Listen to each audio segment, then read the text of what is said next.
Alrighty. Okie doke.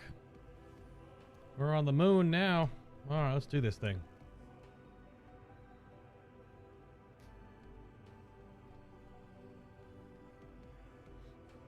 Okie doke. Hello, hello. It is time to figure out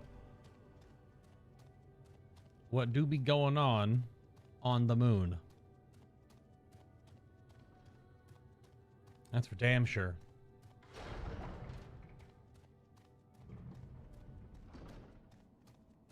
Every time I see that Reaper, that Red Reaper dark deep dungeon scythe, I feel like I keep seeing the same Reaper.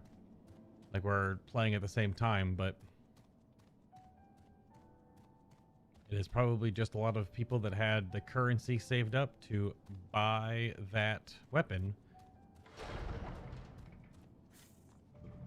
Hello, the Watcher. Oh, man.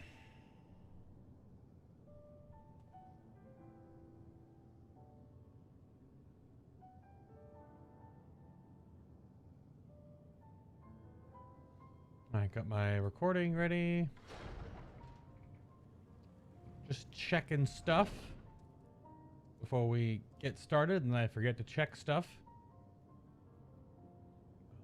Bum bum bum bum bum. Ba-da-dum bum. Hydrate real quick.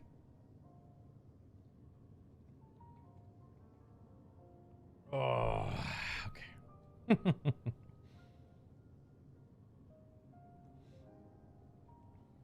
Howdy, howdy. Been waiting? You're keeping your story one day behind so you don't have to read? Oh, come on. Come on. So you don't have to read. That's funny. I am doing a lot of that. That's for sure. Even if I get a little tongue-tied sometimes. All right.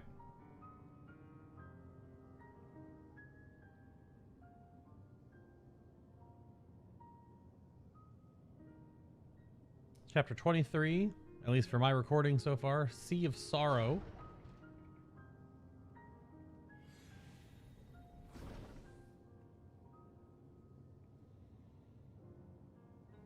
All right, Sea of Sorrow.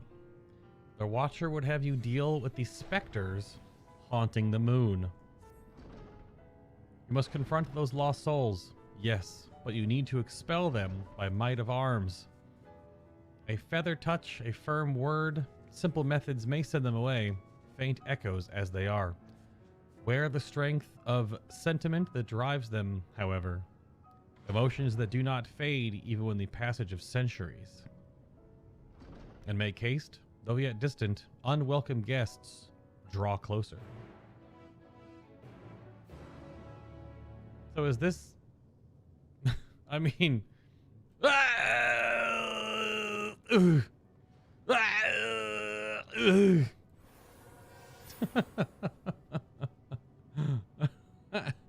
don't know. That's definitely how some people will do it. Just jump all the way off the tower.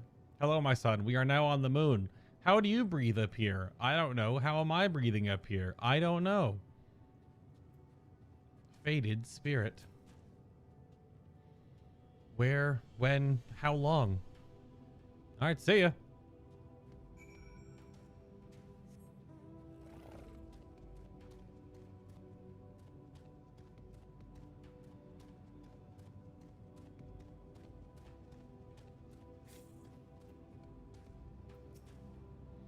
Was it truly so long ago? Bye-bye.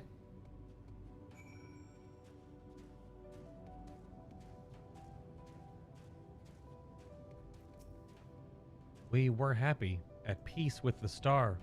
We nurtured it, helped it grow. With our will, our creations.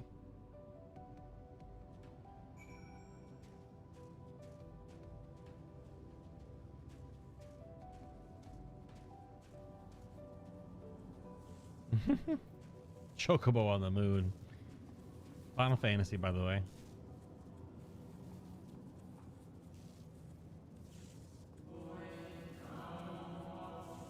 We were the star's beating heart, its life.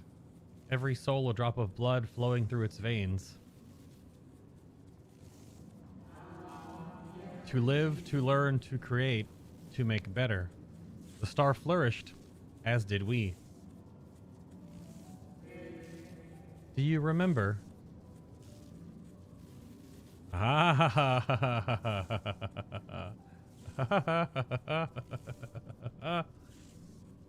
As the whispers die, the final spirit fades. No shadows of time long lost remain around the drowning brand.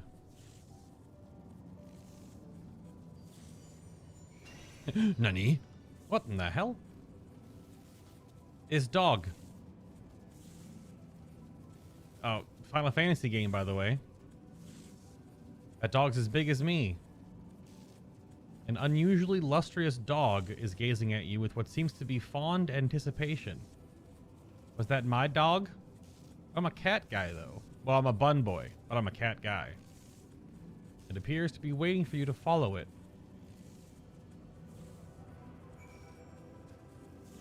Is dog.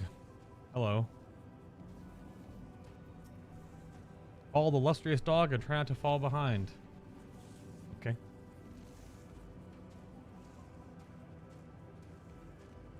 Don't aggro me, bro. What did I tell you?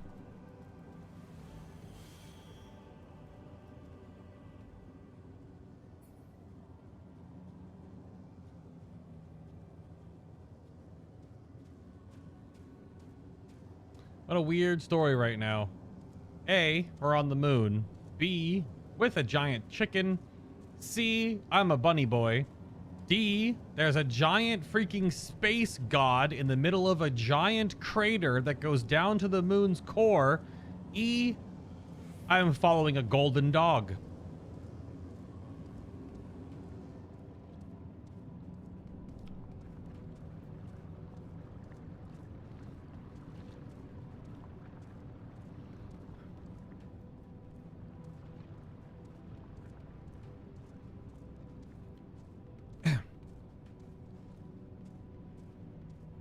That might as well happen. Yeah, what's the problem here? Yeah. Yeah. Uh-huh.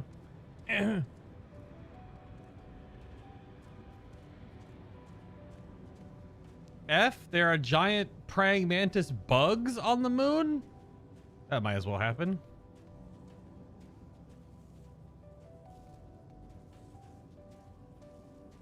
Yes, hello, dog. The dog silently regards the spirit that lurks near the brand. Perhaps the dog will let you pet it once you have dealt with the lingering spirit. We and the star were fulfilled. Wanted for naught, mourned for naught. So why did it have to end?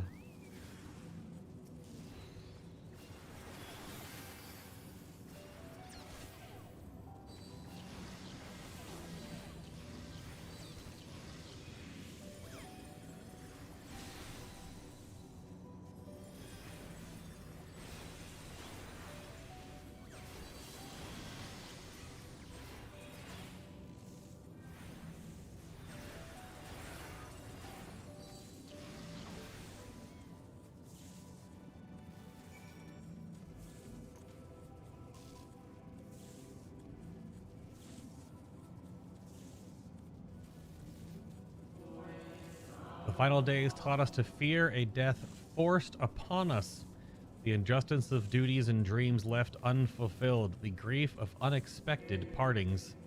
Swift as darkness, cold as ash. Such tragedy, yet no catharsis. Such truth, yet no consolation.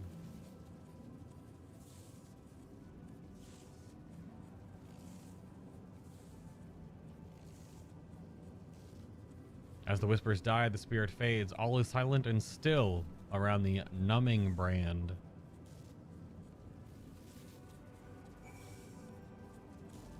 Is dog? Yes, hello. The illustrious dog is once again staring at you expectantly. And who are you to deny it? Follow and try not to fall behind. You know what? Ah, it's the weird lunar cactart. Oh, wow, they're so weird. And that lunar tender queen. Are those a mob or is that a hunt mob? Can't tell. Don't know. Can't see HP. Need my plugins to get updated so I can see HP. Because if a regular mob has, 100k HP, you're like, all right, whatever. Hunt mobs had millions. That's how you could tell if they were a hunt mob or not. Yeah, because these are the regular lunar tenders, so that's lunar tender queen, I'm assuming, is a hunt mob.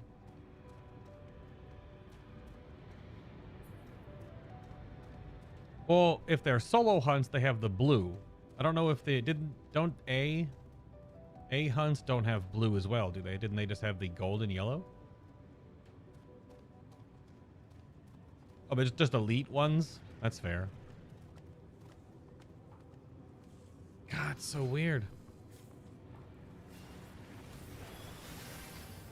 It's a cool design, though. Okay, they shoot a freaking Kamehameha out of their head flower.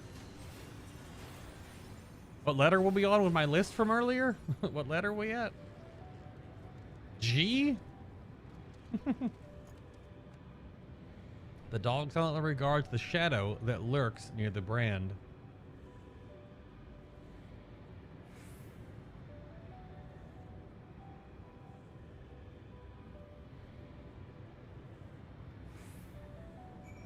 Okay.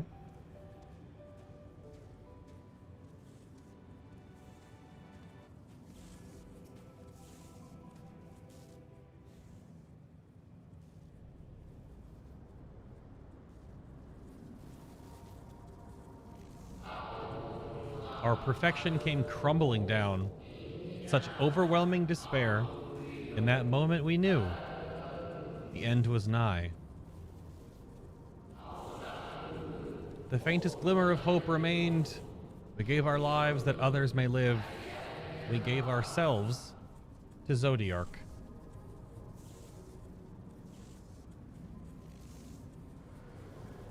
Ah! Zodiark, our Lord and Savior,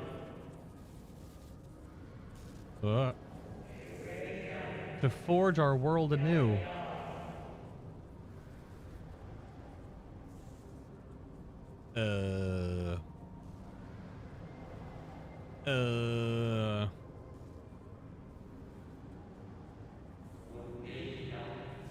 To live and love again.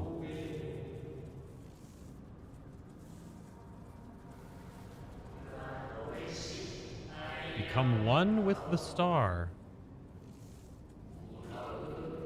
Fill earth and heaven with life. Birth paradise where fear is distant memory.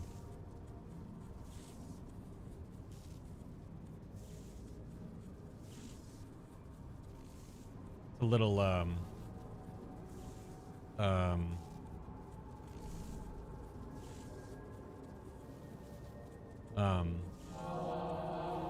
pardon me, but would you be so kind as to step aside? Oh.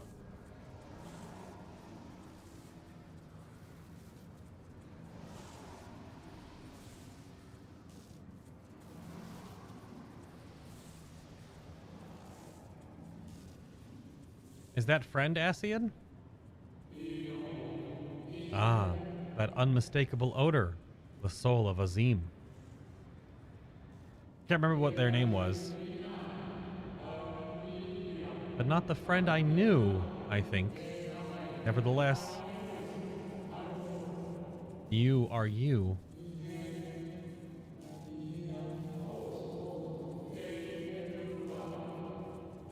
So Emet-Selch meant for you to have it. You seem surprised.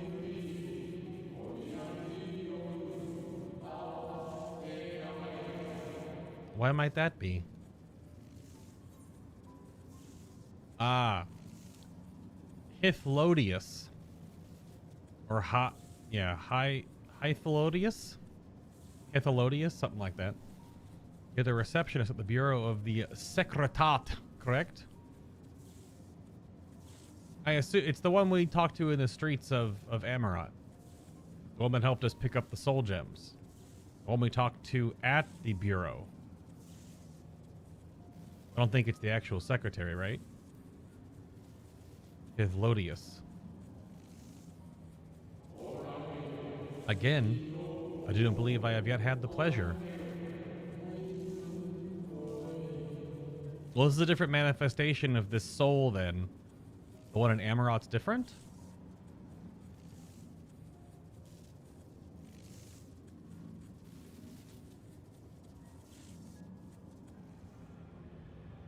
Yeah, the bench friend. Yeah. Emet-Selch created a shade in my likeness, and not only me, but all of Amarat. How very like him. He.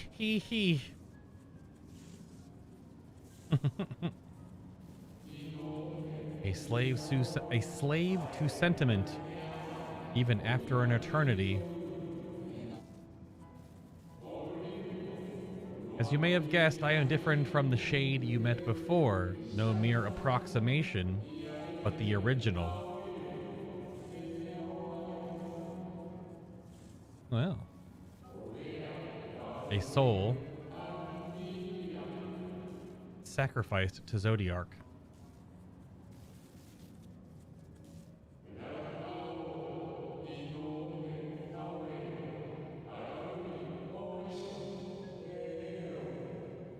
We remember in vivid detail the events leading to our purgatory. I almost said purgation.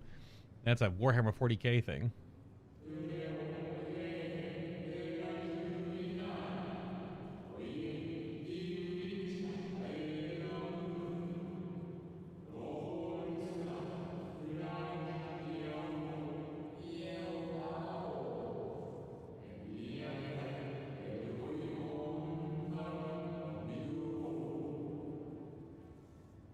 The plans and plots for resurrection, Heidelin's intervention, and Zodiark's and the stars' final fate.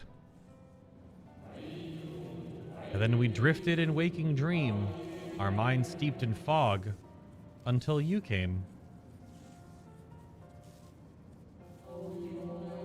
I know not what you and your friends intend for Zodiark or the future of this star. Nevertheless, in you I place my trust and faith. In you I choose to believe, as Emet-Selch did.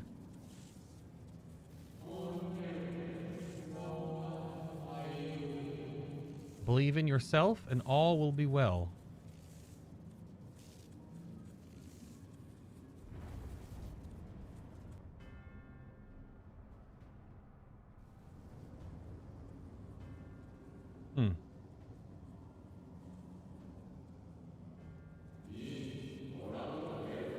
More new arrivals. Fandaniel. That color I know.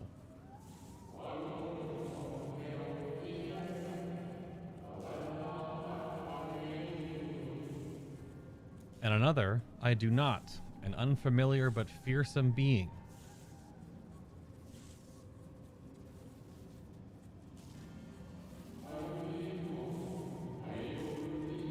I have kept you from your duty. By way of apology, I will ensure that the shades hinder you no more.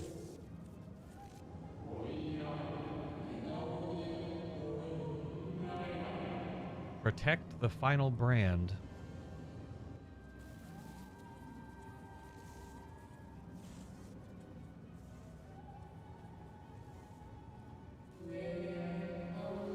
Are you well, my new old friend?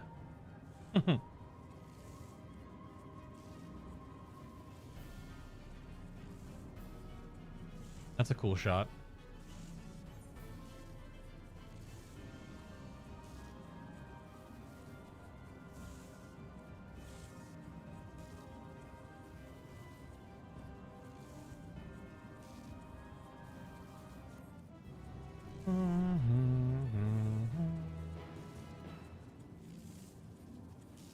Is the dog gonna give us our next quest? Yes. Is Doge the martyr?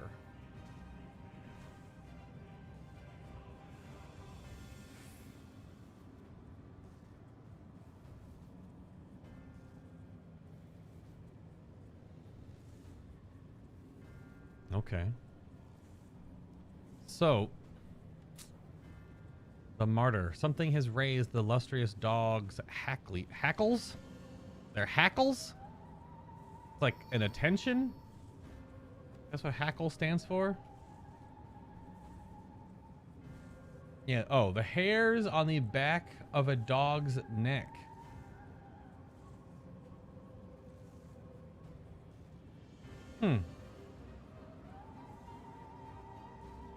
It's also narrow feathers on the neck or saddle of a domestic rooster or other bird. So it's like when the hair stands up on their neck from animals. Raised the illustrious dog's hackles. Even though, because English is dumb, this should be pronounced hackleys, which maybe it is, but probably not. The dog growls, agitated. We must protect the brand. Come on, boy. Or cry havoc and let slip the dog of war. That's you, by the way. I mean, come on. Come on. Come on.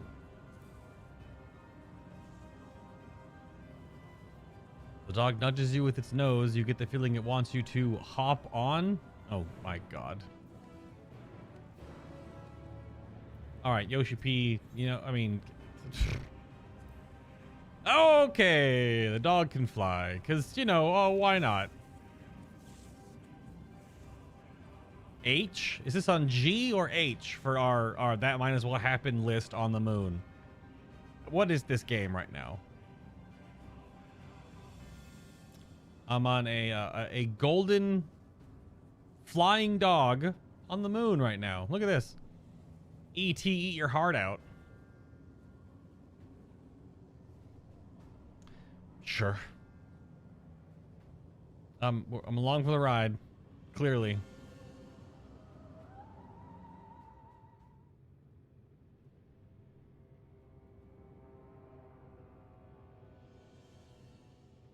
Oh, there he is. What's up, Dingus?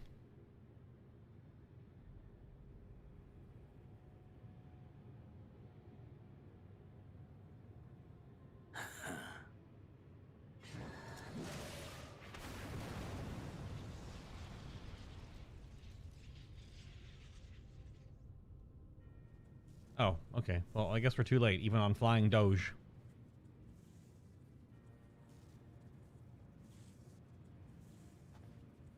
In the nick of time to savor the crowning triumph.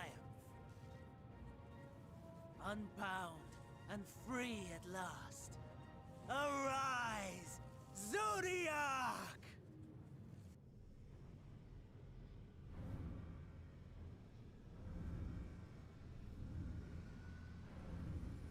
Well, yep, okay. Hey, look, it's almost like a one-winged angel.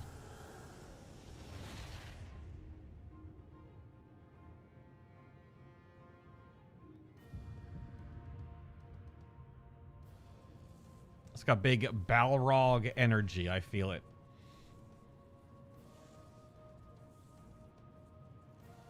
Deprived of heart and will by the loss of dearest Elidibus. A creature of pure instinct, wanting for guidance.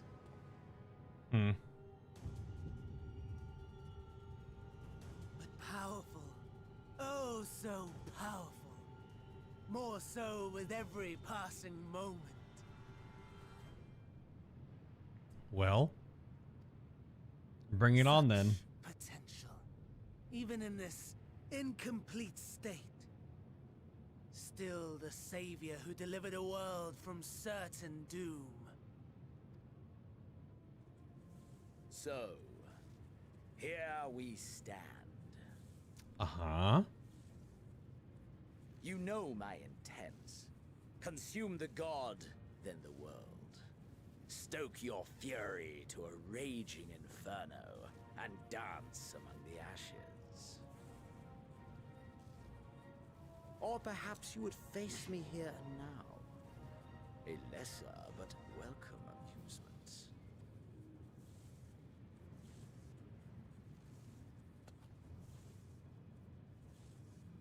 Yes. A taste to whet the appetite. Okay, yep. This is where we are.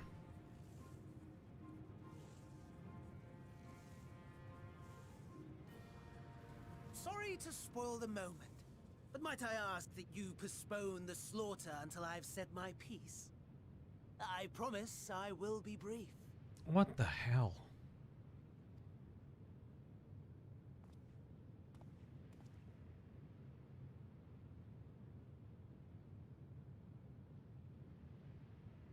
Do you remember when I told you that I wanted to die and take everyone with me? I meant it.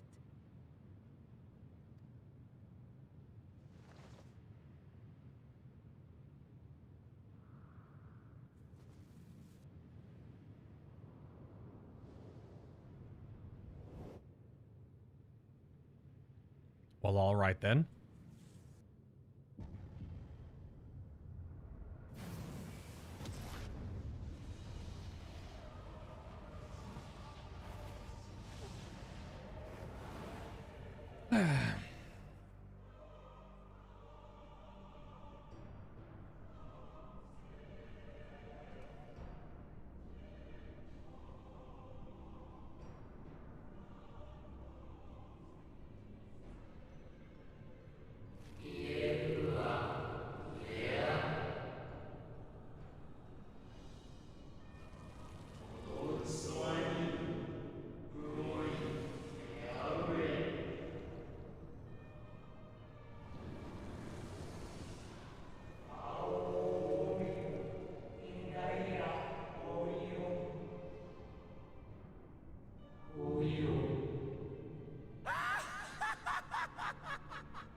Such lofty aspirations! And what sweet irony that the world's saviors will become the agents of its destruction!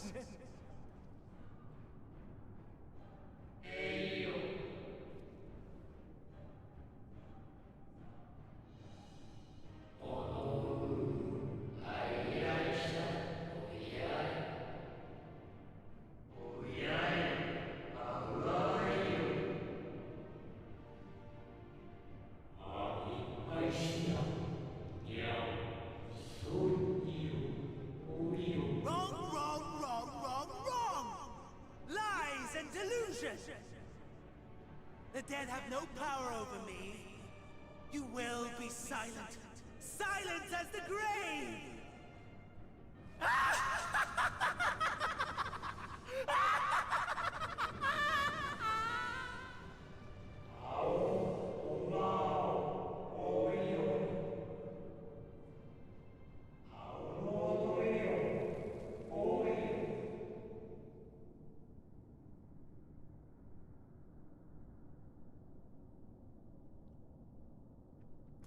Uh-huh.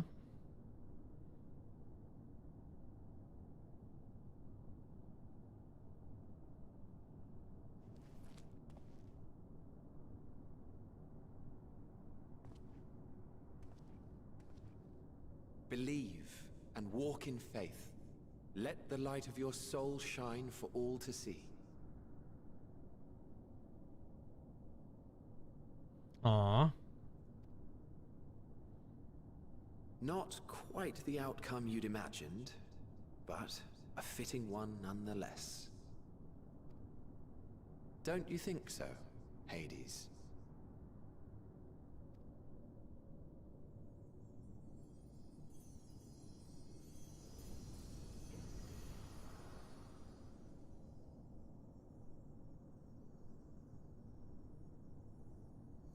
It's the first time we've seen Azim.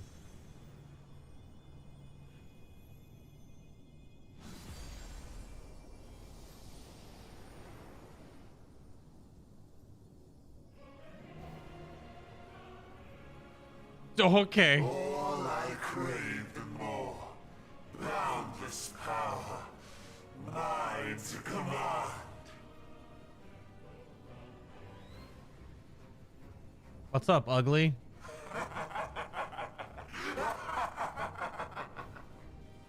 That's Zodiark, but that's, I assume, Fandaniel Amon talking through.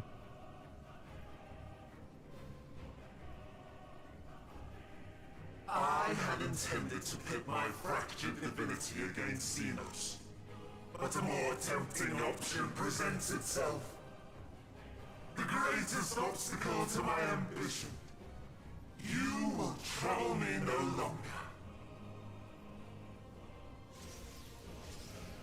Yeah, that's a summoning ritual to summon 7 other adventurers. Warrior of Light and Hades Trials, the same thing. The Dark Inside.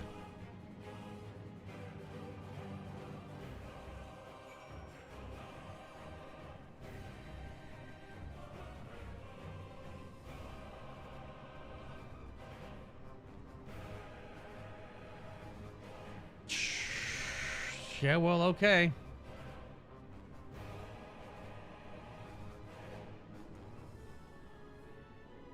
I'm just here, I guess, so... Did any of you want to join me real quick that are ahead of me? Before I just queue?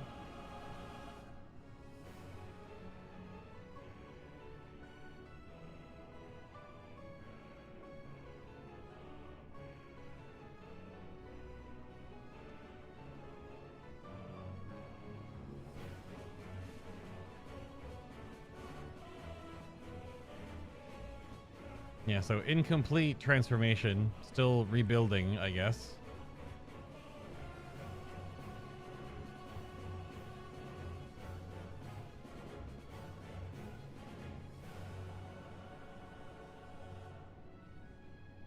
My goodness.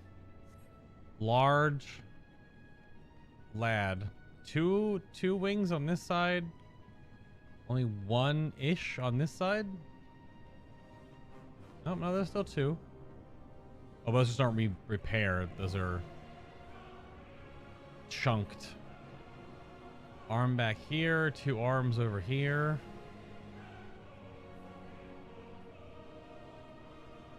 Half of his body connection isn't there.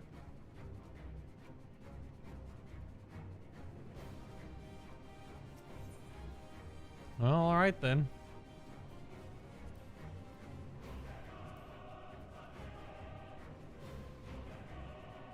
Zodiark's shackles have finally been broken, bringing his millennia-long imprisonment to an end. This premature awakening is the work of Fandaniel, who has cast aside his duty as an Ascian to turn the god of darkness against the very star he was created to protect. With Zodiark's unfathomable power at his disposal, Fandaniel has selected his first victim, the Warrior of Light, who has ever been a thorn in the Ascian side.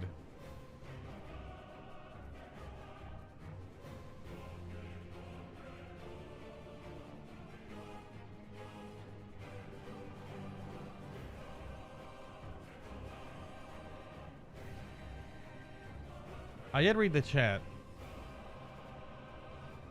I don't know what that means out there. It's like, is that a yes? I just need like a yes, you join.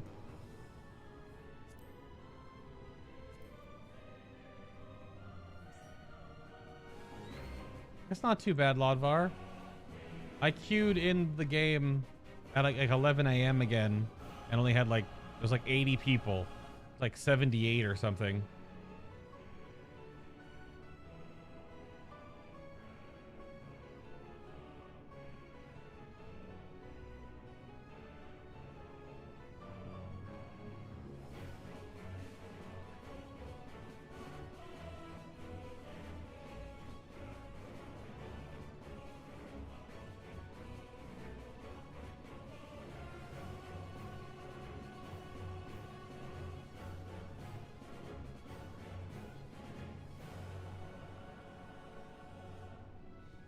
Let me be a nerd. I was trying to be super roleplay about it. Okay. Okay. So just Thavnair. Bob's in a cutscene. You're getting your artifact armor. Okay.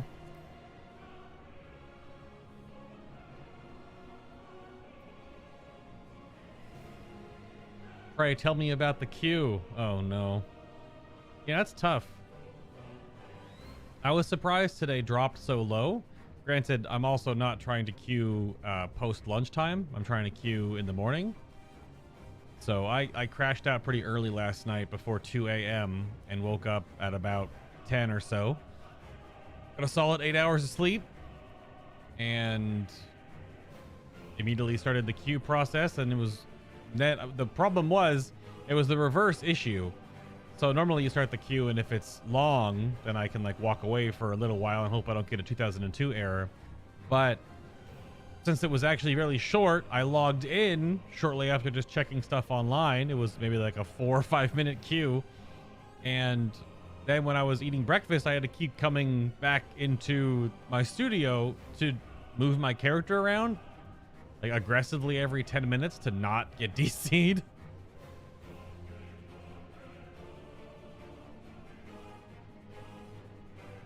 All right, Thavnair is really trying right now. Thavnair is really trying right now. 'Twas an arduous line, but thine patience is sure to be well rewarded.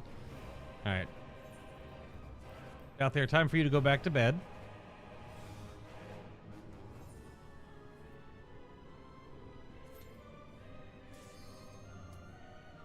Yeah, double healer will probably make this quite an instant queue. As such, let's go.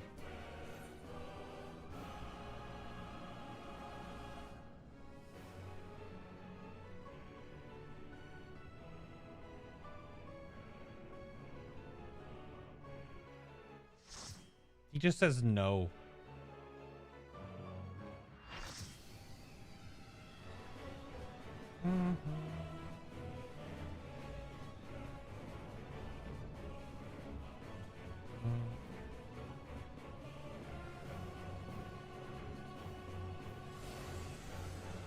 All I know is apparently he has a knockback. It's freaking Mario! All creation shall bend to my will. I'm in here with Thavnair, Bob, and Mario. That might as well happen.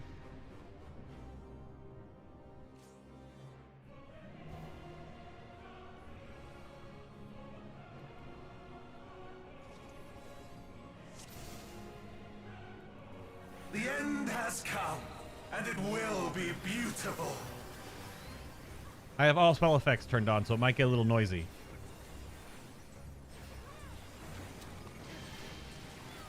Ah, one of these, okay. The marvels of circus were but playthings. This is where the knockback comes from, I'm assuming? Oh no, it's just a zap.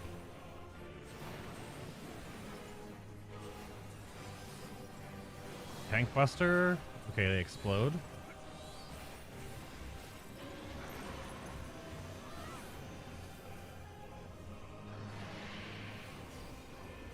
His different hands have different spells.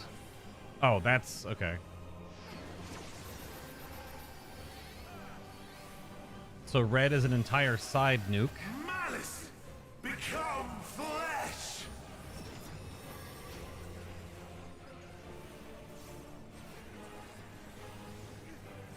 Of course, it's an Ascian primal, so it should summon random things.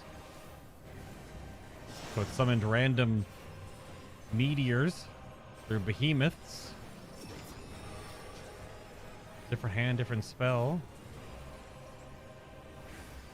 Yep. Snacks.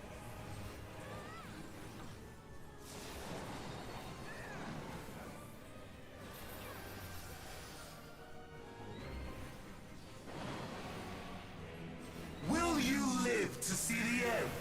This is a multi-soak? That's a new telegraph.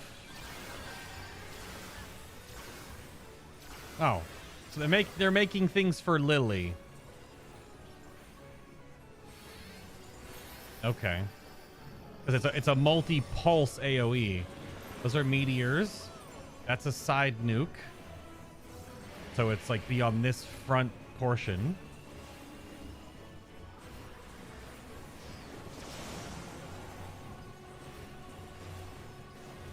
Soon my hold over Zodiark shall be complete!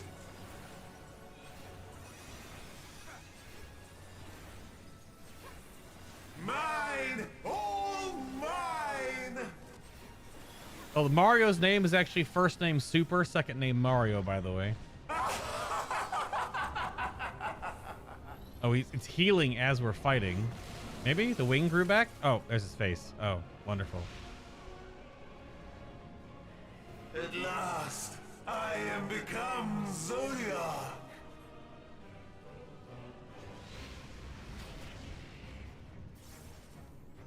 Still healing, though. It's clearly phase 1.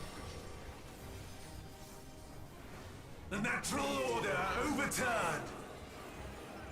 The room is going to rotate?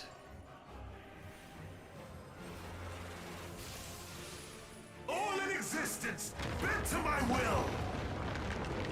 Yeah, okay. That might as well also happen. The minute they explode. The minute. And Bob died. My life's work. My masterpiece. Oh my god.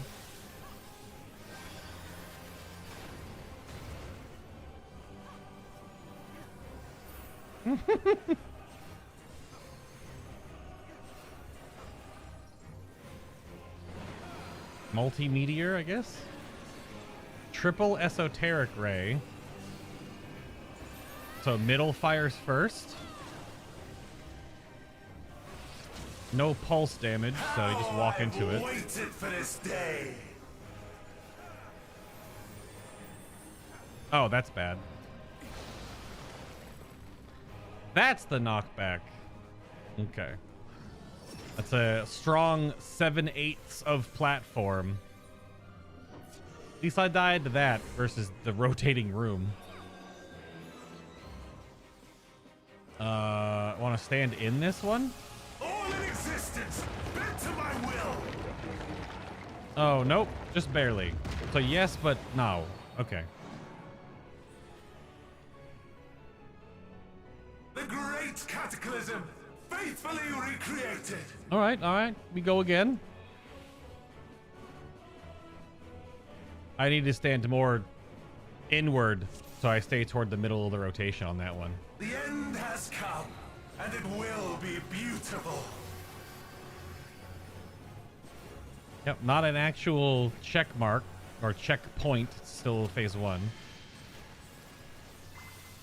The marvels of circus were but playthings. What you know about Cure 3? Oh, that's the burp. Okay. Triangle. Up near the tank. They explode. Yep.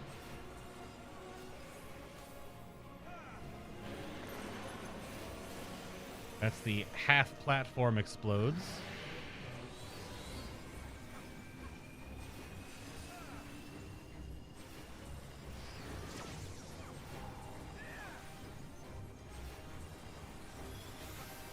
Malice, become flesh. Meteors.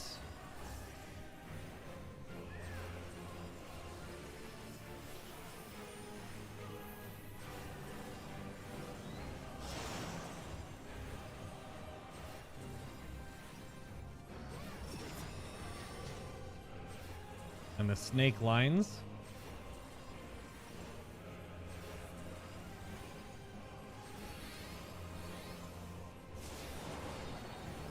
Just standard fare. Every ability once to show you what they do, and then the multi-meteor.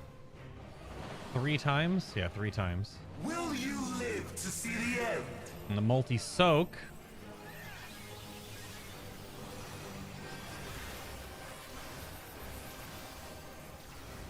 And typically Bob and I overhealing things. And I only hit 1 heal. So I'll put up 2 shields, it looks like. That's gonna be the burp. So it's like way over here by his hand. Not way over here, but close enough.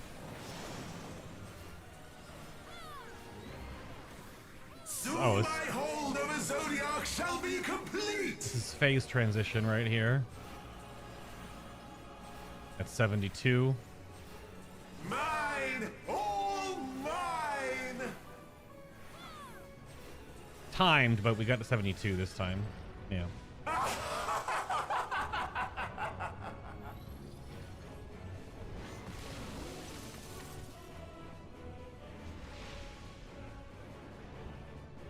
At last, I am become Zodiark.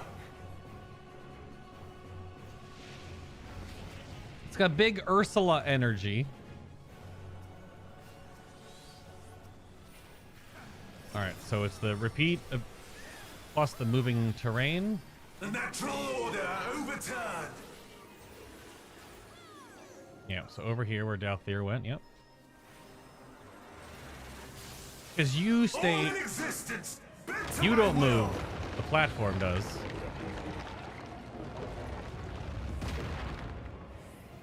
Okay. My life's work, my masterpiece.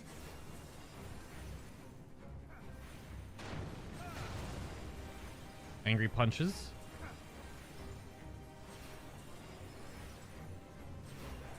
Multi-meteor. I don't know the name of the ability, but it's basically what it is.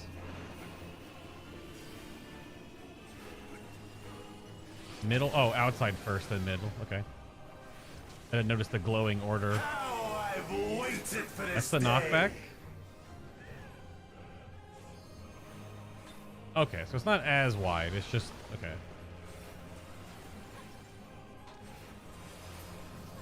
I got the res. Rotated platform.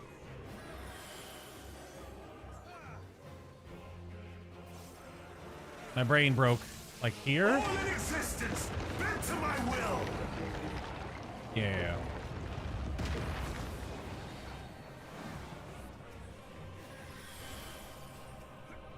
The great cataclysm, faithfully recreated. Oh, he goes immune. From broken skies fall tears of flame. Is he healing? All shall burn. Oh, okay. Oh.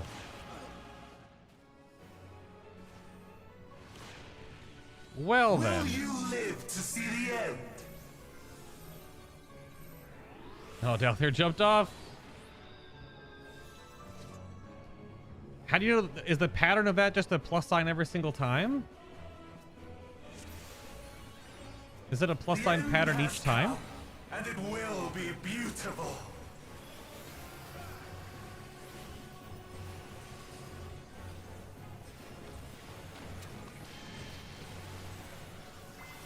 The marvels of circus were but playthings.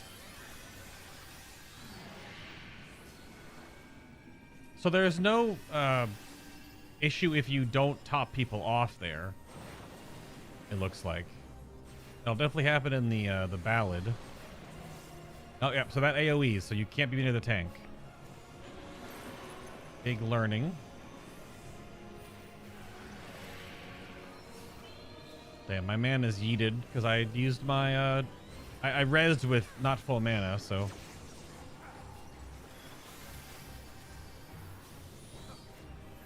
Malice become flesh. have to regen here for a little bit.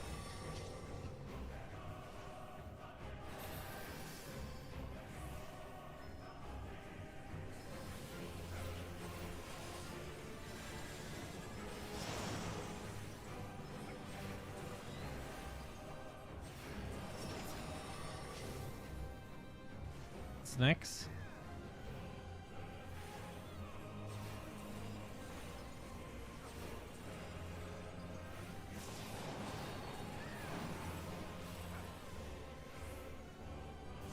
Triple meteor. I feel like these would want to actually be running together as a group. To see the end?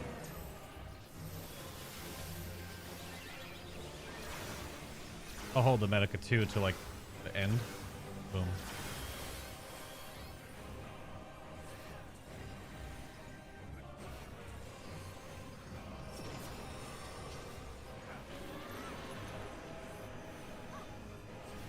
Just my mana hasn't recovered from the pull.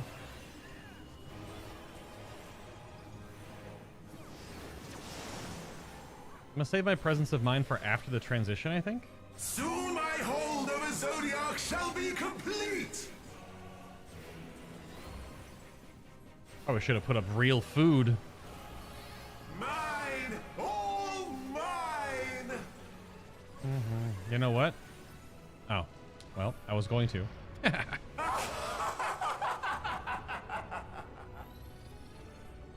I don't know the patterns for the meteors in phase 3. I think they were all plus lines, so At last, I am become Zodiark. they might alternate, like plus cross, plus cross. Drink some pineapple juice mid-fight, you know, why not?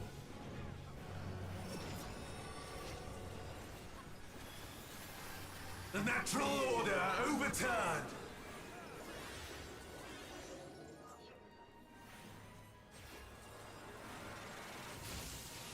All in existence, bent to my will.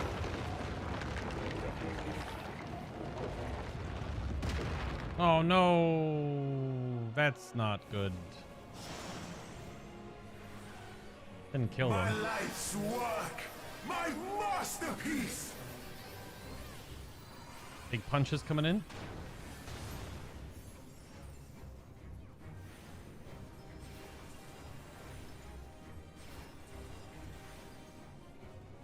Can you? Okay, you can actually slide cast them. Okay. Good tech. Middle is blowing up first. Slide into middle. They don't overlap each other? No, okay. How I've waited for this day. Knockback? It's like Leviathan knockback from Eden.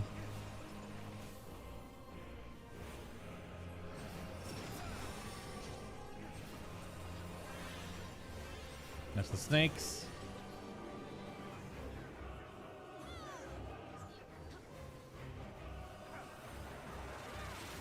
Hey, no, this is bad. All in existence, Oh no, it's not. bent to my will. Yeah, because of the... Okay. I got the res. The great cataclysm, faithfully recreated.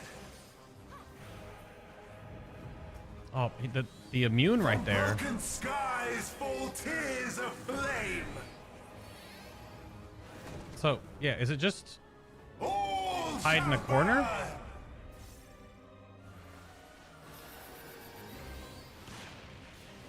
Or do you have to... Okay, nope. I'm dead. Will you live to see the end?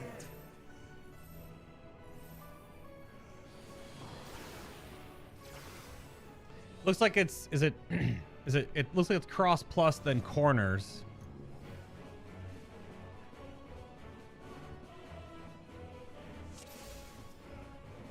Cross plus then corners? The end has come, and it will be beautiful.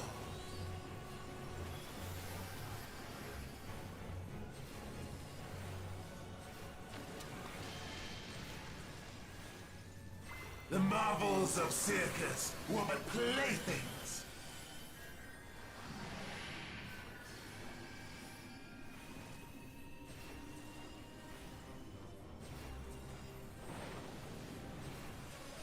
Yep, thank you, Tank.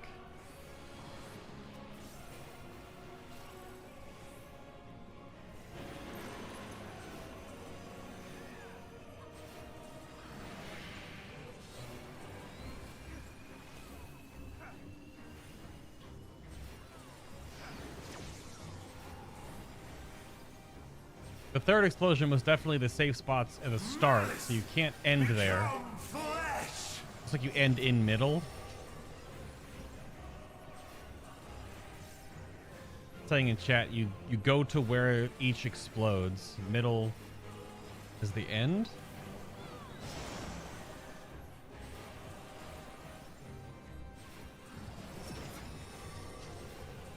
Snacks.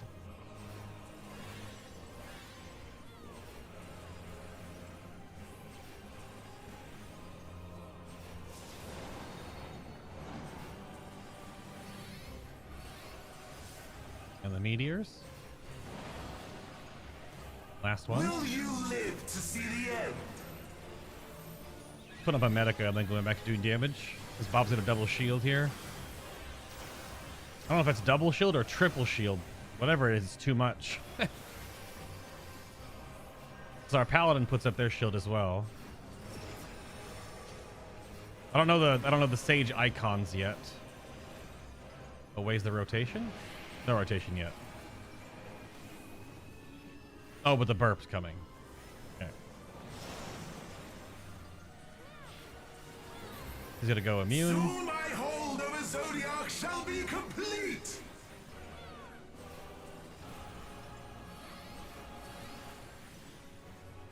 Mine, all mine. Got a little bit more damage time on him that time. He had to finish his dialogue.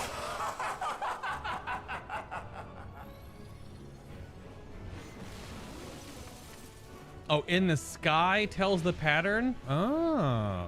I'll have to look at... I was looking at the... I am become Zodiark. I will watch the sky for the pattern. Like above him or just with Zodiark?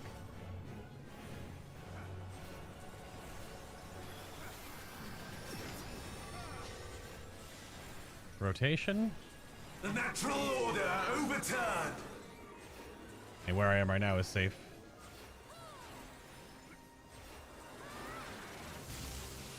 All in existence, bent to my will.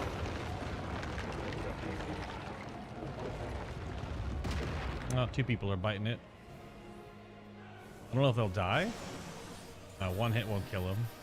My life's work, my masterpiece. Big punches.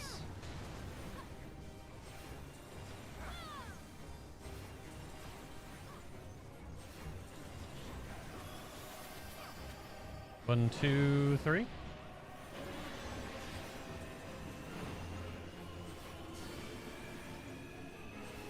I don't know which one's blowing up first. Middle is? Okay. I got hit by that. By the time I look... Oh, I've waited for this day. Knockback.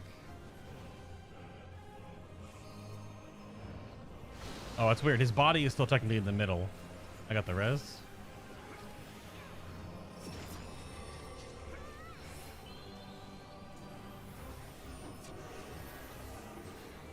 The front of the room is safe.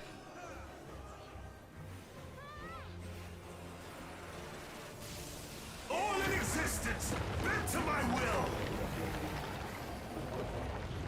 During that one, you can still cast and stuff. The great cataclysm, faithfully recreated. From broken skies fall tears of flame. I don't... Oh. Oh my god. Wait, how... Shall burn.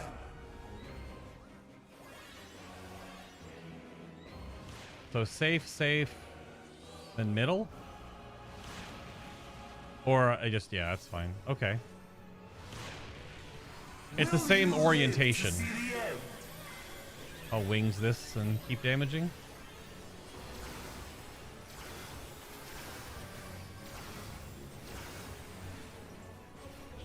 Progression.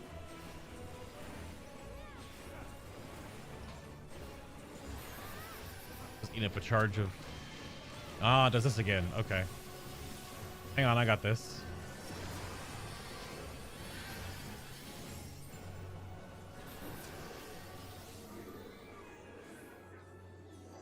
I'll just stand on this one. All in existence, bent to my will.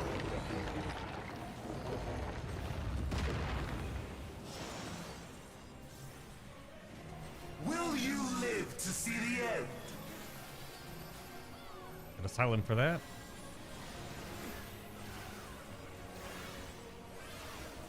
We have an LB3. That's the square, so that side of the room is off limits. Oh. He punches and then, okay. And then that side, so you can't do that. No need for restraint. Purple is the triangle. So triangle and triangle? Oh gosh. Yep. Triangle, triangle, triangle. Oh, okay.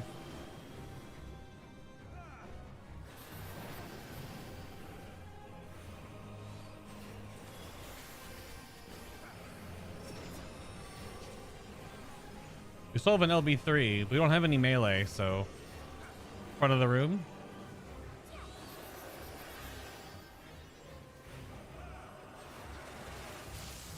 All in existence, bend to my will.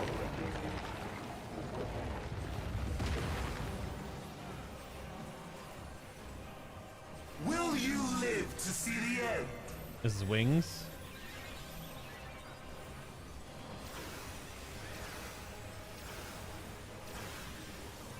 I'm just DPSing. I put up my DR and it's not enough damage. Triangle?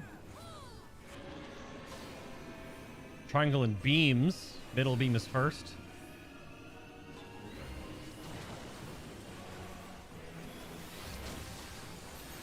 Tank explosion. Ooh.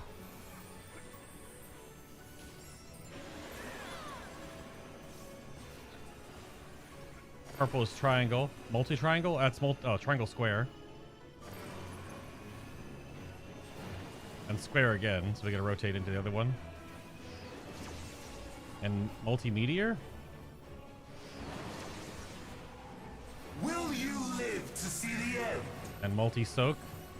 I've got planetary for this one. Oh, I saw... Yeah, we're fine. Knockback?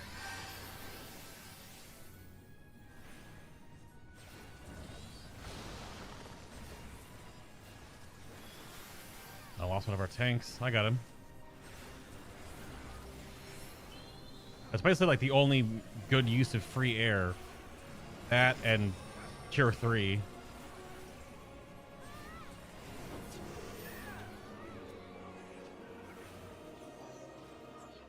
Front of the room is safe. All in existence, bend to my will. Well, front on that, in that line, yeah. Will you live to see the end? I don't have wings for this. Wings are up for like 2 seconds. There's Asylum.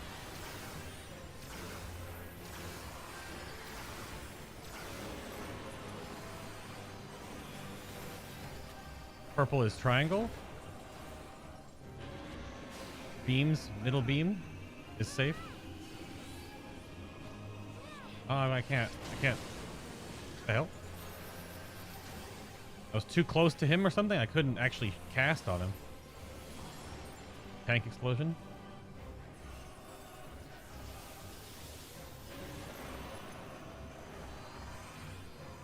That's the square. Double square.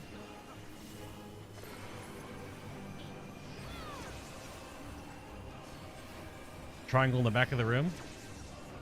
Multi-meteor. Okay. Forward. Will you live to see the end? Got wings.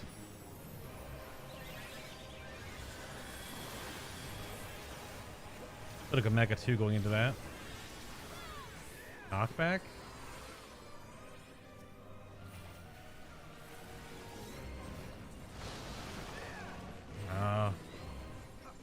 Got 2 of them. I got 1 of the reses. I'll get Super Mario. I'll get the DPS.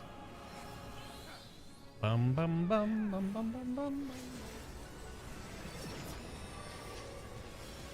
Oh, Bob just okay. Front of the room, but like here, yeah. All in existence, bend to my will. You get dunked, Zodiark. That was good. That was great. Wow. Well, that was great. Holy shit. That was cool. Will you live to see the end? Yes.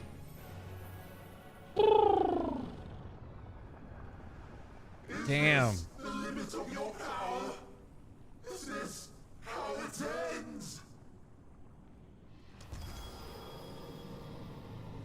Whew. Oh man, that was great.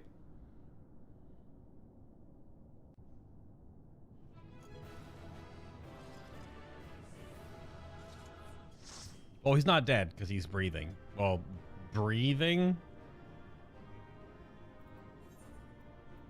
You know what? Super Mario. Just, I don't know. I can't give it to Bob or Thavnair, obviously. Woo, baby. All right.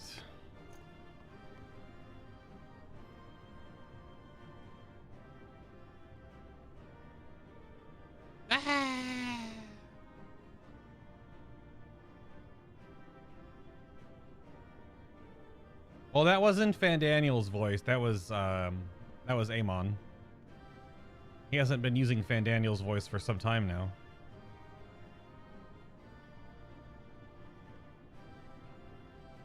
All right, so big cutscene energy, considering that not defeated, hence still breathing animation. It's not my first rodeo in video game storytelling.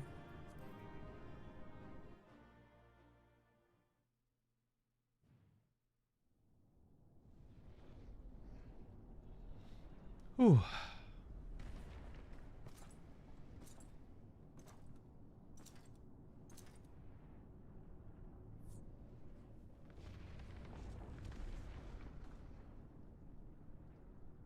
Yeah, just me. I soloed him.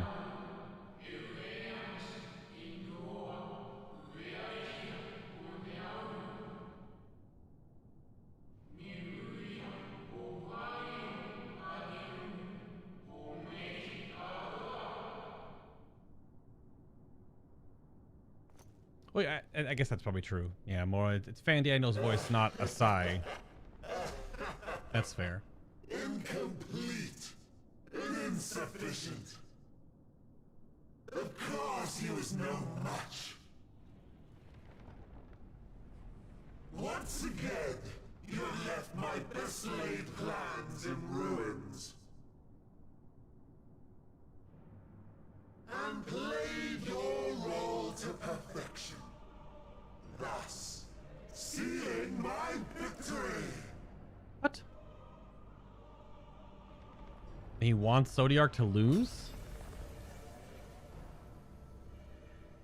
From the first, all I wanted was for you to kill Zodiark.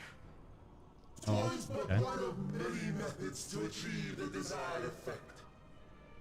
It would have been the same had Xenos died in my place. Okay. But what better and more satisfying way to ensure success than to take control myself? My sole regret is that you live to tell the tale. Even so, I have fulfilled my heart's desire.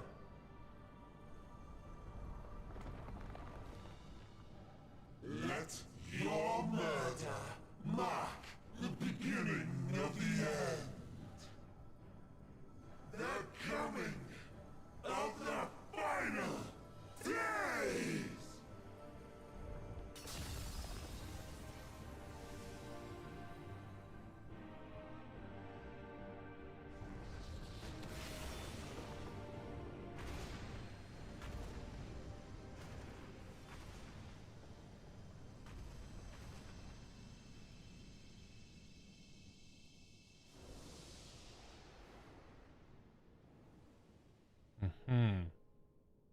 How quickly strength fades and blood cools. Old familiar sensations. So many lives So many deaths. No different this. I close my eyes and slip into the dreamless slumber.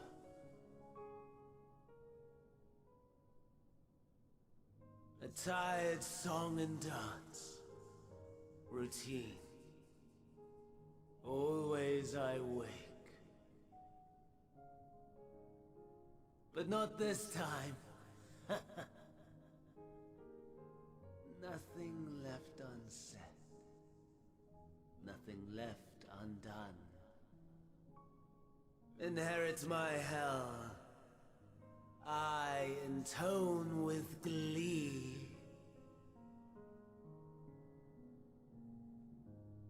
The man I was would weep for what I have become. The all-consuming contempt.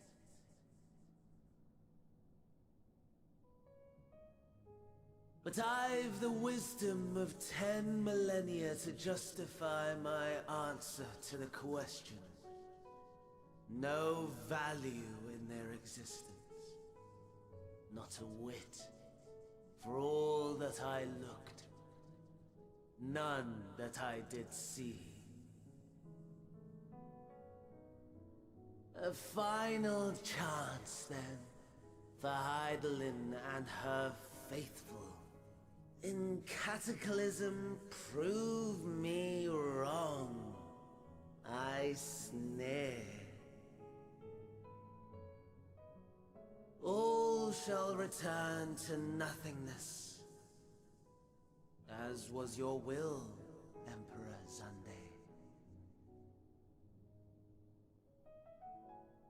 I, the star, and every living being, consigned to your oblivion.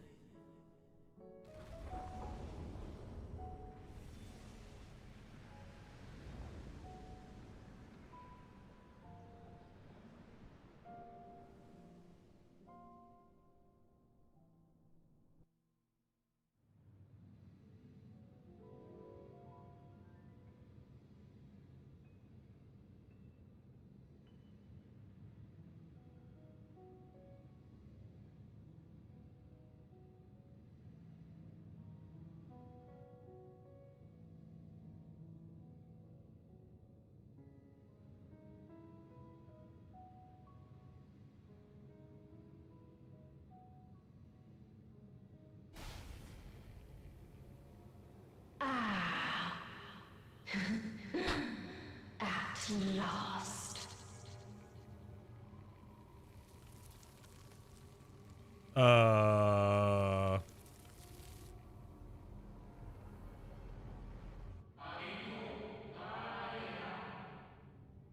Deep breaths, slow and steady.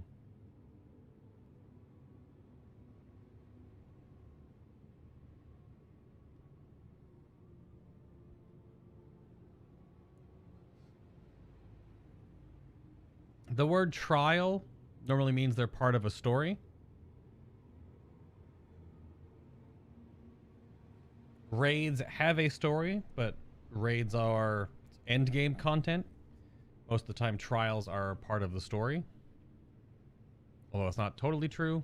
And dungeons are just dungeons. Deep breaths, slow and steady.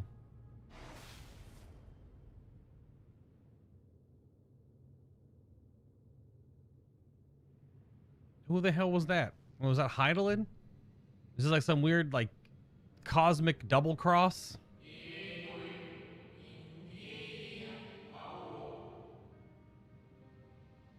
You saw it too, yes? The blue star below, throw it into turmoil?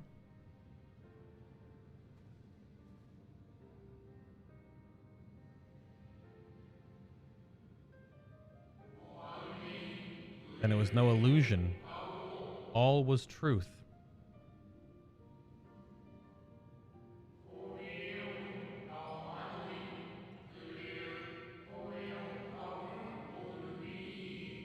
With the death of Zodiark, The laws of nature over which he presided have begun to unravel. The final days are upon us.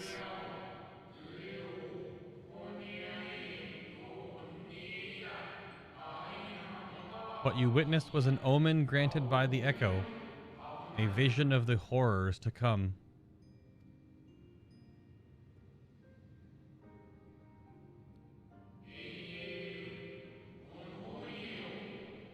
Time grows short.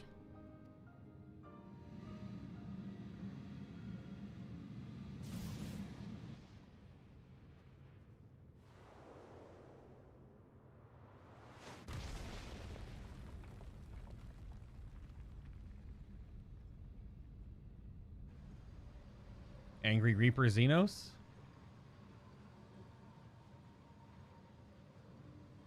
Hello?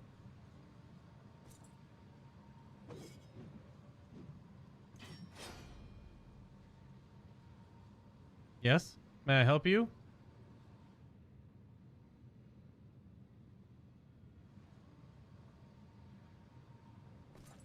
No.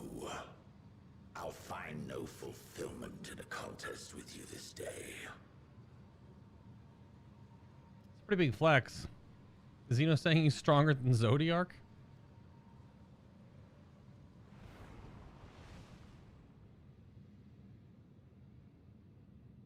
Slavering beasts gather at your gates, ravenous and eager.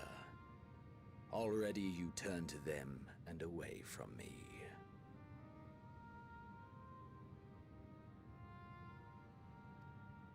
Huh? I must go forth once more in search of power far beyond the might of Shinryu. Power to make your heart run over with rage. For the eldest of primals was a betrayal of promise. A pathetic creature incapable of inspiring true despair. That's what I crave.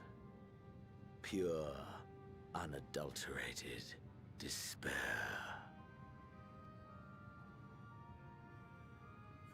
I think Xenos needs therapy.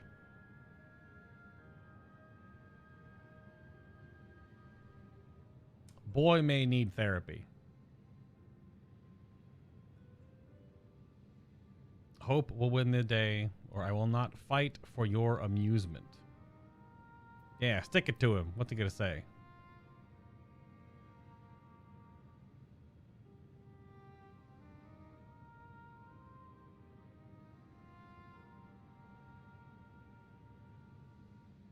We shall see. Gotta press the Goku button.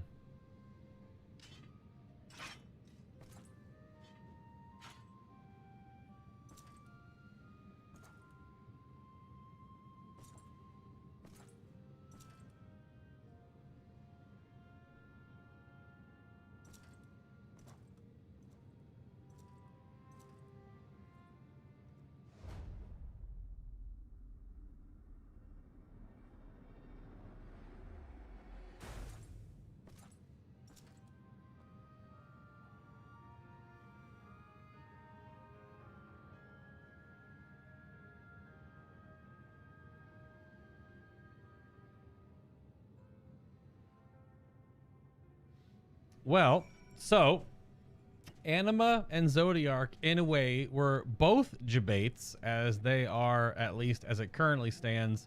Also, what the hell? What's wrong with these shadows? Not the story end points. So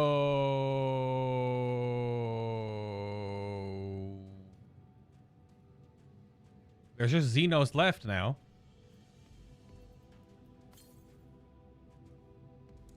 What the frick? I don't know. I sense his presence on the moon no longer. If you need not follow, then I beg you stay and listen to what I have to tell you of Zodiark and the end of all things.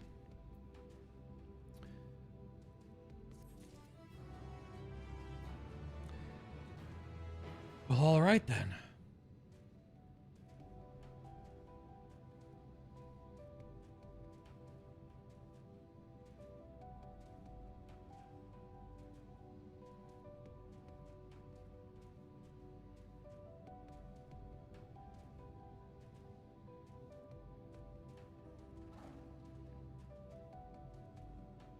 All right, let's log that footage.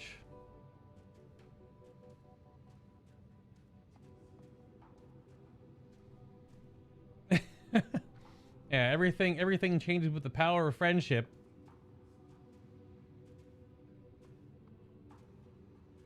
That was my 23rd chapter chunk. All right. How much footage are we up to now, team? Let's see. 306 gigs of raw footage. Only MSQ. A little bit of running around here and there, but pretty much only MSQ. In Shadow's Wake. Next quest. In Shadow's Wake.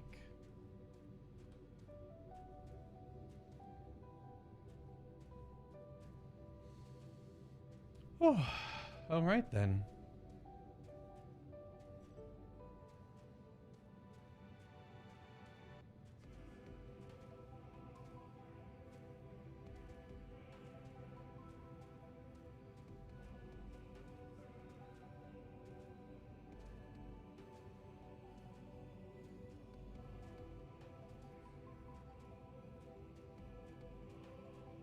Kind of feel like I just went on a whim, but I'm in my thumbnails so far, since I have no idea what the story was going to be beforehand, but I kind of like paced things out based on how I think things would start playing out and where it would go. I don't know if my next couple will link up because they're just character thumbnails, but my goodness, what the heck was that? Because we already dealt with Anima. We already dealt with Zodiark, at least to my knowledge. So... all right.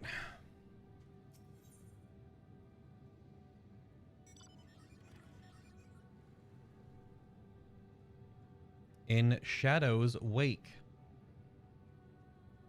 The Watcher would discuss grave matters with you. Before we speak at length, I believe a change of surrounds is in order. I have more than ill tidings to share, you see. I sense others arriving not long ago. Though my communions with Hydaelyn have grown infrequent, I have learned enough from her to know these are your comrades. And as luck would have it, they have already reached my abode. Come, let us join them.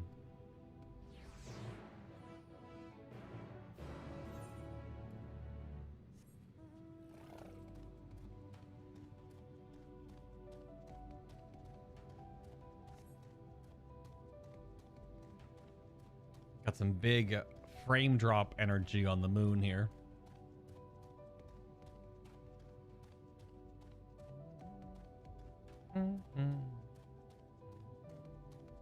I think every zone music so far, granted I've only been to 3 zones, has leitmotifs in them.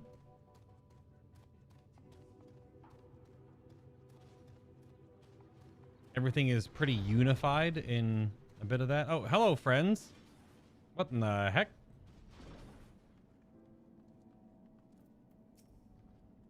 May I presume this being is a native of the moon? Dare I ask what happened before we arrived? Well... yes, they are indeed the 3 I sensed. Hello, Y'shtola.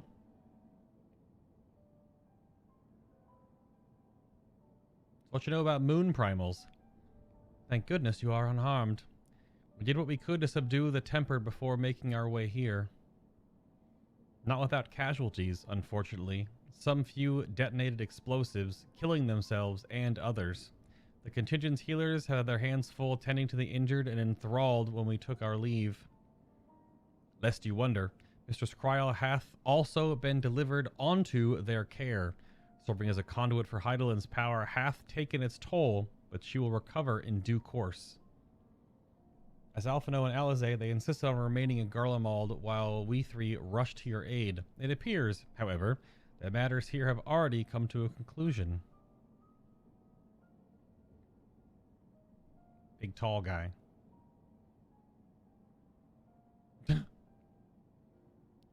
But what manner of conclusion, if I may ask? And is this the ally whom Hydaelyn bade you seek out? He is not unlike the shades of Amarat.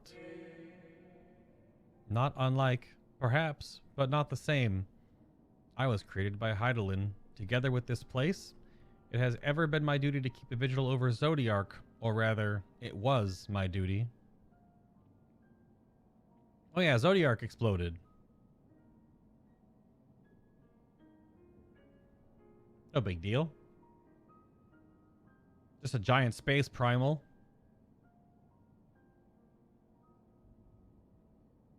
Then Zodiark is no more.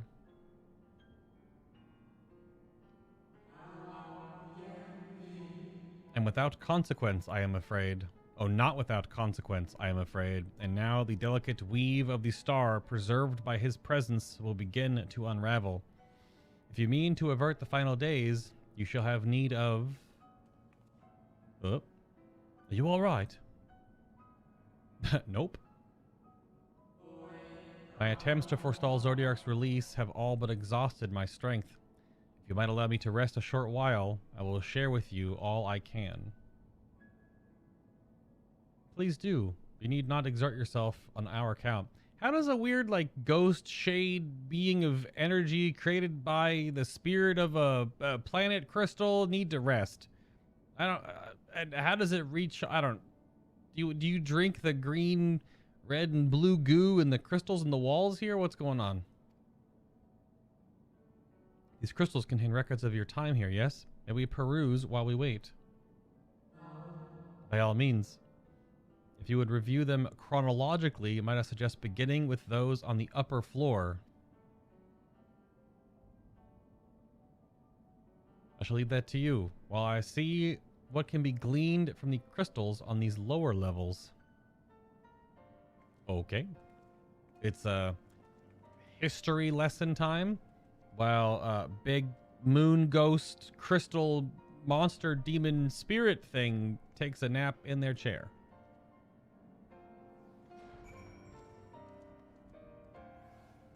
Seems fine. Pray review the records on the upper floor, and I will see there is aught to be learned down here.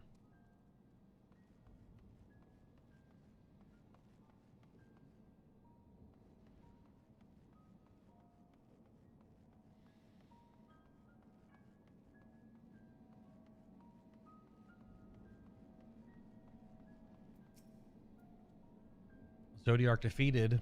Well, he may have been an incomplete state, but nevertheless an impressive feat. But even if you hadn't, his demise was inevitable. Fandaniel would have seen to it one way or another. That said, he probably would have wielded Zodiark's power to wreak untold destruction before taking his own life, making this the better of the two unfavorable outcomes.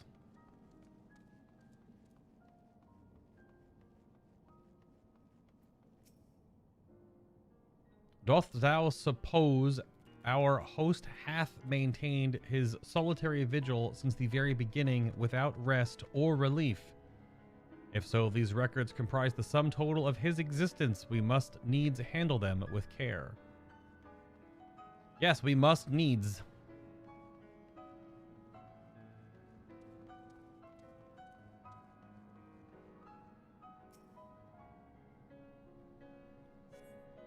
You gaze into the crystal. Ancient knowledge of Zodiark flows through your mind. Daily summary, ×3, no abnormalities detected. These appear to be records of a long, lonely vigil on the moon dating back to the beginning of Zodiark's imprisonment. Okay.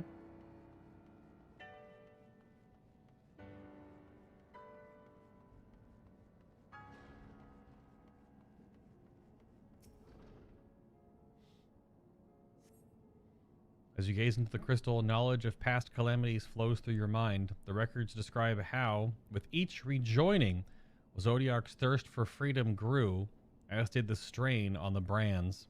Maintaining Zodiark's imprisonment appears to tax Hydaelyn greatly.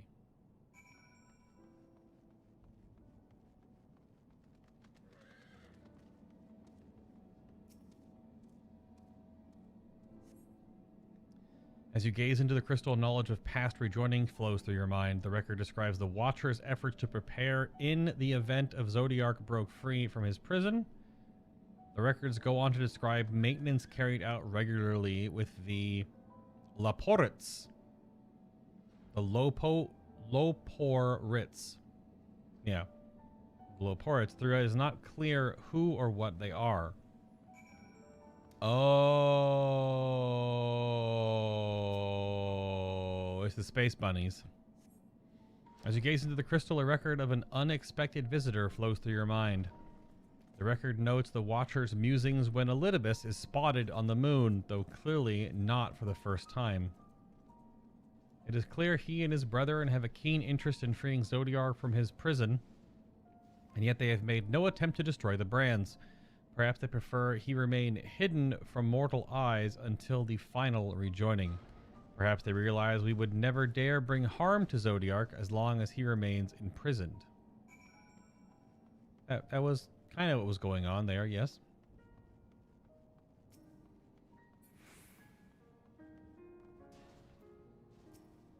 Damn it. Did you learn anything of import?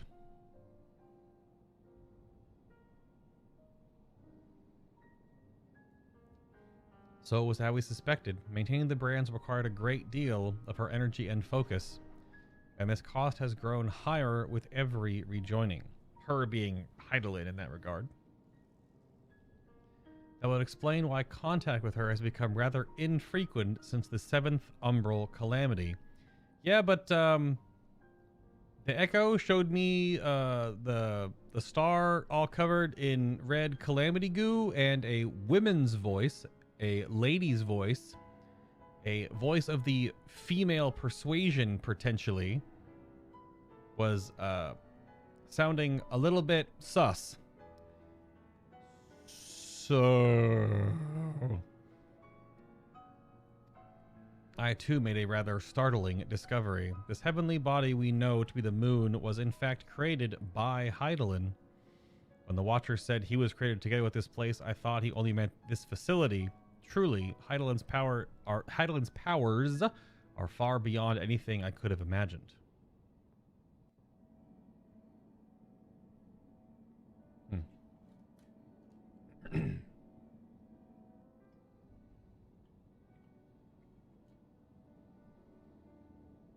Apparently so.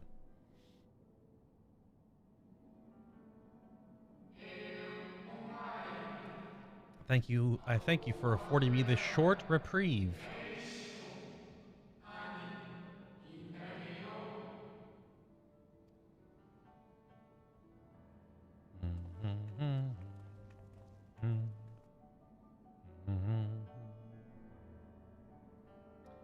Man, soak it in his light motifs. Also, my glam. It is we who should thank you. The records stored here are nothing short of extraordinary.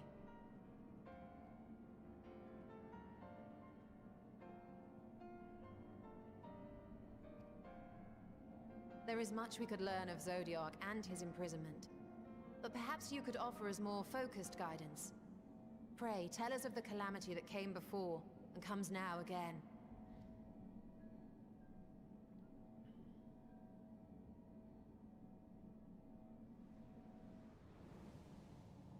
What?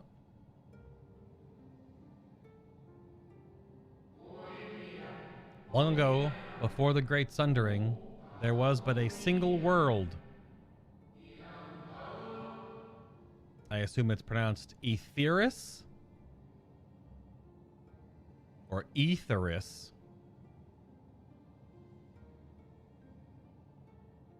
Almost like a play on ethereal. Aetheris. I assume that's the initial world. One day, from within the earth, a terrible cry issued forth, affecting a profound change in all manner of life. We were not exempt. Our creation magics ran rampant, giving shape and form to thoughts of hopelessness and despair.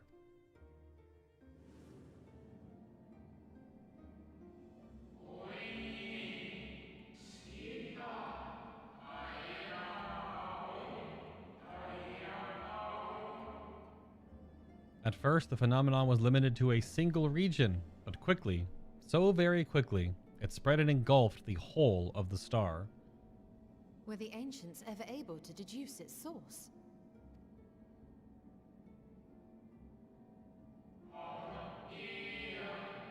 They were not.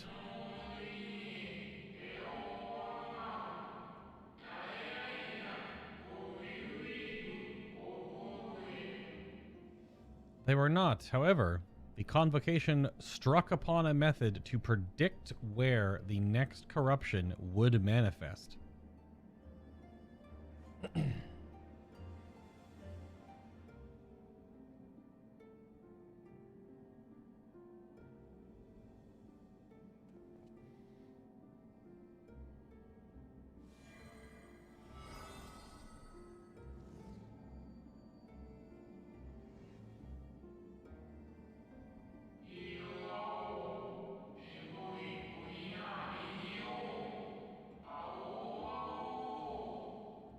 The etheric energies would flow through all of creation in the form of various currents.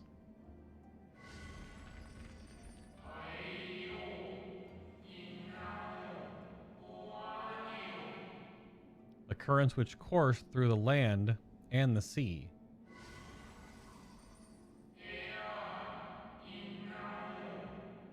Those which flow through the very air.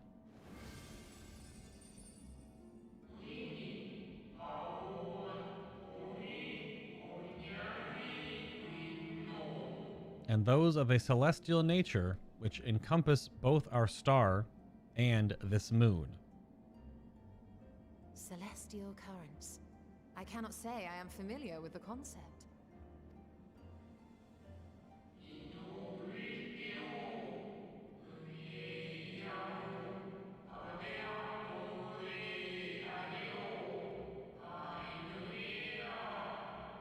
Nor would I expect you to be. Few scholars of our time knew of their existence.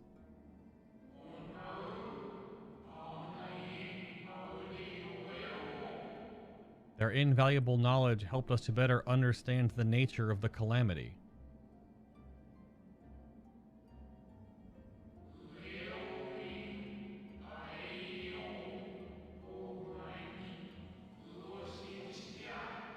Like the terrestrial ones of earth and air, the celestial currents form a vast network, but the ethereal distribution is not consistent.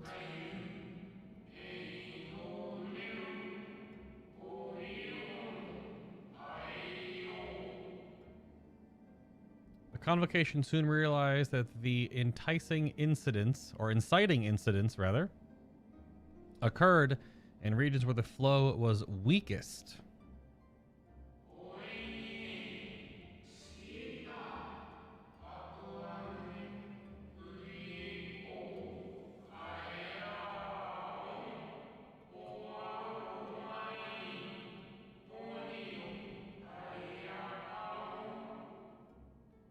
Correlation without clear cause, ultimately. Nevertheless, on closer study, a stagnancy of aether was observed in nearby currents. And so they sought a means to harness the forces of darkness, of activity and growth. Thus was Zodiark conceived. No less a power than a god's could set right the laws of nature and quicken the flow of ether within the star. Precisely. With the advent of Zodiark, our end was averted.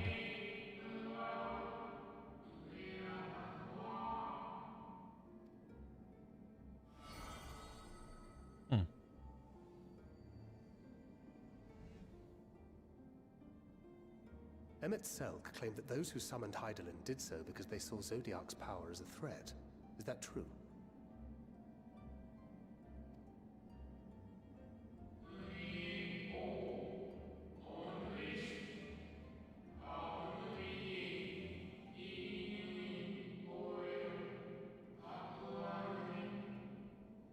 Indeed, there was a faction opposed to Zodiark's creation, but their aim was never to unmake him.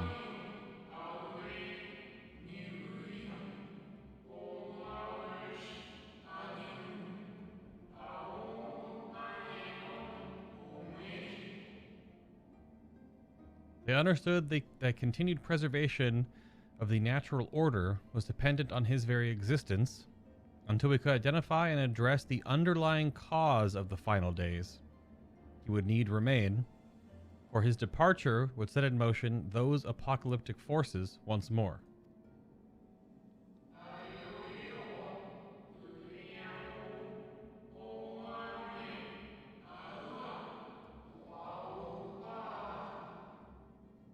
Hydaelyn recognized this as well, and so rather than destroy, she sundered Zodiark herself and the star into lesser reflections that she might confine him into this place.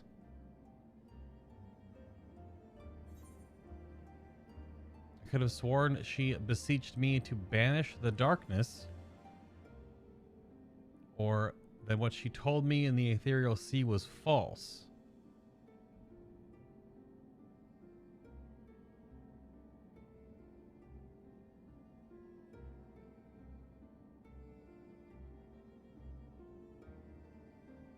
It was Agatha all along.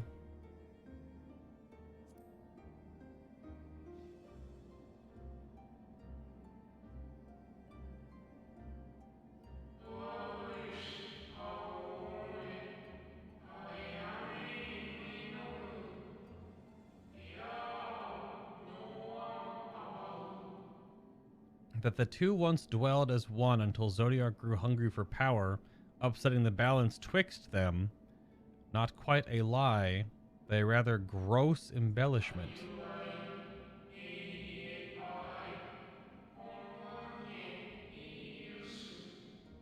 But knowing what you know now, you must surely realize why she might opt to obfuscate and mislead.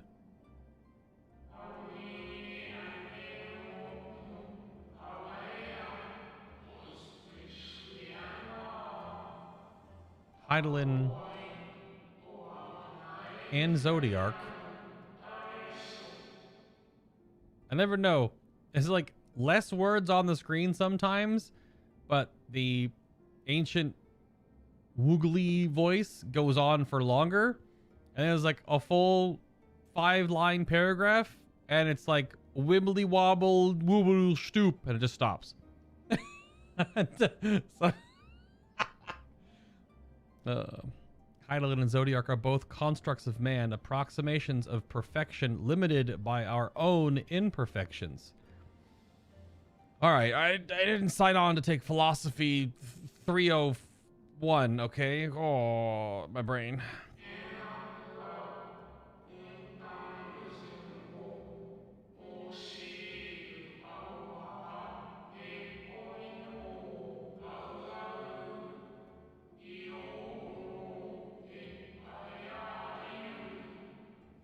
Zodiark was, without question, the more powerful of the two, having been born from the sacrifice of half of Aetherius' population.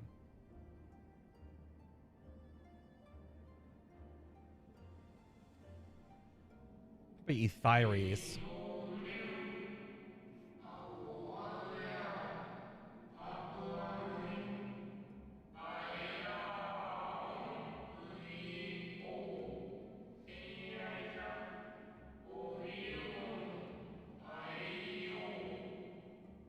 Thus was it necessary for Hydaelyn to commit herself wholly to his defeat. Still more effort was needed to confine him.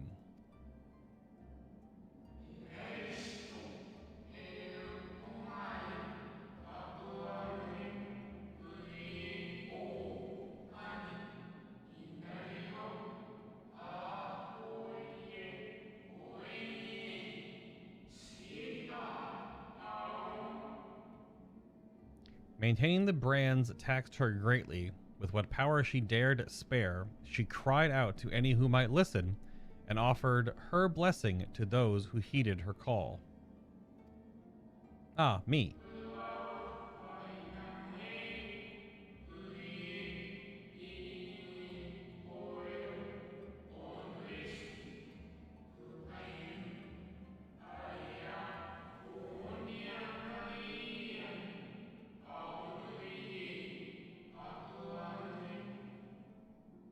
Though it was likely within her power to do so, I believe she did not wish to speak of Aetherius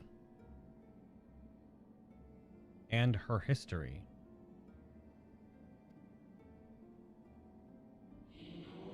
Aetherius. Aethires?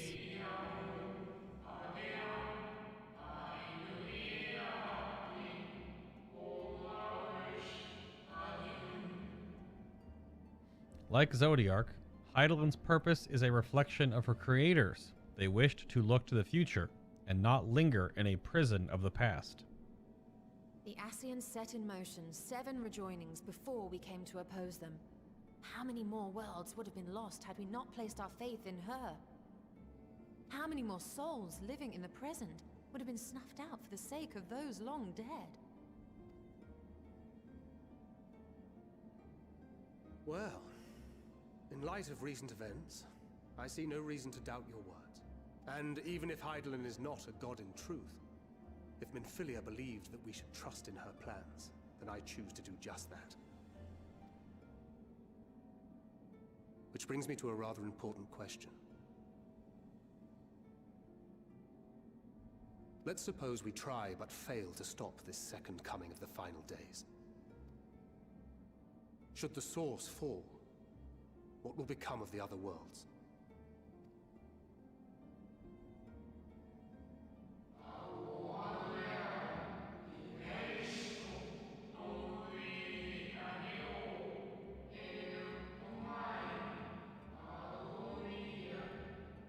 The nomenclature is more fitting than you know.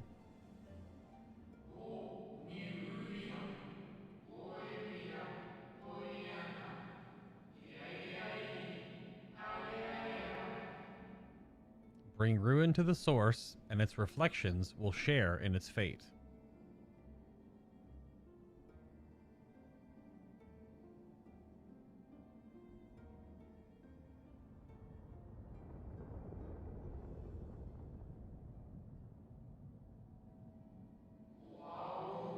Ah, it is ready. This way, if you would be so kind.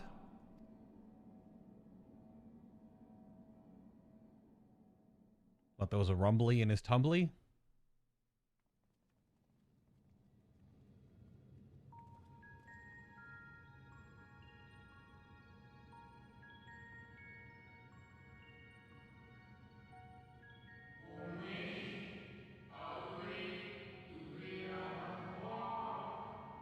A beautiful sight, is it not? I guess. Yes, but what is it? My thoughts exactly.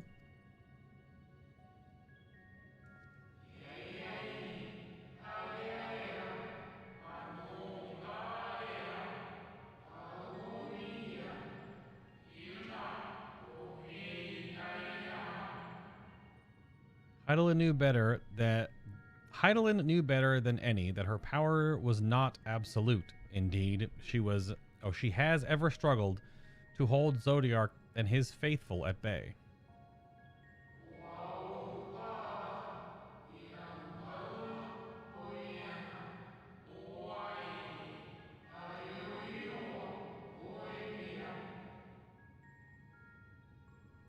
She feared the worst, and so made preparations.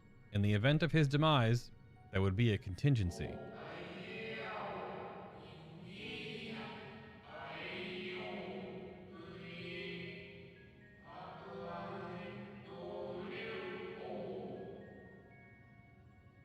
Oh. It can bear people to Aetherius for safe harbor.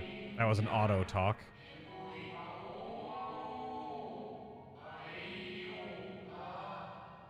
You need not go far to find its pilots. In fact, I should be happy to take you to them.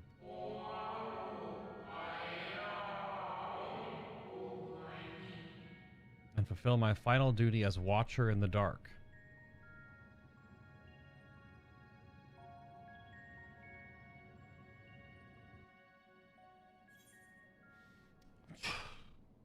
Yeah, why not? Good grief. Yeah.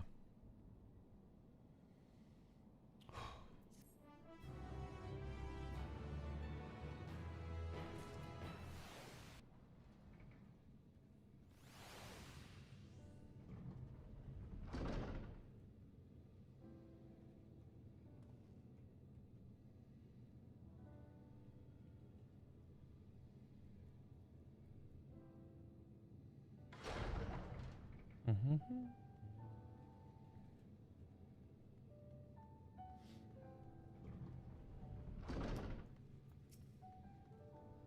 should very much like to hear more of this extraordinary story.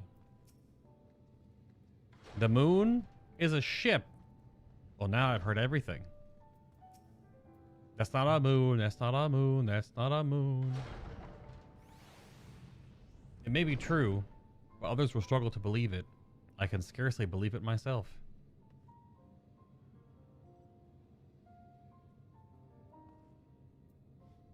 All right, big man.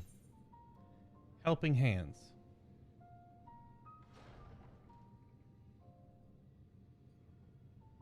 At long last, the Watcher is ready to fulfill his final duty by giving me 1,211 gil. The time has come for you to be on your way. The crater at the heart of Mare Lamentorum, where Zodiark was imprisoned, is not so easily traversed, however. Let us call upon Argos, the familiar whom you met earlier. He should have no trouble bearing you across. The puppy? The Doge? As Hydaelyn created him as a goaler, so too did she create Argos as the guard. Oh, me as the goaler. How is that? That's an old word. Yeah, goaler. Oh no, that's just the other. So I was pronouncing it as I read it, but that is just the Old English spelling of the word jailer.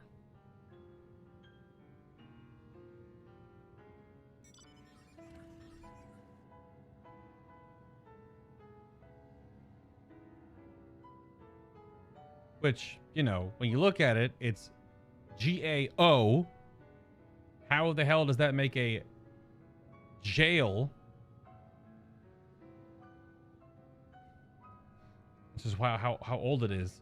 It's from like the early 1800s. Yeah, that checks out. Why not?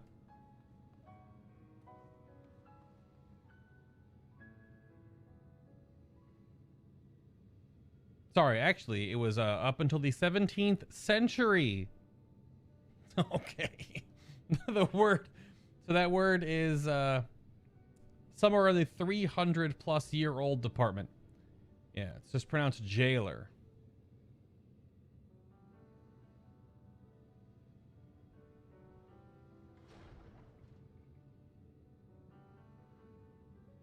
Yeah, just pronounced like jail. She created Argos as the guard. It is his nature to appear when needed, and yet he is nowhere to be found. Strange. Mayhap the imbalancing of Aether has affected him.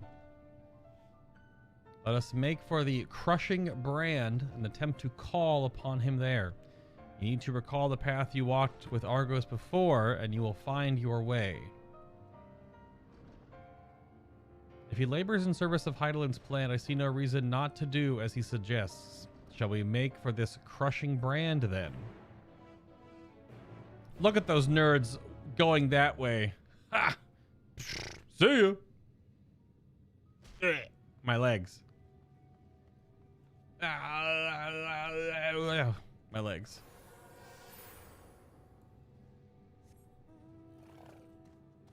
Yeah. Yeah. G-A-O-L is the old English pronunciation or spelling of jail. Which, again, if you look at it with our understanding, it would be like Ga-ol. Because it's Ga and O-L, but I can't remember how to go. It's over here, right? And there's the little connection.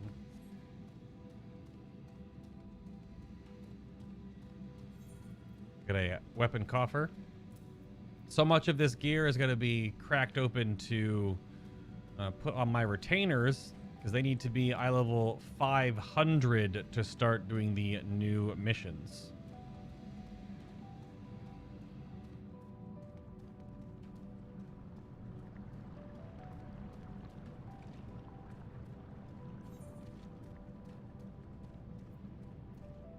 sort through it all later. As well as the gear over here, too.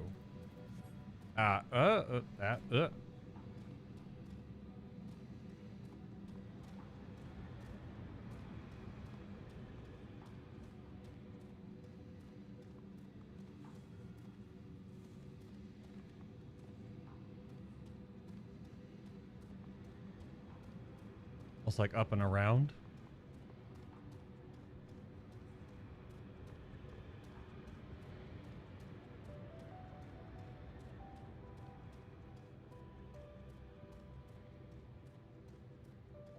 Can't make that jump, can I? Hey, no.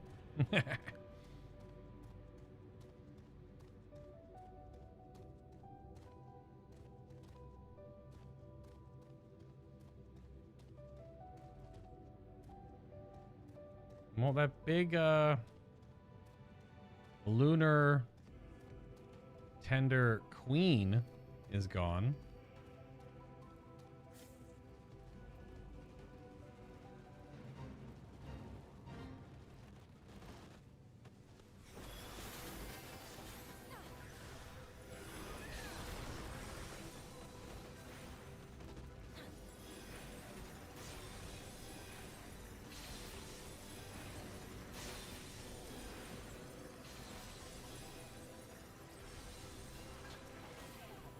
This warrior out real quick with this fate. Why not? There's 2 warriors here.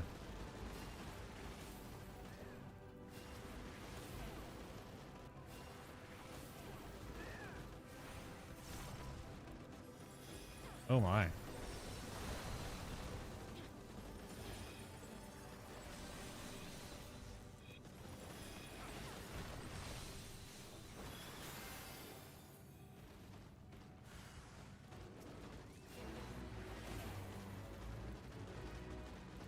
I know I'm going to need a lot of bicolor gemstones for crafting, I imagine, so. That was a lot of noise. The place we seek is just ahead at the Chlorophosgrot. Chlorophosgrot. Yeah. You see, Argos cannot manifest without sufficient concentrations of ambient aether. You should be hard-pressed to find a greater confluence than inside this cavern. Follow me. Oh, I meant to talk to the other 3, but alright. Whoops.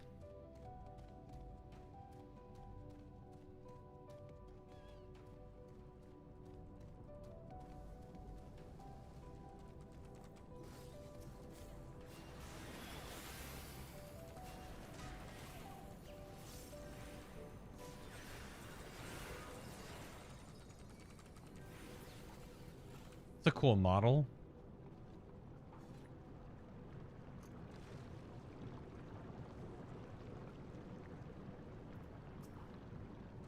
Curious, this place doth call to mind Plaina, home of the Nomu.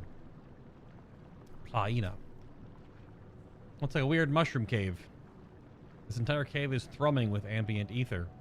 Alas, any further analysis will have to wait. The guard of Zodiac's prison, eh? Blood-red eyes, slavering maw, and built like a behemoth, I'd imagine. Let's hope he's friendly. Huh. Yes, here will do nicely. The lunar sponge guy. Draw ether from the ground, which is then dispersed in the air. At present, however, the ambient energies are not quite sufficient for Argos to manifest. Might you be willing to spare some of your own to help the sponge guy along? I gotta give the sponge my ether. Oh, it makes a squishy noise. Or at least it did. Momentarily. Lunar sponges. Sure. It's not the craziest thing I've seen today. Is Doge. Yep. Hello. Argos manifests in a flash. He seems glad to see you again. A most fascinating creation of Hydaelyn's, would you not agree? Should the need arise, he is even able to create reflections of himself on a whim. Though I assure you, it was no reflection which accompanied you earlier to the brand. No, Argos was quite either eager to be at your side, as he is now, it seems. I cannot recall when he last he showed such an affinity for anyone. Indeed, I thought him more likely to shy away from you and your companions. Perhaps it was more than a sense of duty that compelled him to aid you before. I don't know. As for your companions... Oh, good grief. Unexpected, but greatly appreciated. I believe we are all ready. Let us return outside that you may cross the chasm. By flying on a golden long-haired dog. Long golden-haired, braided-haired dog? On the moon? Did I mention we're on the moon yet?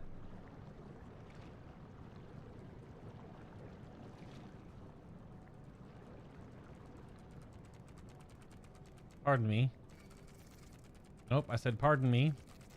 Nope, pardon me.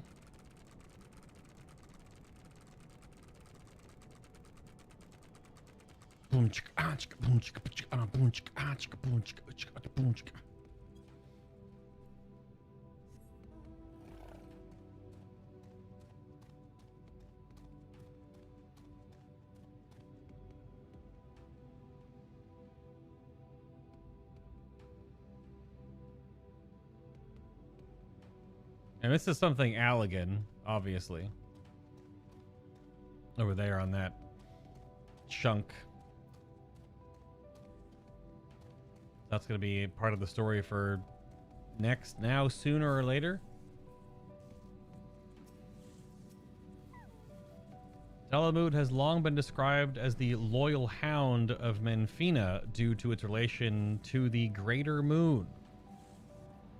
It seems highly improbable, but not impossible for ancient peoples to have known of Argos, but now I wonder whether there is some connection. I was expecting something a little more intimidating and less man's best friend. To whom would Hydaelyn entrust the command of so grand a vessel, I wonder? Is dog. Argos favors you with what could almost be described as a conspiratorial grin? Conspiratorial? Conspiratorial.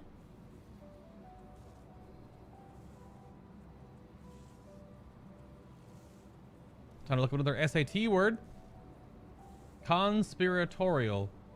Relating to or suggesting of a secret plan made by a group of people. Like, so it's a derivative of like to conspire. Or conspiring, conspiratorial.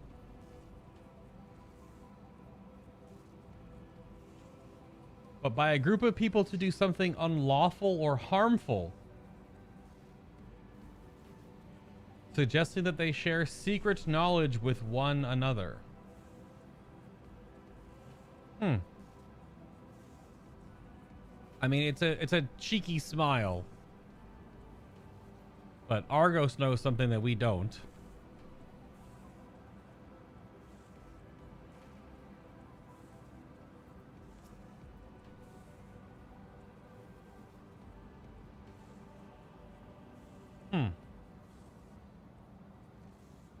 What, Bob? What?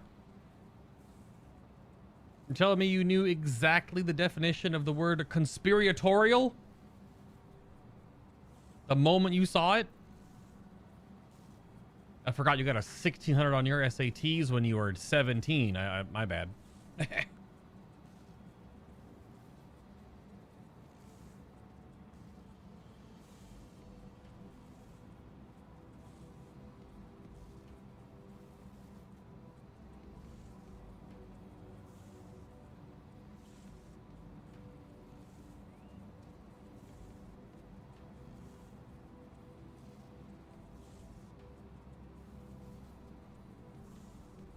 Yes, because I passed sophomore English.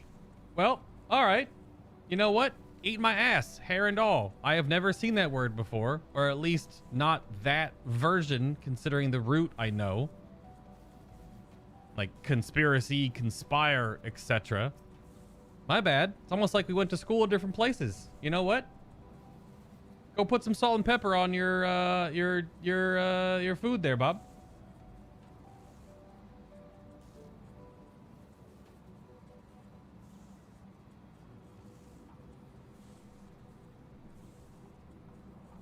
Yes, conspiracy. How often do you see the word conspiratorial used in normal vernacular?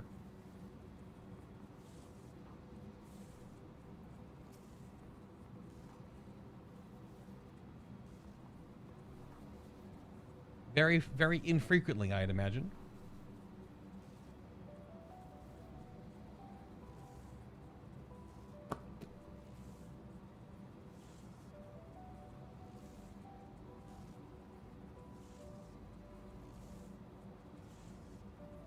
Cool. About 3 times a week? Yeah, okay. My ass.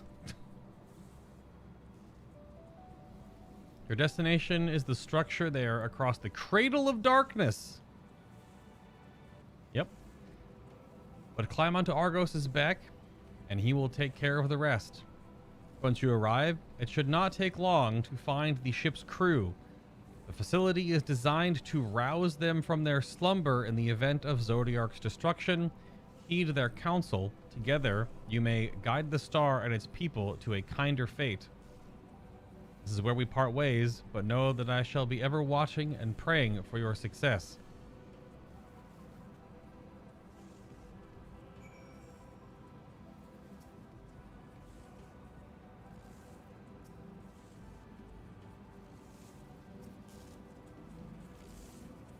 Our allies' assurances notwithstanding, we cannot be certain what awaits us on the other side. So perhaps it would be best if we did not all go at once. I propose the 2 of us cross first, while Thancred and Urianger wait here. Okay.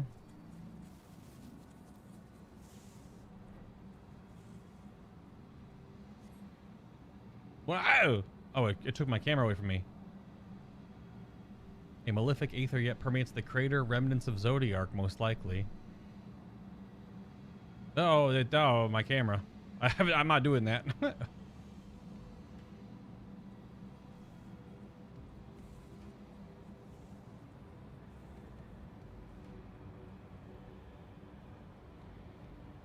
Just a little further.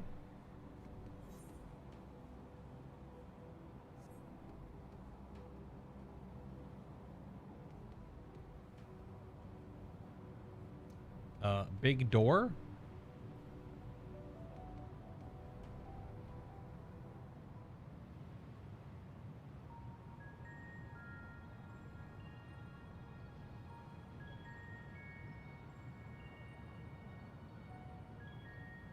The structure is enormous, though that is hardly surprising given the size of the average Amorantine. Weren't they called something different before? Like Amoradians? Or was that Mr. Happy reading it as well? Instead of just Amarantine.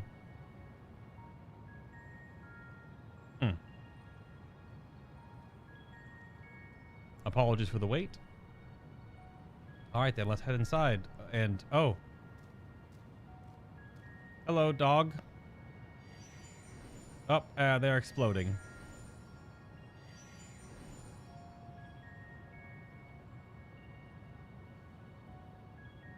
Most intriguing. A means by which he conserveth energy, mayhap.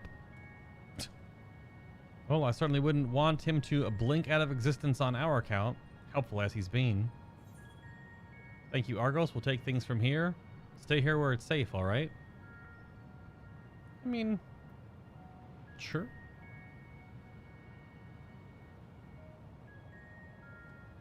If Argos is to remain without, let us not keep him waiting over long.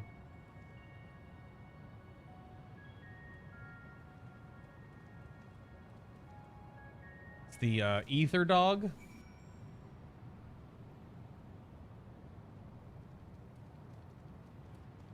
Just to fly back across, I assume. Okay. All right, this is some big mount energy.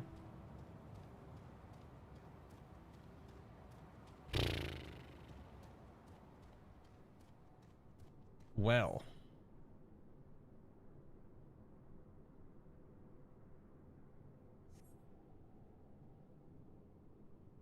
It's a lot of space. In space. It's just like real big. But I guess if you size yourself up like 4 to 6 times larger, if you were a big space ghost thing, it wouldn't feel so large. Truly a marvel beyond description. The scale is reminiscent of Amarot, or rather, the replica we visited on the first.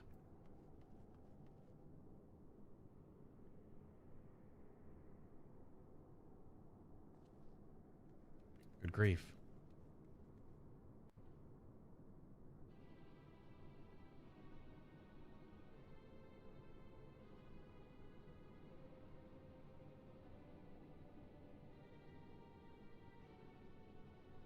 Colored crystals again.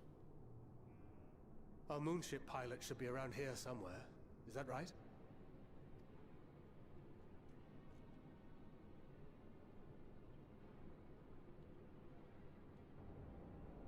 Oh. Are these what I think they are? Yep. Yep. Yep.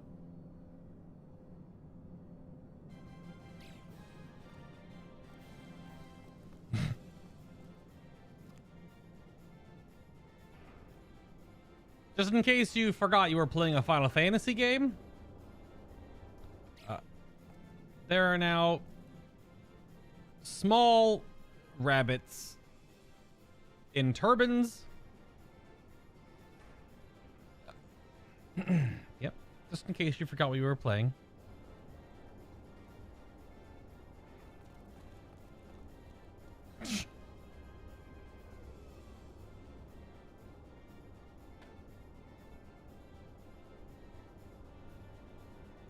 All right, they're adorable, yes. Are there going to be plushies of them that be sold on the Mog Station store for like $24? Probably yes.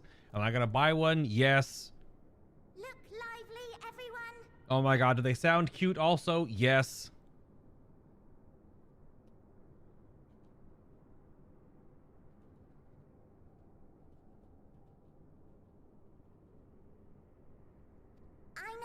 I know. This 1243rd inspection is a mite ahead of schedule, but it is of the utmost importance. For Zodiark, alas, is no more. As of now, our mighty moon has a new purpose: to bear the people of Aetheris to safety. Aetheris? Yeah, okay. A play on ethereal. Or at least that's what I thought originally. Our time has come, my friends. Ugh. You're adorable and I want to throw up.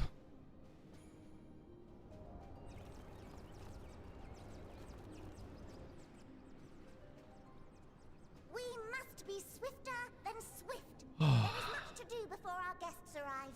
Well, we're already here. I expect your workstations to be immaculate. And don't forget to relay our signal to Aetheris. Questions? Yes? No? Maybe so? No? Then hop to it!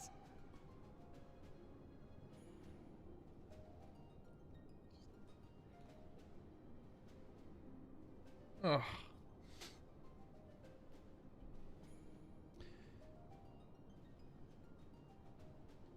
Alright, I'm back. Thought my head was gonna blow up.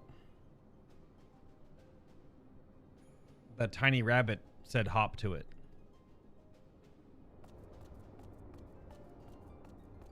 Of course they did.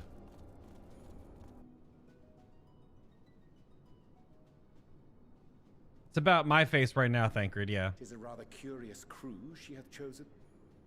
Their endearing forms intended to ease the passengers' hearts, perhaps. Perhaps. Thancred's brain. You just see it. You zoom in enhance right here. It's just oozing out of his ear right now. Whew, okay, well.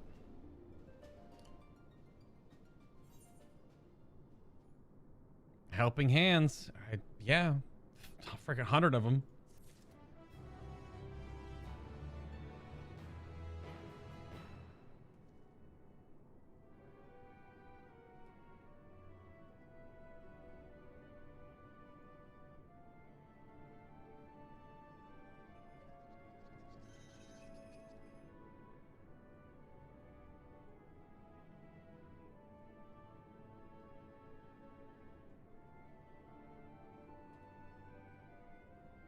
Wait, this is not Final Fantasy XIV music.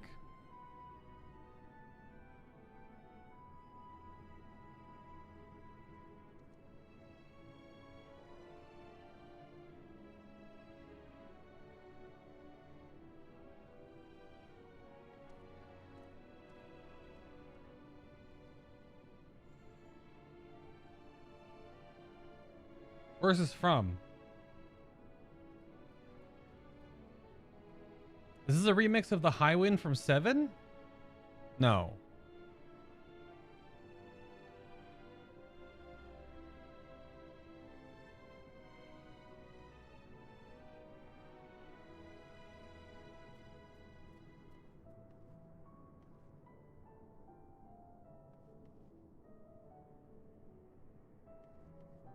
Can't think of it, but it's definitely not from 14 specifically. All right. Yes, I did see how the next quest is also called a hairy situation, but it's spelled hare, H-A-R-E, which is a type of a rabbit.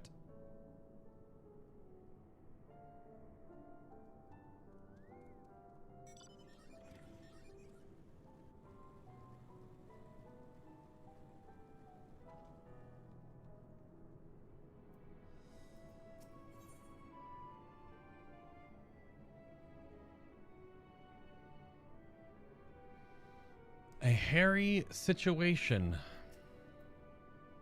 I find Urianger's reasoning somewhat flimsy, but the crew seems amicable enough. Given the present crisis, Hydaelyn doubtless sought to facilitate cooperation betwixt pilot and passenger. Indeed, 'twould require a heart as hard as diamond to raise one voice in anger to beings possessed of such profound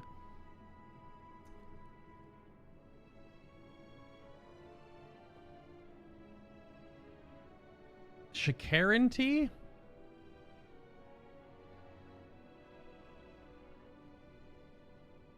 No, it's saccharinity. But they what? They're bunny rabbits. I have an eyelash.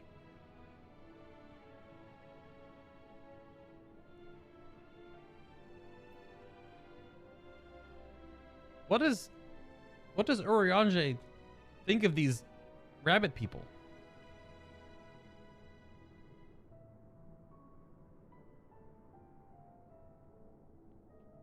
What the heck? I think Urianger likes them. Quite a bit. So Thancred's dumbfounded expression suggests he is still struggling to comprehend the spectacle he has just witnessed. They must be the Loporrits, mentioned in the Watcher's records. Not at all what I expected, but the Watcher did bid us heed their counsel. I assume the one who gave that rousing speech was their leader, that we might have to ask about in order to track them down. Come on then, let's be about it.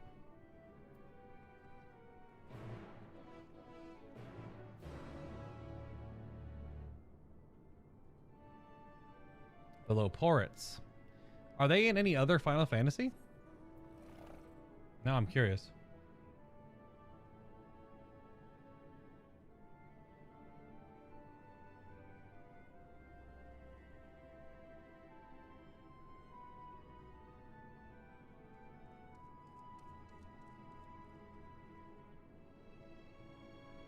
I don't think they were they?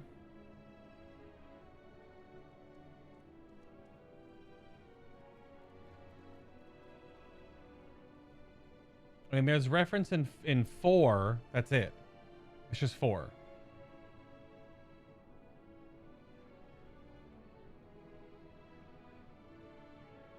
So they're called something different?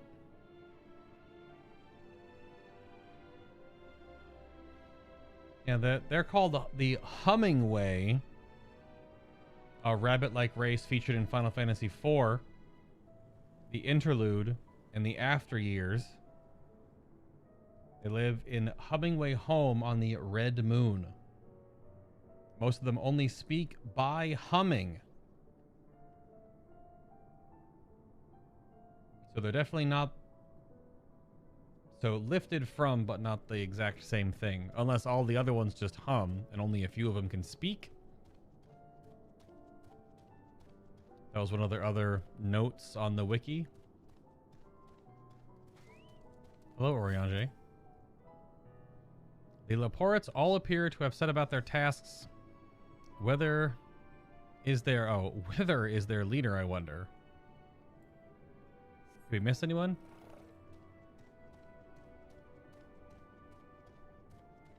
Mender and Junkmonger. They're just standing here. Hello. Okay. You just the... Yep. Like how the Junkmonger sells the regular crap. Just the current level bracket you're in gear. They're just standing there. They don't have a place to put them. Boosting way?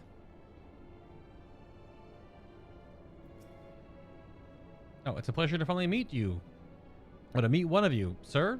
I'm just preparing this and that for when more of your kind arrive, so you can all feel at home. This was the thing they were coming out of. Yeah, there's still more of them.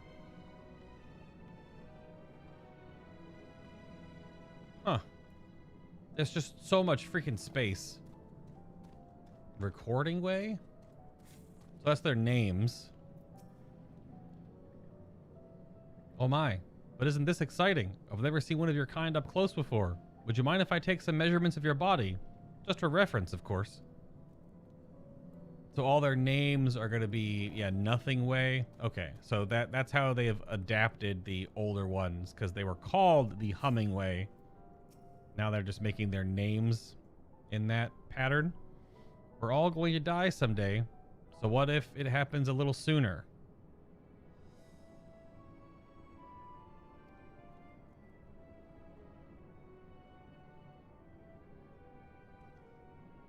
Okay.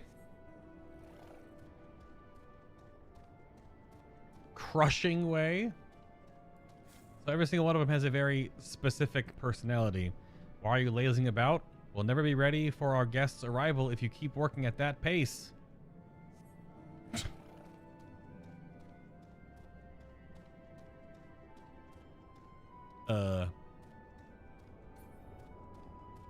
Looks weird flying in here because of the splitting way.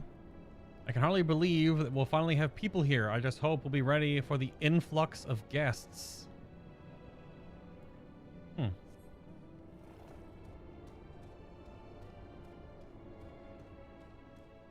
This is a giant Smurfs reference? What the? I only saw them from a distance, but their fur was brown, if that helps at all. Oh, yeah.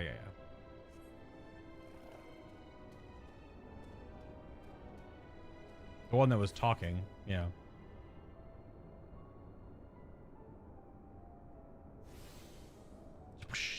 Camping way. Is there a... Oh, trading way.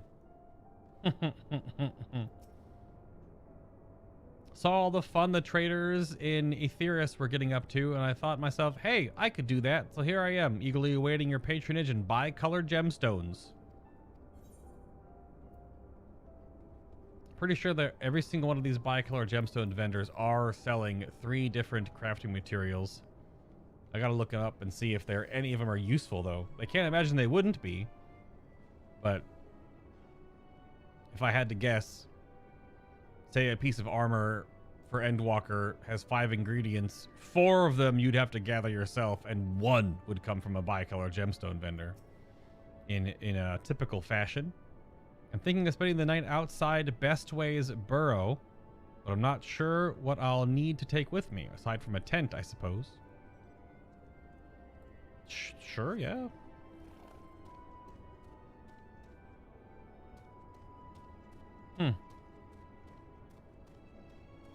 So they are over here. Shipper Loporrit.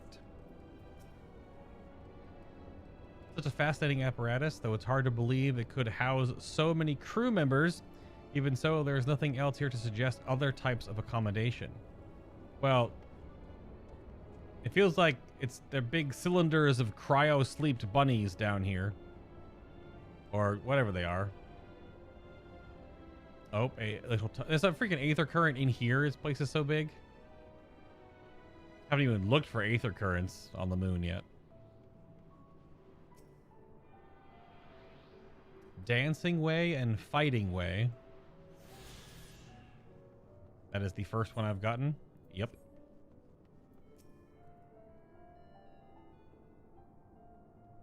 Or that your kind hop about when they hear music. Is that true? Can you turn it off?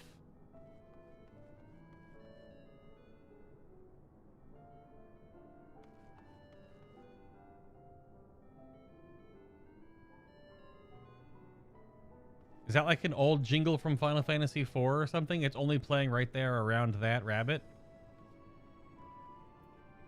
There's like 4 in here alone? Really? Oh my god, yeah, there's just one right. Okay. I've decided to form a fellowship of protectors to escort people as they arrive, so relax, you and yours are in safe paws. Very, very safe paws. That is a big carrot? Parsnip? Purple carrot? Of course, because they're rabbits. Even though, actually, it hasn't been proven that most rabbits don't actually really like carrots very much. They like mostly green vegetables and things.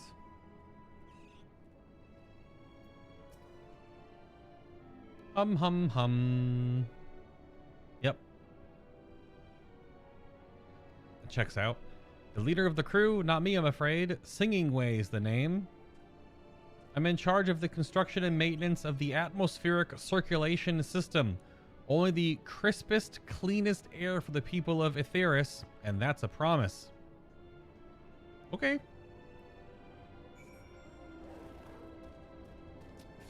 Fair enough. So the one that was north of here, I must have missed it, like around the corner. Or it's up above? No.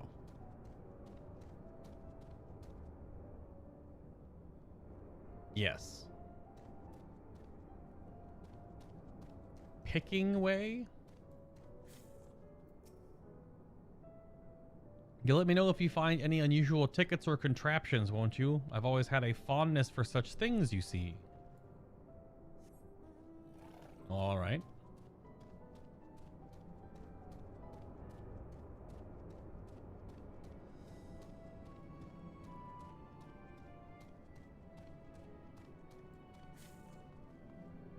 Weaving Way. What do you think of our clothing? I'll have you know I'm the mastermind behind its design. Fair enough. Blem, blem, blem. Leader? No. Sleeping Way. My job is... perhaps I'd better ask. I mean, it's a bit of a Snow White reference there, I guess. But also, Smurfs. Like Harry said. All of them have a very specific job.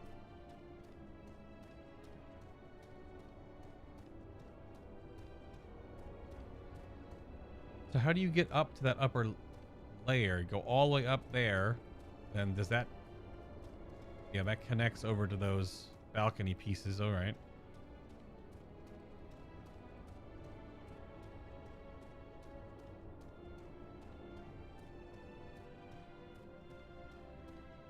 Snappy Loporrit.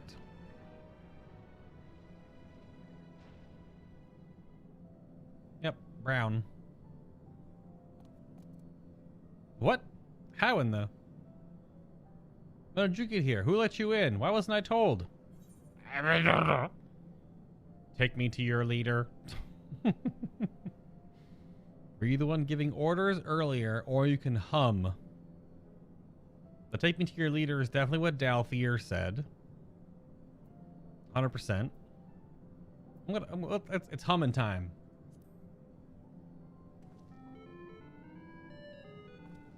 What the hell? How did I make that noise? What was that supposed to be? What was that supposed to be? Your humming, if one can even call it that, is atrociously off key. It should sound more like this.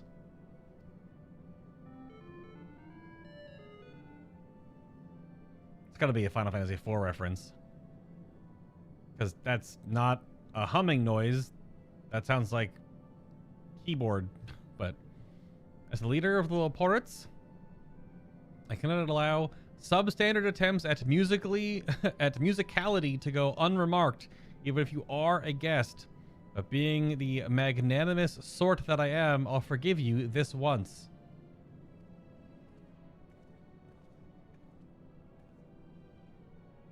Well, well. Looks like he beat us here. Your friends, I take it. Is this all of them?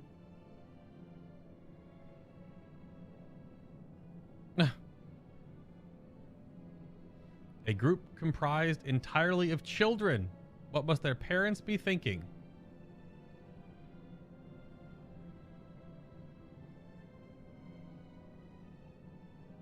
Fair enough. I would go for some chalky milk right about now. This isn't a nursery after all, though perhaps we should build one. Or did we build one already? No matter. You didn't worry your pretty little heads. All will be well, I promise. So that's just a nod to that. Clearly the Loporrits are old. And we are not. But goodness me, we shouldn't be standing around around gawping. I must take you to meet the others.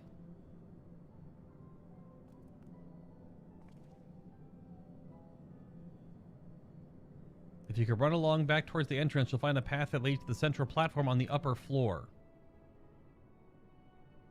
There's no wrong way to reach it, but it's the large glowing ball at the center if you should find yourselves lost. I shall gather the others and meet you there. Alright, so they're all like thousands of years old or something, most likely. Well then, back to the upper floor it is. I mean, Urianger is apparently 26. Speaks like a 76-year-old English teacher from some college that translated Old English for 40 years of his life, and all he can ever think and speak in now is that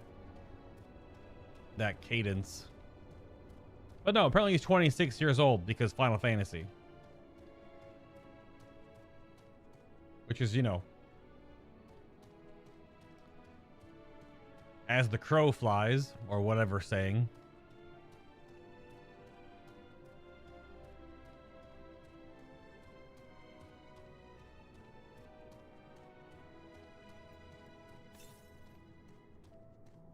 Southeast. So tucked away in this corner over here. And before it's down below. Yep. Oh, it's outside? In the cave on the way in? Frick.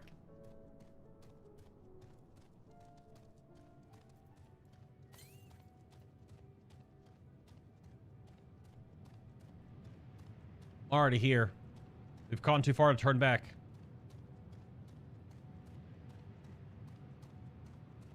I can just teleport back inside. Hello?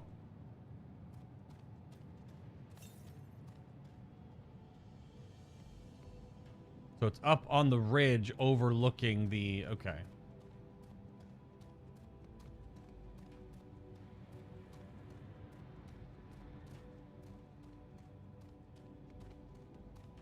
weird moon jellyfish things. Okay. I guess they changed size. I don't know if I can jump down here. Probably not.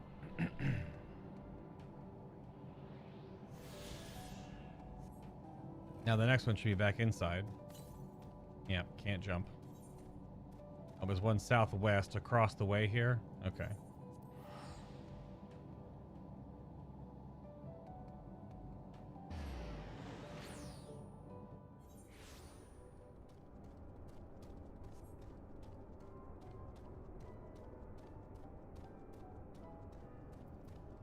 The other way doesn't have stairs.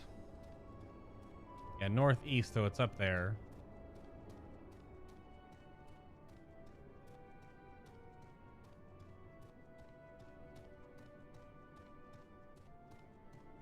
Or there? Are we here?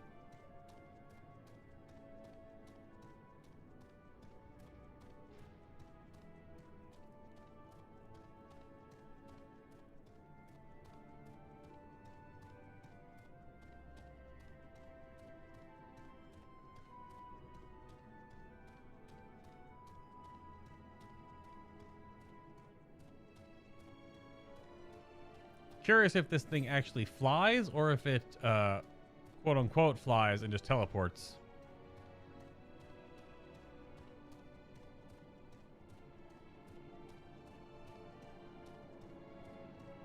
I feel it has like big teleport energy, but also a Final Fantasy game. There usually is a ship in every Final Fantasy game of some description. Flopping way and wobbling way. Me? You speaking to me? Ah, but of course, I'll answer any questions you may have. Who are you? I'm the manager and operator of the central control sphere. It regulates every single facility here in Bestway Burrow. If anything were to happen to it, the whole place would stop working in no time. It's very important, and so is my job. So what is this place then? Bestway Burrow is where the Loporrits live and work in honor of Hydaelyn. We're all doing our best to make the moon a suitable ship to transport everyone. Yeah, so the whole moon moves, so it just teleports. If it's about to like Death Star around, be able to ride someday soon, don't you worry.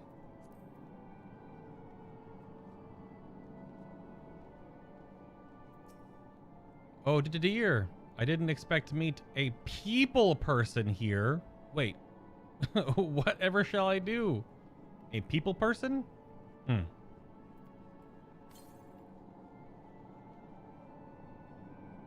mapping way. Visitors, at last. Welcome. Wait.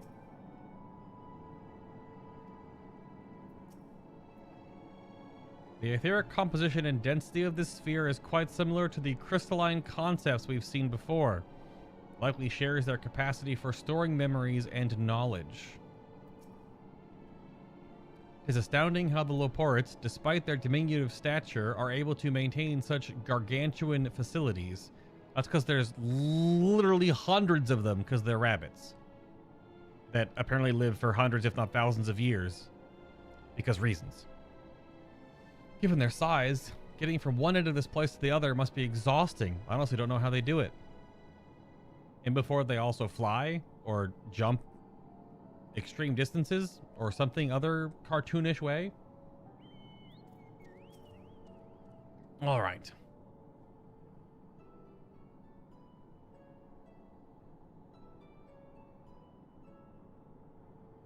Right, of course. Introductions are in order. My name is Livingway, and we are the Loporrits, created for the express purpose of commanding this ship and bearing the people of Aetheris to a brave new world. So it's Loporrits, like hop, not Lopor, even though there's a double R. So Loporrits. Gotcha. More specifically, I am the one whom she charged with the execution of her most vital plans. You might say I'm her right paw. Oh, it's so adorable. I still am gonna throw up. Nothing weighs the name, map reader and navigator of the heavens. Oh, good lord. Mm-hmm. Pleasure to meet you all, but I'm still trying to make sense of this. Of this. Confusion and bewilderment are completely understandable. Fear not, I shall walk you through it. The people of Aetherius, through no fault of your own, I'm sure, set in motion a series of events that, unfortunately, culminated in Zodiark's obliteration.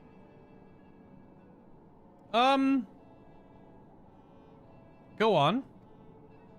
Acutely aware of the imminent crisis, your parents sent you little ones on ahead while they began the necessary preparations.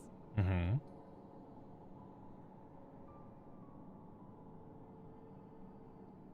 Still not following? No? Very well, I shall elaborate further. I mean, you're like thousands of years old. It's whatever.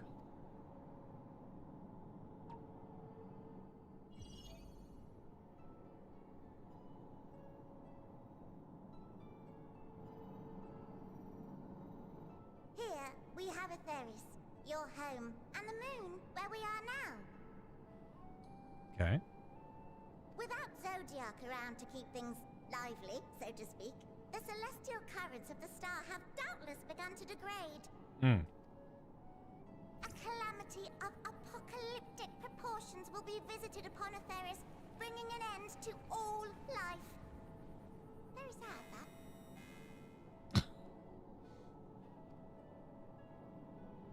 So too hath the Watcher claimed. By thine unperturbed countenance, I gather this eventuality was anticipated. The doom and gloom.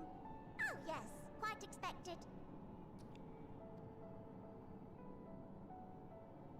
Imagine, if you will, that Aetherius is a delicious carrot that I've forgotten to eat and left out in the midday sun. Oh. The most earnest wishes or prayers will not stop it from rotting to the core. So sadly, there's nothing to be done but to abandon said carrot, Aetherius, in case the metaphor is lost on you, to its grisly fate. Mm-hmm. And this moon will serve as the vessel to deliver us to a new home. Just so! We will gather up as many people, supplies, and resources as our stores will hold. And then, once everyone is aboard, it's off to another star. So, doesn't teleport, actually uses gravity and starts flying itself through. How will it slow down? Okay, sure. Also, the ramifications of this is pretty wild, considering that... Is this hinting at where the patch content and next expansion are going to go? Like, how long does this go? Does this actually transpire? Will this not transpire? Will we save Aetherius / Eorzea? Eorzea is a continent, though, not a planet. The source? Question marks. At least 3 of them. Easier said than done, admittedly. For one does not simply hop from star to star on a whim. Which is precisely why we've spent countless years constructing the most propulsive of propulsion systems. Propulsive? We ought to make it to our destination in 2 shakes of a rabbit's tail.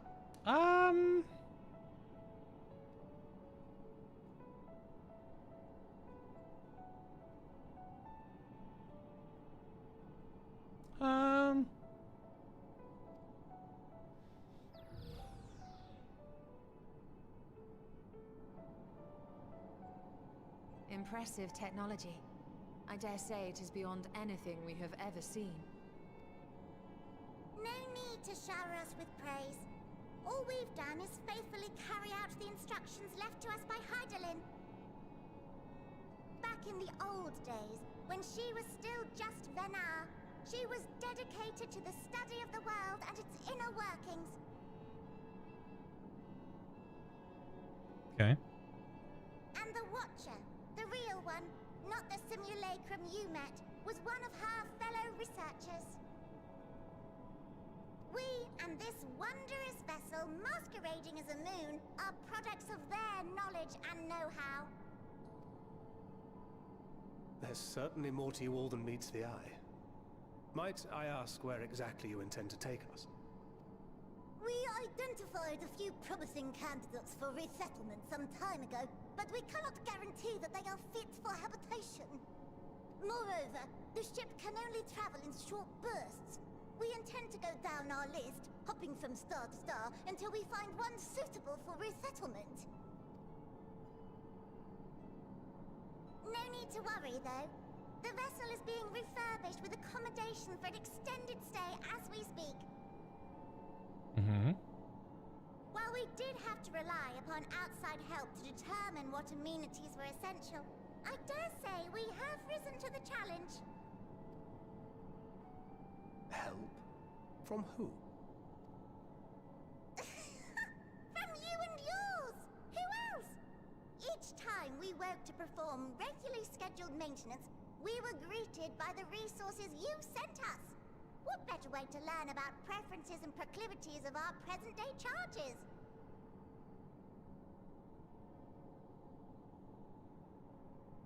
Wait, what? Ah, but you're still adorable little children. Perhaps your elders were responsible for the deliveries.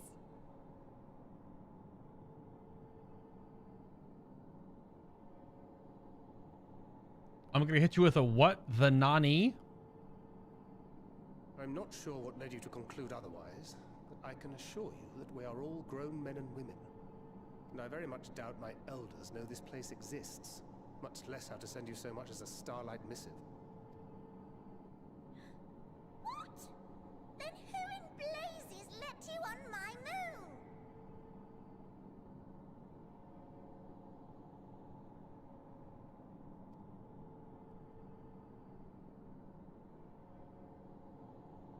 Heidelin herself led you here. You don't say! Well, that's really not children. Then why are you so small and stunted? Like little baby carrot people.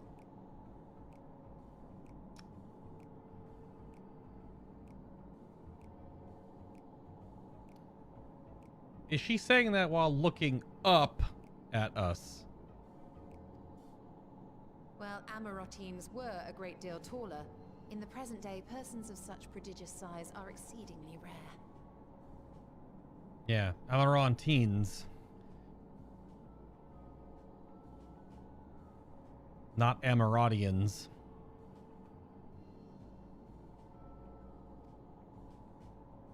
So, you're saying everyone's not like the Watcher?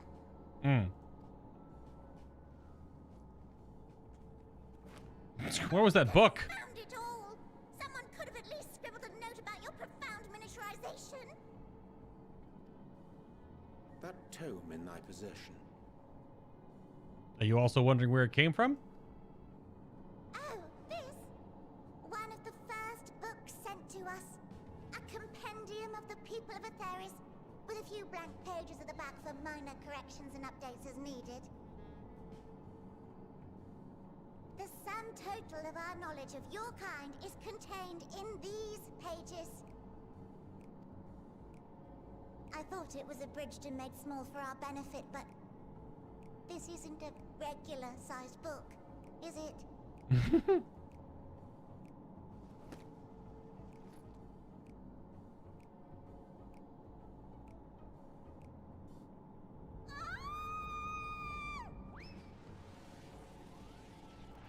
So painfully cute.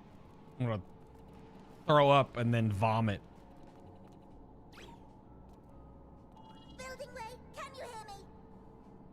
Yes, we're all very busy. Oh, it looks like art from Final Fantasy IV right here. Change of plans. I need you to rebuild the domiciles at 1/3 the scale. All of them. Yes, all of them, and but me no buts. See to it with all speed. And but me no buts. Perhaps you could tell us a bit more about your terrestrial collaborators. Yeah, who the hell? Yes, in due time. But first, I'd like to hear more about you, if it's all the same. I'd rather not risk any other complications due to outdated knowledge of our passengers-to-be. Fair enough.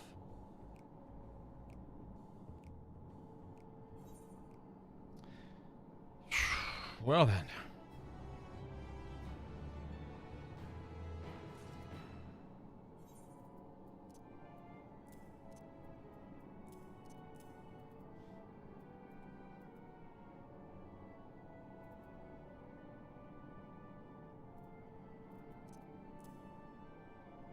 Many coffers handle it.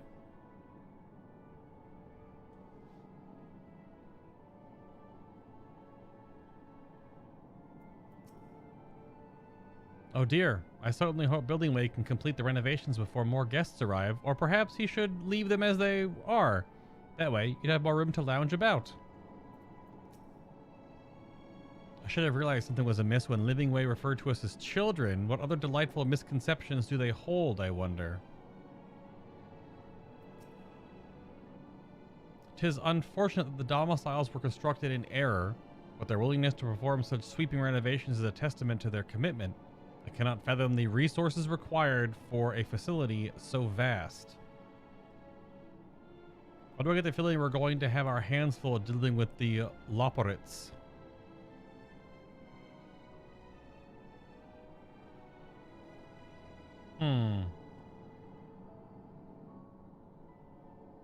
I have no idea, Destora. I've been thinking about who it would be this whole time. I don't know.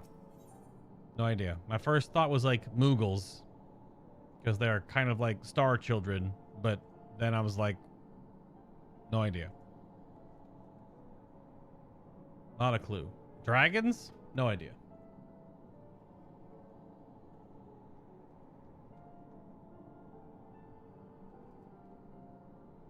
A taste of the moon. So we're about to have some cheese, I guess? If that reference is going to keep going. Also, purple carrot juice. Yup. Giving me a 390 eye level item from 2 expansions ago. Because purple carrot juice.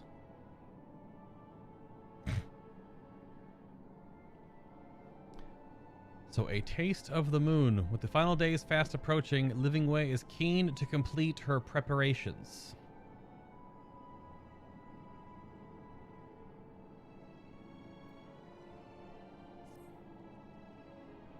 Right then. Now that you're here, we need you to teach us all you can about your people, and quickly. All of it? Okay. It won't be long before the final days are upon us in all their terrible grandeur. So it is imperative that we are prepared to receive our passengers to be.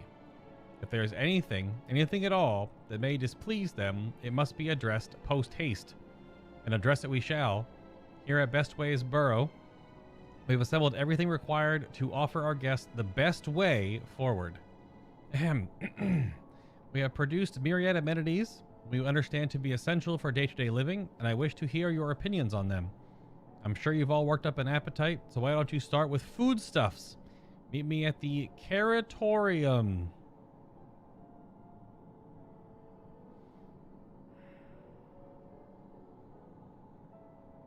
And we'll see about filling your bellies. Mappyway's little jump. She does not want for enthusiasm. The notion of Aetheris rotting to its core being a matter of course is rather concerning, though. Nevertheless, let us take this opportunity to learn more about the Loporrits and this vessel.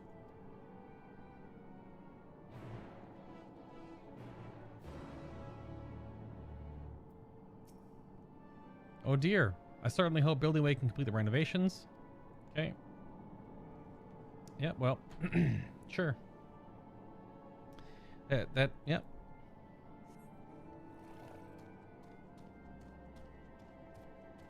Is there another Aether Current up here? East. Well, I can't go east, so that's down here through a different door, maybe? But we're going this way now, so later then. Hey! Oh, it's a long way down. Oh, okay.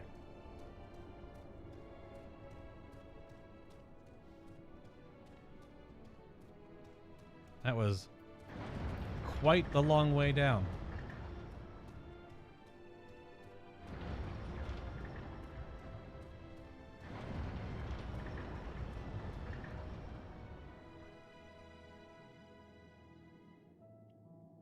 Good grief.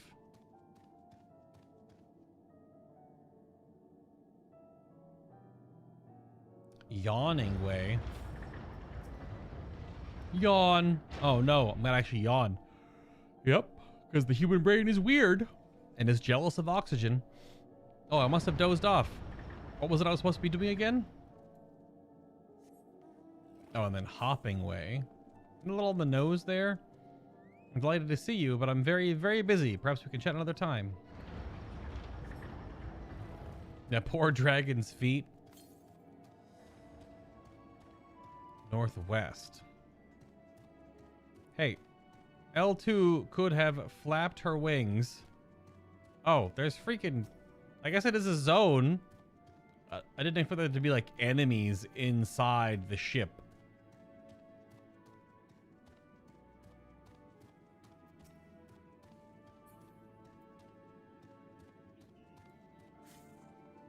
Oh my god, I have to jump all the way up these stairs. That's funny. Well, it's like a weird bee thing.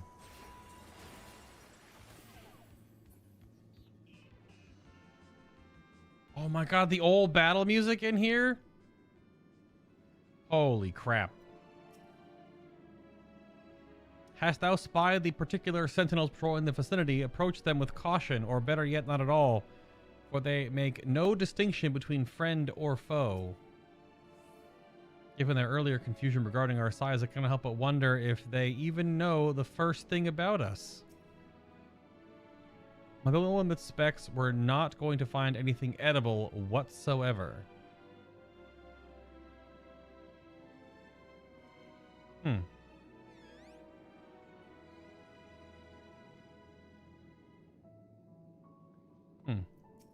Cooking way. Yep. You're a lot smaller than we expected, but I trust you still have large appetites, yes? Some of us. Welcome to the Curatorium. Here we create prototypes of the various sundries required by our soon-to-be passengers. Allow me to introduce the head of foodstuff production, Cooking Way. Pleasure to meet you all. Our work has involved no small amount of trial and error, but after that, many cycles of painstaking labor, I dare say we have created the finest cuisine our guests could ask for. If it's carrots. I've learned all about the essential nutrients of a healthy and balanced diet from the reference material we've received, why I've practically worn the words from those invaluable pages. Naturally, we've also considered ease of growth and production. We will not wait for ingredients. We will not want for ingredients. I must insist you try some. We have fresh stock recently prepared on account of, well, because we just woke up, and we're all quite famished. Hop along the platforms here and you'll find a storage unit full to bursting with delectable delights. Help yourself to anything you'd like. Thinker gave him the shrug. Oh, come on. Animate them jumping up the oh, Square Enix, you cowards. I want to see Y'shtola jumping up the steps. Absolute cowards. I'm eager to hear what you think of our work. I'm sure there's some small room for improvement, but I'm confident you'll be satisfied. One serving's never enough. You'll be back for seconds and thirds, I'm sure of it. It's just going to be carrots.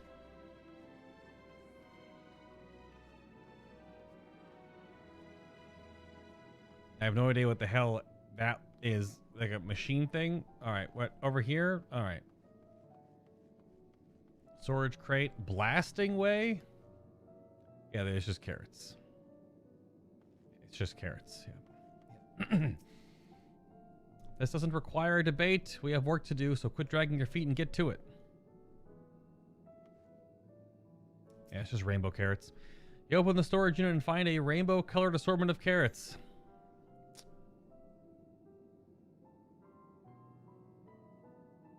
The ominous crimson, the vibrant yellow, the peculiar-looking blue carrot, the unassuming orange carrot. Take a moment to reconsider.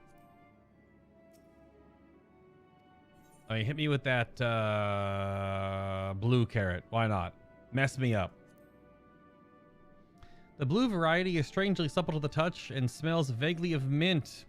Its excessive length and girth only adds to the dubiousness of this so-called carrot. Are you certain you want to eat the... Yeah, let's do it.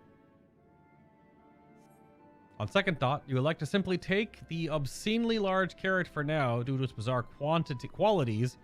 It would be prudent to ask Cooking Way whether it's safe to eat first.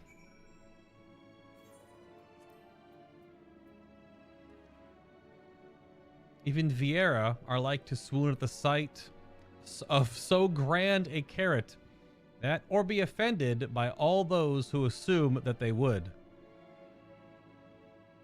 Is that flavor text based on the fact that I'm a Vieira? Hello? You'll have differentiating flavor text based on the race I'm currently playing, but you won't animate Y'shtola jumping and hopping up these giant stairs? Unplayable. Just completely unplayable.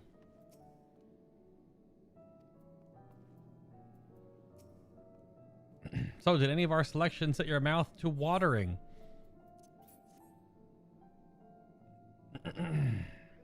Ah, yes, a fine choice. One of my personal favorites, actually. Please dig in. I'm eager to hear what you think.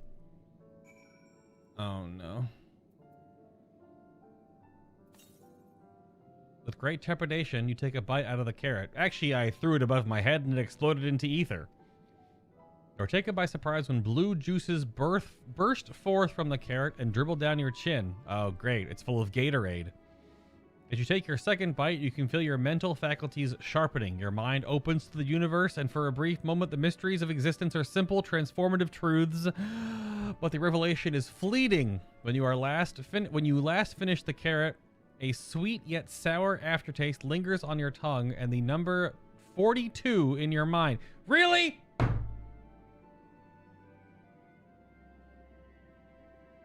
A Hitchhiker's Guide to the Universe reference in a giant room full of spacefaring bunnies.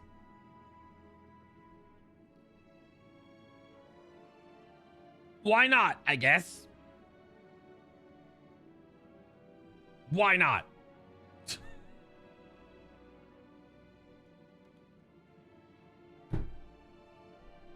Why not?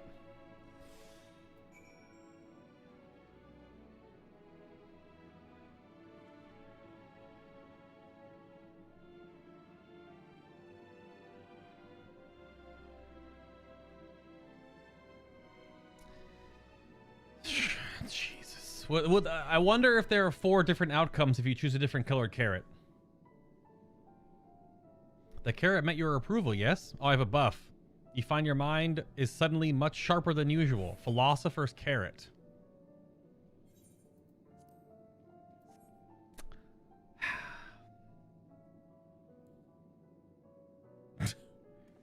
Just what? What the hell is going on? All the while, I'm doing everything in this game thinking that Yoshi P said in the interview, well, the 2 live letters ago, that the theme of Endwalker is platinum. And I have no idea what the hell he means by that, because I just ate a blue carrot and you gave me a Hitchhiker's Guide to the Galaxy reference via a talking rabbit.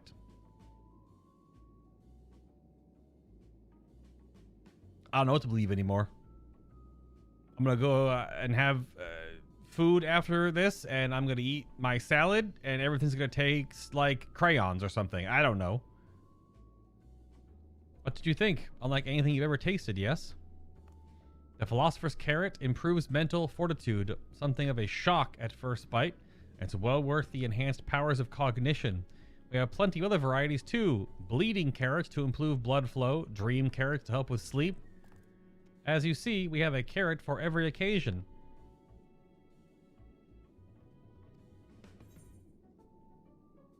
Oh, if you don't think that the Loporrits aren't going to become a playable race, I don't know if they're just skeleton jigged Lalafels, but they don't look like it because they don't stand with their arms out to the side and stuff. They could have used that Lalafell skeleton because they're short, and then made new animations for them, so they're not just because like the fat Makote people in Ulmor, they're just Lalafels. They're just scaled up, right? So I don't know if the Loporrits are just based on and then all the custom animations. But if you don't think they're going to be eventually a playable, that's like a next expansion thing potentially, but you just wait. Are you kidding? These carrots are extraordinary, but what if I don't like carrots? I can certainly see demand for this in Charlian. Yeah, that's what she says. That's kind of a joke. If she knows what Charlian is. Charlian? What in blazes is that? Yeah, okay. Yep. I take it you two had a wide assortment of carrots to choose from and naught else. Hello, cat girl.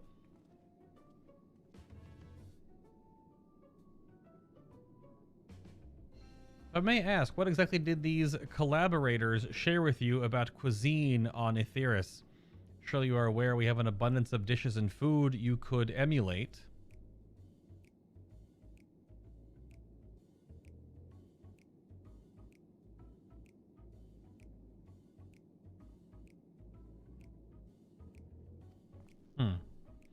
Of course we are, but, well, it was only quite recently that we established contact. Even holding a conversation was a struggle at first, so I imagine our surprise when they sent a mountain of books and documents with no clear instructions. The sheer amount of information was so overwhelming. If it wasn't for that encyclopedia I found, we would have been at a loss for where to begin.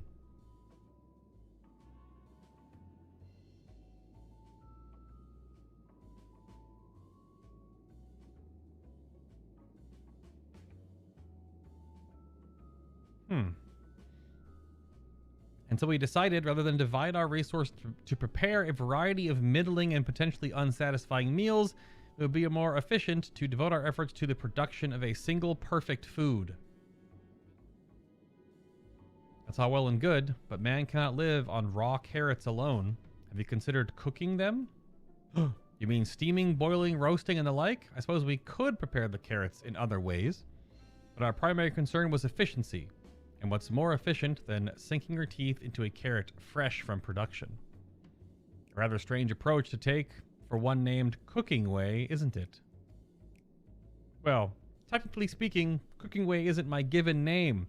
When first created, we were all named in the old tongue, you know, that otherwise impenetrable parlance of the Watcher speaks. Oh, so you were named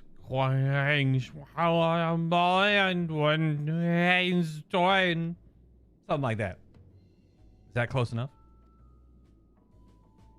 After we received a great tome of words, a dictionary that is, yes, from our collaborators, we learned our language, adverbs, gerunds, present continuous verb conjugations, just the basics.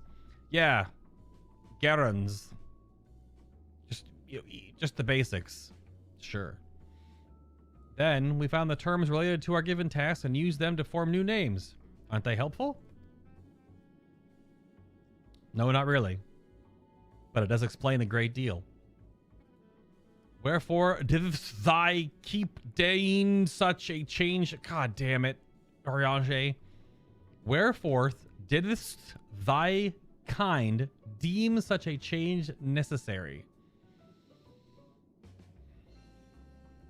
When the rest of your people arrive, we want to be certain they understand immediately what each of us does. Do y'all have name tags on or something? Do they all see the green text above your heads? Come on. You'd never be able to pronounce our original names anyway. I just tried. They're rabbits. Yeah, they're rabbits.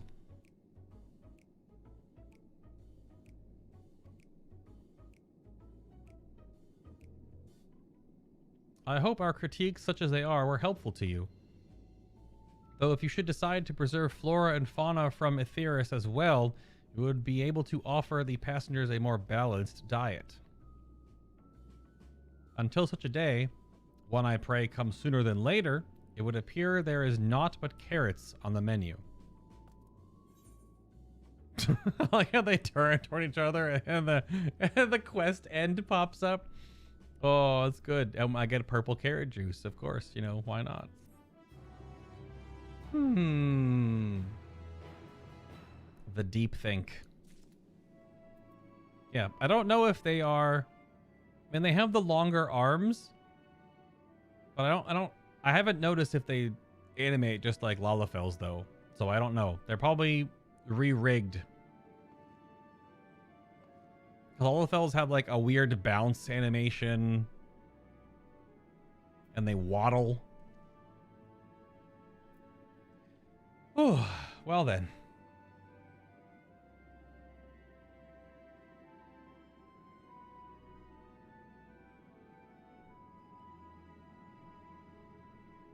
Styled a hero for the next chunk. Move this footage over.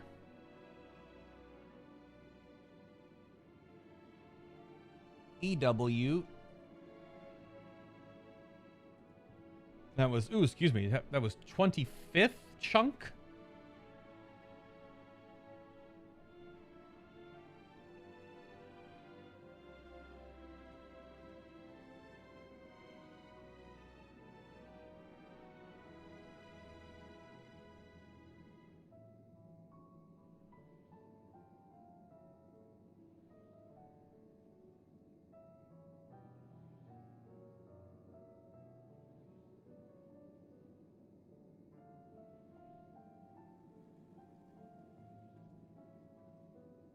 Total aside, though, I did see, and I posted about it, that Kevin Feige, the head of the MCU whole story division madness stuff, right, did confirm that Charlie Cox will be Daredevil in the MCU whenever that happens, which is pretty fantastic because Charlie Cox is awesome.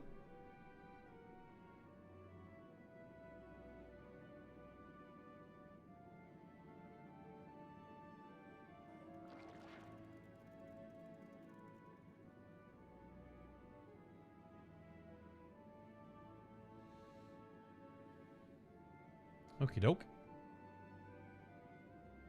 Whoops.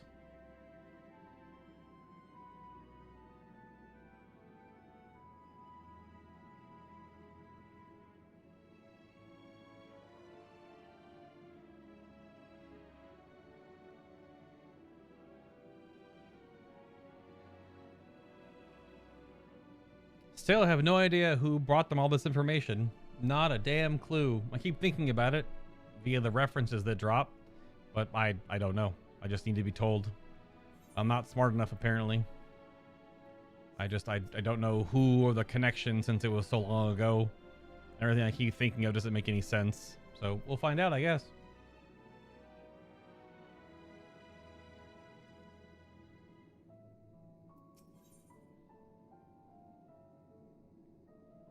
Styled a hero. Livingway is eager to show you more of the moon's wonders and give me almost Leet Gill. I think we've had our fill of carrots for now. Let's move on to the other necessities, shall we? Our clothing production is sure to impress. This way. Okay.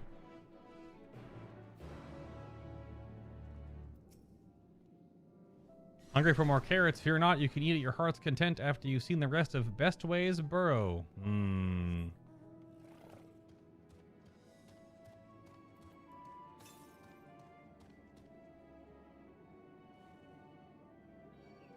Oh, it's up there.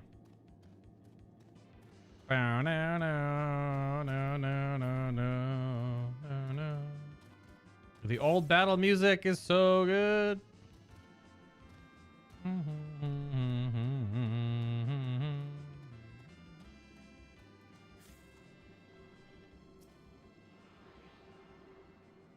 It's pretty awesome. They just put the old Final Fantasy IV battle music in here, even though like 1, 2, 3, and 4 and 5, just that in that pixel art age.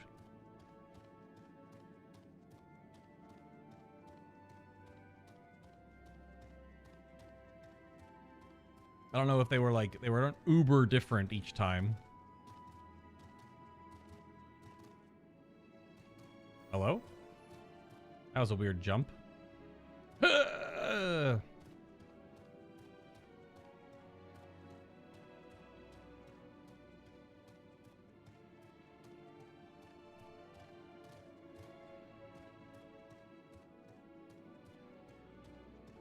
Purple and red and yellow stuff? What the heck's up there? Garments born of the heavens, crafted with methods ancient and forgotten, dress befitting we who walk in shade, stewards of the esoteric. What the frick? You suppose the clothes they prepared will be as grossly oversized as the carrots. It's hardly sun-silk tapestries, but perhaps we'll be pleasantly surprised. Here we are, the apparel production station. We've chosen to employ more traditional methods of this task. For this task, creation magics. Hydaelyn, in her infinite wisdom, blessed us with the self-same affinity for magic her people possessed. We have other amazing talents, of course, and I know you're dying to hear about them, but I will regale you with the details another time. That said, we did run into a spot of trouble at first. Our magic alone was not sufficient to see our work done. In the end, we discovered crystallized ether was a wonderful catalyst that could provide us with the extra viz we needed. My, how resourceful. Ah, the sweet sound of recognition. You will also be impressed to hear we've read all about your habit of changing attire to match your chosen profession. Well, kind of. For the sake of efficiency, I presume, this has also been taken into account with our design. She's talking to us through the video game. That's a video game closed logic, normally. Video game characters for the most part, and many characters in drawn fashion, such as cartoons and anime, normally wear the exact same thing because it's easier to continually to render or model the character in armor or clothes once than to keep changing their clothes like normal humans do on hopefully-ish a normal daily basis. But why take my word for it when we can simply try on our clothes? Make yourselves known to the workers, and they will see to the rest.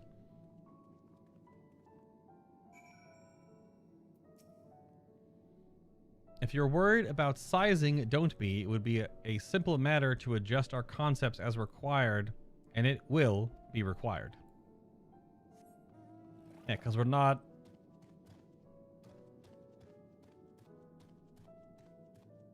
We're not Amarantines. Amarantines?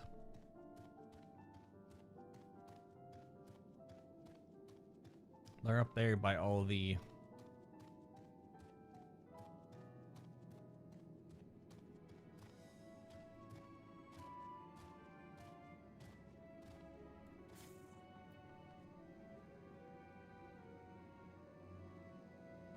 Restless Loporrit. Hello. Ah, it's you, one of the visitors from Aetheris. Goodness me, Mapping Way wasn't kidding. You really are smaller than the Watcher. We're still bigger than you, though.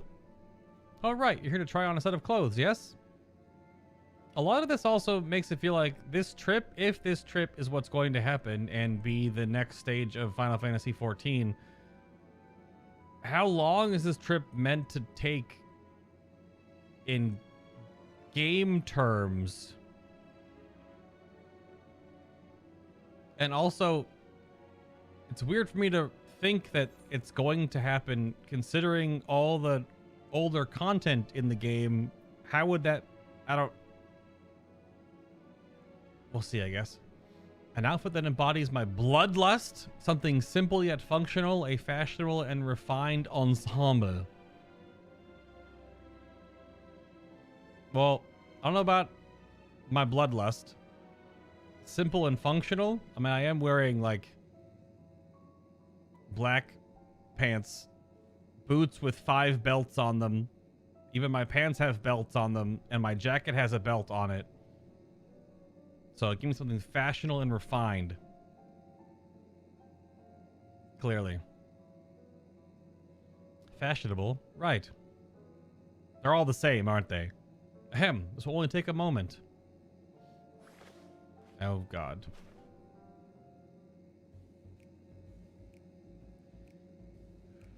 Ooh, it's level 1 starter gear. It's a freaking hempen robe. Yep, There we are. All finished. A perfect fit, if I do say so myself.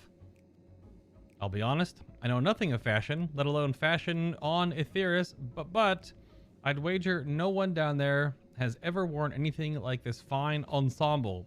Perhaps we can start a new trend. I wore this when I was like level 5. I'm so distraught. But look at that, speechless. And here I thought you may not like it. If you've a mind to try something else, why not speak with my fellow artisans? I'm sure they'd be happy to oblige. That little hop plus wave is real cute. I hate it. You must continue wearing these garments in order to progress. You will change back to your normal garments if you move too far away. Look at your map for the garment changes area of effect. Speak with the restless Loporrit to restore or prolong the garment change. Oh my god. What is on my face?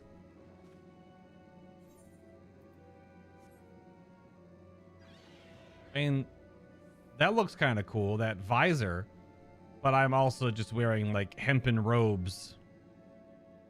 So, yeah.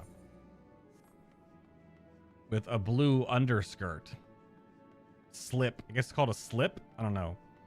I also have red boots on or red pants on under... What the hell?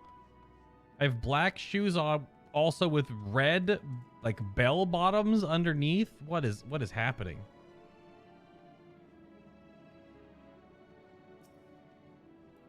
I gotta see this thing in motion.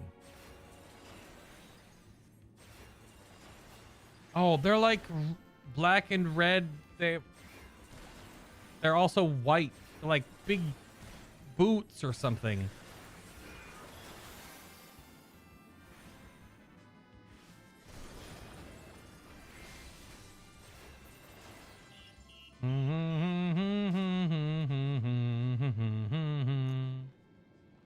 So good.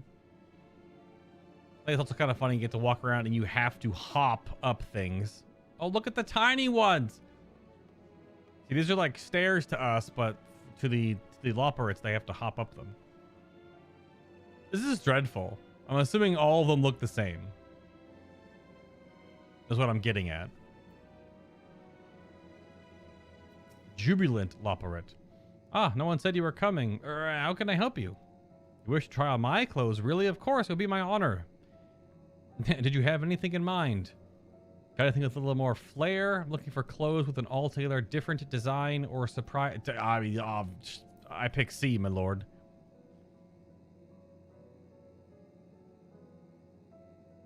I think I can handle that. Let's see. In before, nearly almost the exact same thing. This should do.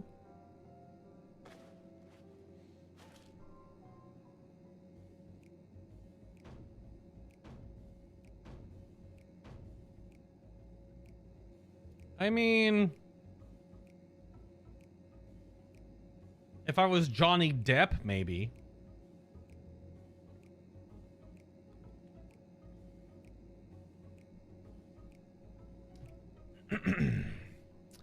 Some of my best work yet.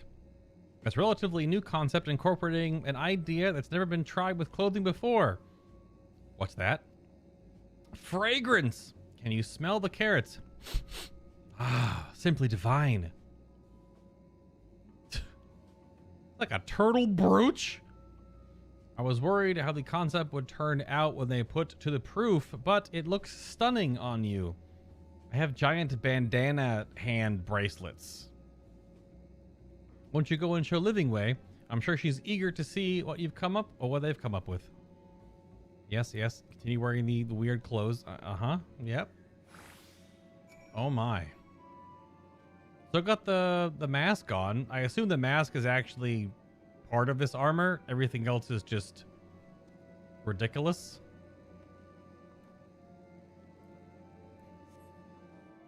Bam.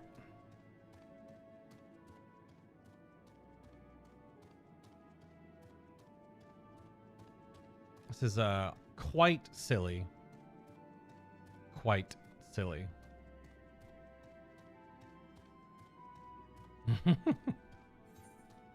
It's such a huge. The whole Curatorium is flagged for this armor. My, don't we look splendid? The result of much trial and error, but I know quality work when I see it. Shh, you needn't speak. I can see the adoration of the moon. Wait, I can see your adoration for the moon, and we Loporrits in your eyes. Oh, for the moon and we Loporrits in your eyes. The we screwed me up there. That's so... Yes. No doubt your friends feel the same, having sampled our creations. Oh god, where are they? Thancred's gonna be in a dress. Please, like a cheerleader outfit. Let's go. Oh, they're all robes, kind of, but also... Isn't a white tiger and or leopard print frock kind of similar to mine? Look at the mask on. Yep, same thing with your Stola. So the masks must be like a thing that we're getting, but the rest of it is just what the hell. They insisted we sample all of their concepts ere we returned. Oh, holy shit. Urianger looks amazing. Did he just strut? Verily, 'tis an ensemble most becoming. Of course, Urianger would like it. Of course.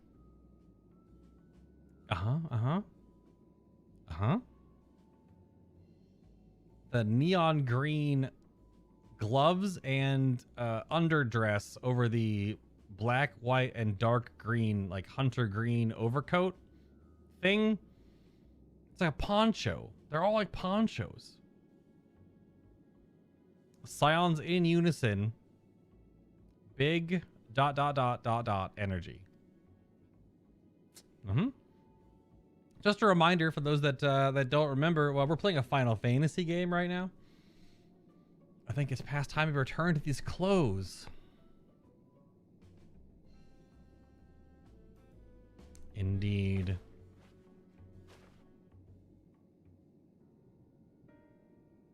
I was so confident our garments would meet with your approval. Whatever are we doing wrong? The Watcher taught us that in his time, everyone wore the same robes. To do otherwise was against social etiquette. We thought we would appeal to modern tastes by tailoring the robes to specific professions, but what profession was white leopard print? Please, you mustn't be so hard on yourself. Should we resort to evacuating the people of Aetheris, we will most certainly have need of your attire.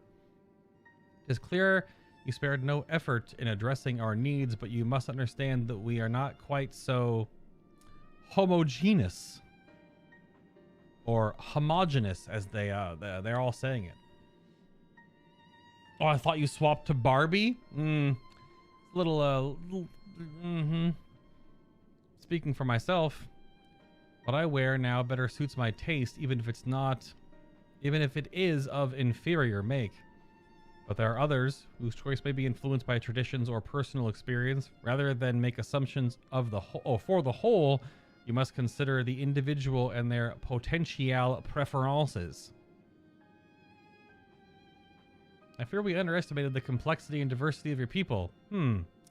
Even if we'd memorized every tome we received, I doubt we'd have fared much better. I still don't know who sent you all this stuff. Maybe we're doing you a disservice trying to shower you with our baubles and frippery? thinking it was for your benefit when you're better off on your own. There are some who might agree, people who prefer to keep others at arm's length, even when they know they shouldn't. As one such former fool, I'd like to ask you a question. This plan to evacuate and escape the final days, did it account for the reflections of the source as well? No. Not that I'm aware of.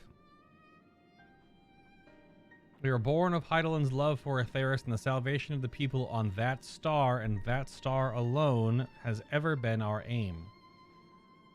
Surely it's better to devote ourselves to saving one world than divide our efforts across 14 and risk failing them all. Well, there aren't 14 anymore.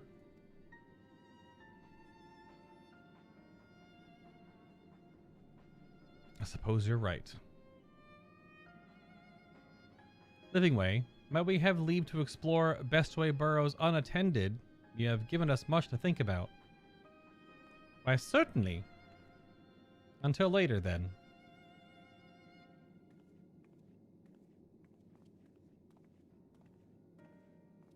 If I may, I shall like to accompany thee a while longer. Really? I mean, you're more than welcome to. There was actually something I wished to speak with you about. Let's be off then, shall we?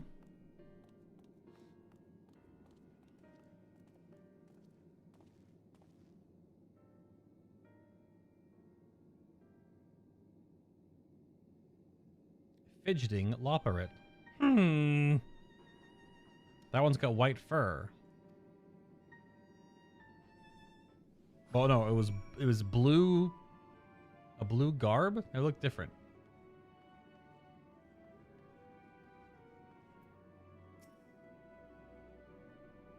My apologies. I was trying to spy or anything. Everyone's been talking that the visitors come from Aetheris, and I wanted to see what all the fuss was about. I was excited at first, but now I'm worried. What if the people of Aetheris refuse to come? What if we can't save them? It's clear we've made a mess of things. Oh, but wait.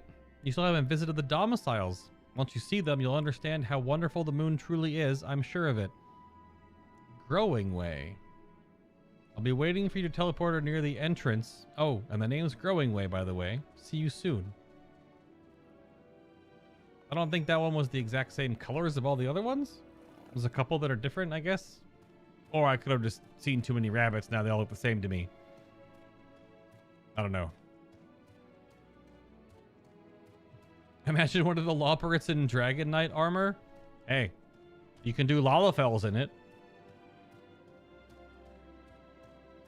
That's why I'm wondering if the Loporrits are just a modified Lalafell skeleton.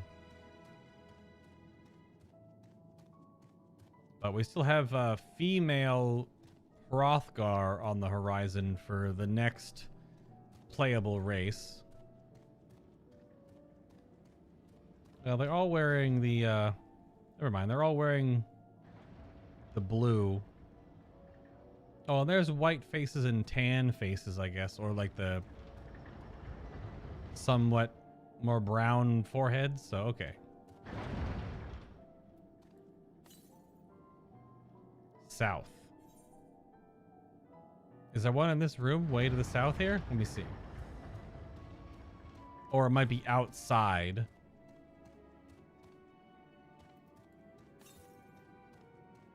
Southeast? Yeah, so it's outside. It's like on this ridge out. Okay.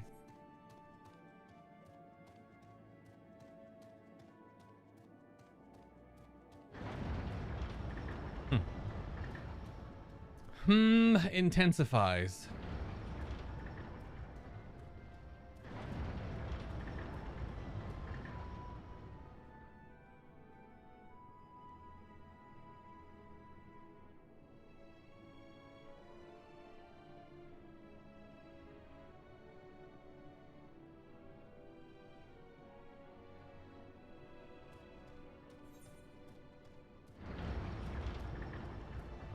I don't know. I guess this one section gets this whole chunk. I'll go back and get it later.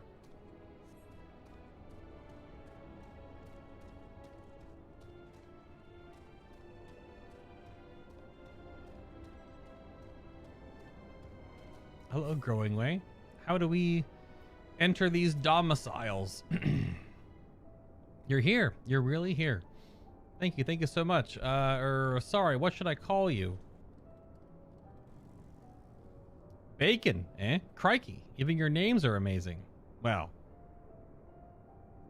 Well, Bay, we've been using this teleporter to enter the residential area whenever you're ready. Oh yeah, beam me up. Just suck me into the Matrix. Ready in the teleporter. Oh goodness, I didn't expect that voice.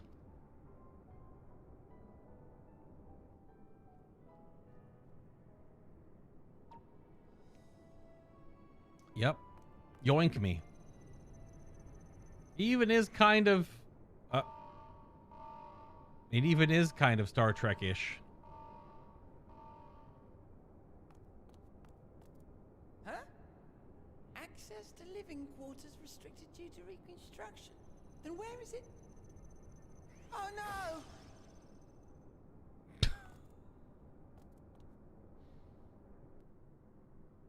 Just up top. There's a Urianger. Yep, hello. Private audience, as thou didst request, for reasons I know not. Hello. Just a precaution. I'd rather I didn't have to ask the question at all, but I take my responsibilities very, very seriously. Do you and your friends, by any chance, find our accommodation wanting? Be honest, brutally even. 'Twould be ungracious of me to belittle the efforts of thee and thine. Lovely sentiment, really. But the disappointment is writ plain on your comrades' faces. It's all the more frustrating since no one will come out and say what they find wanting. Everything is very big and or very plain. If there are faults in our work, we need to know. We can, we will do better. But time is not on our side. The final days will wait for no one. If your people are to be saved, we must take quick and decisive action. This vessel must serve as a home for as many passengers as possible, for far longer than we may like. Which brings me to my request. Our collaborators on Aetheris are doing what they can to prepare for the voyage. Would you be willing to go and lend them a hand? Having seen the moon for yourself, you could speak to its many splendors, learn what else they might require, and assuage whatever concerns they have.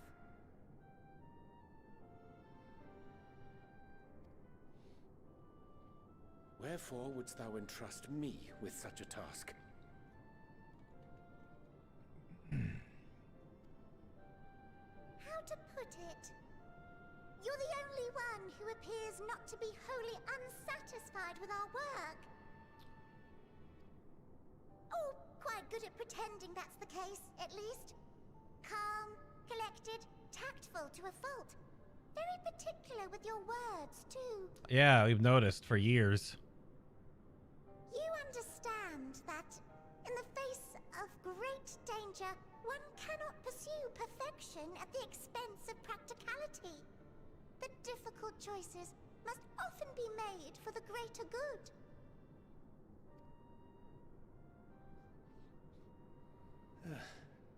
And so fate doth conspire to set my feet upon this path once more. Come again?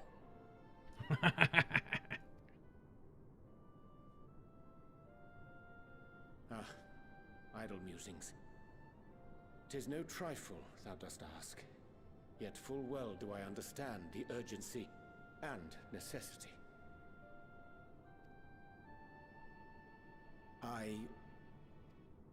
Oh, dear me! Dear me!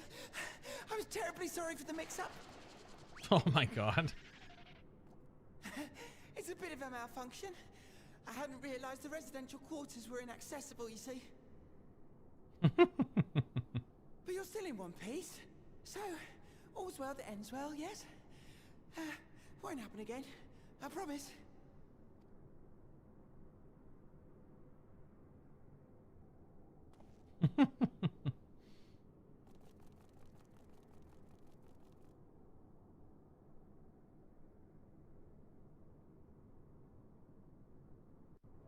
Why was that like concerned?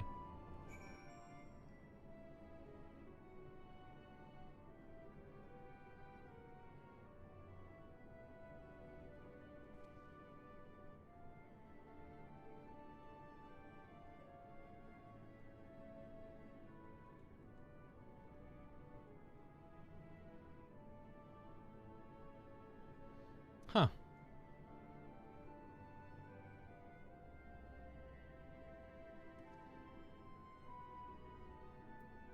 I don't know what that means. It's played like...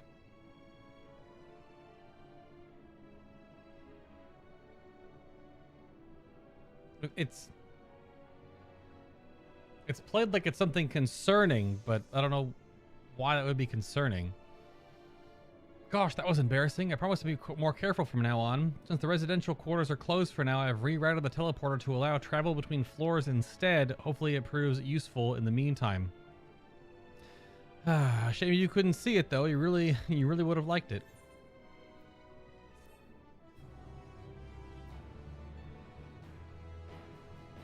You can now travel between the upper and lower floors of Bestway Burrow via the teleporter. Thanks.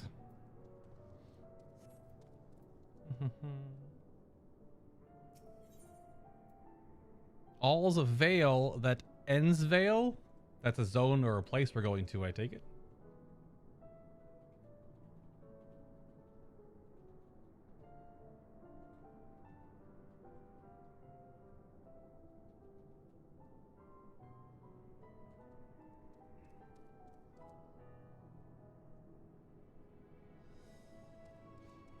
Okay. So, all's veil that ends veil. Growing Way is keen to put his recent mishap behind him. May not seem like it, but we've been planning for this far longer than I'd care to admit each time we woke up. We'd have long discussions about how to save as many of you as we can. I felt like everyone had an opinion on this or that. The one thing we all agree upon was that the people of Aetheris wouldn't take action to save themselves until it was far too late. That's why we're striving to make the moon a vibrant, magical place they'd hop at the chance to visit, rather than waiting for flames of oblivion to get them off their tails and force them to accept our invitation. The residential quarters may not be up to the necessary standards just yet, but there are plenty of other places worth seeing. You've already had to look around the Territoria, but wait until you see what's waiting for you at the east end of the burrow. Follow me. Wham bam squam bam ding bing bong. They're downstairs though. Oh. Quests do be popping up.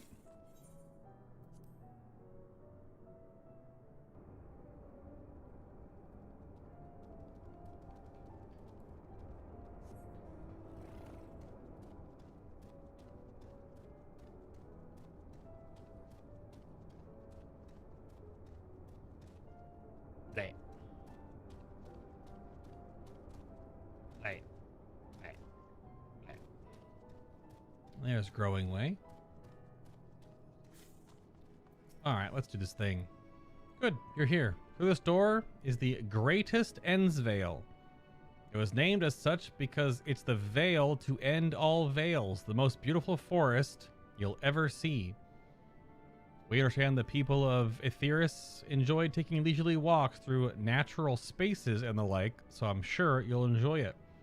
How about we start with a nice stroll to the fountain? This way.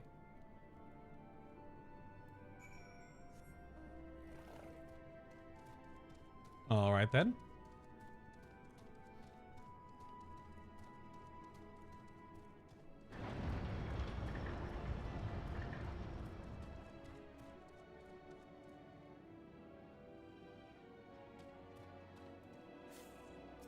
Reading way. Don't you just love books? I absolutely adore them. They taught me so much. Don't tell anyone. Well, they also taste delicious.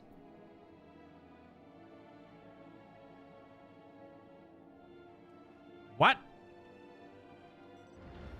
This rabbit out here eating books? These floors look clean to you? I don't know. I feel like they could use a little more polishing.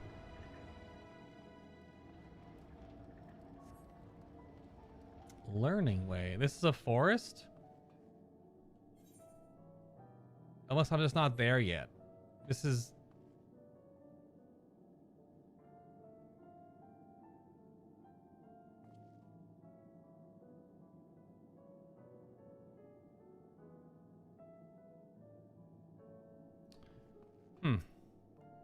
Oh, what a pleasure it is to actually meet you. I've read so much about you.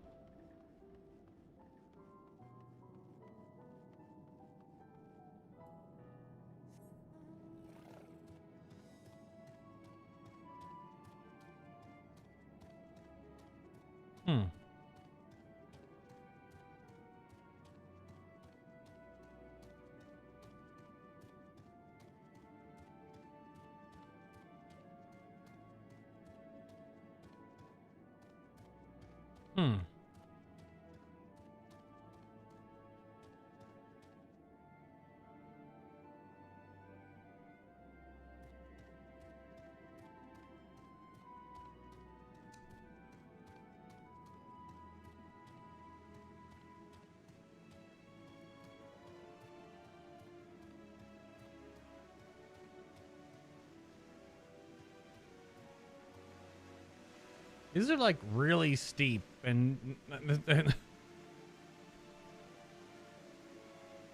that's really cool, but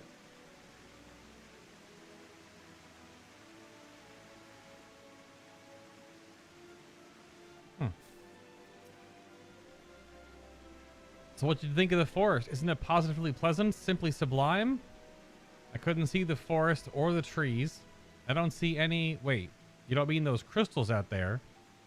Tis as transcendent as burying your face in a chocobo's plumage and taking a good long whiff.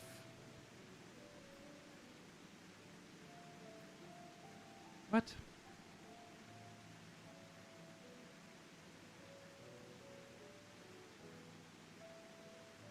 This is so weird.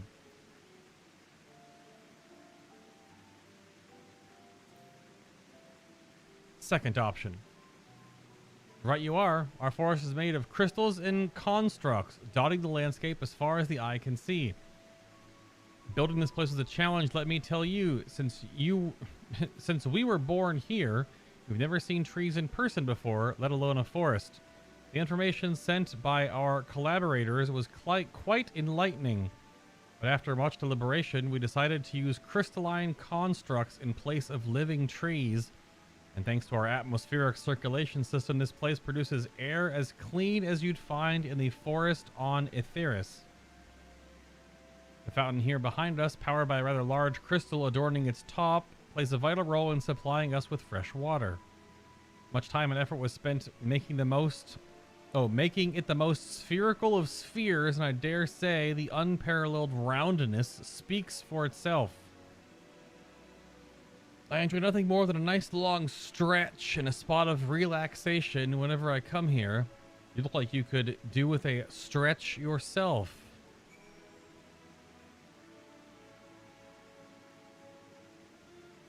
Sure.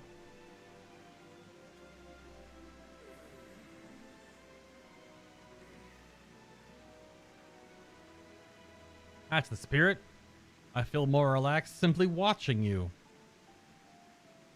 A site worth that many years spent building this place. Oh, a site worth the many years building this place. It was not too much to ask. It's always been a dream of mine to take a walk through the forest with someone from Aetheris. Could we maybe... Gasp, you will? Oh, be still my quivering whiskers. Growing Way is now accompanying you. Keep him at your side in order to proceed with the quest objectives.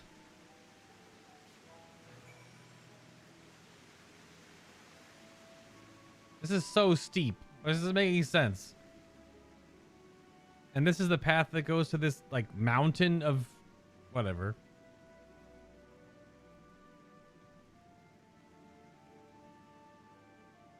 Yeah, so look at their animation is not Olafel, so I don't know. They're just custom animations based with, probably with the skeleton though, so that they could rig stuff to it, and the size is no different. I was thinking, babe, that I could be more helpful to you by teaching you a little more about the moon and what it is we do.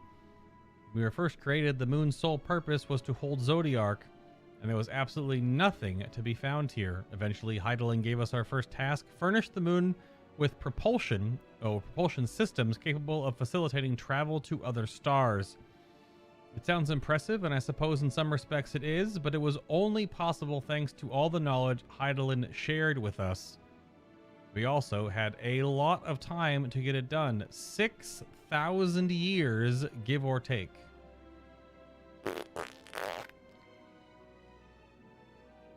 Okay.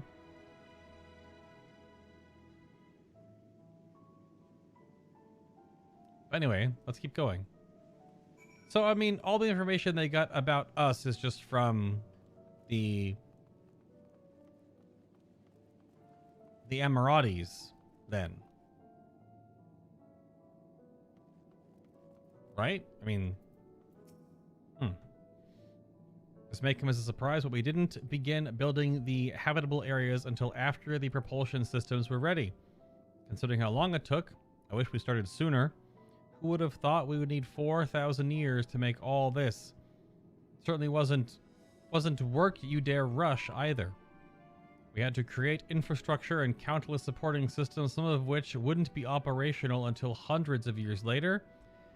And then there was a brief period where our productivity came to a screeching halt when that bizarre red satellite was sent up from Etheris. The Allagan's mischief, I think. You mean Dalamud. You mean Bahamut's prison. We thought maybe some new nefarious actor was colluding with Zodiark. All we could do was stand by and brace ourselves for the worst. That's going to be an emote we're going to get. Now that I'm realizing it, that's just an emote like Lolly Ho. I can't tell you how relieved we were when Hydaelyn informed us of its destruction. Oh yes, there was much joyous humming that day when Bahamut exploded and nearly killed everyone. That also is weird because... yeah, where did Louis Socks teleport everybody then?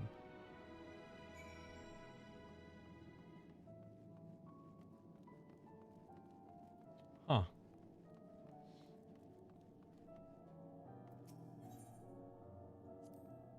Ah, nothing like a relaxing stroll to forget one's worries, eh? What? No. I'm not sure what it is you do with the crystals on Etheris, but we don't eat them, and certainly not this one. It's possessed of all 6 elements: wind, lightning, fire, earth, ice, and water. We use crystals like these to maintain the moon's elemental equilibrium. It's worth mentioning, though, that because of Hydaelyn's influence, being the embodiment of tranquility and stasis and all, manipulating the elements here is different than it might be on Etheris. A conjuring of fire would sooner dry your clothes than singe them, for example. But put simply, the etheric conditions are ill-suited to growth, which is why the surface is mostly barren. Of course, this was all necessary to keep the raging energies of Zodiark in check.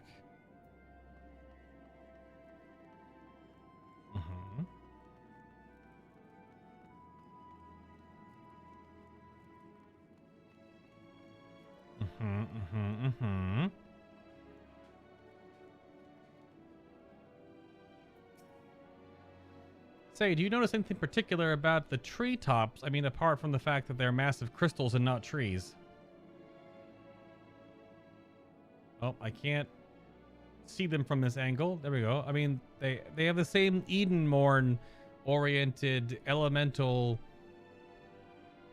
coloration, the rainbow coloration of violet to purple to blue to cyan to green to yellow to orange to red. I'll give you a hint. It's the golden rings emanating from the glowing spheres. Oh, so those specifically. I have no idea. Not a damn clue. Along the device fixed near the ceiling, they fulfill a role similar to our sun, and do so better, even. The sun and similar celestial objects in the great expanse radiate energy that is harmful to your bodies. These rings shield you from that energy while allowing you to bathe in the perfect amount of sunlight, or rather, a close approximation of it. Pretty impressive, wouldn't you say? Oh, and if you look closely, you'll see different types of trees here, ever so slightly different curvature. Oh, have ever so different curvature. Really? Oh, they have different, like, this one's shorter, this one's taller. Yes, indeed, the forest truly is the greatest.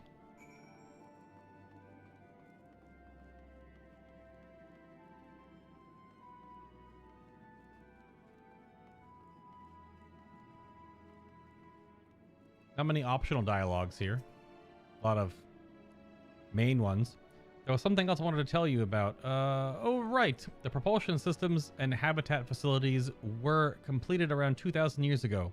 And with that, the most important features were fit for purpose. Which was all well and good, except we still knew absolutely nothing about the present-day people of Aetheris. Why not go and visit Aether yourself, you might ask? Strictly forbidden. Were our technology or knowledge of the moon's true purpose exploited for evil ends, the results would be disastrous. Then, there were a few more rejoinings, and it became increasingly difficult to converse with Hydaelyn. Fearful we might lose the ability to communicate with her altogether, we beseeched her to find people on Aetheris we could trust to help. We were quite fortunate. Everything worked out as it did. Yeah, so who are you talking to? Because it was before the Alligans.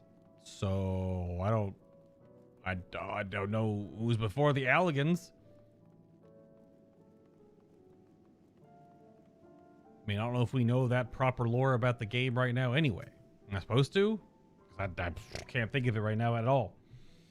Not a damn clue. With the exception of routine inspections and maintenance, we remained asleep and waited, hopeful Hydaelyn would find someone who would help us. Eventually, she did, and through her power, though her power was waning, we were able to speak to them directly for a short while. We shared with them everything we could, including our knowledge of the heavens and a means to travel here to the moon. They certainly didn't waste any time with what we taught them. No more than a few years after that, our collaborators found a means to convey messages and supplies to us from down below. The only people I could think of was like all the Zonde Crystal Tower crap. Which is why everything's made out of crystal and not real. Why would Hydaelyn ever have cared for Zonde and all their weird machinations?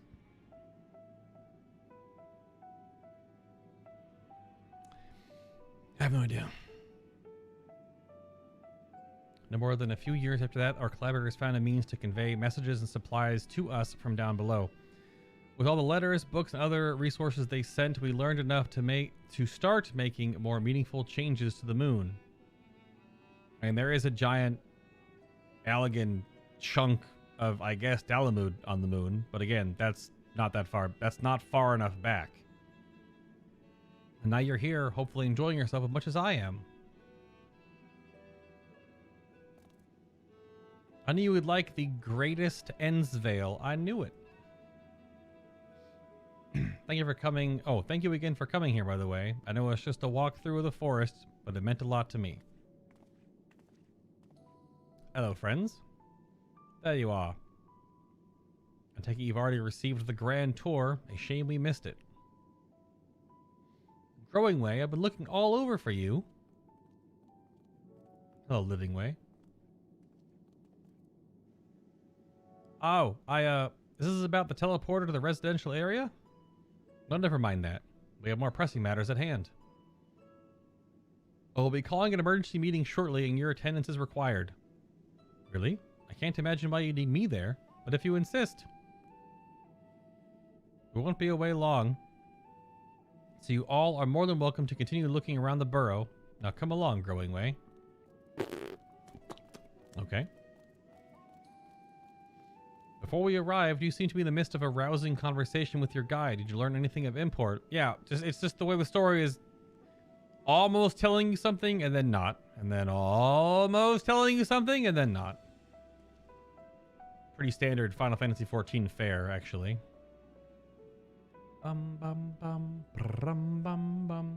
They spent 12,000 years preparing for this. With the appointed hour fast approaching, I can certainly understand their restlessness, but still, it remains to be seen if the people can be persuaded to evacuate when there are no signs of the final days. What's more, the technology of this place defies imagination.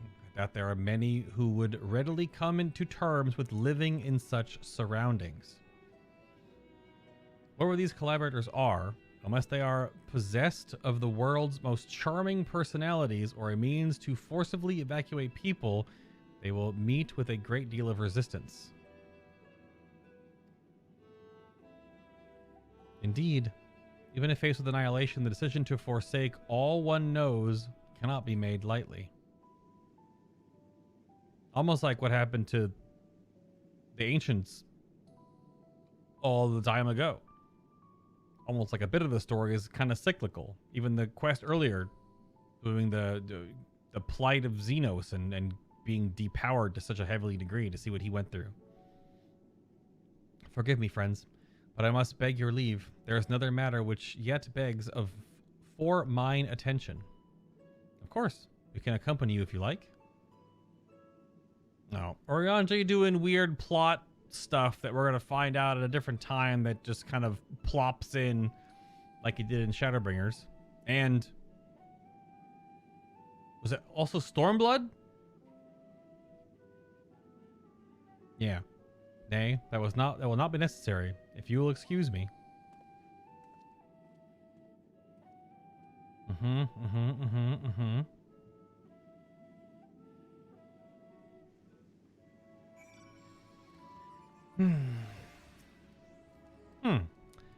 What do you suppose has suddenly tickled his fancy? It is clear now that difficult decisions lie ahead of us. Preparation for the evacuation of Aetheris is indeed crucial, but I am not yet willing to forsake our world and its reflections, and I trust I am not alone in my... my reticence. I clicked too quickly to read the word. All right, then.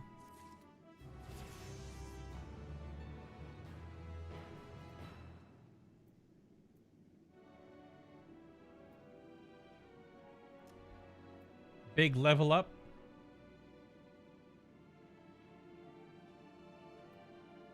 Not that I'm particularly grinding a bunch of XP right now.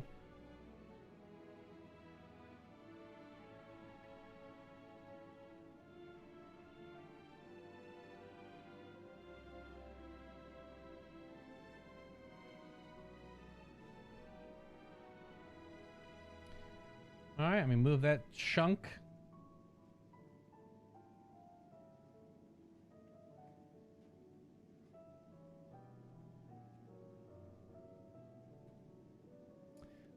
It's chunk 26.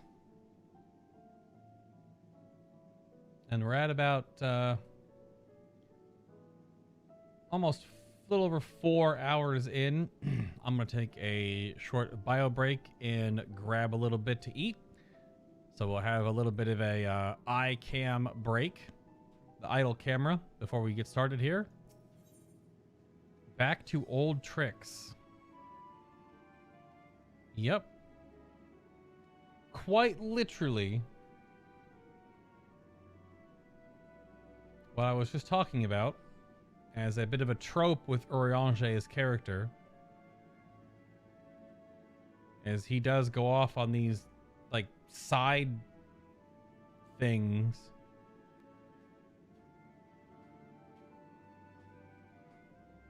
for whatever reason. He do be doing that. But all right, let's cue up the the idle camera. I'll be back in a couple of minutes, and then we'll just hang out. I'm going to have essentially dinner. Grab one of my meals that I prepped. Munch on that while we take a little break. And then we'll continue onward. Only about halfway done with the little over halfway done with the stream today, so but a lot more to go. And of course, if you're hanging out and enjoying it, the like button on YouTube is super helpful. So if you want to hit the like button for these streams, I would appreciate it. And as a side note again, this Saturday's stream, depending on if we're still doing MSQ or working on other stuff, there will be a stream like there have been these past couple of days, no different. But this Saturday specifically, I will be doing a charity stream for the Thankmas campaign this year. So I'll give more information on that later, but you can look up Thankmas 2021. It's the big charity drive that Jacksepticeye, I guess, either started or was a part of or founded a while ago. But they're trying to raise a bunch of money to build houses. But more on that this Saturday for sure. I'll be back in a couple of minutes.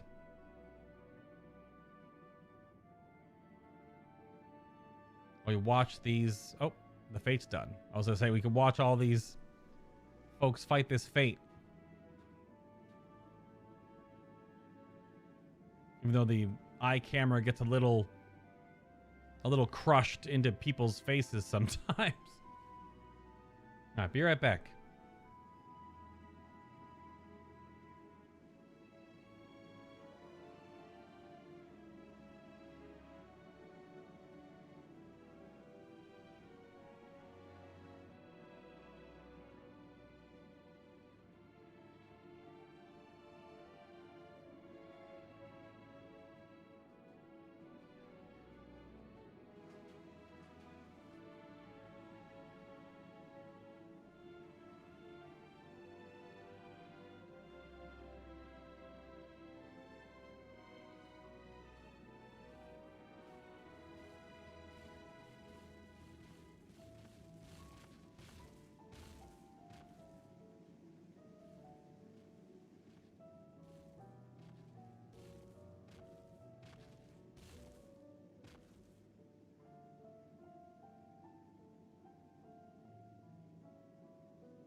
Alrighty.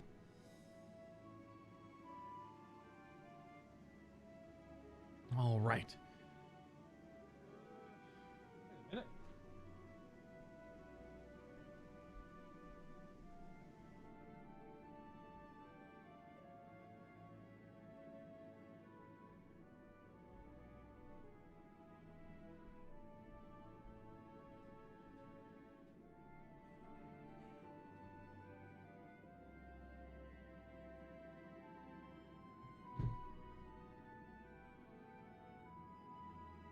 All right.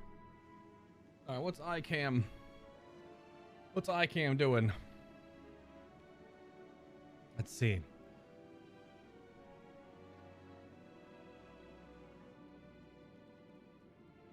It is weird when it picks a minion and it's just people's feet. Oh, off they go. That was fast.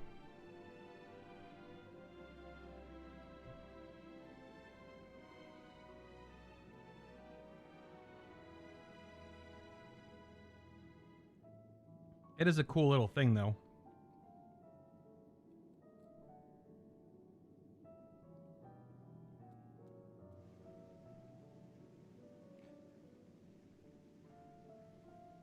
Just Thancred.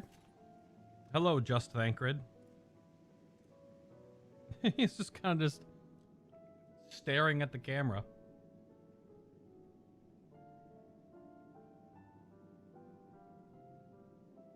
It's almost a little creepy.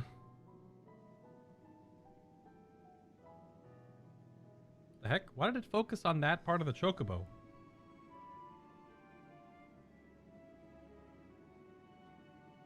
I don't understand. Put that as me and the chocobo's butt.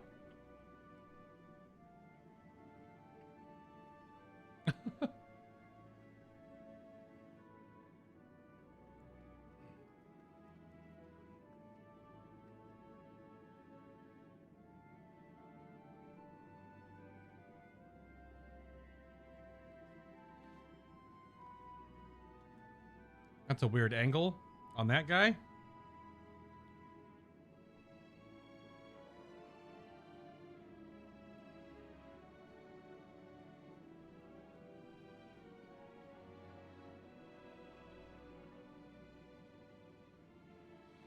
Just trying to eat pretty quickly here because I know there's quite a bit of story left. Definitely would like to make a dent in it today.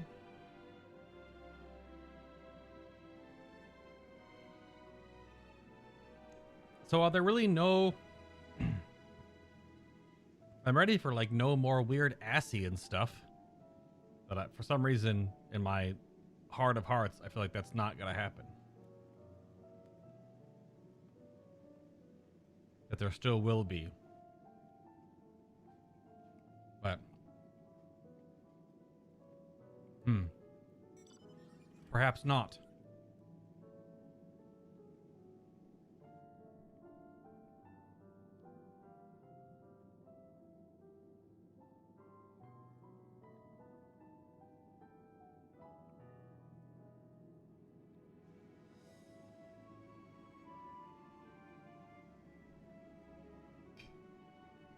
I keep seeing someone with the Titania barding, and I want it.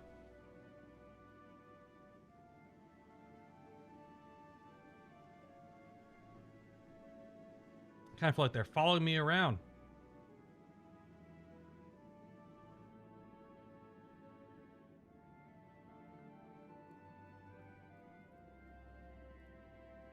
Taunting me with it because I want it, but I haven't bought it yet.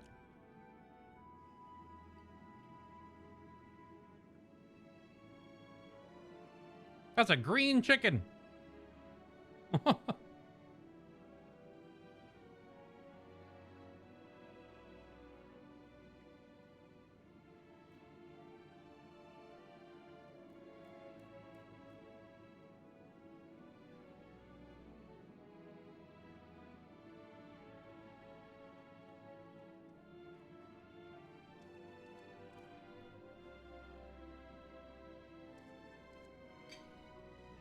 Does make me wonder why are the robots, why do they also have rabbit ears?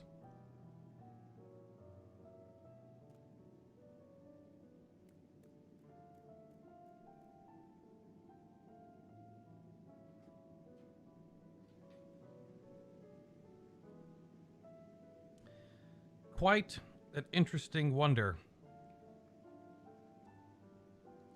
Or not. Because I apparently should know something that I don't right now.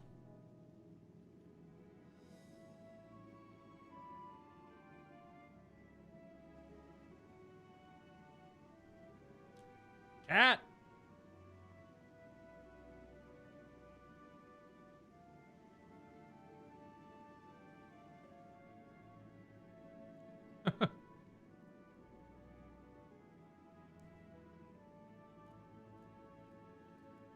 That's just me.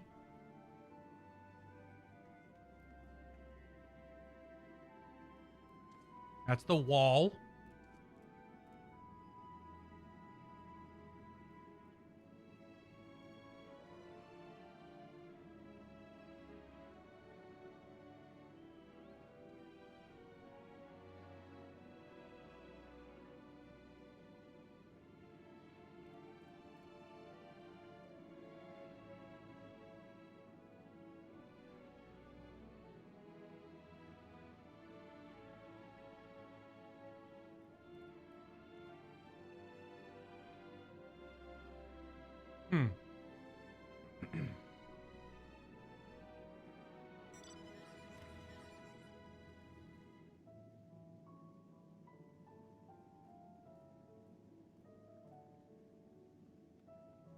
That's my no bun butt.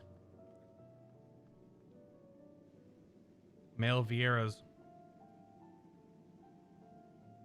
have no butt. Which is fine, because I don't either in real life.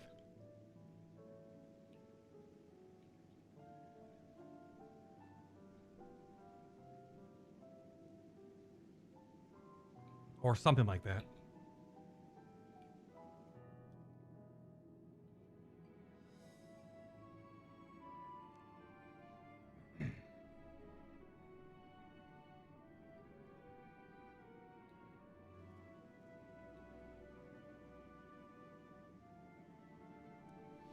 A few more bites and we'll kick it back off again.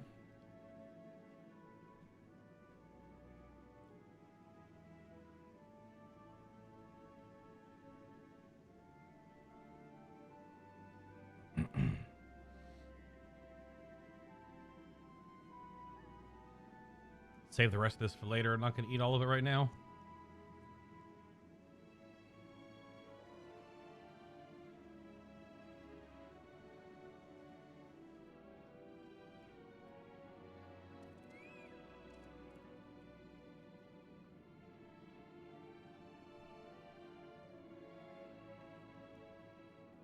Was weird robot rabbits. Ever so strange.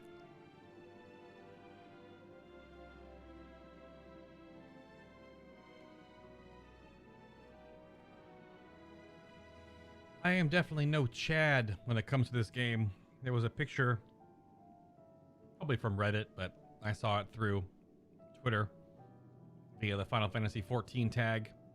That was someone that already had every crafter and every gatherer to 90 in just over 3 days. That is a lot.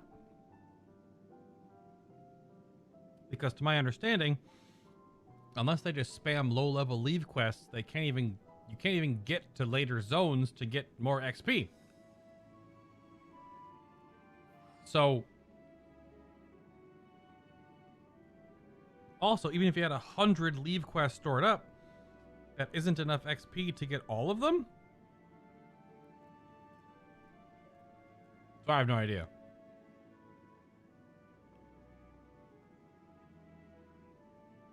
No clue.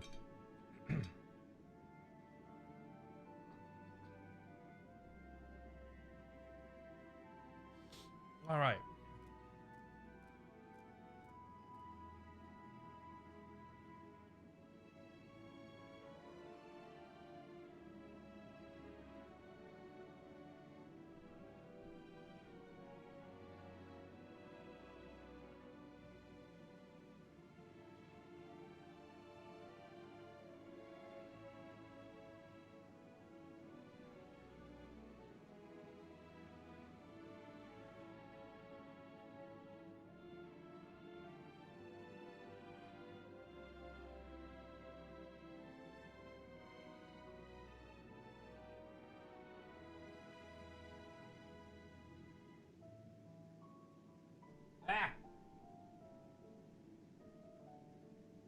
Try and take a quick break.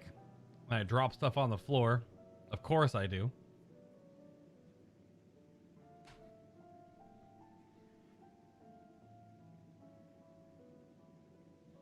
Because why not? Alright, should be good to go. Make sure. Got nothing stuck in my face. Nope. Alright, hello, Y'shtola.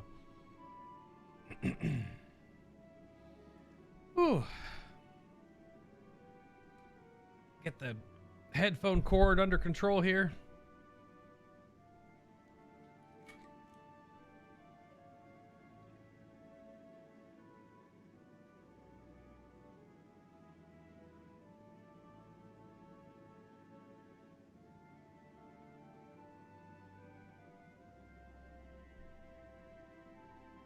Right. Back at it.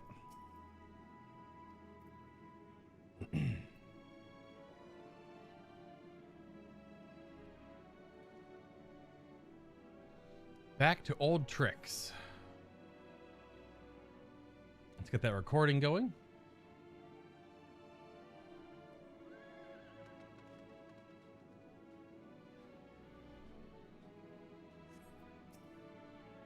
The final days will make brave fools of us all.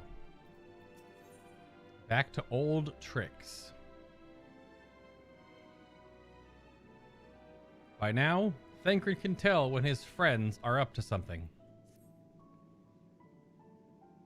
Did Urianger seem strange to you? More so than usual, I mean. Like how he acted last expansion and the expansion before that? Yes. I know he has a penchant for keeping his own counsel, but I'd be lying if I said I wasn't worried. Would you go see if he's alright? Y'shtola and I will remain here and see what else we can learn about the final days. If you hurry, perhaps you can catch up to him. Urianger usually puts more effort into concealing his clandestine endeavors, or perhaps he simply is given up on trying to hide it, knowing we'll find out eventually. In any case, that he acts with good intentions is plain, so please give him the benefit of the doubt. Better for only one of us to go, in case it's a delicate matter. Hopefully, I'm overthinking things. I don't know. I know he already has something else that he has not been able to complete yet, whilst all of this additional stuff has taken his priority, or taken away his attention. Something he wanted to do in Sharlayan, but I don't know if that has any connection here.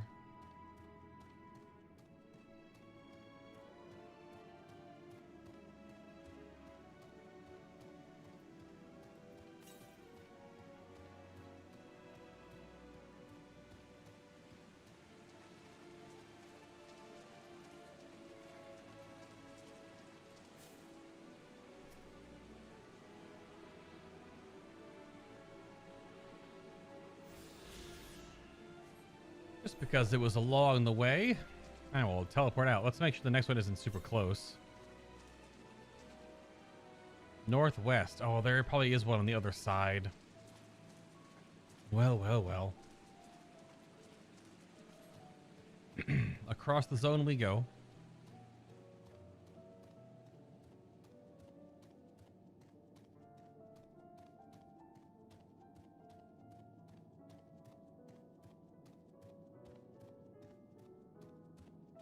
It's a bit of like techno metal wonderland out here. Kinda.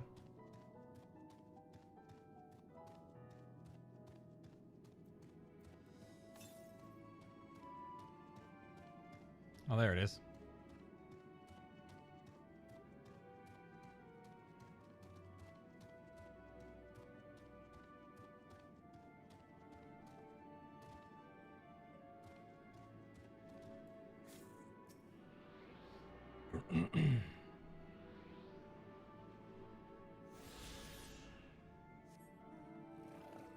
Can't climb back up there. Next one? Yeah, so way out there southwest is the one that's back out here or something. Hello, Mopping Way. There are truly more of you coming. I'd rather not be doing all this work for nothing, you know. You seem to be standing still. But what am I to know? You guys have been doing this apparently since longer than anything I've ever done has ever existed. In game, anyway.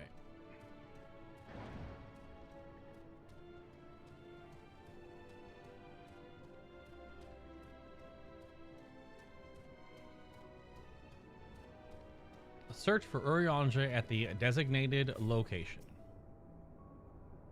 And so I shallst.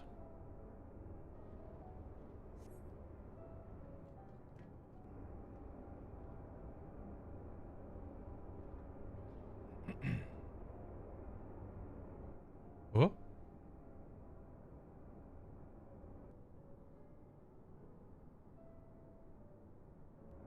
There he goes, walking on that giant ramp. Urianger appears to be heading towards the entrance to Bestway Burrow. All right.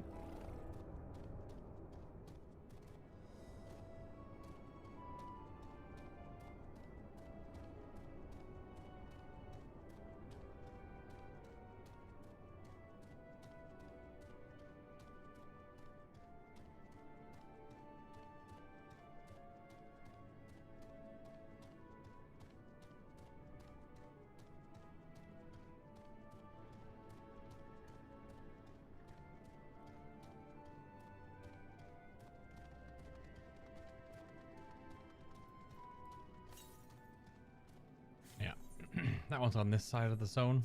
Okay.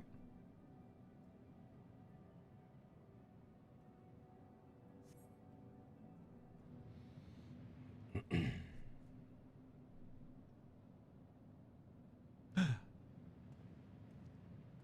right there, walking on the moon. Looking around, even though he technically should have saw us. Urianger ventures off into Mera Lamentorum for reasons unknown. You must tread carefully, else he might sense your presence. What is he, a Saiyan?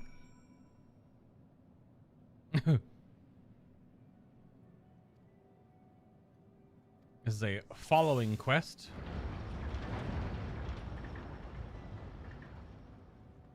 Not many places to hide right here. Minkus? I guess technically it's the rock to his left.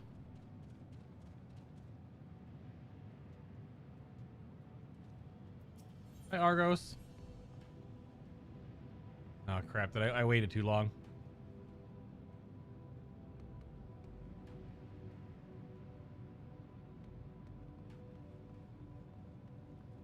Now the rock to his left, or right, rather. That was left, now it's right.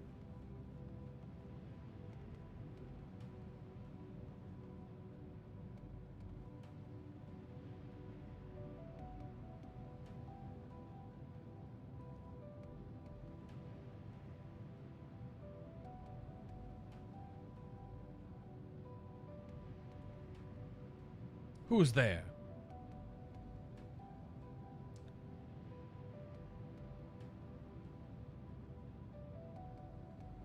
Oh, now he's running.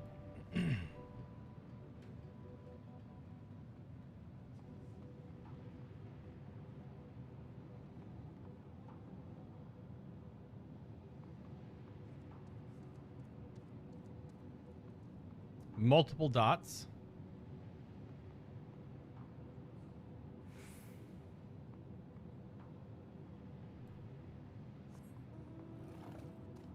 Oh, good grief. That boy be sprinting.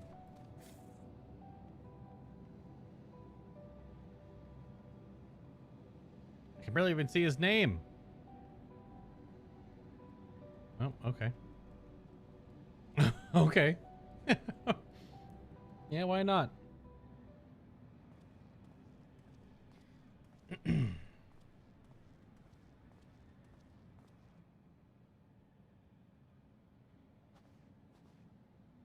Thine arrival is timely as ever. Yeah, well, you were sprinting away from me. Weirdo. Thou didst chance to overhear my conversation with Livingway, I presume? Yes.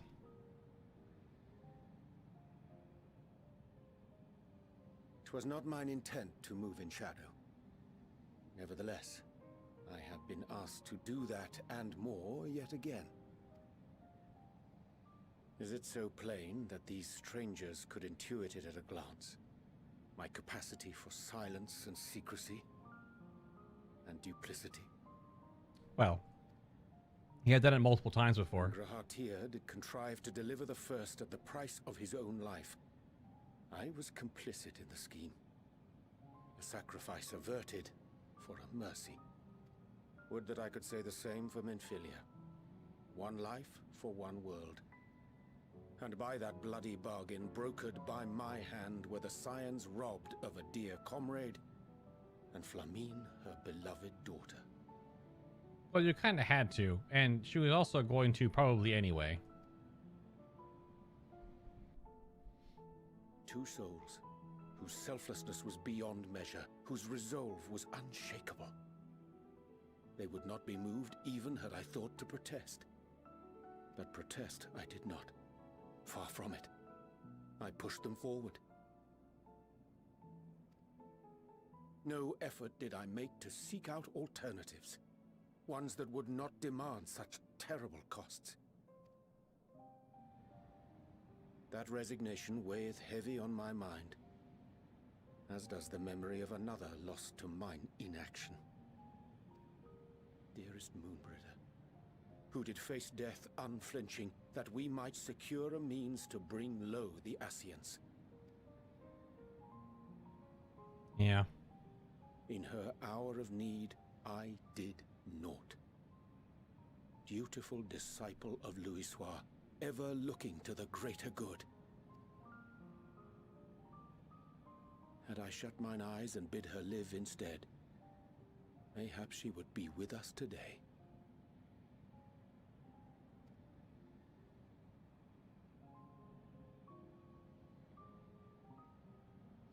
Selfish wants, born of everlasting regrets. Most days I put them from my mind, but could think of naught else when asked to swallow the same bitter draught. Subterfuge and sacrifice. Mayhap the right moral choice, but one I regard with great trepidation.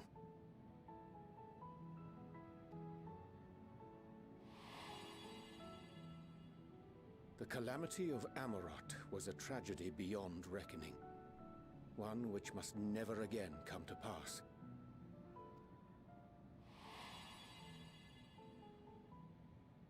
Thus must we struggle, haunted by ghosts of those we have lost, clinging to those we pray we can yet save. But what of those we cannot? How do we make peace with the dreadful algebra of necessity?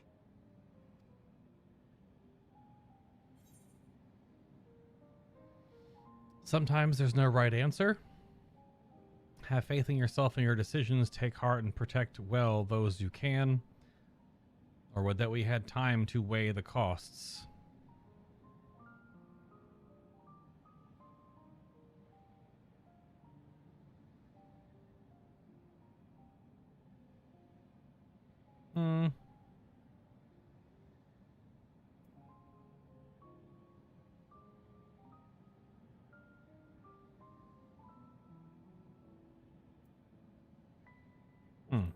Bottom one.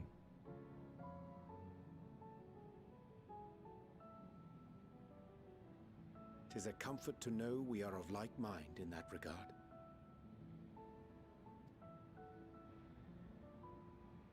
Strange. Scarcely can I remember when last we spoke alone, and so candidly.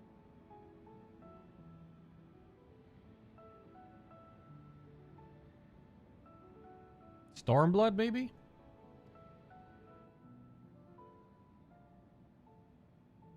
I thank thee.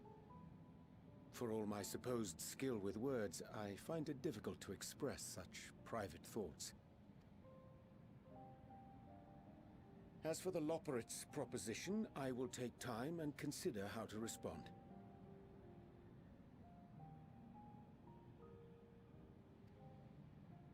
'Twould be to our mutual benefit if we could converse more openly with our aspiring caretakers. Yeah. A concern I should be glad to address on the Scion's behalf. To dispense with all pretense and bare one's heart to another is a frightening thing indeed. But we cannot move forward ere we take that bold first step.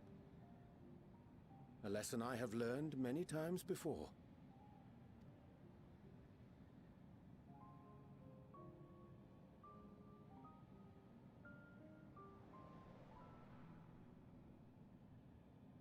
What are they saying?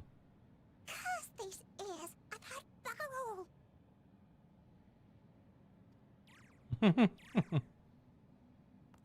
No matter. We've got our plans.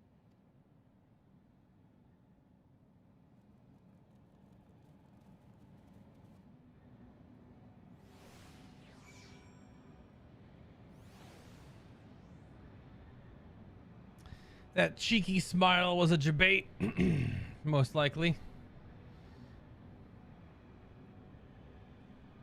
Or not. Or everything we're doing here is all a debate because of the echo we saw with the crazy angry lady voice. So, who freaking knows?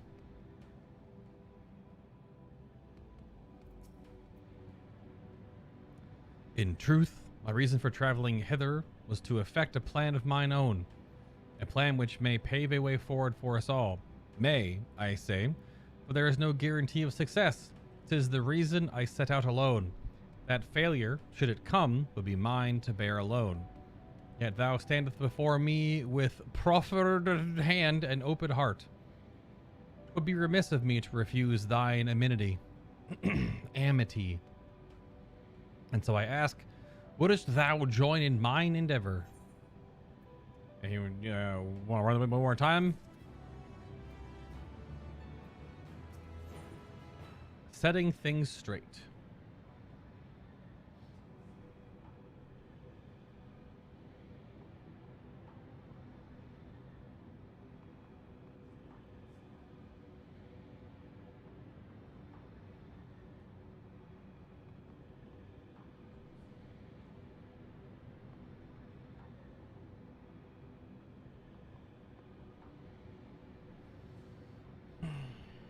Okay, setting things straight.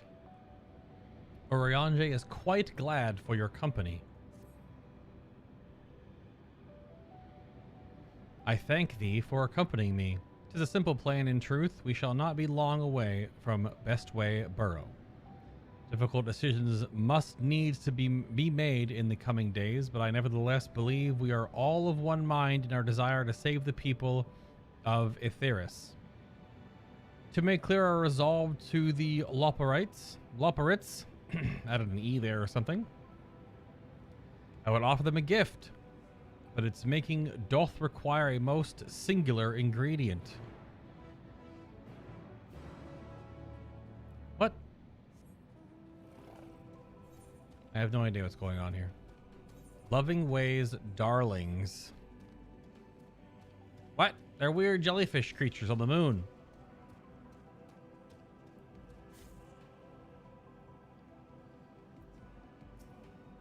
Ah, an abundance of sponge goy. Excellent. I chanced to spy this agitation or aggregation when crossing Zodiark's erstwhile prison. Using a spell taught to me by the Nomu, I believe these shall suffice for the gift I would fashion. The magic requireth considerable concentration, however. Might I prevail upon thee to stand watch whilst I perform the incantation? What in the heck? Stand watch at the designated location to defeat any enemies that appear. Okie doke.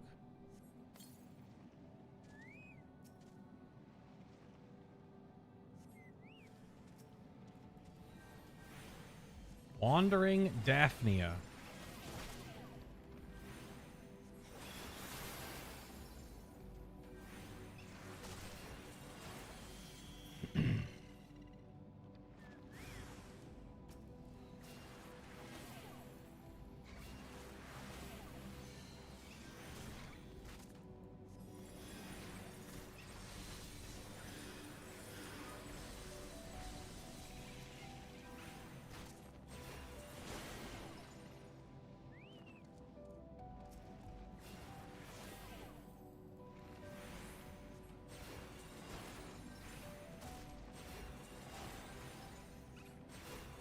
Three times in a row, Destora? Damn.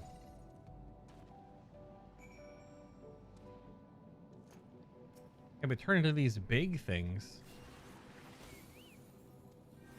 Body has grown to maximum size.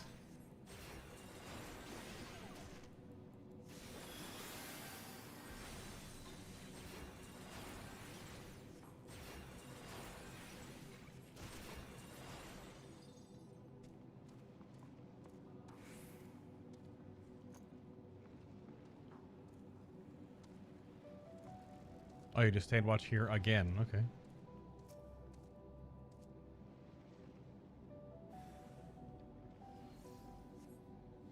Surveying the nearby area, you see no sign of potential threats. This would be a good opportunity to see how Urianger is faring.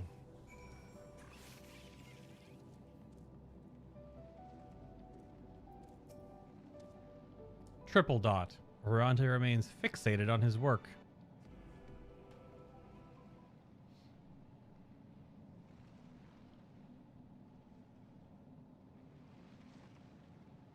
There, 'tis done. A magicked ink. Every ounce as efficacious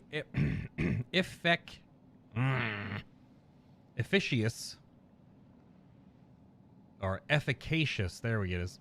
Had to work through that one a little bit. As the crafted by the Nomu. Rare is the occasion I would conjure mine own, but nevertheless a most useful skill. The resulting product is admittedly possessed of no preternatural properties, but its hue is one of mine own choosing, which I pray the Loporrits will appreciate. Hey, Urianger, oh thank goodness, I thought you had been eaten or had perhaps fallen into a crater. Hello? Are you following us? Your Stola has been looking all over for you. She says she needs to speak to you about something most urgent, dire even. She was also quite clear that she wishes to speak with Bay alone, which means I'm afraid you must stay behind, Urianger. All this stuff is supposed to be like make you feel uneasy or nervous about stuff coming up for some reason. It's splitting us up. It's also giving you character moments with each of these characters solo. But are we not? It just happens we need your help with an errand delivering a package from the Watcher's Palace to Bestway Burrow. It's quite large and heavy, perhaps even too heavy for we poor Loporrits. Also Loporrits. Also, you guys made this whole big ship. How would just a package be too heavy? Also, there's multiple of you. I would be ever so grateful if you could lend us a hand. Well, I suppose I should be going then.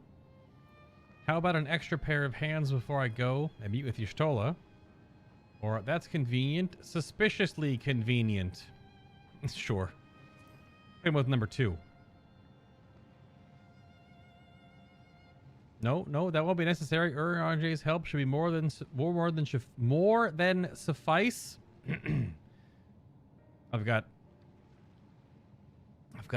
dinner / food throat, apparently. I'm sure you won't want to risk getting on Ystrola's bad side by keeping her waiting. She seems prickly. Now, off with you. Or you're not. I shan't be long.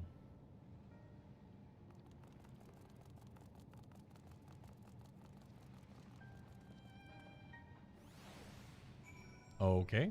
That's all the way back in... Yep, all the way... Yep, so we'll do this.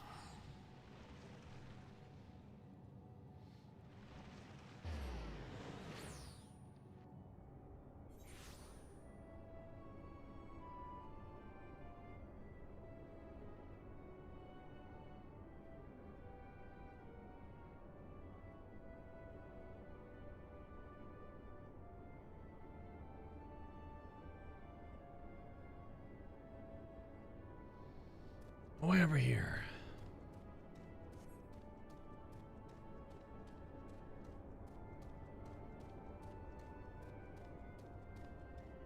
You eat that blue carrot.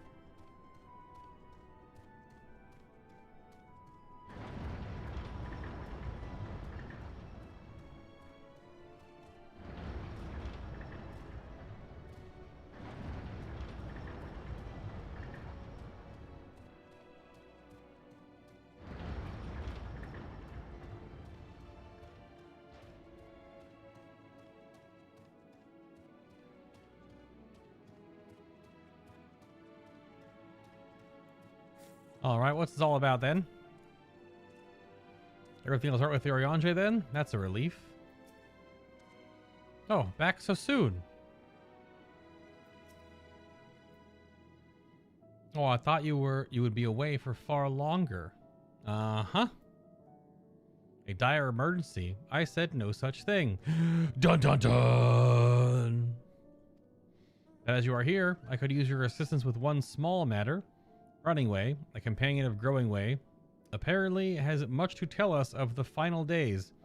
The problem, however, is that he is determined to live up to his name, refusing to stay still long enough for us to hold a conversation.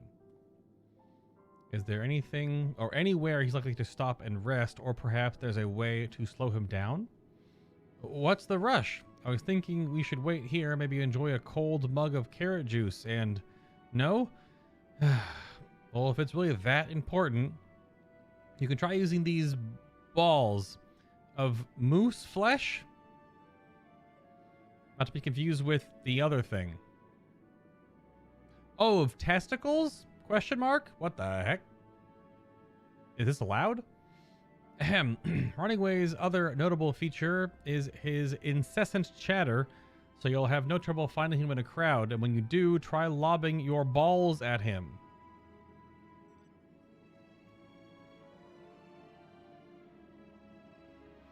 Crude, but if it proves effective, he was here in the greatest Endsville when last I saw him. Let's split up and find him.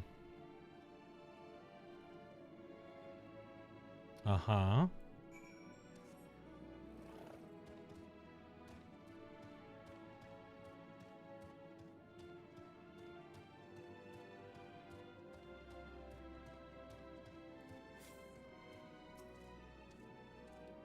You search your surroundings for Running Way. You move the camera as well as zoom in and out, target Running Way, and throw moose balls with left click. Moose balls, but M-O-U-S-S-E is very like a mousse, like with chocolate or something, made out of some confectionery. Oh, doink! Oh, that's smarts. If this was meant to be a joke, it isn't funny. Could also be pronounced musée, maybe?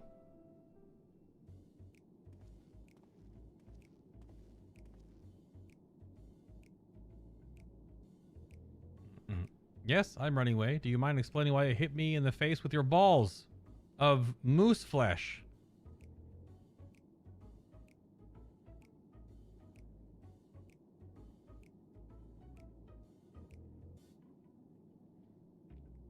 Ladies and gentlemen, this game is made by adults.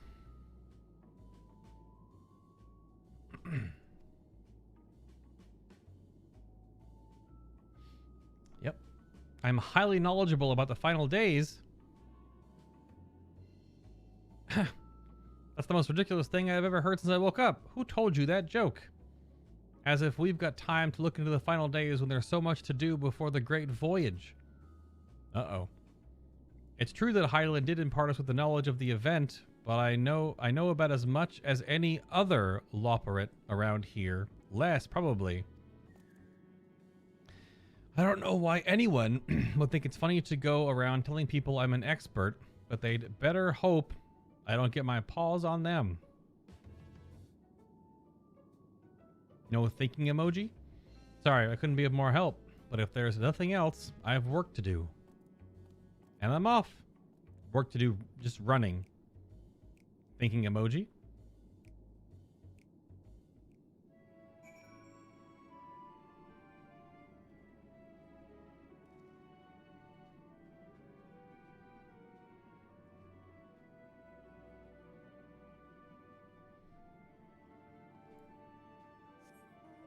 So what's this whole weird, not dark subplot thing going on now? What's all this then?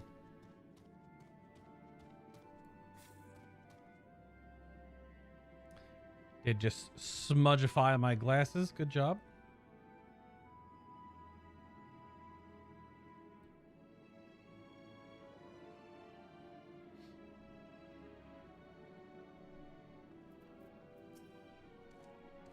Oh no, you caught him. I mean, well done, you. Yep. Any luck? I tried near the entrance, but there's no sign of him. Mm-hmm. I could find neither hide nor hair of him. How did you fare? Oh, Lord.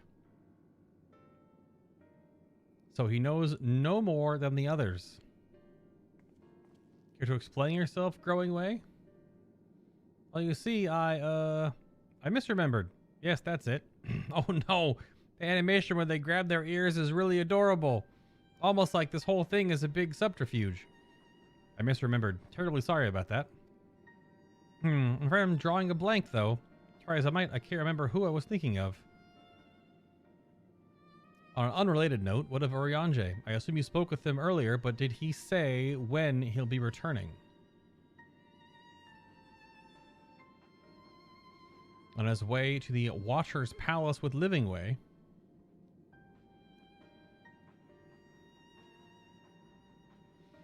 Between Growing Way's sudden lapse of memory and our lack of other leads, maybe our time would be better spent lending Urianger a hand. Well, what? Now hold on a moment. It's all coming back to me. Yes, I remember. The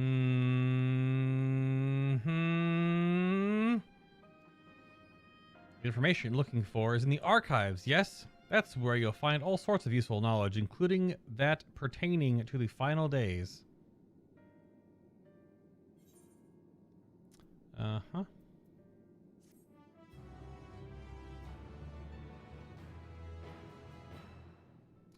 Uh-huh.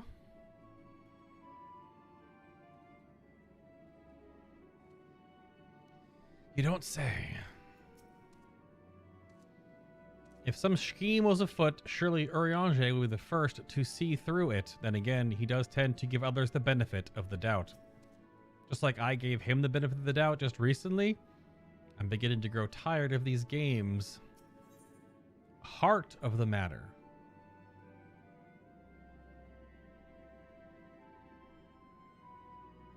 Very awkwardly ominous multiple bun foreshot there.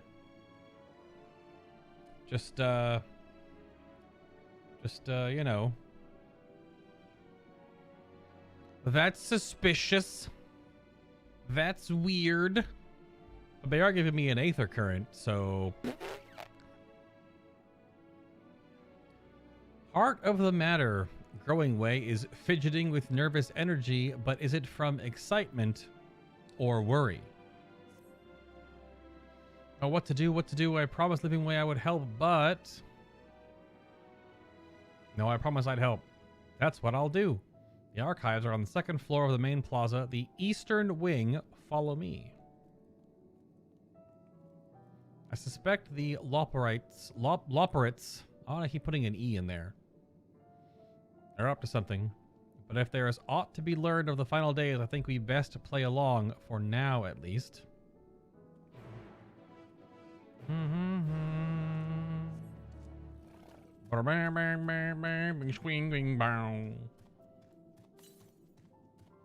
Yeah, it's outside still. Just double checking. More side quests have appeared, however. And unless they're all not the NPC they are, I find it hard to believe this entire zone will be changed and filled with different people or different NPCs, so something is obviously that I don't understand, or they don't understand, or we're meant to feel like what's going on here, and then it's totally innocent.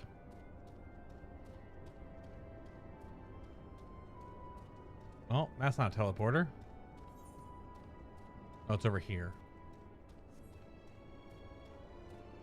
What's this ground floor? Do be looking the same.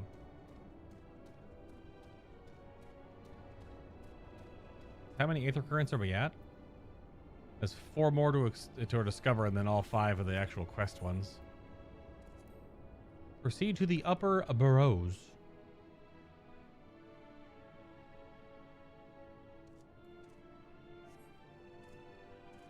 Damn it. Canceled my mount.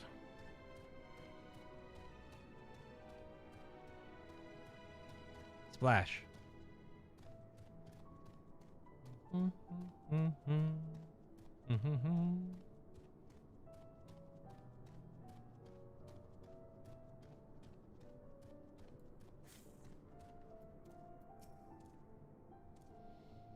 What other knowledge do you suppose we could glean from their archives?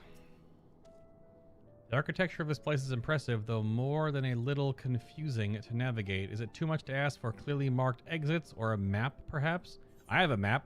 Where's your map? Tancred? The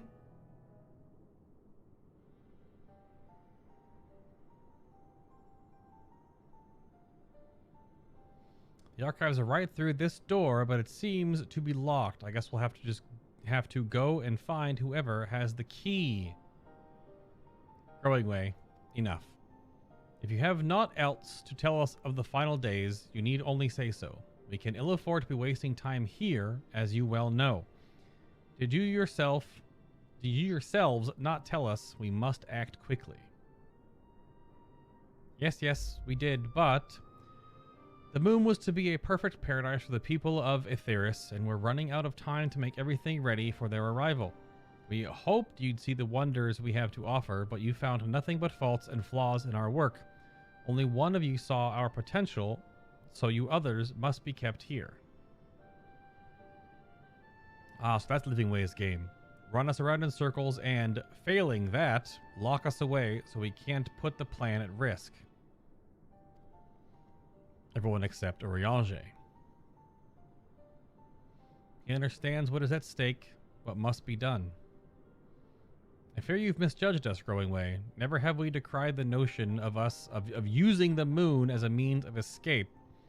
That said, my heart breaks at the thought of abandoning Aetheris and her reflections to their doom. If there is a way to avert the final days, I wish to find it. We all do. We may fail, but our efforts would never be at the expense of your plans. But why would you take that risk? There's no room for ifs and maybes now. The people of Aetheris will escape here to the moon. They'll be safe, and we'll finally get to see all their happy, smiling faces. I'm sorry, we can't let you leave. We just can't. And battle music. And now we're fighting the rabbits. And like a scholar red mage hybrid with a focus and a book, as well as a conjurer with a one-handed wand. Do what you must, but try not to hurt them. I'll be back in a moment. Don't do anything rash while I'm gone.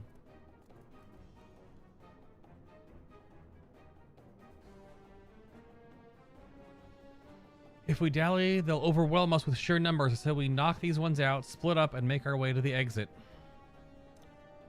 Agreed. Let us reconvene where Argos waits outside.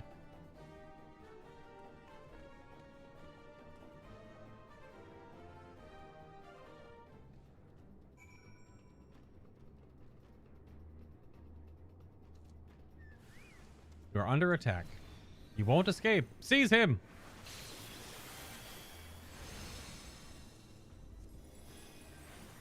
They don't seem to have a stun animation, which is kind of funny. Bonk. We need reinforcements. You're in for it now. We can't lose. Look at how they use the book. Because it's so big, they have to use both hands. Look at it. It's so adorable. I hate it. Pew. They also don't do any damage. Pew. Ugh.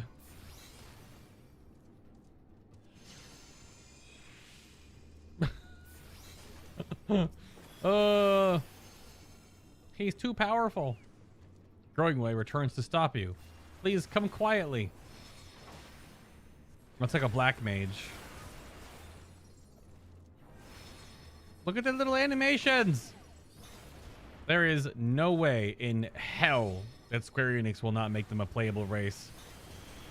They're gonna make you want it for 2 years and then sell it to you next next expansion. And by sell it to, I mean it'll be like $5. We have to save him.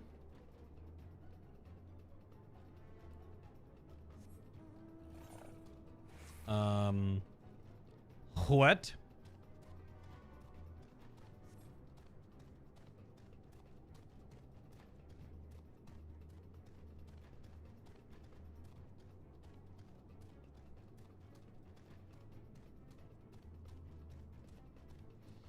I'm curious what the whole twist of this entire zone is going to be, and the Loporrits' entire story, because there do be about to be a twist. And I suppose we'll find out on the next episode of Dragon Ball Z. It's also a excruciatingly long run, just without anything else. It's just long run, even while mounted.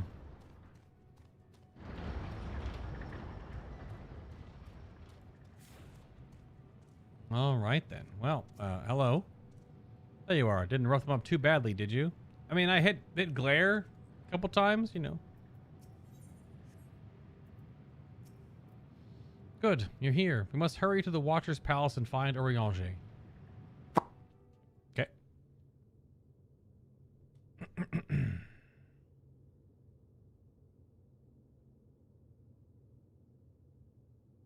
They're just walking across the entire moon. And what, pray tell, do we seek at the Watcher's Palace? Oh, come off it, friend. You know full well why we're here. The time has come for you to return to Aetheris and help your brethren prepare for their journey here and beyond. Very creepy, all of a sudden, Living Way. Forgive me, Living Way, but I cannot in good conscience proceed with this plan. Huh? But what about the final days? The death and the doom? Oh, we have to hurry before it's too late. Your unflagging commitment to your duty is endearing, to say the least. Oh, we ran that far that fast? I doubt. Oh,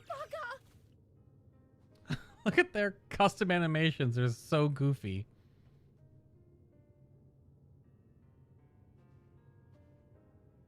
Be at ease.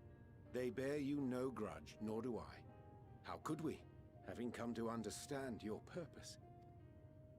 For millennia, you and yours worked tirelessly towards the singular purpose of this heavenly vessel's construction. An arduous feat by any measure. 'Tis clear you have spared no effort. Why, your very names are a testament to your dedication.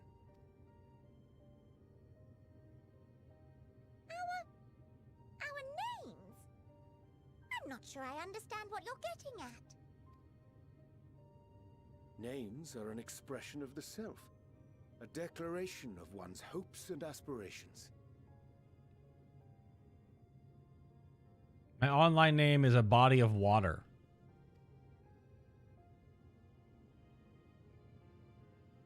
Your use of contemporary, uncomplicated nomenclature doth ensure clarity of purpose.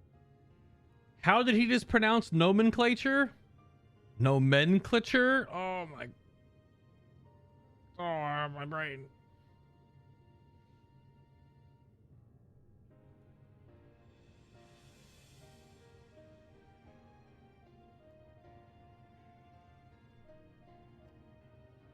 There can be no doubt that your love for the people of Aetheris is boundless and pure.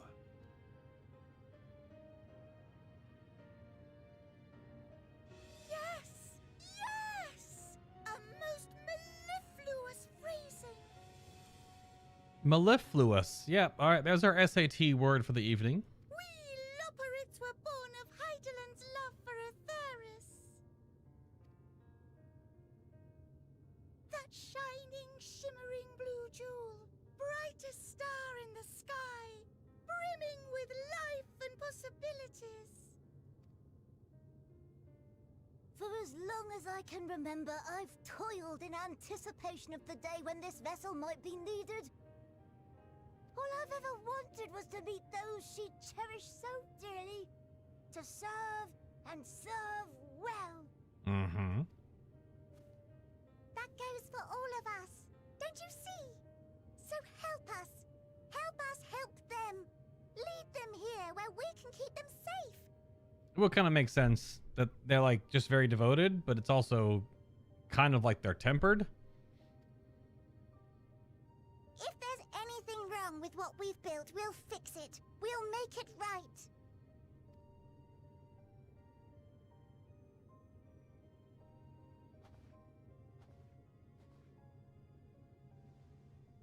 Aw.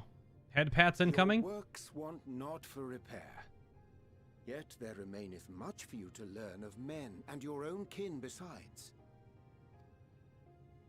No head pats? Singing way. Thy name bespeaketh more than the simple marriage of rhythm and rhyme. The songs of Aetheris are beyond counting, and span the length and breadth of emotion. Maps are monuments to man's pioneering spirit and his devotion to charting the furthest reaches of our star. Many have devoted their lifetimes to exploratory pursuits, to venture unto the highest mountains and the deepest oceans in search of unknown frontiers. And thou, my friend, I do not think we've met. My name is Puddingway.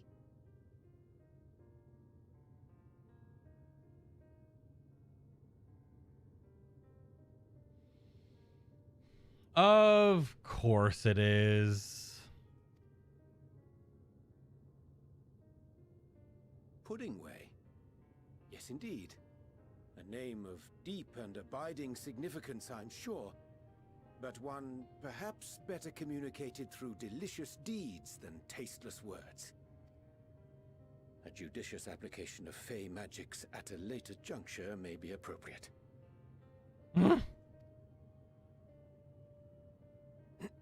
And living way. 'Tis no easy feat to convey the significance of thy moniker. When I was a bookish boy, a dear friend of mine was fond of peppering me with questions as I read, to my occasional annoyance.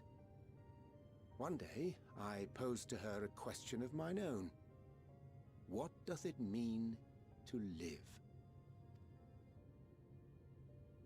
After much contemplation, she proffered this answer. the anticipation of a half-read story's conclusion. The hope today's mistake may serve as tomorrow's lesson. The wish that a new acquaintance may one day call thee friend. She believed it to be all these moments and more. I want to understand, but...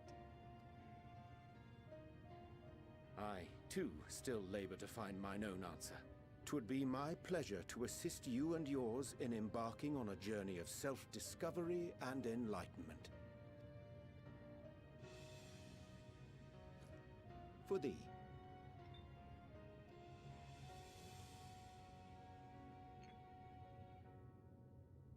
Ink as blue as the waters of Aetheris. Made in haste, though I assure thee, the quality has not suffered for it.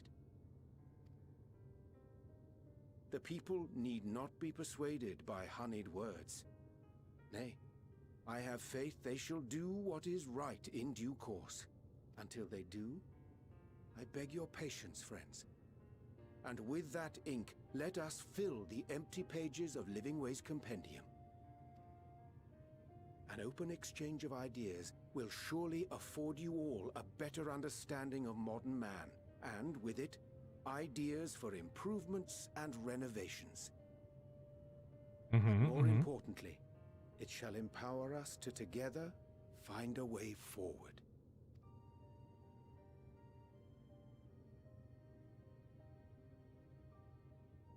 I hope you're right.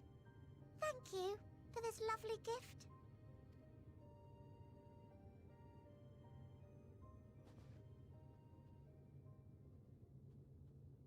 There you have it.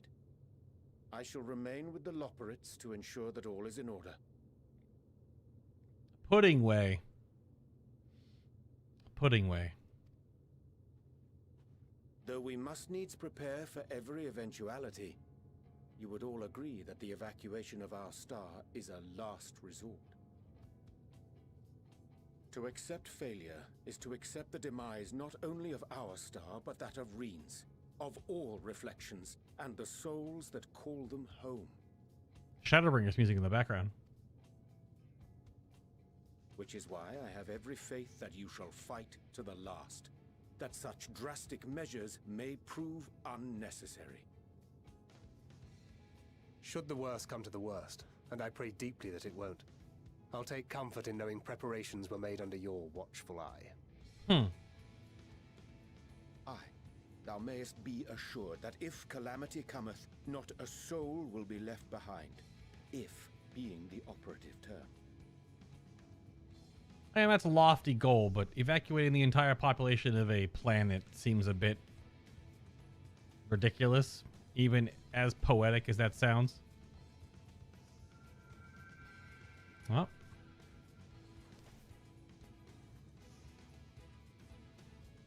Ah!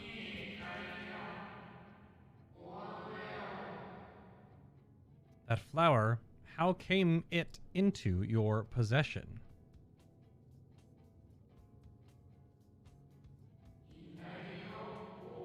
How very like her.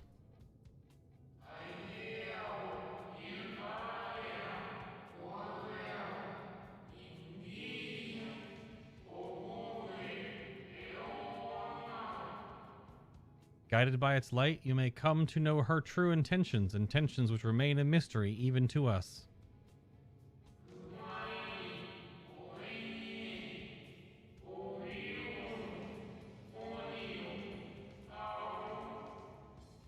In our time, we called it Elpis. You would do well to remember the name.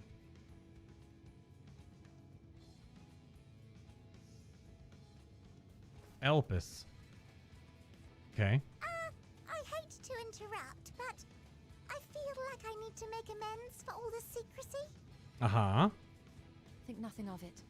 We haven't been the most gracious of guests. Do convey our apologies to Growingway and the others. But of course! And when next we welcome more guests from Aetheris, we'll have learned to be much more hospitable hosts. Oh, and circling back to the matter of inappropriate secrecy, We ought to discuss our benefactors. You can, yeah, That's all this questing has just been a long delay to... Agreed. The Charlayan Forum, yes? They haven't lived that long.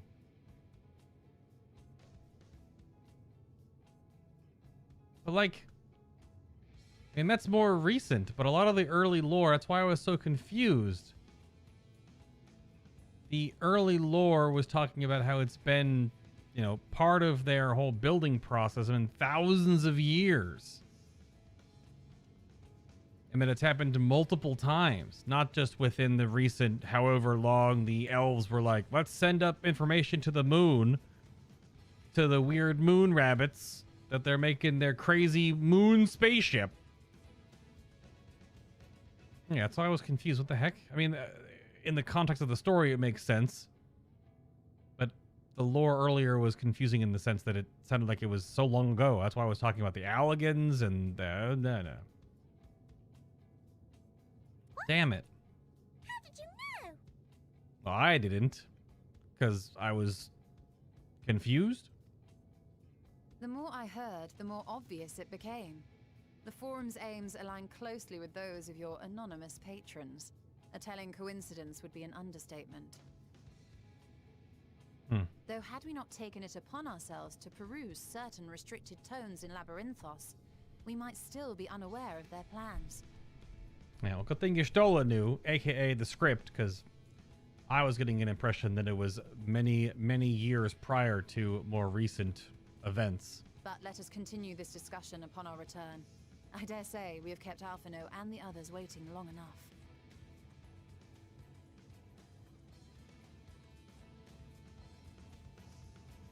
Well, okay.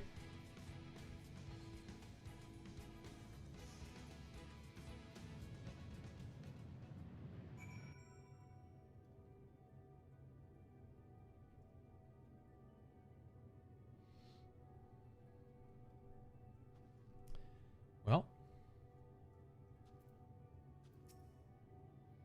a declaration of hopes and aspirations. I hadn't thought of it that way before. The Loporrits may be in good hands now, but doesn't change the fact that their plan is a last resort I'd rather not employ. Let's see if it doesn't come to that. For the first and all other reflections. The Loporrits think so highly of the people of Etheirys, yet it seems this evacuation plan is the only way they know how to express their adoration. If we had been more clear with our intentions from the start, mayhap we could have avoided this wrinkle. Something to keep in mind in the future. I chanced to spy you crossing the chasm and had feared something was amiss. But all is well, and more importantly, I have been given the opportunity to behold a wondrous sight. Keep the Elpis close. Its light will guide you. The Elpis. Godos will be so happy to hear Urianger is going to stay and teach us all about Etheirys. We'll have to be careful not to get too distracted by his lessons. There's still maintenance to carry out after all. Puddingway's last. I'm sure he has something great to say. There's little to do. There's little I could do to help stop the final days, but should you need to know of star traversal, look no further. Such knowledge I can offer in abundance, so do not hesitate if you find yourself wanting. Oh, that was all rather embarrassing, wasn't it? At least we're all on the same page now, people and Etheirys. We'll save both, or at least give it a good try. Make sure everyone listens to Urianger, would you? Tell Growing Way I look forward to our next walk together. You Loporrits sure are an excitable bunch. Oh no. Rey Star Wars is a Palpatine?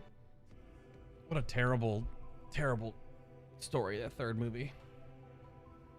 Tell Growing Way I look forward to our next walk together.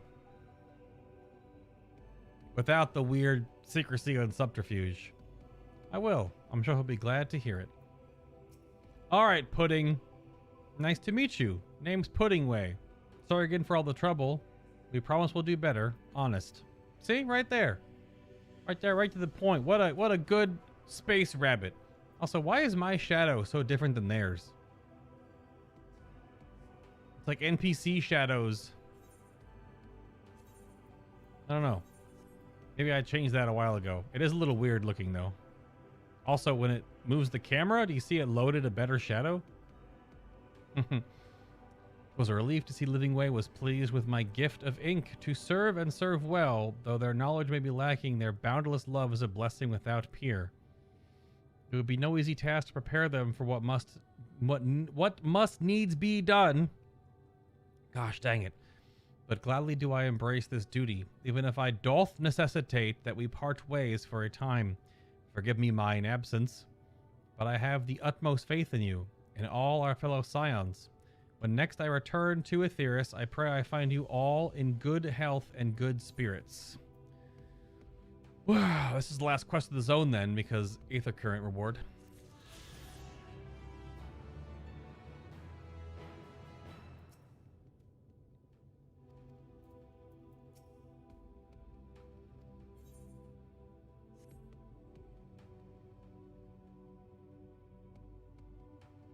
Well, it's not like we've been waiting 12,000 years to meet the people of Aetheris. Oh, wait, we have! That's neither here nor there. Under Urianger's tutelage, we'll strive to become a more hospitable host and see that the moon is fully equipped to meet the needs and its potential passengers. I need not to remind you of the dangers we face, nor the countless lives at stake, both in the source and its reflections. Go with courage, my friend, and pray give the others my regards. It's Pudding Way. Best Space Rabbit.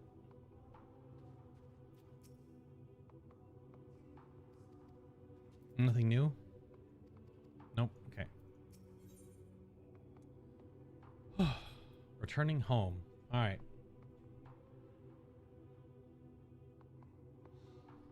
Let's close that chapter.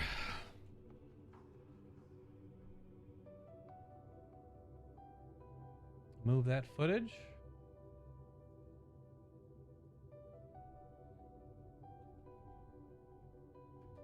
That was chunk 27.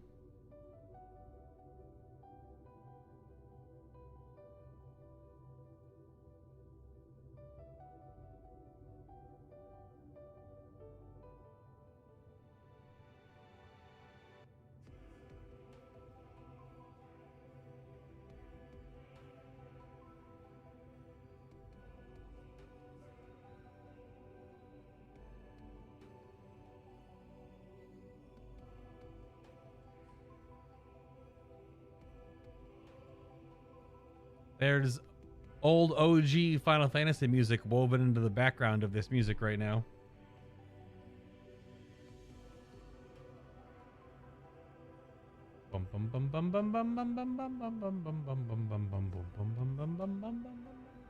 That's really cool. Quite neat. Like it. All right. Notes up, footage moved. Away we go.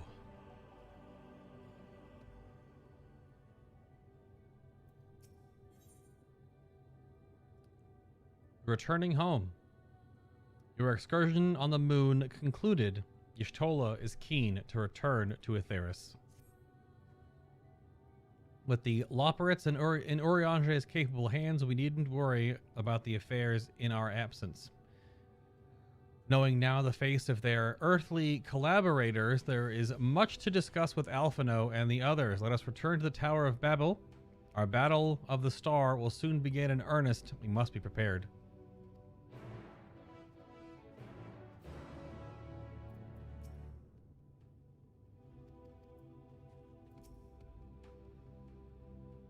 I need not remind you of the dangers we face, nor the countless lives at stake. So nothing new. No new dialogue. You Loporrits sure are an excitable bunch. Oh? Oh, that's the same dialogue we just had. Yep.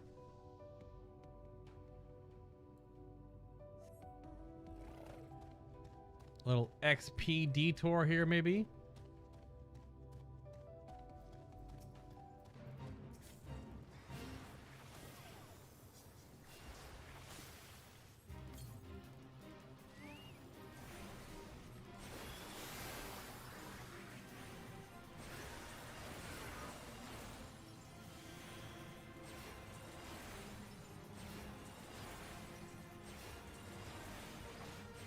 Just 'cause it's on the way out.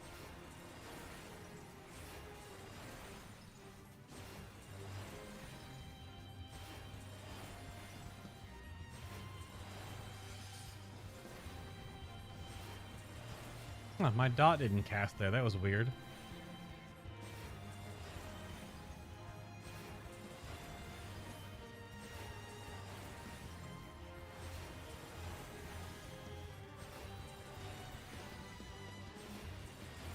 This Fate boss sure do be having that HP.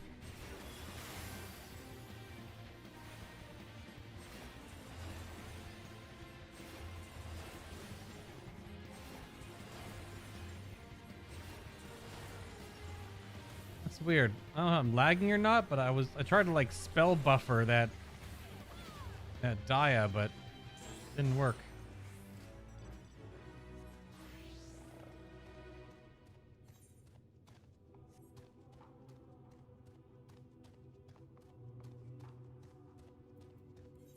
Come back here after stream ends and we'll do well, I'll hang out, do some roulettes, get the moon aetherite stuff all sorted. The nether gate. Yep, all the way over here. That, even though technically I could aetherite back, but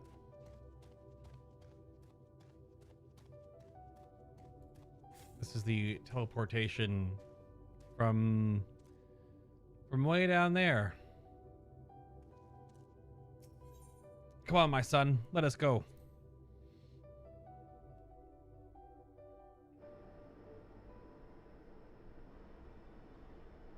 Yep. Yep. Right back to the top of the Tower of Babel.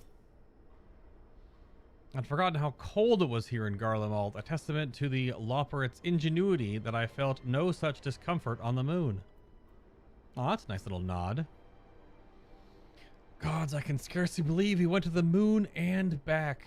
But we'll have time to reflect on that later. Right now, we need to head back to the Camp Broken Glass and deliver a thoroughly detailed report to Lucia.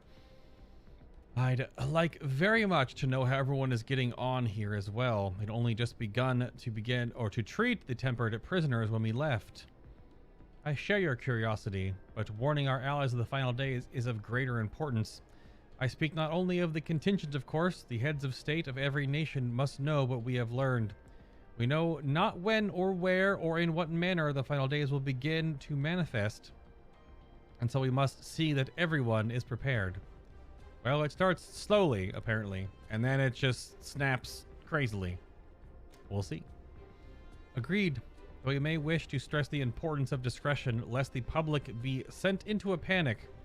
Not that anyone in a position of responsibility should need to be told as much, but it bears repeating.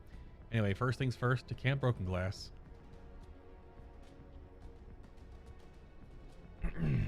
Yep. Let us,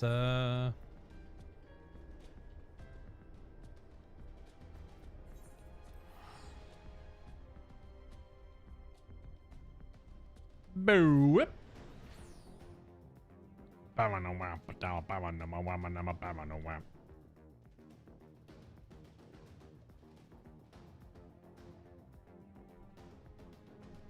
Big load screen energy.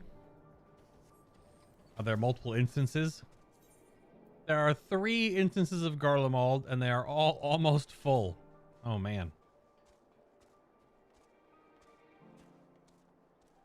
We can fly in Garlemald, though. I did this last night after stream. I got all the aetherites and stuff.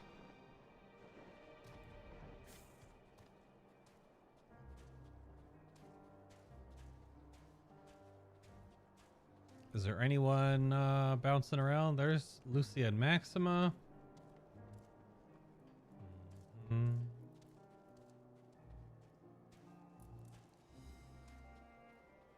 I don't know where anyone else would be. Is everyone in here? There's like no one in here.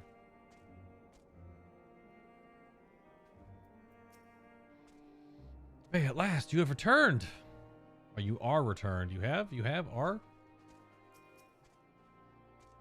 You are returned.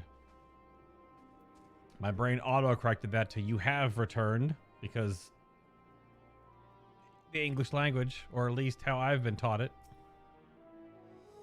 All right, Lucia, I'm going to talk to you about a whole bunch of crap. You ready? It's good to see you all again. No worse for your lunar adventure, I hope. We've done what we can for now, and believe me, we intend to tell you all about it. And before we do, might you tell us what's become of Garlemald in our absence? We succeeded in subduing the tempered inside the Tower of Babel, which took many alive, but combined with those who were already in our custody, the number requiring care has grown exponentially.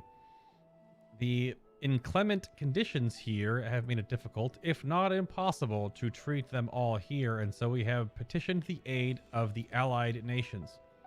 Some are understandably hesitant to offer or proffer assistance, particularly those that were but recently subject to imperial occupation. Dalmasca, Zadnor, Bajin Front, Kagane, Alamigo. A lot of zones. That said, several others have agreed to grant them refuge for treatment. With the assistance of your fellow scions, we endeavor to see them safely transported and subsequently cured of their tempering. Will all the tempering be relocated? All the tempered be relocated? Not all, no. We have sufficient shelter to attend to those whose treatment has begun, and enough healers have volunteered to remain until their patients have recovered. Eulus is one such patient, though he is not yet fit to receive visitors. Truth be told, it was a miracle he and those in his company were not harmed in the chaos. If not for Alphino and Alizé's timely assistance, I dare say none of them would be with us today.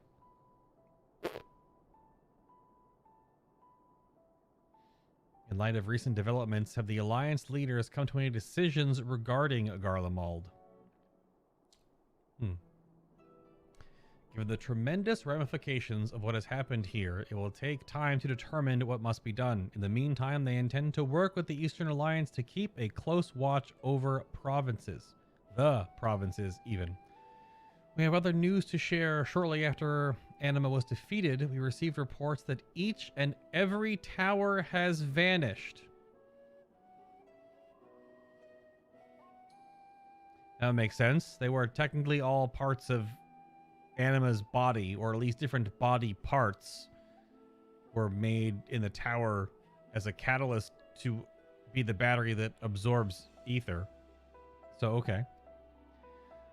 For a mercy, the process was apparently not quite as violent as that you experienced in Thavnair. Those who were trapped within them have been rescued and are receiving treatment. To hasten this endeavor, the beast tribes have received instruction in the magics needed to cure tampering. Aww. I did say tampering instead of tempering. Master Matoya is no doubt thrilled that the Mother Porksy affords her so many visitors. Yes, we are grateful for her ongoing efforts, as well as those of our comrades near and far. As for the contingent, several of our members have been granted leave to return to their homelands after the transfer of Tempered has been complete. Okay. Lucia and I will remain along with a small force to continue offering aid to those here in Garlemald. The Empire may be no more, but there are yet those who call these lands home. I believe that accounts for recent events here. So what of the moon and the Loporrits? Well, let me tell you. What do you know about space rabbits?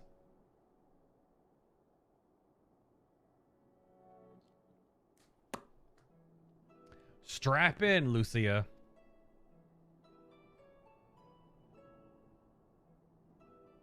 Camera pan up, fade to black. Yep.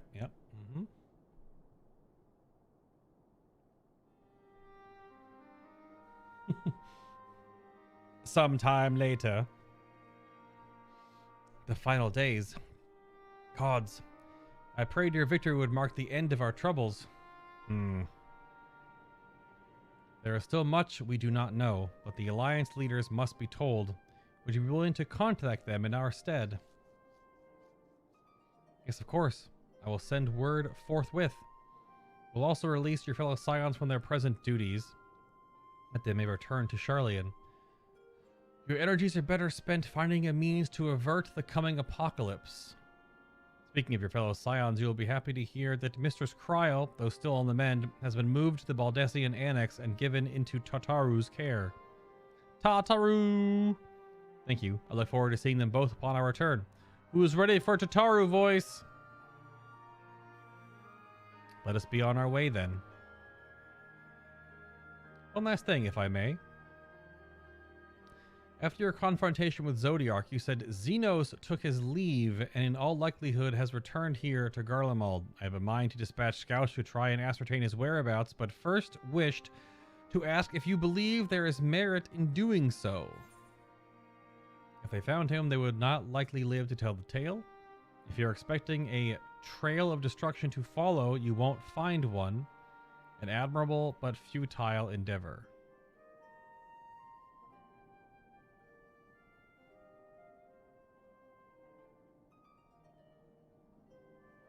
Yeah, I don't know. Where the Xeno story is going to go seems like... I don't know if there's already been something set up like this, but if it feels like there's just going to be some like weird MacGuffin. Or it's just going to be that Xenos goes after Hydaelyn or something. I don't know. Like, what's it going to be? It's been Zodiark for so long about him. You know, well, it was Shinryu before. And then Zodiark didn't work out. So what's he going to do? Absorb a planet or something? I don't... Where is it? Very, very curious. Middle option.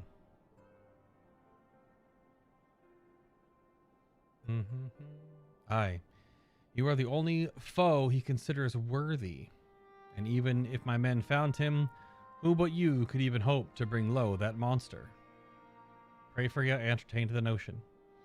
While on the subject of Xenos, the 10th Legion has made an official proclamation. They denounce the Crown Prince and condemn his role in the Empire's downfall. His very title has become a source of shame among his former subjects, and its continued use serves only to hinder relations with foreign nations. For this reason, he has been declared as Xenos Viator Galvus, outcast and enemy of Garlemald.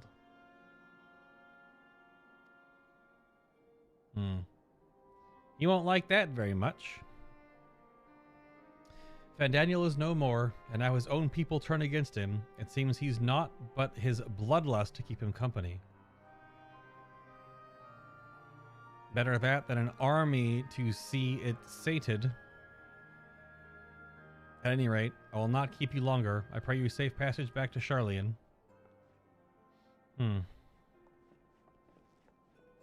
Yeah, where's that Xeno story gonna go, man? Is it gonna Vegeta? Is Xenos gonna like pull a Vegeta and some new crazy situation's gonna happen and he's gonna be like a weird anti-hero and join us because alongside of us he can keep his weird boner but fight things that are beneficial for more than just his boner? I don't know.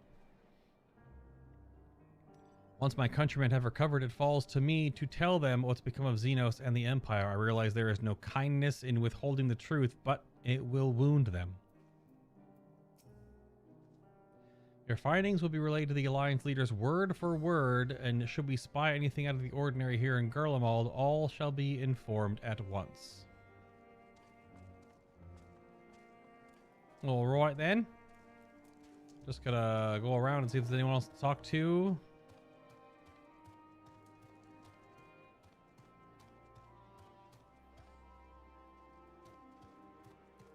Hey, look, I know who that be.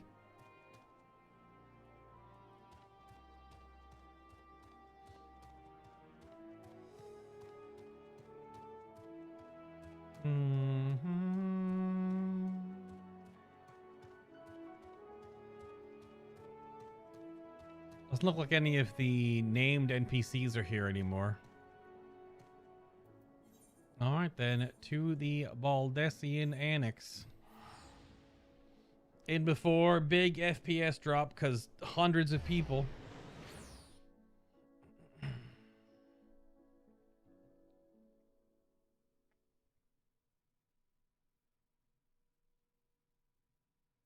Also, big load screen energy due to hundreds of people.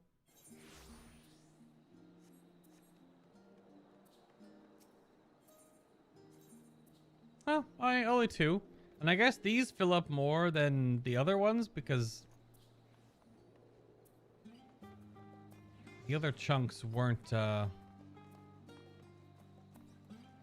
as full, but there were more of them. Yeah, I know who that is.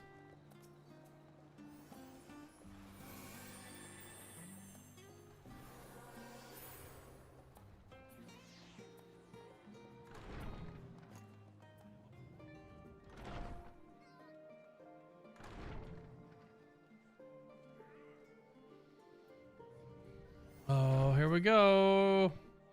Oh, it's good to see you, and free from chillblains, I take it. You'll be pleased to know everything's been kept in order since you've been away. I even brought a few useful knickknacks for me from back home. But no sooner had they arrived than I received word that Kryl in poor health, and you on the moon! If you mean to give me a fright, you succeeded.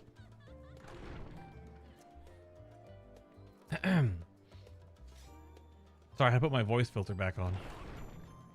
For you know, this. That was my normal voice just then. So. Welcome back. We were so terribly worried about you. Though it is plain I have caused my own fair share of worry, and for that I apologize. Eidolon called to me that day when you entered the Tower of Babel. Her pleas were faint but desperate.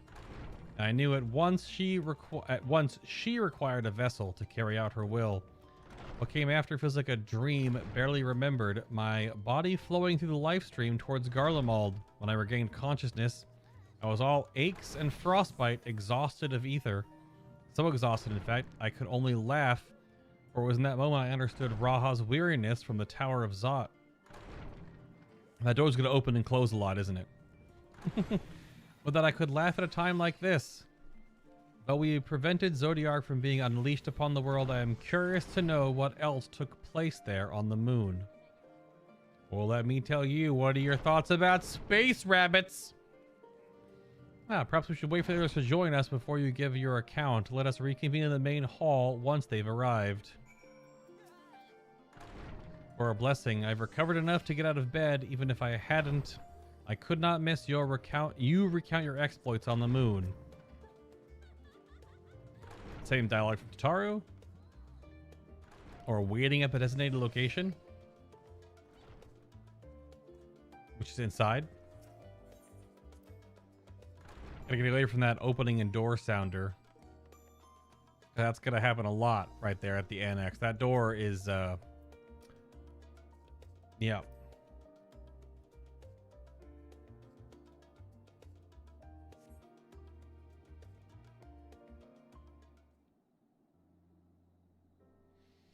All right then.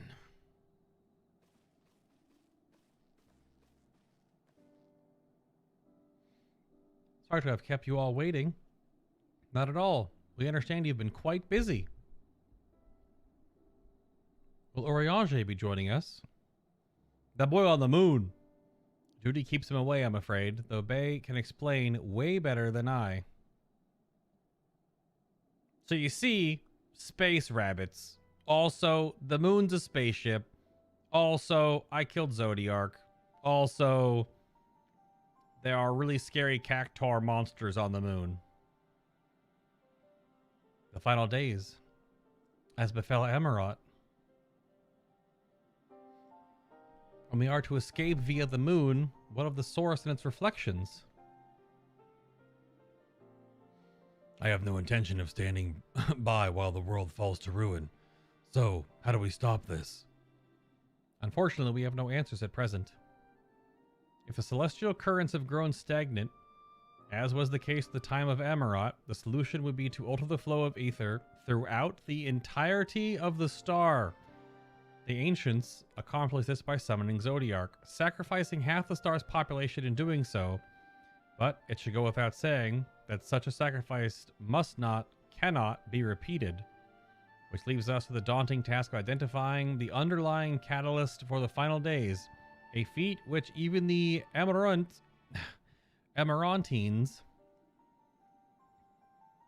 could not accomplish. Unfortunately, we found no clues in Mare Lamentorum.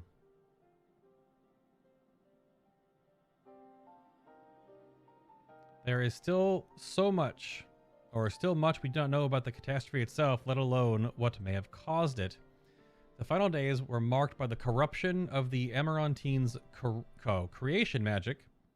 We command no such power, which invites the question, what havoc is in store for us? If we knew that much, perhaps we could draw some parallel with the events of the past and thereby form some semblance of a plan. Perhaps we should start with the forum then. Having worked with the Loporrits in secret all this time, there are surely more they can tell us. Oh no. Forgive the interruption, but I have urgent news! The forum is holding a public assembly in the plaza outside. Some sort of announcement. What is Father up to now? There's only one way to find out. Well.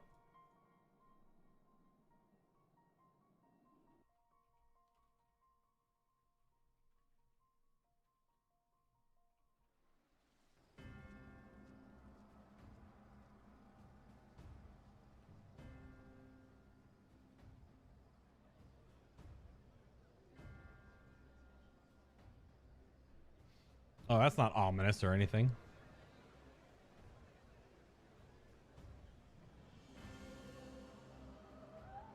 It's just the ominous music, too.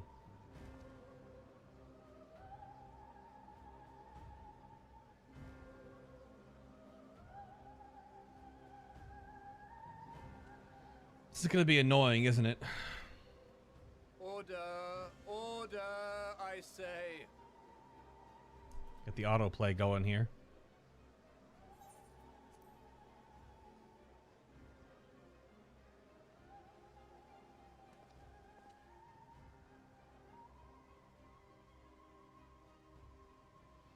I thank you all for gathering here on such short notice. This day we must speak of grave affairs and their implications for the future of Sharlayan, nay, of this very star. Said affairs concern all citizens, and so we have called for a public assembly.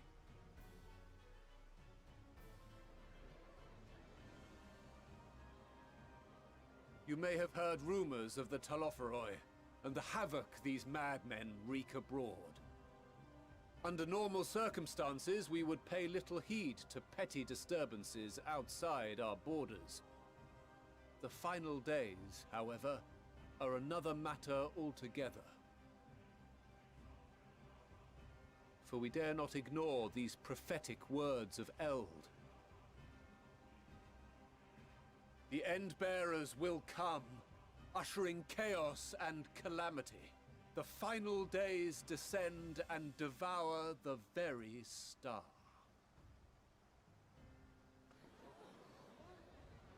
I've never heard this prophecy. Is it true? Will all that really happen?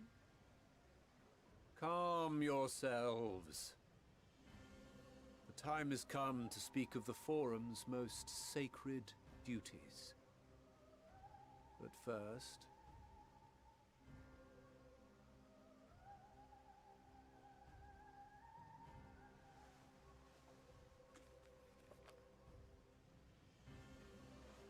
Give voice to the voiceless. Let bindings be unbound.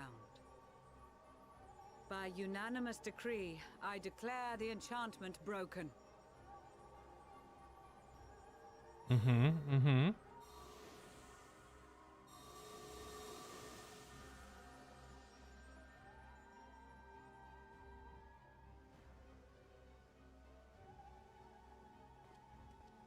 Master Leveilleur, if you would. Very well.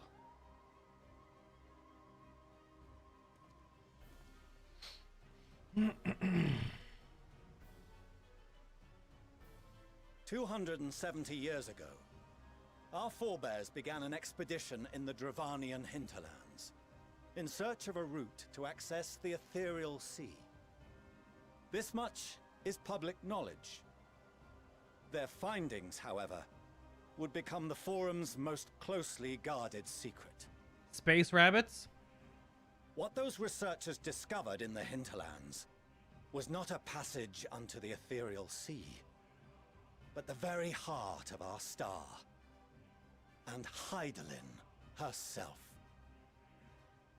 Okay. She spoke to them of a calamity that would extinguish all life, and of a means by which we might be spared. The moon. 'Tis in truth a gargantuan vessel built to serve as sanctuary for her children and deliver them from this doom. Much like Nunkref's hope in ages past, it will bear the people of a world in the throes of death to a new home. Needless to say, this will be no small undertaking. To facilitate the great work, the Forum has maintained close contact with the servants of Hydaelyn, who presently reside on the moon. Convinced that the foretold end was all but inevitable, we began amassing a wealth of knowledge, not merely for the betterment of our nation, but in preparation for the journey to come. You reveal this to us now? By the gods, how long do we have?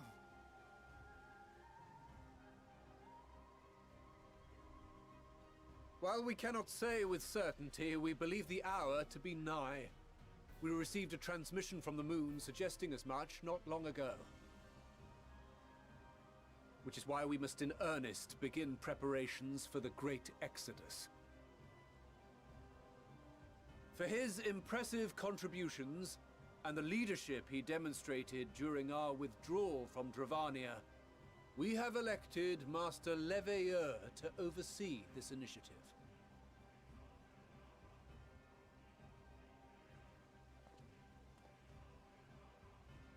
Fellow scribes and scholars, my countrymen, we face a threat of unprecedented scale.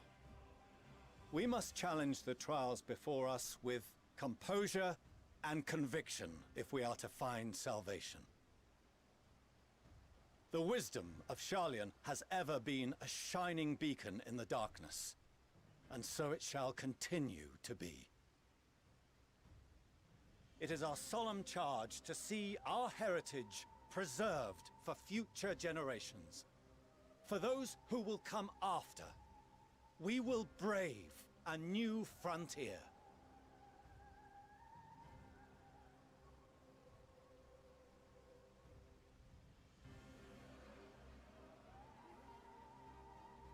Administrative edicts will be relayed to all major institutions ere long. In the meantime, carry on with your duties. With that, I hereby call this assembly to a close.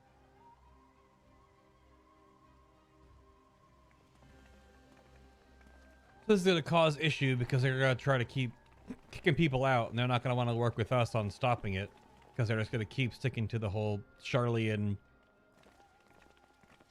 high duty thing. I assume anyway. It's going to just complicate things. Do you remember what Mother told us when we visited home? That it wasn't until after we were born that Father seemed to lose himself in his work. If that great work of his was the evacuation of this star, then... Yes. It wasn't for his benefit.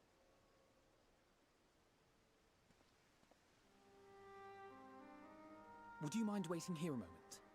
I wish to speak with Father before we leave.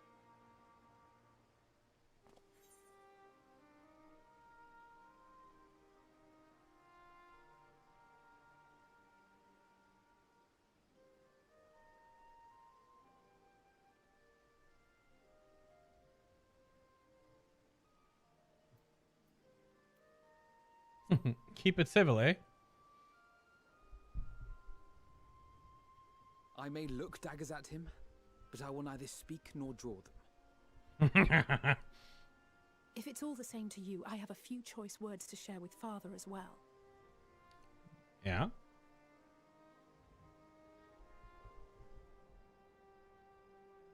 He's still standing outside.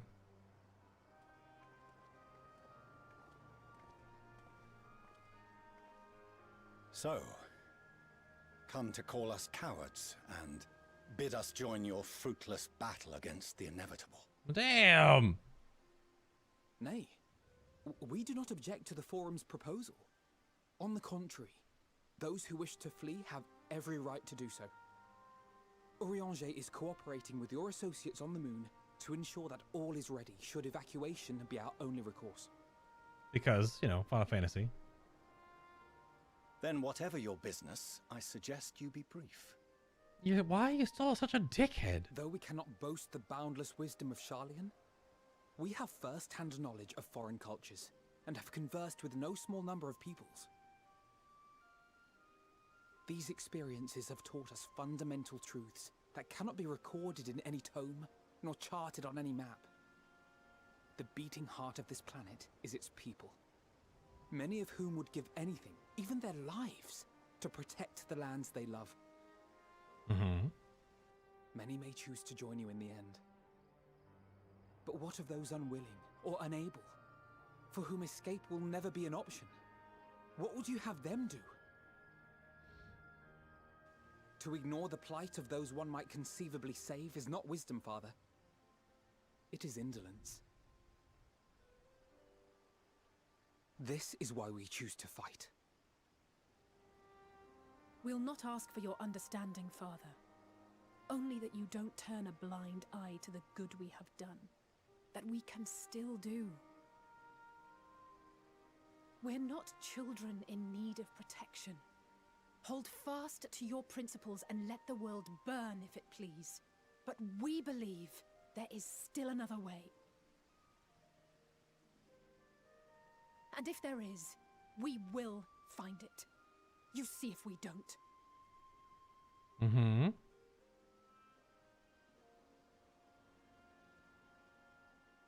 Do as you will. Just stay out of our way.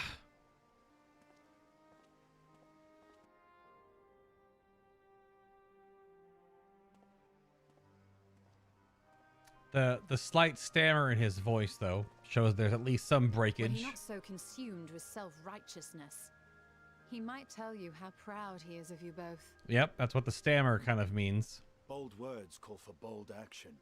And there'll be no turning to your father should plans go awry. Meh. As if I ever would. So long as there are those who wish to stay and fight for this star, we have to do what we can to help them.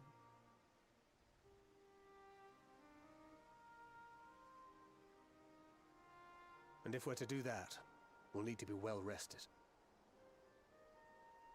Wouldn't you agree?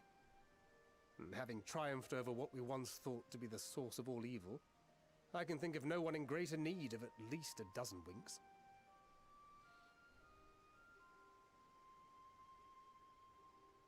Shall we then? To the Annex, to prepare for tomorrow. This expansion has a lot of big set piece, big cutscene, rest. Then something happens, travel, big cutscenes, battle, rest. It has a very continual pattern, really talking about resting between major moments.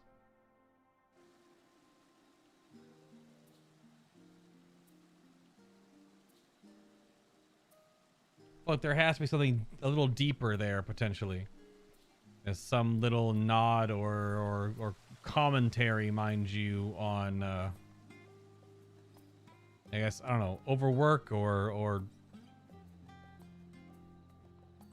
overindulging in one thing and not taking time to rest between others, something like that. There's something else going on there. Or just in the scope of the game itself.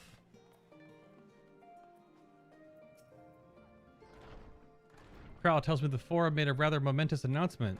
So there's to be a great exodus, is there? I'm reminded of my narrow escape from the Isle of Vol, the realization, the running, a mixture of relief and regret after. Why me? I asked myself. Why me? Why us? Why now? Why wonder? There's no use fretting over the cosmic morality or lack thereof. We're here, and we'll get through this together. And who knows, maybe my luck will rub off and grant everyone a narrow escape. There's no harm in praying for as much. But enough of my rambling. I'm sure you're exhausted. Your chamber awaits.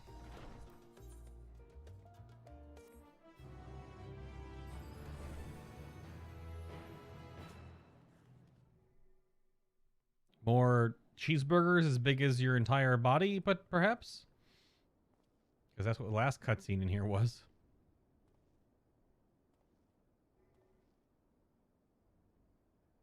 That's a cool picture.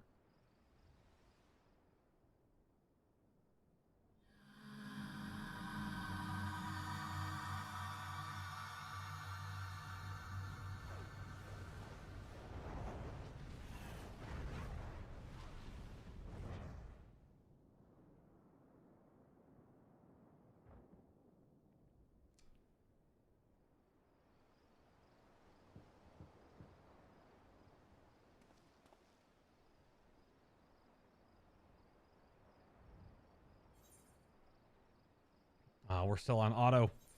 Turn that off. I don't know who said what, because it went too fast and I was writing a quick note in my chapter guide for all my footage. Alphino, Alize, Thancred, Y'shtola, Grahatia, Estinian. It won't be Estinian. It's either Alphino or Alize.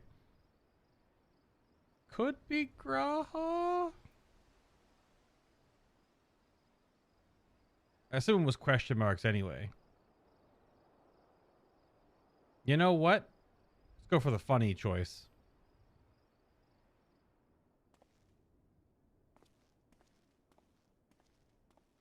It cannot be Estinian. I highly doubt it. Oh,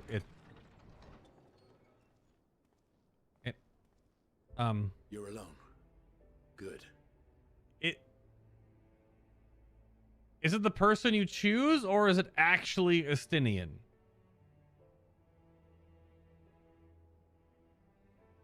What? What?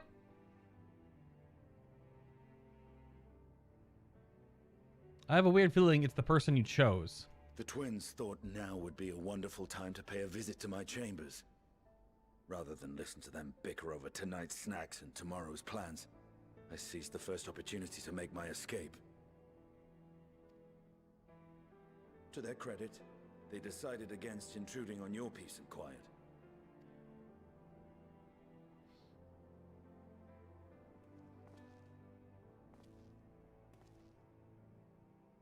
Can all be a bit exhausting at times, can't it?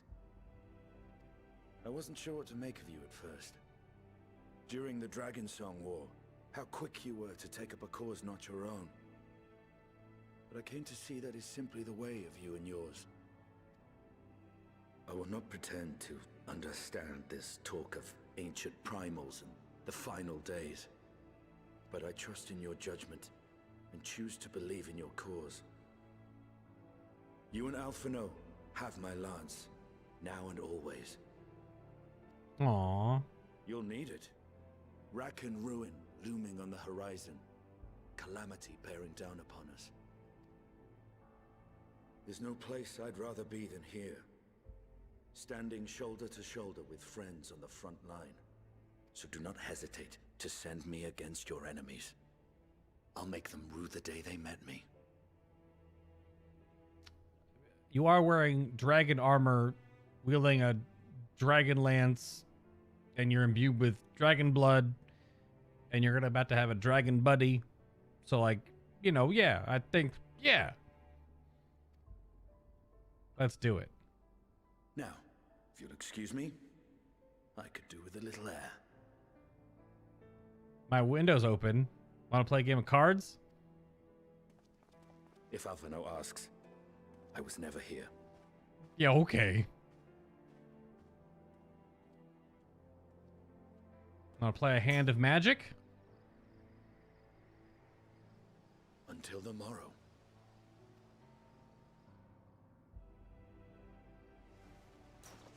What in the hell? Did he just dragoon jump out of my balcony?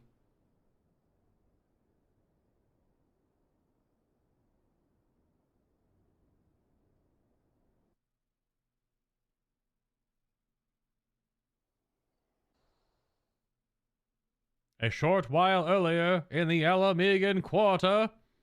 So I gotta replay that cutscene like over and over and over again now to see the different conversations, I guess? Or can you not?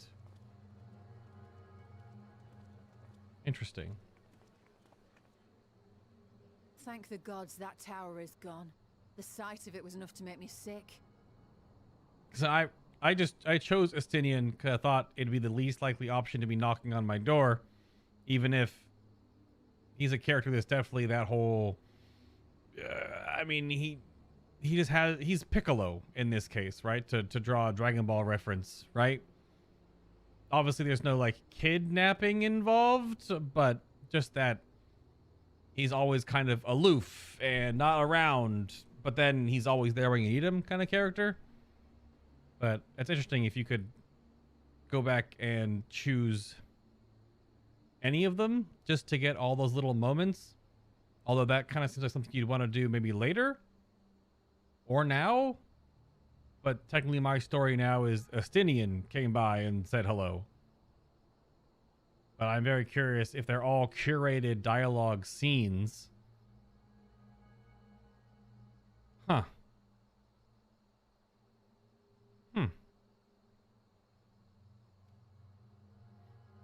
Thank the Ilsebar contingent, more like. Word is, they fought their way into Garlemald and toppled the bloody thing themselves. Not just the one, neither. All the towers have up and vanished. Aye, I heard the same. Commander Aldin and his troops helped keep casualties to a minimum too.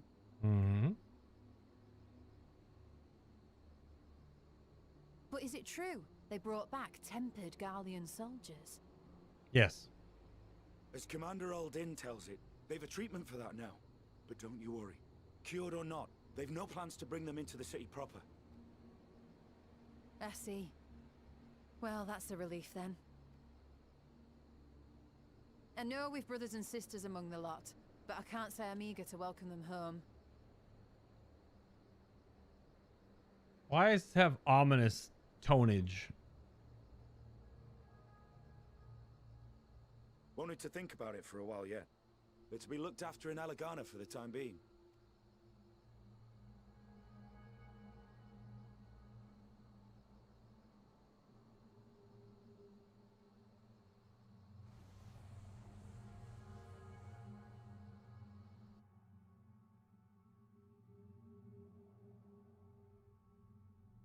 Meanwhile, in Ishgard,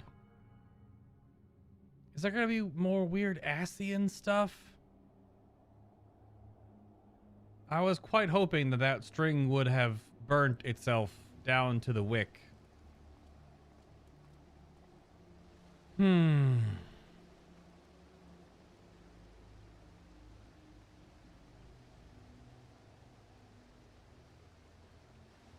Another day, another commission of paramount importance.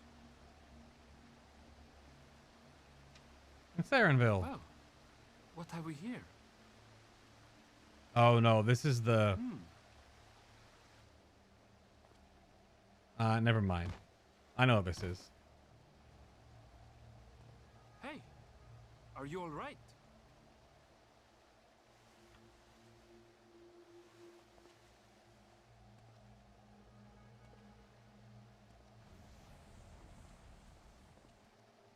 Was that?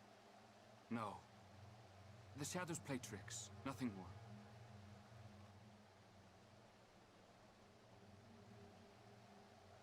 The towers are gone, and the Garlean threat is abated.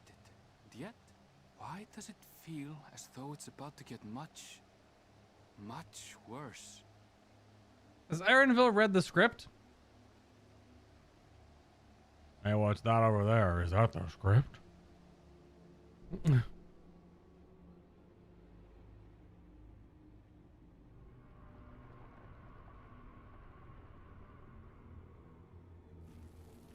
Um,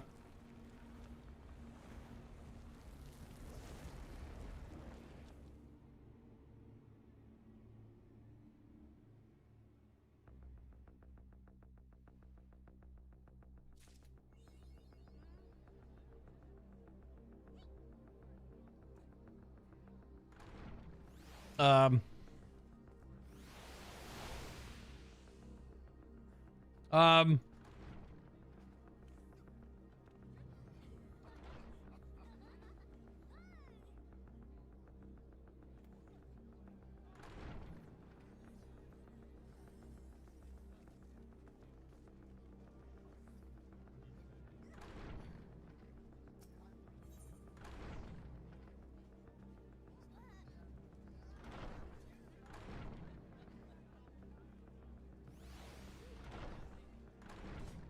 let's end that chunk of footage there, because I feel we about to get into it.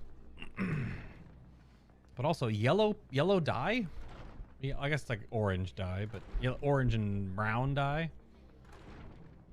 Brown dye, is that for my pants?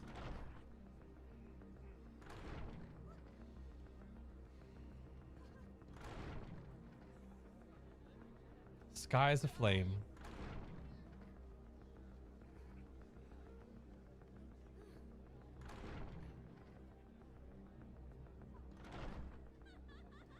That freaking door.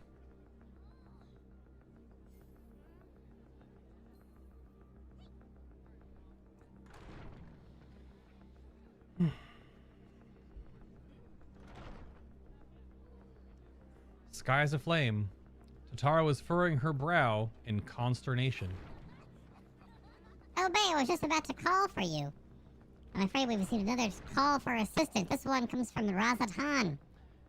The others have assembled in the main hall to discuss the situation. You must join them at once.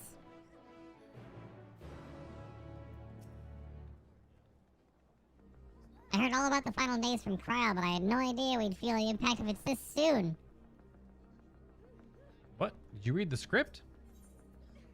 I think she read the script.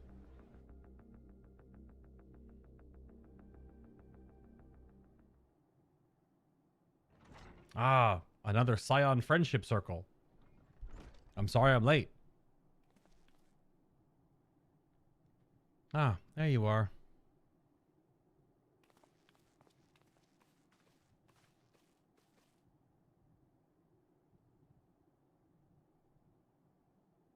Our worst fears have come to pass, but moments ago we received grim tidings from our contact in Razatan. Vile beasts have appeared as of out of nowhere, claiming one victim after the next. What's more, they say the very sky burns above them. Yep. Good gods, are the final days already upon us? Would appear so. Sadly, that is all the information we have at present. No doubt the people of Razatan are busy fighting for their lives. Must go at once, they need our help. Agreed. Kryl, you'd best remain here with Tataru and gather what knowledge you can. You are in no condition for a long journey, I imagine.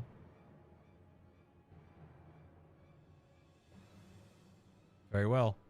Similar phenomena may have been observed elsewhere, and if so, we must know about it at once.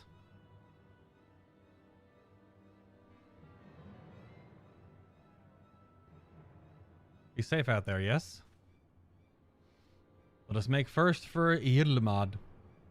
We must prepare ourselves for what may lie ahead.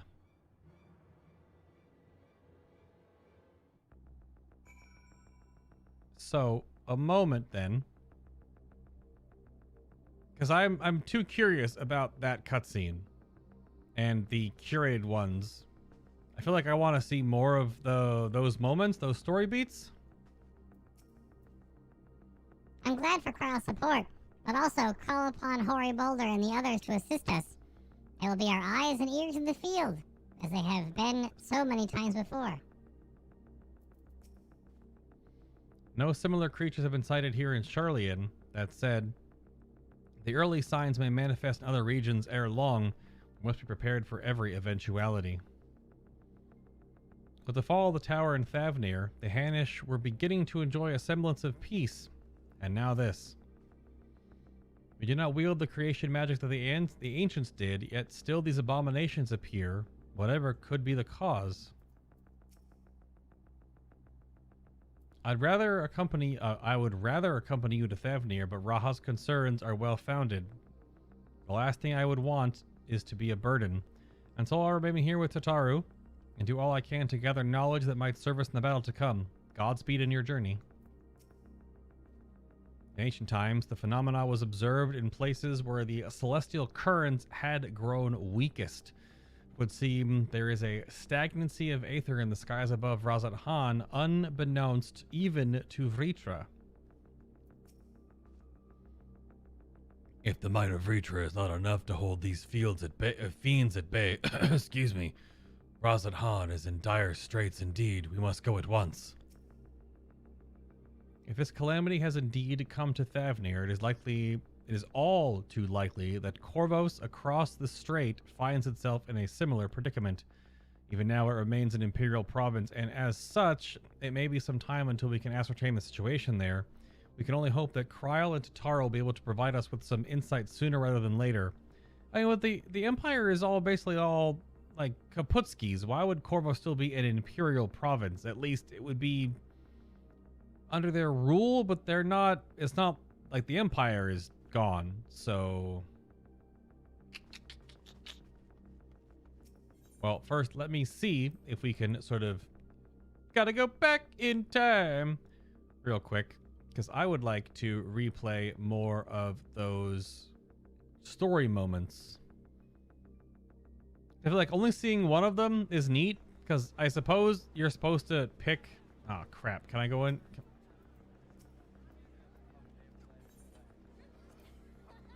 I mean, I could go to any inn room and do this, but we're right here in the Andron.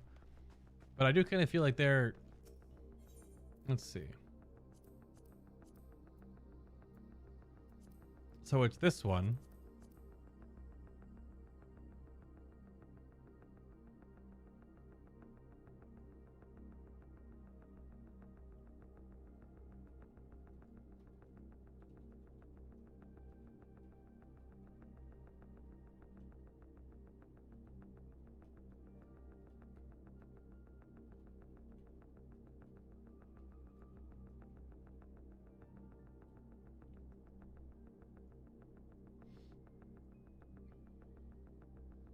Yeah, let me see. Can you... Because part of me wants to... I mean, getting one... Meanwhile in Ishgard. Oh, so this is 2... Okay, so it's not this one. That's after, so it's cutscene 3? After all that, only having one... Okay, that's the Alamegan Quarter, so it's 2?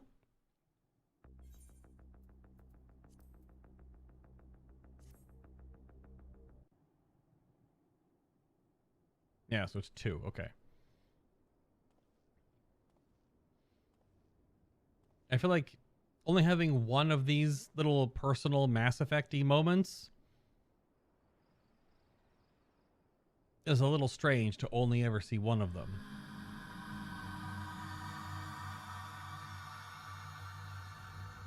But I'm not sure if I want to sit through this 7 more times.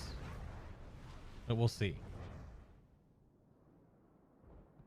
Getting a better listen to that noise. Or that exhale. Oh, so it's just a knock at the door. A visitor has come knocking at your door. Whoever could it be? Oh. Okay. Sure. Let's go Graha. Yeah, so you just pick who's there. But I feel like there's a lot of cool moments that are going to happen here that you wouldn't... Nervous cat boy is nervous. Yes. Oh, apologies. I didn't mean to... If you could spare a moment before bed. Thank you. I fear this may be the last quiet night we have to talk for quite some time.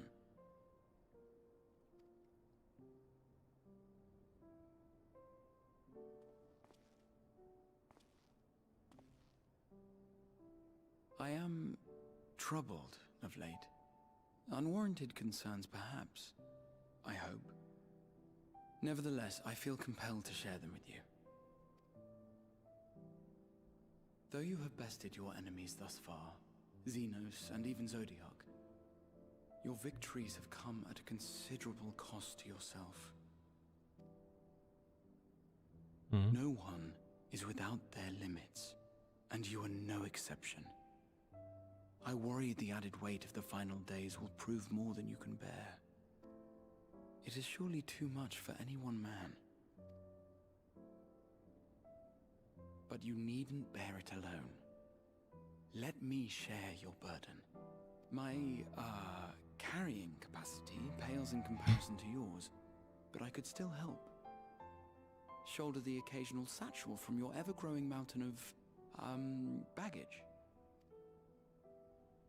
You have already done so much to help relieve me of mine own encumbrances. 'Tis only fair that I repay you in kind. Of course, it needn't be only troubles we share. Moments of joy may seem few and far between now, but there will come a time when we look back fondly on this journey.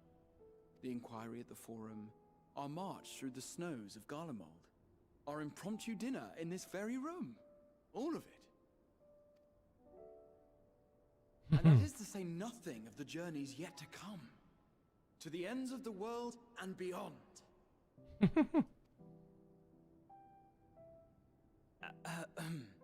But tomorrow will be no less busy than today, and I've kept you from your rest long enough.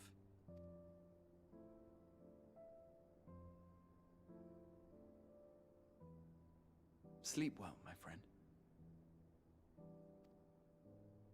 Aww.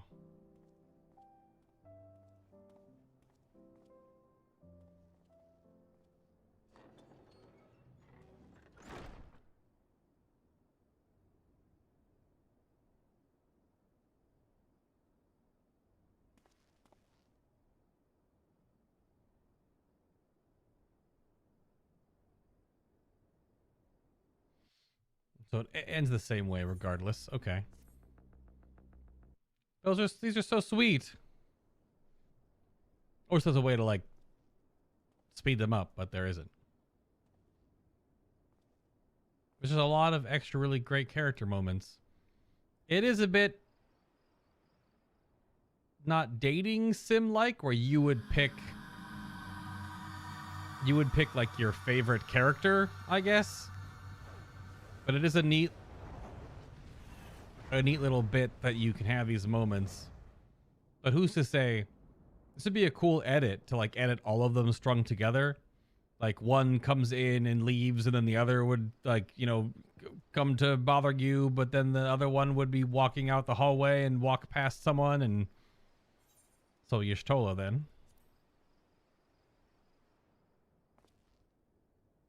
But it does play on the RPG sense of you would pick your favorite character or something down the lines. I don't know. All like that. All right. You're still awake. Good. Might I trouble you to stand still for a moment? What? Oh, she's gonna undress me with her eyes.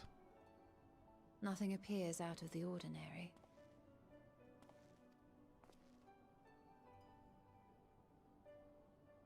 A precautionary measure.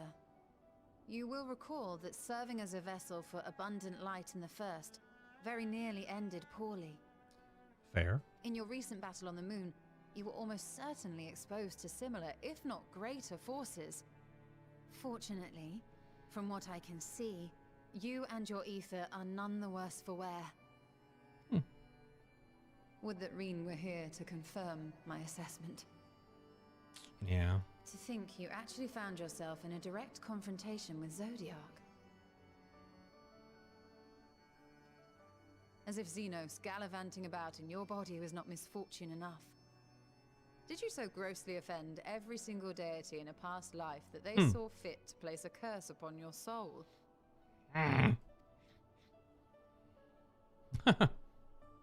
Forgive me.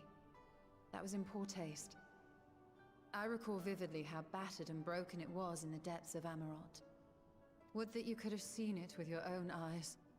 Mayhap then you would understand why the greater part of me is glad you did not. It was a horror beyond description. Promise me you will be careful, that you will seek my counsel if you feel unwell. Aww. That puts my heart at ease, if only a touch. I suspect it will grow colder as the night wears on, so do be sure to stay warm. Sleep well. May the shadows keep you.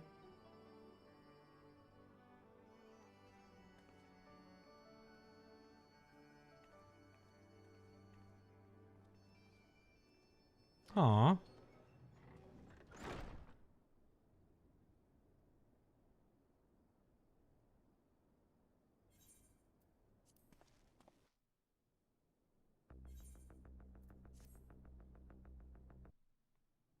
She did her, I guess, like the Scion bow thing there. I haven't seen that in forever. The may the shadows keep you.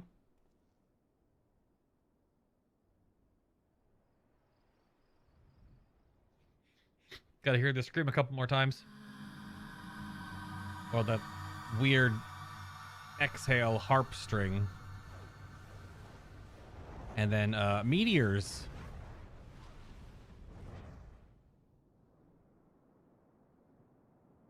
This is a bit of the namesake of the game, though. Bonk, bonk, bonk. Who's next? Thancred? Makes sense.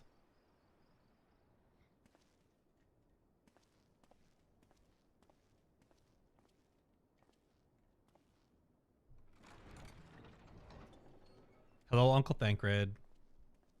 Evening. I hoped you hadn't crawled beneath the covers just yet.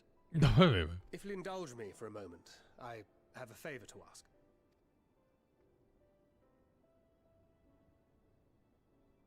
Oh, no one else comes in but Astinian so far.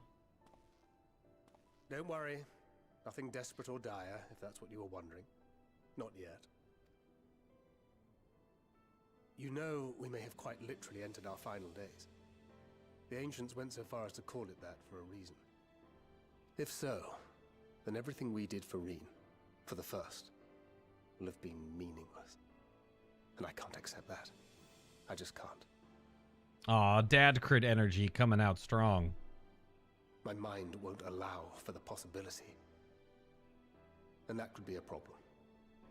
When we're in the thick of it, I don't know if I've got it in me to be pragmatic this time.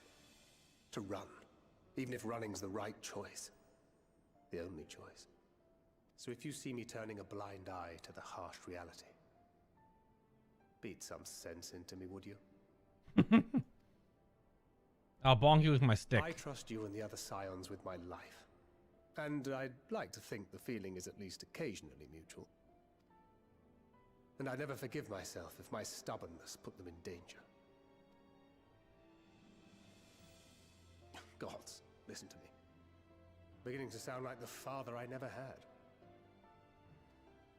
So, can I count on you to keep me in line? I can think of no one else more eminently qualified. Bonk him. Excellent. Now I can breathe a bit easier. Which isn't to say that I will, given what we're up against. Let's keep this little chat our secret. I'd rather not have anyone scolding us for burning the midnight oil.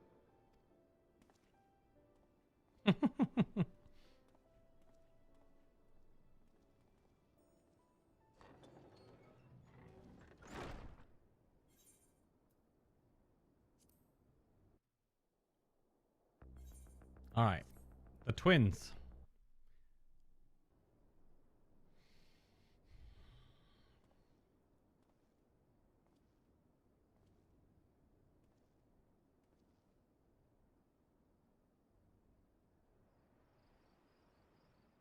That glam, though.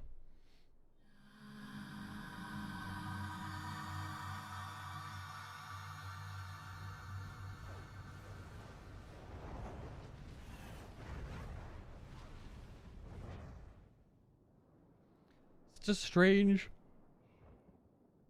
It's a strange thing the Echo shows. Because previously, considering that it was still, it's the woman's voice crying out. Alright, Alize. Come to be awkward and flirt with the Warrior of Light, have you? I don't know if they're going to ever really do that storyline, though, even though they definitely set something up like that last expansion. Craving a midnight snack, were you? I did consider bringing a few sweets, but decided this wasn't an appropriate occasion. Did she just open the door asking me if I was craving a midnight snack?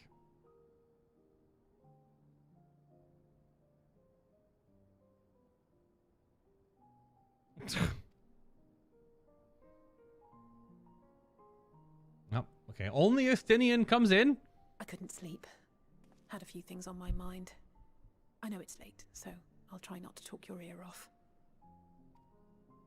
It's Xenos. I keep thinking back to Garlemald when he'd taken control of your body. An altogether terrifying experience, to say the least. And one that served as a harsh reminder. Mm-hmm. No one, no matter how strong or quick or clever, is invincible. Not even you. And as much as it might seem at times that you are, one misstep, one mistake, and that's that. Which is why, even though I know you've heard it 1,000 times before, I'm going to tell you to take better care of yourself. Because you really, really should. Hmm. It goes without saying that we're all committed to this fight.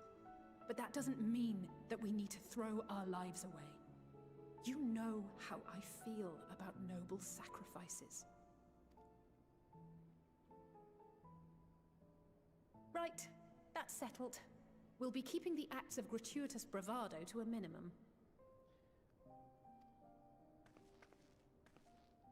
When I looked father in the eye and swore we'd find a way to avert this tragedy, it wasn't a promise just for him. It was a promise for you, too.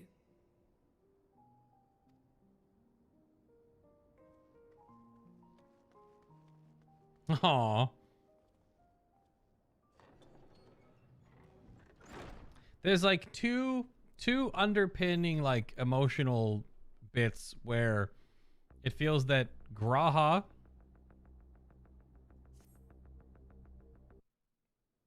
or Alize could be like romance options for the Warrior of Light, depending on your persuasion.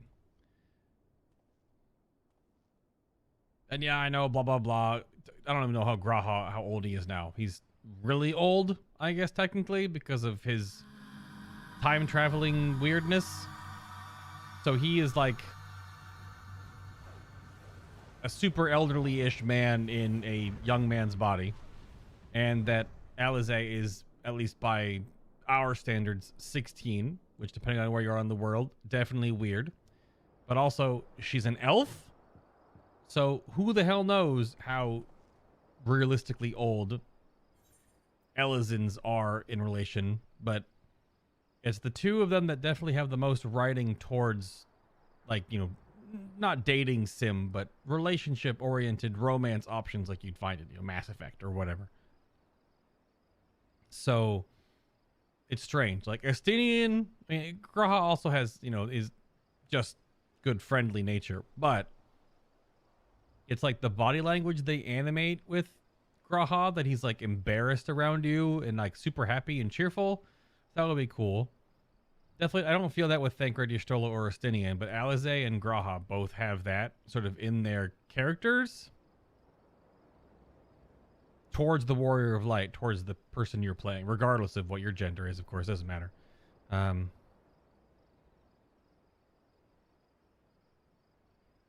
don't know. That's what you're saying. He's very experienced. Oh, what, Graha? Oh my.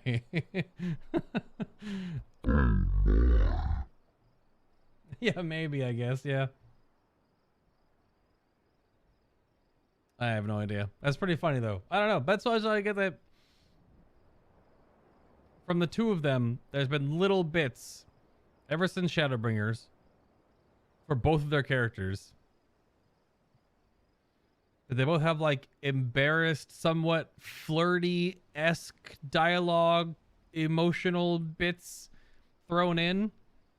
Now there is, again, there's no, you know, there's no Mass Effect style system in this game where you sort of, you know, or like even Dragon Age or whatever, all those the games that have those kind of systems involved. But that's just what, like, Alphino is like, you're his big brother. Y'shtola is your older sister. Same thing with Thancred, your older brother. Estinian's like your... I hope I didn't wake you. Estinian's like your like childhood friend that you were estranged with for some time, and then you both grew apart and then found each other again and then are growing back together in friendship. There's all these little tropes that these characters have. Well, let's see Alphino. Again, since my thought is the whole, like, you're his older brother kind of feel. Also, we started this game with I pray you will Alphino. forgive the unannounced visit, but I wish to speak with you before retiring for the night.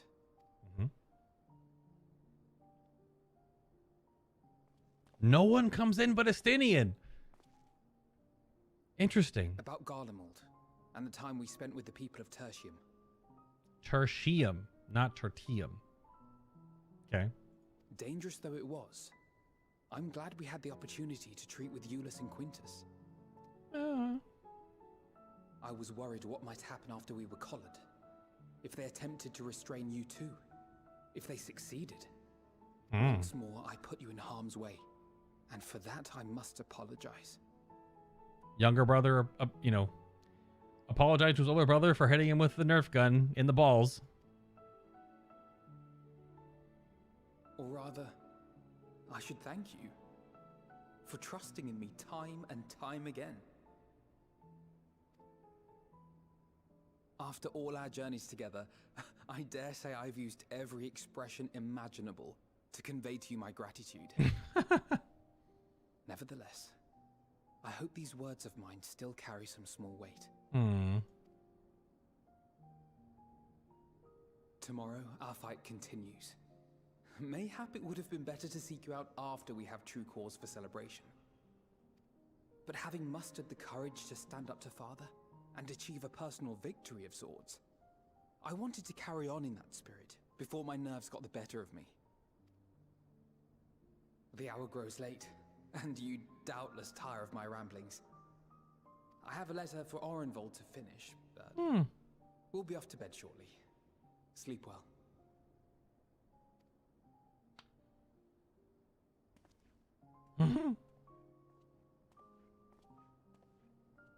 Very proper, to the point, very composed, very Alphino. Even the name drop of Orenvold. Those are really sweet.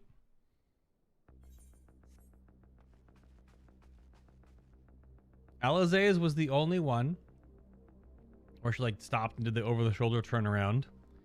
Graha was the, before the door opened, really nervous, like tail flickering, ear waggle kind of stuff with him. Estinian was the only one that came through your room, and then Dragoon leaped off the balcony, the banister. Everyone else was just there, talked, walked away. Alzé even like scampered away. She like kind of sprinted down the hallway. Or at least power walked, power ran. Something there. All the little character bits that, and the way they've animated them in their body language and stuff.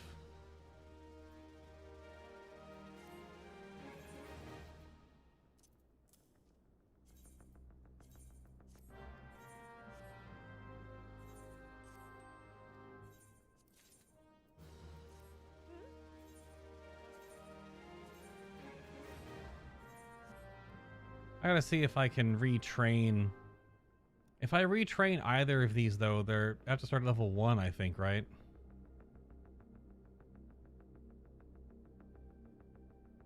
Why did Azula not level up?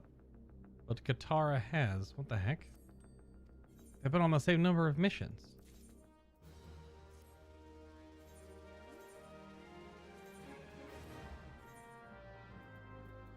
Doesn't make any sense.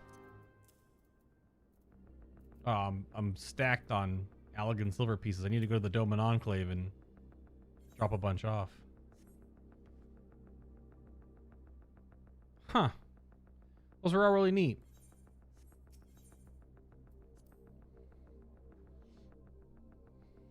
Alright, now with all those out of the way and experienced,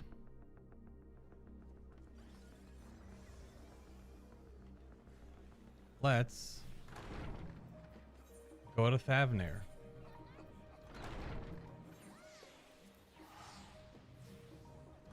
And deal with the end of days. The final days, the end of this. Well, we'll see. I don't know what the heck's gonna happen in this arc. I hope it's just not some weird MacGuffin. And lo, vile beasts did rise.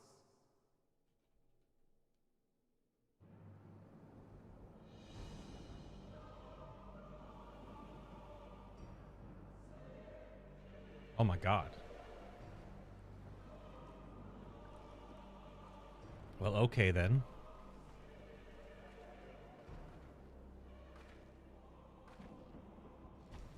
Leaving naught in their wake but blood and ash.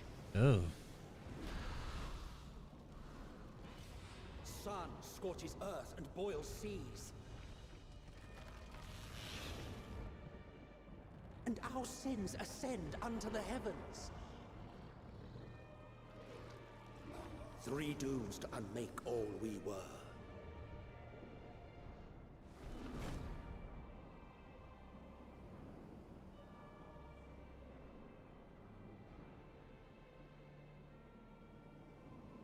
The sky burns. The final days are truly upon us. My friends, I trust you have heard the news. Oh, good. It's the freaking Satrap. We have. What can you tell us of the situation, Your Excellency?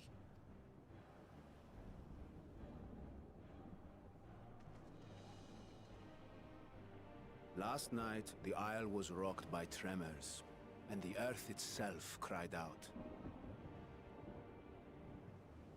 Oh. I think I'm starting to put 2 and 2 together to make 22. Aloft, the heavens began to burn. From all about, unholy beasts, the likes of which we had never seen, came forth in fury and rage. No. To say they came forth would be inexact. The people of Radzat-Han themselves transformed into these baleful fiends.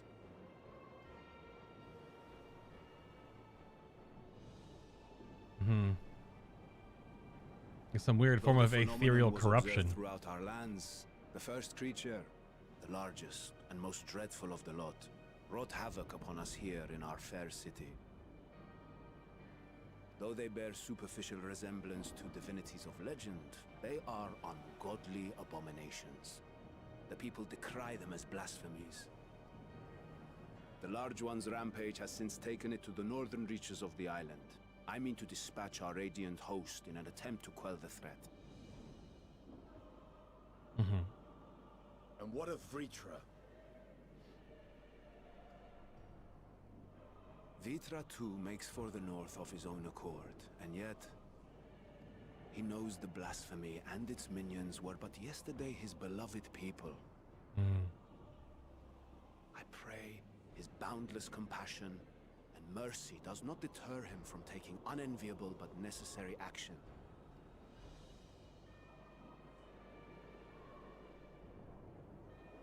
Understood. I ask that you allow us to aid you in quelling this threat. You would risk your lives to help us yet again? I have no words to express my gratitude. Our regiments approach the north from several directions, with a number of units set to depart from the docks of Yedlimat. They will make landfall in an area of dense jungle. where one can expect to encounter dangers even beyond the fell beasts we hunt. I leave you to your preparation. You will find me at the docks when you are ready to depart.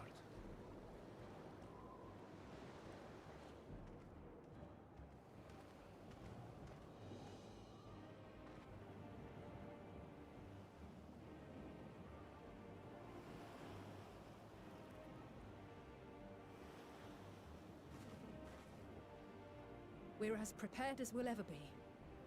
Let's go.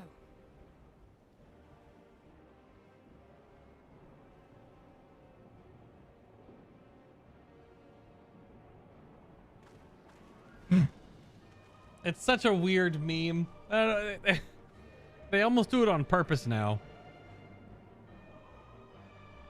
They're like the multi cut head nod.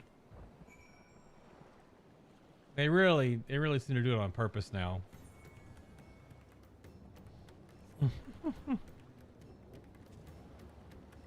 I do be smelling a dungeon on the horizon, perchance. The weather in Thavnair currently is apocalypse.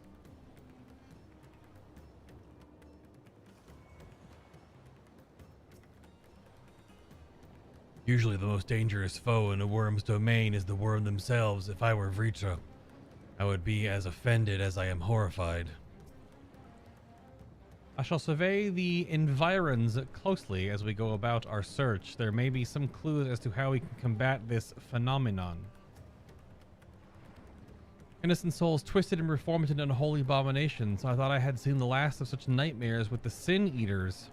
We must act quickly. Every moment we tarry means another soul may be lost to this nightmare. If it's true that the people themselves have transformed into beasts, why even the radiant host could suffer the same fate? Or us?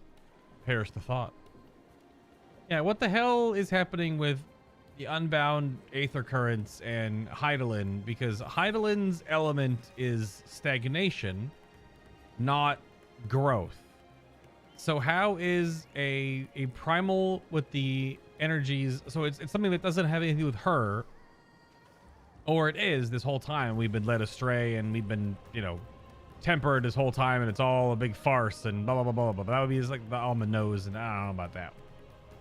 So what is this other sudden story beat that we're gonna uncover that is?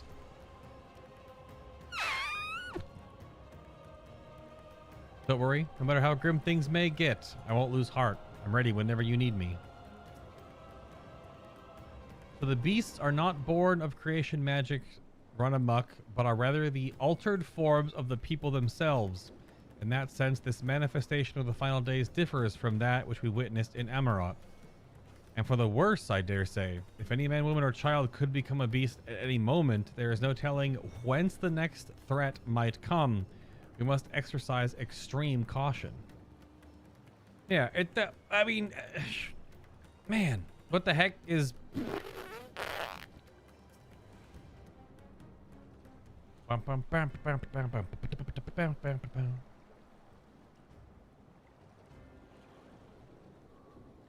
Everyone is assembled, yes? I thank you for lending us your aid in the battle against the blasphemy. Let us review our plan of attack. I would have you board this boat and circle around to the north side of the island. There you will find a dense jungle called the Vanaspati. It is a sacred wood, home to many temples and a number of villages. Vritra and the Radiant Host have gone there ahead of us. I ask that you may join them and do all in your power to destroy this blasphemy.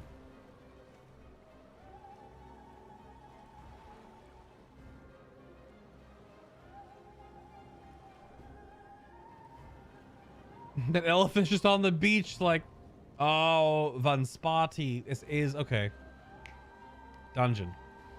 This dungeon opens to the next area. I literally had my dungeon senses. You just hear me like, dude, 12 seconds ago? Like, I do feel a dungeon coming on or something.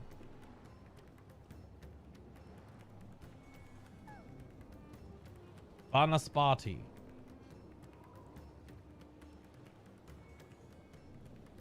All right then. So yeah, we took last time. It was Graha tanking with Y'shtola and Estinian. I mean, Estinian's gone with us in the last two, so maybe we run triple caster. I'm feeling like Graha heals, Thancred tanks, and then Alize and Y'shtola blast. That could be kind of interesting. Oh, that's the same exact. It's all the same dialogue. Yep, all the same dialogue. Okay. Yeah, so let's do that. Let's be a little weird here. So, Thancred. Yeah, huh? So we go. Victory will be ours. I stand ever ready. Graha and Alize can blast, or we can do Y'shtola Graha.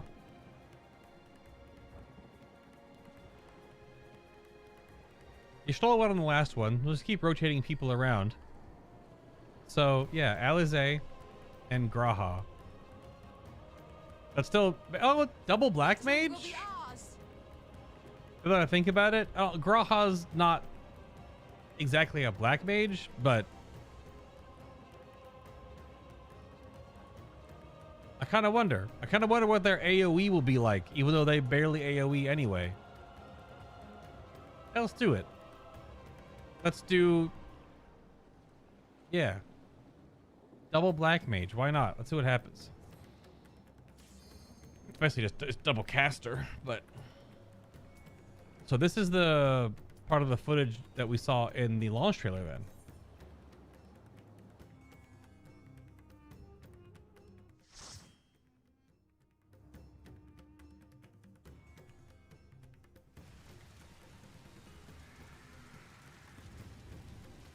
Vanaspati. Yeah, what the? I just don't know what's causing all this crap to spawn.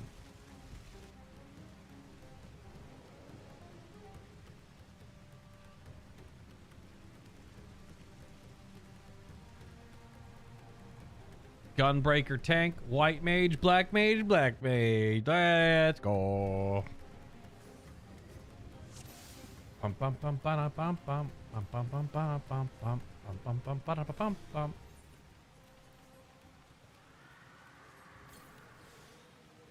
Okay, I don't like those screams in the background there. I'm gonna calm down with that.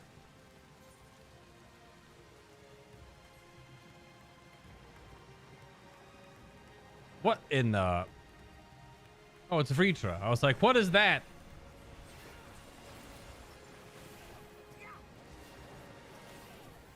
Terminus Shriver.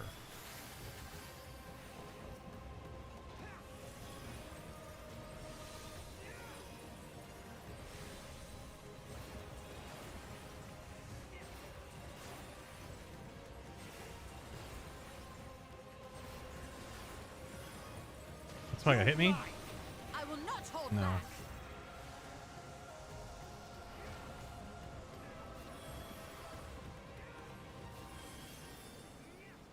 Oh. Seem to be AoEing okay. Are they both xenoglossing at the same time? Or was that like Fire 4 and then... Oh, that was xenoglossy, right? The... Their rotations are not exactly synced because... I will not hold back. Well, they're triple casting at the exact same time. But... Because Y'shtola is not exactly a one-to-one black mage. Heed me. These are children of Thavnair. Forgive me. I could do them no harm. Well, I mean, what are you gonna do? Sit here and let them slowly kill you? That does suck, though.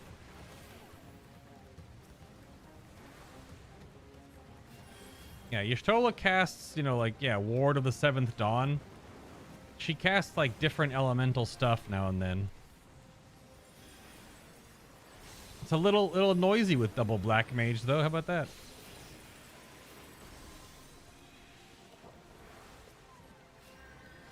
They do be seeming to do a lot of single target damage.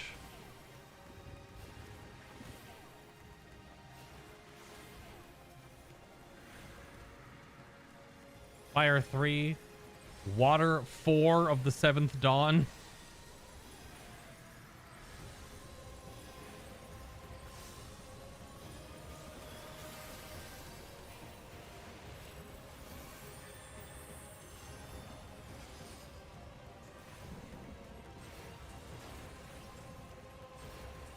What the heck? Water 4?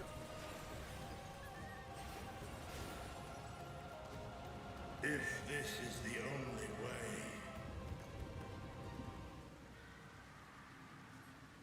I shall silence the beasts of the air. Pray continue onward. Oh, jeez. Okay, bye, Vritra. Swoosh.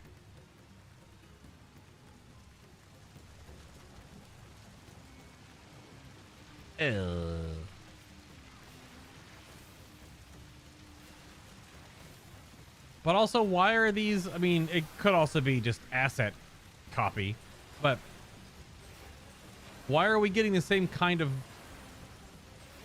you know, monsters on our world as Amarot? I will not hold back. Which doesn't make a lot of sense considering very different both peoples and timeline and creatures. I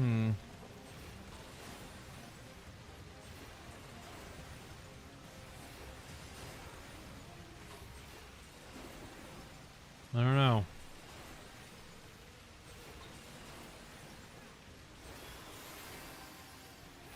I keep clicking and then hitting my button too early.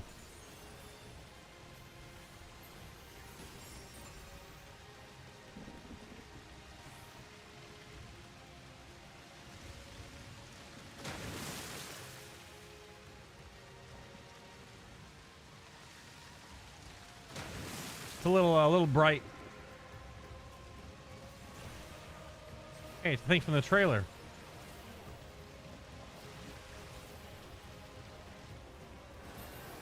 If I may.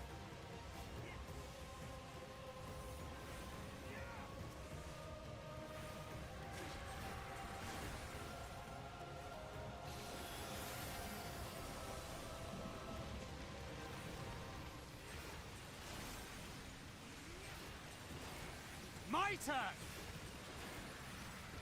Stone 4. What the heck? I mean, because her black mage stuff is like a combination of black mage, white mage, which that would make her a red mage, but she doesn't cast red mage spells, so.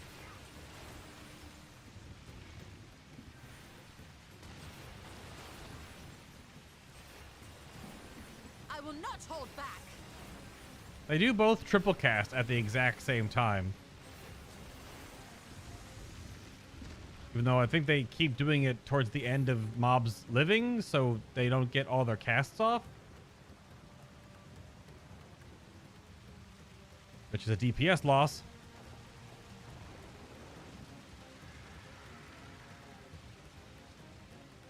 It's too late. Too late for us all.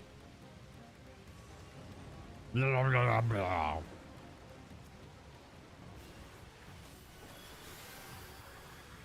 Gross. Note of despair.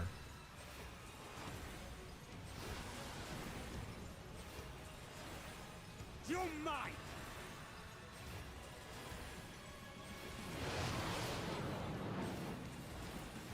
The gloves are off. Ew.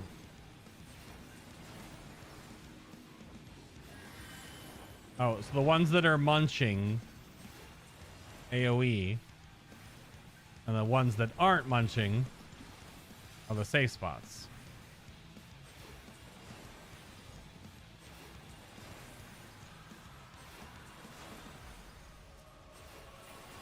There.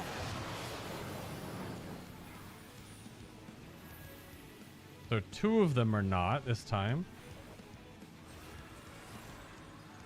Oh, and he was slashing one side. Okay. Tancred, Want to stand in my asylum? Got AoE again. This tanker put out the AoE magic reduction.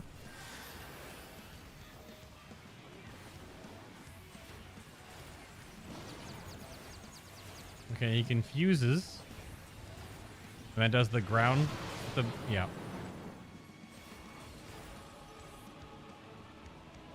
Shit.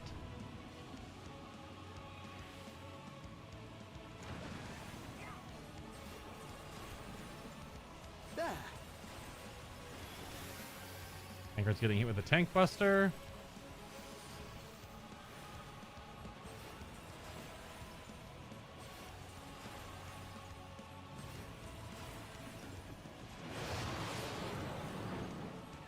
This is this with the slash. I will not hold back. Okay. That was a little close. Didn't necessarily know what way he was slashing at, though.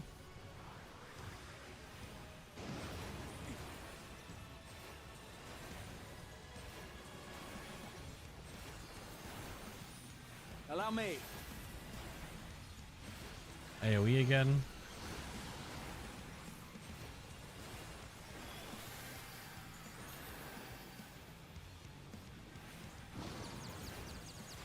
Yeah, this is still MSQ. This is just the next dungeon, finally, after a little while. To my left.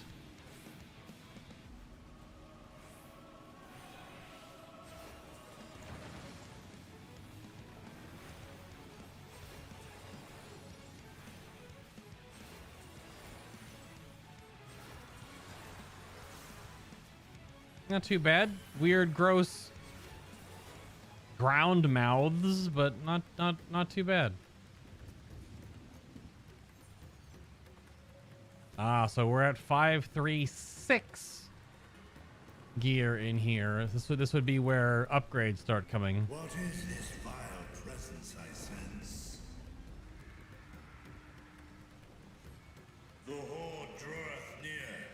Be on your guard. Okay, Vritra. Yeah, this is we finished the moon. Ah! This is after the moon. Yep. We are back on Aetheris. We are in Thavnair right now. Heading to the second half of the zone.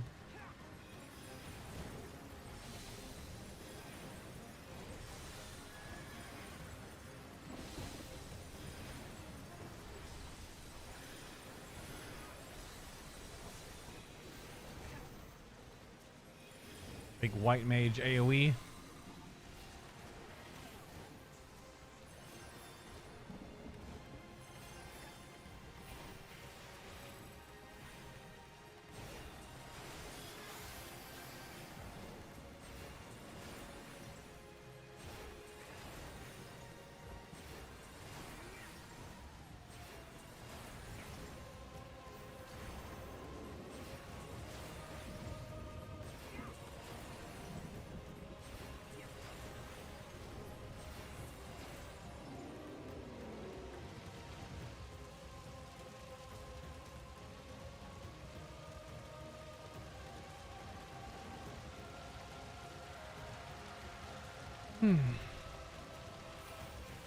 Oh no.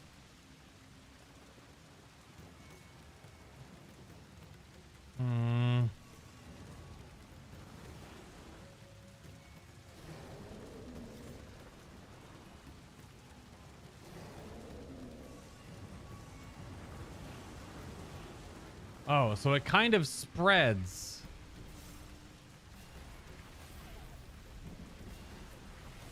It has a bit of a like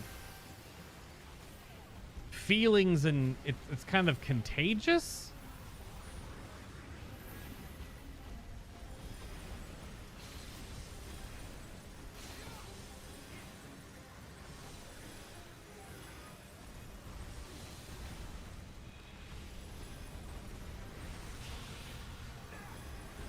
Because it went from the mother to the children just then.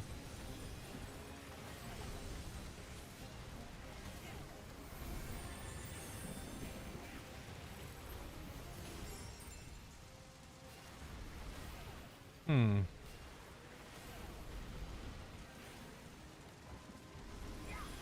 Well, a nice little touch that all of them are different sizes. Like, the horror is obviously bigger. That was the first one. That was the mother elephant. But the three siblings, the weepers they turned into, are actually different sizes.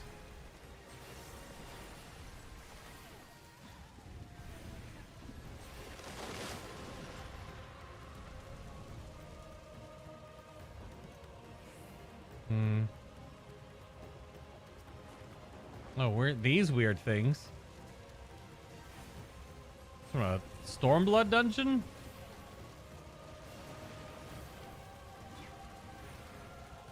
Yeah, it spreads through fear and despair. Yeah, because it was like, there's no hope, blah, blah, blah. And then they said, yeah. It definitely seems to spread through a certain emotional wavelength. Yeah.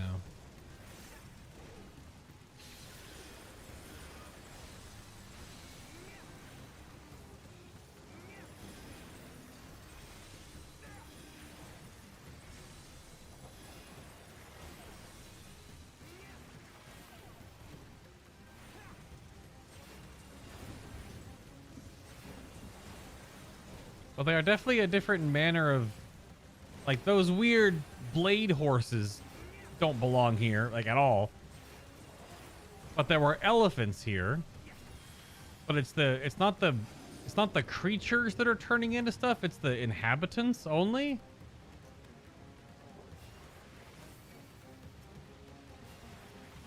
Like the people. Every different, even like bunny boys, cat girls, the elephant people, they're all man in the generalist sense. Because we're like that because of the great sundering that split all the planets apart, basically. And man sort of mutated and evolved, or whatever you want to say, into different branches. So we're all like, in that way, related, I guess. Which is what part of the whole Ascian story was about, is they wanted to rectify all of that.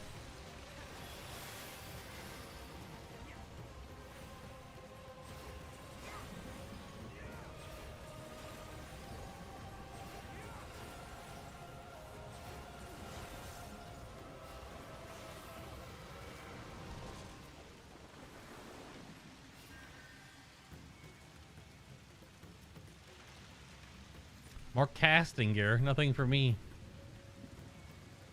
Granted, I get less loot when I do this in Trust, so.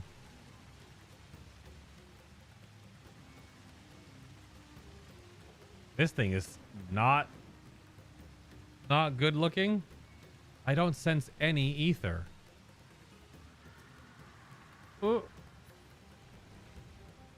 What the? Wait, what? How? What? You told us that I don't sense any ether. How could everything we know about how stuff works in this game, everything is ether. We are ether, plants are ether, creatures are ether, everything is, and it all sort of, it's very, you know, Final Fantasy live streamy kind of stuff, but how does this creature, which is like an elephant's tail, or elephant's trunk is its tail, right? It obviously evolved, you know, it from something. How does it doesn't have any ether? Doesn't make any sense.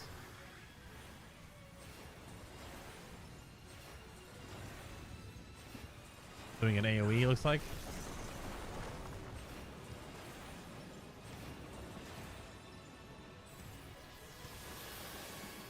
Unholy water.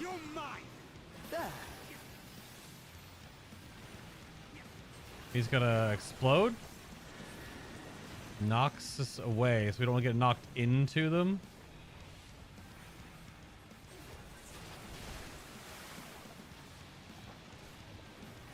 They're gonna pop, I assume. You're mine.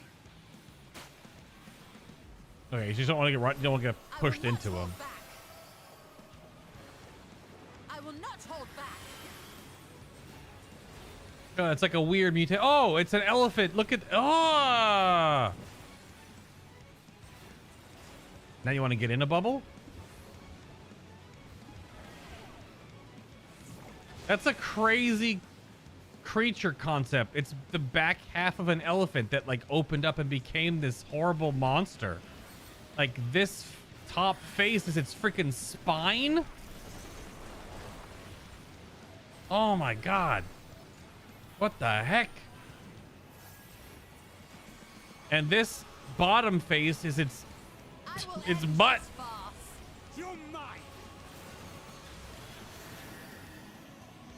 Lunar does a few mechanics, huh?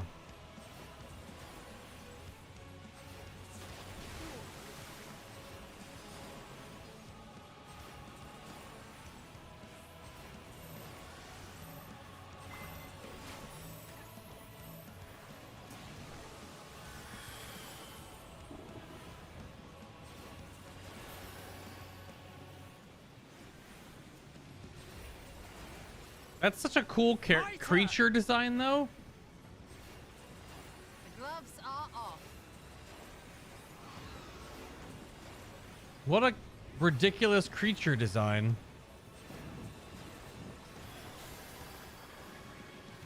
I shouldn't have popped that right there.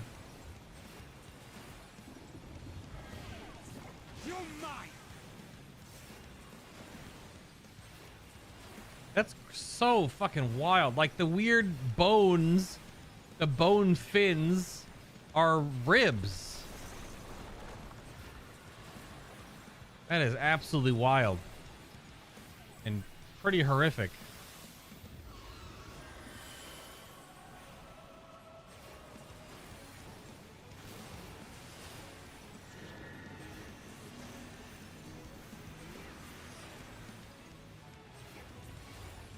What a creature design, man. Look at, there's the face, see? It's an elephant whose, like, spine ripped out and... Oh, man, that's so freaking gnarly. Holy shoot, that's cool. What a cool... Just...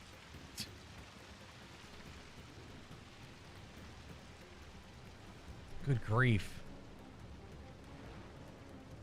Wasn't an incredibly engaging boss fight because it basically did 2 abilities from a previous expansion's boss and didn't really do a whole lot, but it was cool. Also, holy crap. Those are all those weird multi-tentacled fish things. Oh, these are those weird... Prepare yourself. What are they called? Not Urzu. Weird owlkin bird things.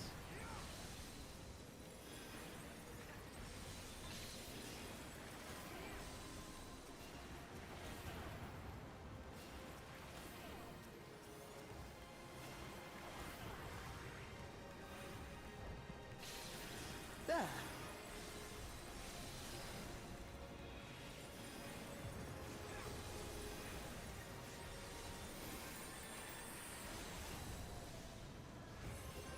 My turn. Yes, Thancred, it's your turn.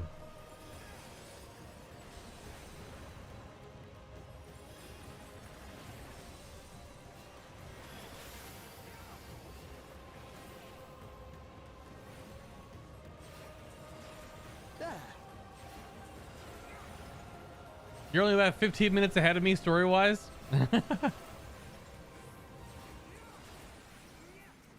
So you finished the dungeon a little bit ago then, I assume.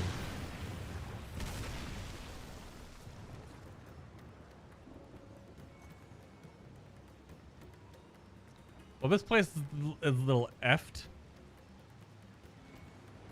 Oh, man. Oh, man.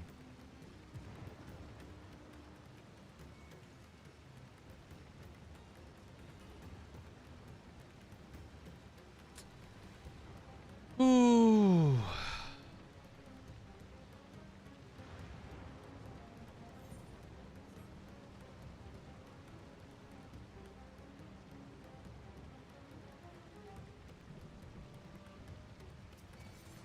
these weird chicken things.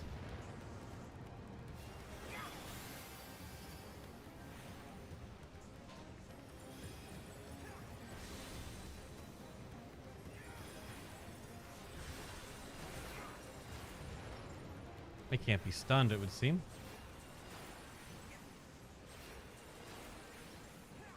You're mine. You're mine.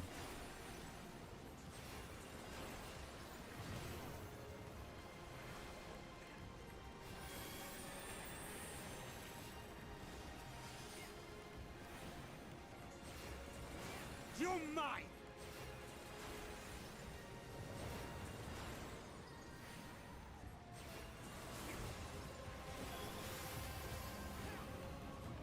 Yeah. Those are boogeymen. There's very specifically a boss that those look like called the Boogeyman.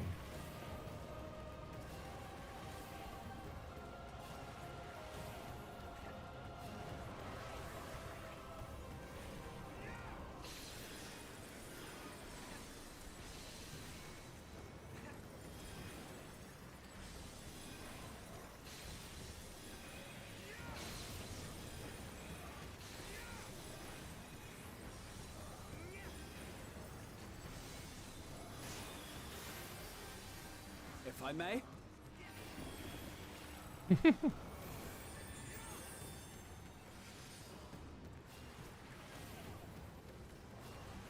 I save my my blood lily for what I assume is the boss. Yep.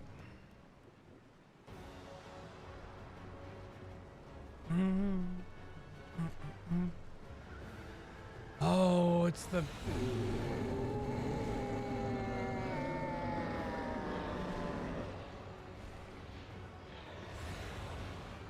big thing from the trailer.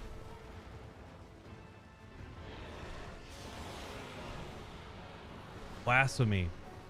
Srabanu.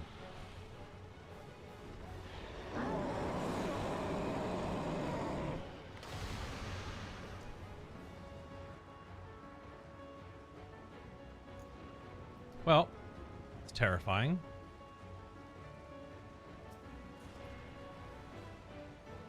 That's a little symbolic.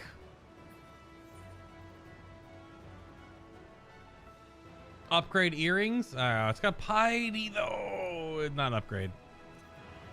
Retainer gear. Oh, yeah.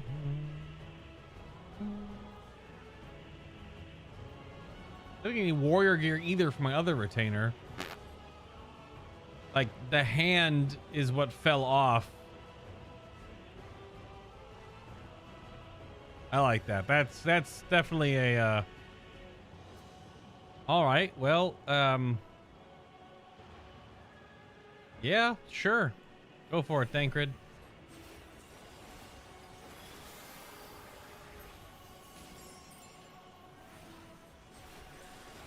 Flames of Decay. AoE? Yep.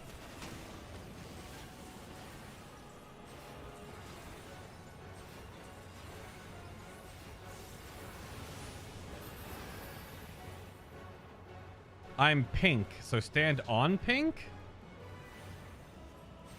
Or is it opposite color? It is opposite color. Okay. Thank you for the heal, Thancred. I am no color? Oh, I am blue. So stand on pink. Okay. You're mine.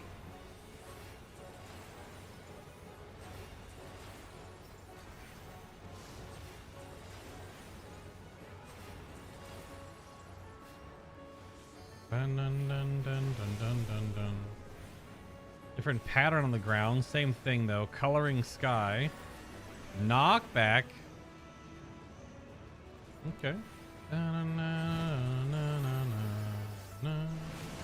Bum, bum, bum. There.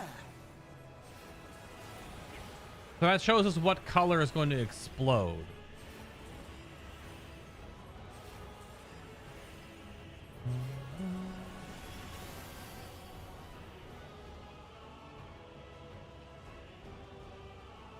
It's gonna burp on us? No, he's gonna throw giant... Oh. I understood that a moment too late. They're lane nukes.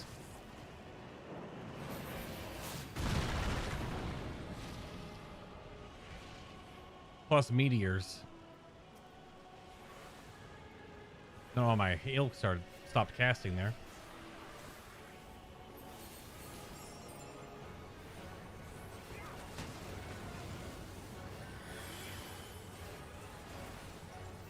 Probably shouldn't be behind the tank there.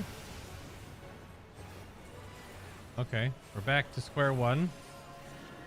Knockback. Blue is exploding. And spread. A little too close. I'm sorry. Ah! Oh.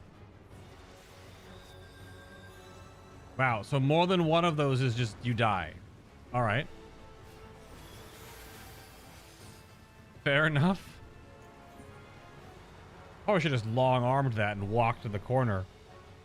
I should test and see if it can be long-armed. Well, sure casted in this case. Bum, bum, bum. Bum, bum, bum, bum, bum, bum, bum. I would assume they probably put vulnerability on you, so if you get hit by multiple hits, it just kills you. Oh, this is a long run back.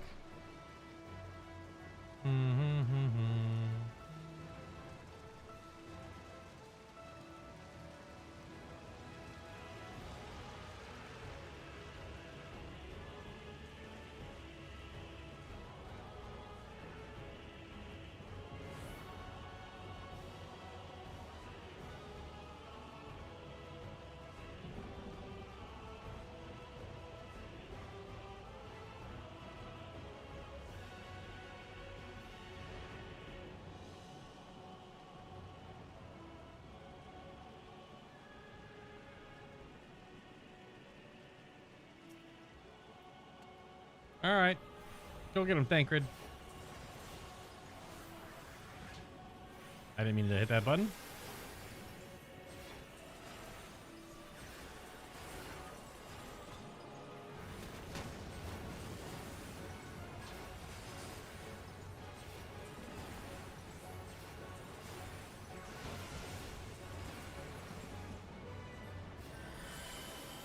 Pink is blowing up. Or save here. My turn.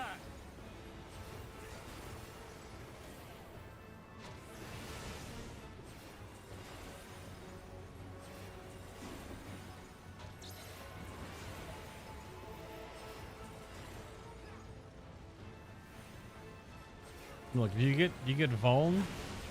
No, it's just 15,000 damage, so 2 would barely leave me alive, but I think I was between 3 last run.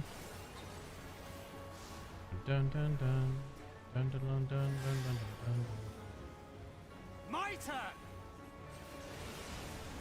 This will be the knockback one. Yeah. Knockback away from pink.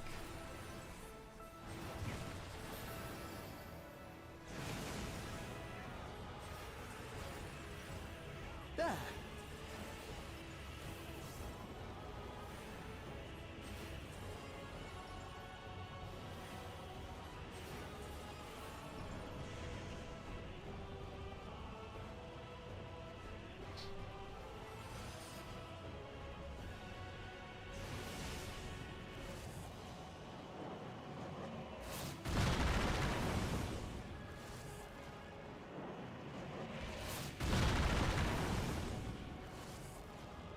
Ay, ay, ay, ay, ay, ay.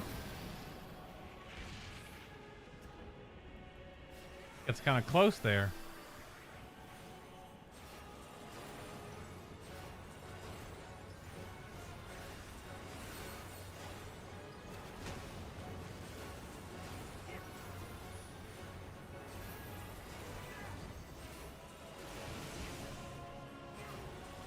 All right. Knockback away from pink plus. Plus soaks. Oh, I guess spreads, not soaks.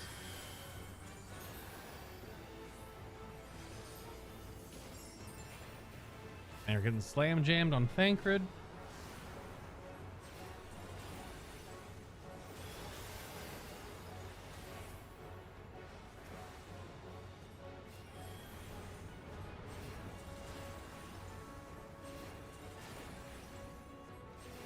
If I may.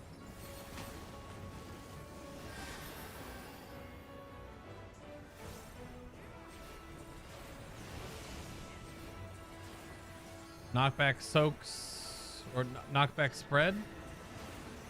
Oh, but pink. Oh, we gotta do split sides. Something special for you. Yeah, I got pushed on the outside there. I didn't want to hit Thancred.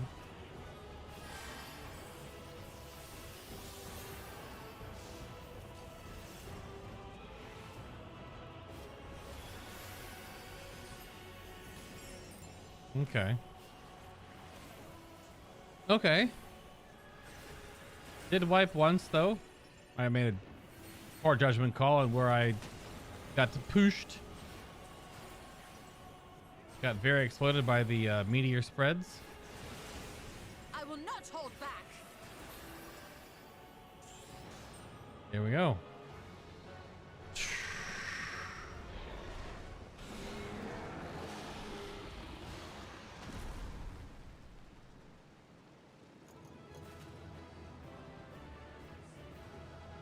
Good grief.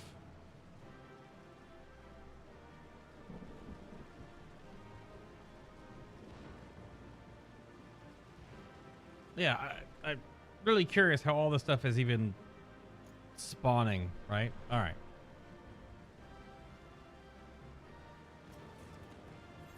Wow. A Reaper Scythe. Looks kind of cool. And Rogue Ninja Armor. And a ring. Determination spell speed. Oh! That's definitely an upgrade over my Edenmorn ring. That's for sure.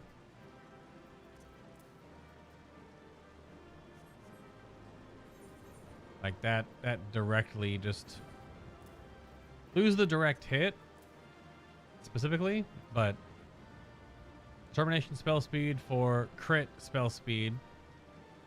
And if I really wanted to, I could put a direct hit gem in it. And by gem, I mean materia. The Vritra is close, still fighting in the skies above. That was the worst of them, at least, or at least I hope it was. I see no trace of the person it was. Yeah, what the heck? What was this? A person? Oh. This is Sagraha. The horrors of Amarot born anew.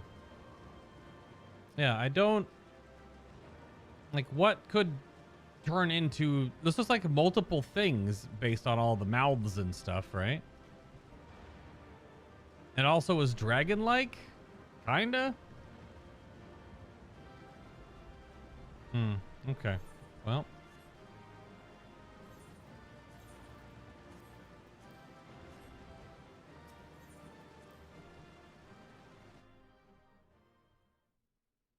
Oh, it's Vritra's fine. Vritra's flying above, so that's why I don't know why that looked kind of dragon-esque. Yeah, we'll find out now.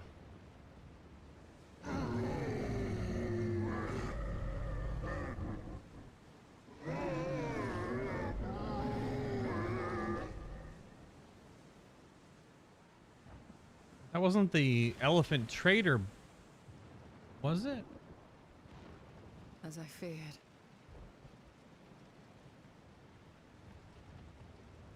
What is it? The beast was there, and now it is no more. Yes? Hmm? Indeed. We saw it plain. But you didn't, did you? I saw nothing. Not the blasphemy that perished here, nor the other men turned beasts. And because of this, I now see all too well. Hmm? There is no ether. Where the creatures should be, I saw naught but emptiness.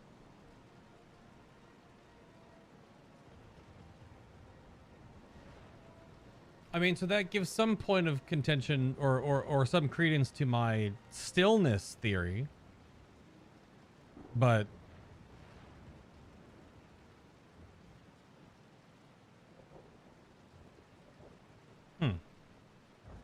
Emptiness?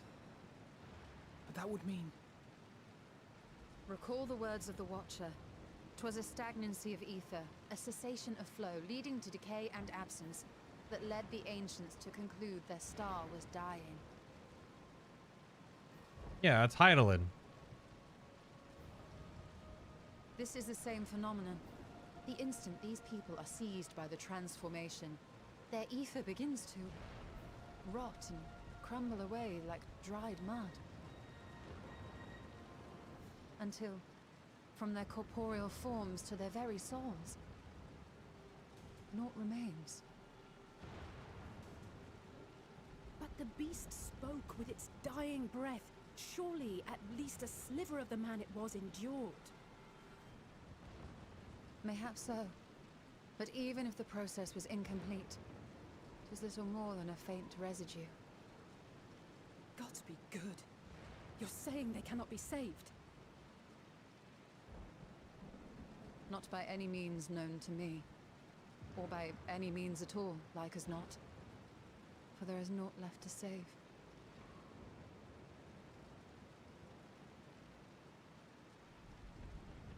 They return not even to the ethereal sea.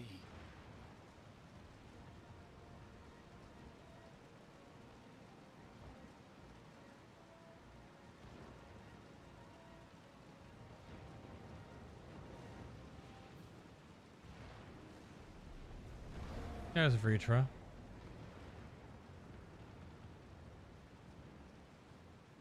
The beasts rage on, their hunger insatiable. Even deprived of their master, they perpetuate his legacy of hate. Once proud sons and daughters of Thavnair, all of them, and now I spill their blood. Well, there is literally no blood. They just disintegrate. Vitra, my friends, I am heartened to see you safe. Hi. You put your secret at risk. Those closest to me already know the truth. A truth I must now share with one and all.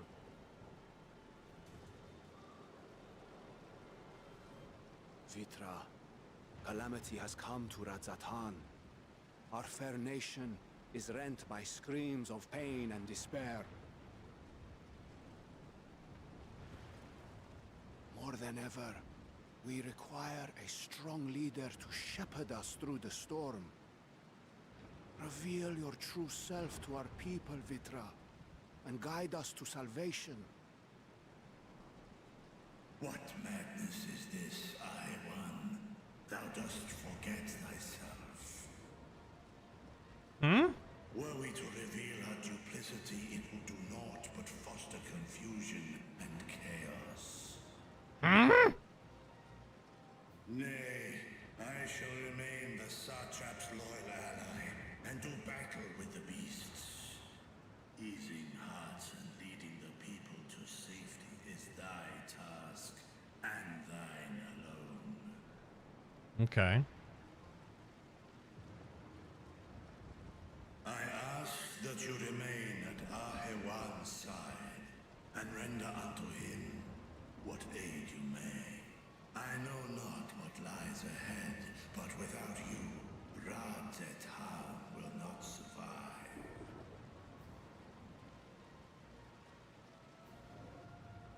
Take me with you. Oh, dragon romance. Kinda. I am as at home fighting in the air as I am on land. Take me with you.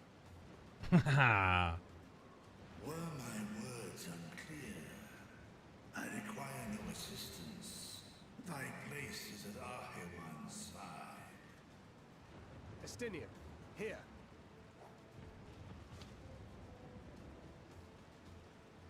It's the last thing you ever wanted. A link pearl.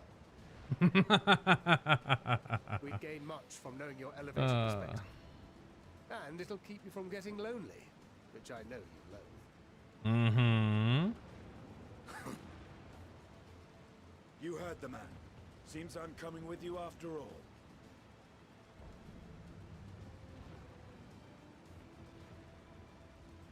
Then I pray thy grip is iron. Be it on thy head if thou dost chance to fall. Fair enough. Now, shall we? Straight up, fair enough.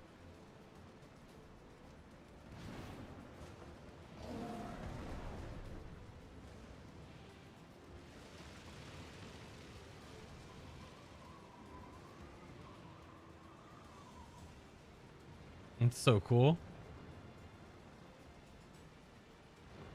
I fear it is as Vitra says. We will not survive this on our own. While I am loath to impose upon you again. Justinian's story started with killing every dragon.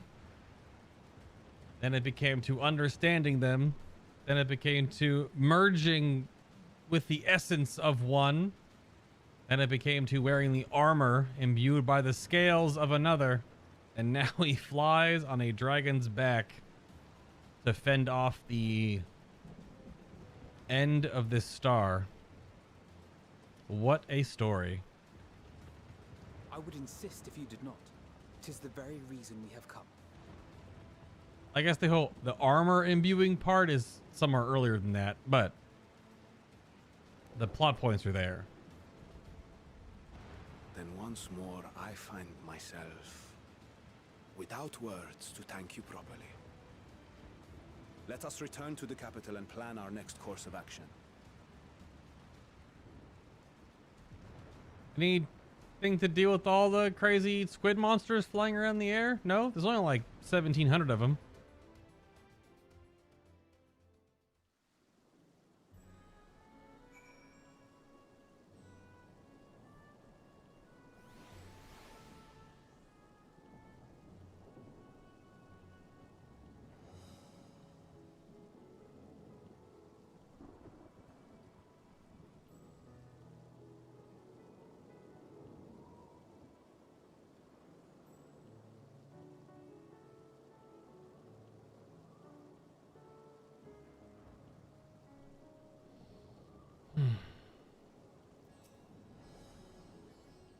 All life must end in death, and yet death in turn gives birth to new life, such as the flow of Aether. To think the natural cycle could simply be cut off, the very thought makes me shudder.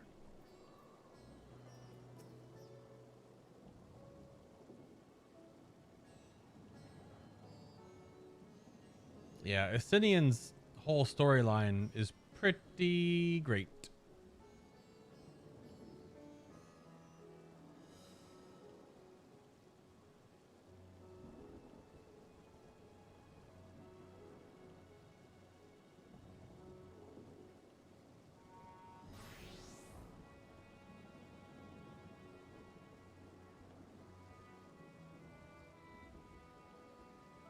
Oh, wow.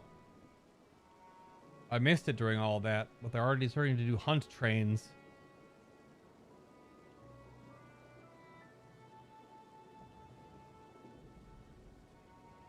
And because there are so many instances of the different locations, they're actually doing instance hopping at the major locations.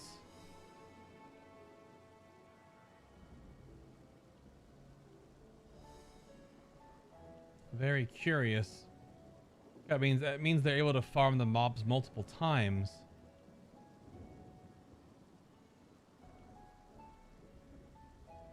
Huh.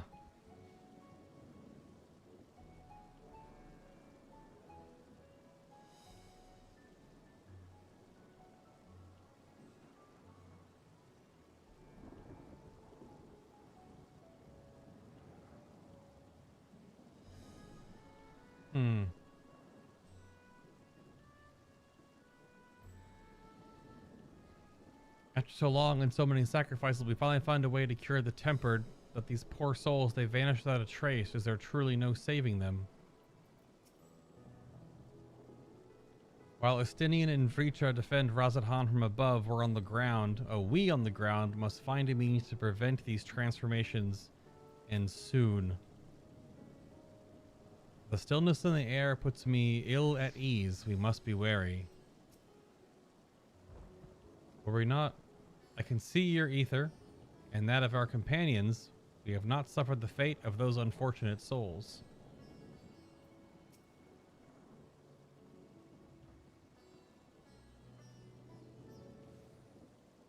Our radiant host has eliminated the immediate threat to the city, though it pains me to know those beasts were once my own people. There is no telling when or where the next transformation might occur. We might remain vigilant and steel ourselves for whatever is yet to come.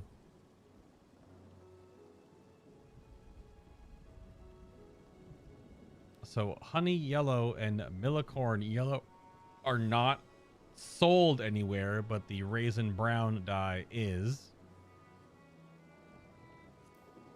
I don't know, I'll take the orange.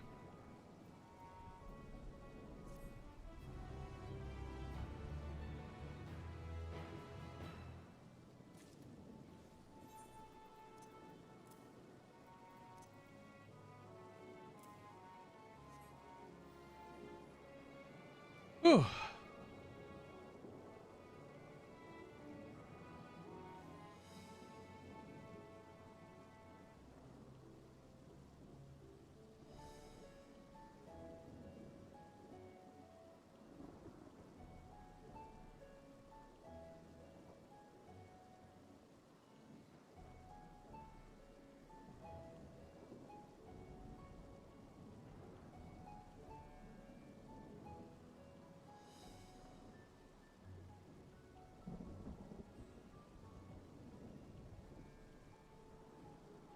Now let's save that chunk of footage over there.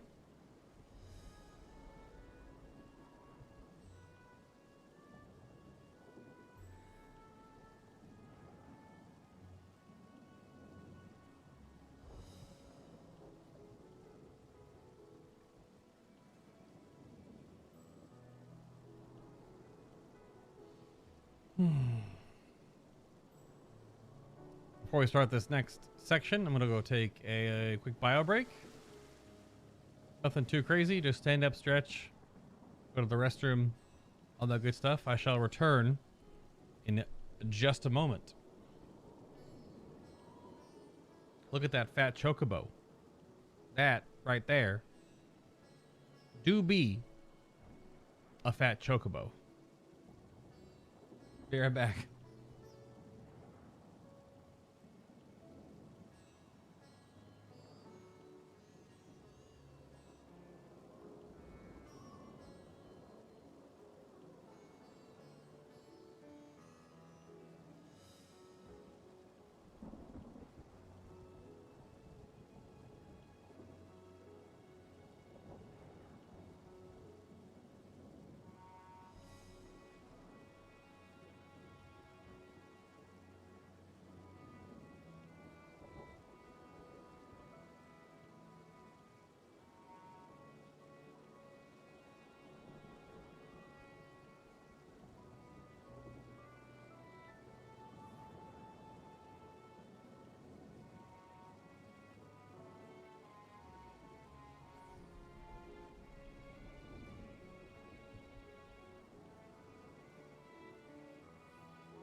Alrighty.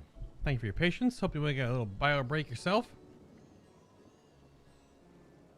Alright.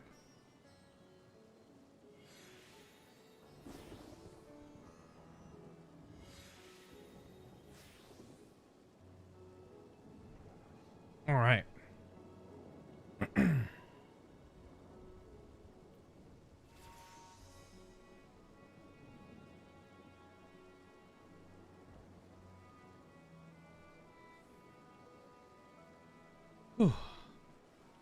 The Blasphemy Unmasked.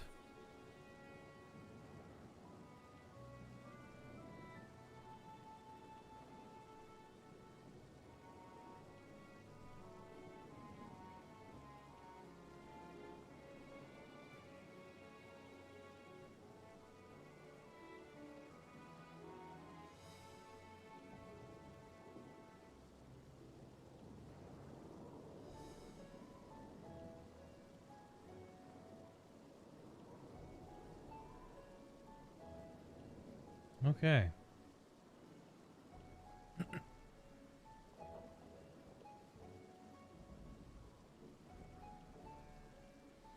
Just checking my footage and stuff. Trying to record there. Notes. Put that there.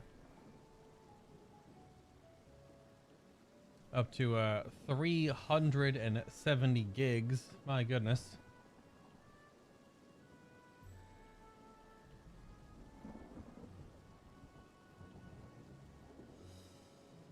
All right. A little more hydration.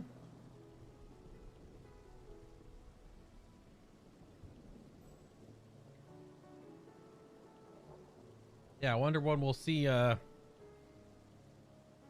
Dragon Man, Dragon Batman again. All right.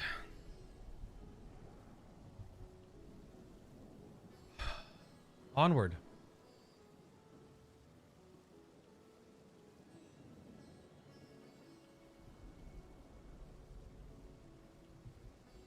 The Blasphemy Unmasked. Ahiwan's burden is heavy indeed, yet he is not bear it alone. Yet he need not bear it alone. Freaking frick.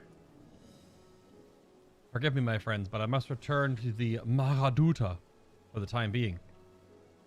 There I can better manage this crisis and dispatch my troops as the situation demands. In that case, we shall carry out an investigation of our own here in the city. Mayhap the residents can tell us more about the first of the transformations and the conditions under which it occurred. If we can ascertain what exactly triggered these tragic events, it may give us some insight as to the possible solution. Time is of the essence. Let's split up into 3 groups so we can cover more ground. Alize and I will go to Paksa Path, decorating Ishtola. Pray make for Dharma. I leave Argtha to Graha and Yube. Any information you can gather on the first blasphemy or the manifestation of the final days here in the city will be most helpful. When you've completed your respective inquiries, let us reconvene in front of the Maghaduta that we might share what we've learned with the Satrap. Okay.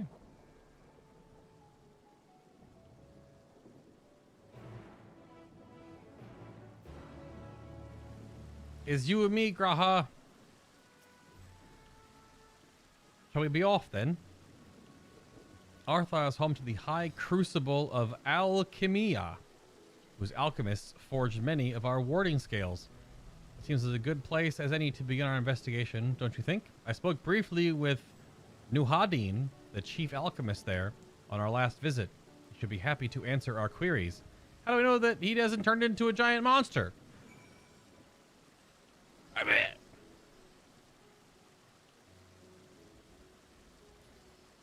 Just saying. Let's make for the High Crucible and speak with Nuhadin. His discerning eye may reveal to us truths we have overlooked. We're going that way. We can teleport to I guess just the Aetherite Plaza. No, we can't. Can we attune to it now? I'm also missing something else. Comma. I didn't attune to the comma teleport. Oh, that's up and all the way around. I didn't go there last time I was here. I see. Well. Shall we fix that real quick? I assume we can attune now. That's the way we would be able to.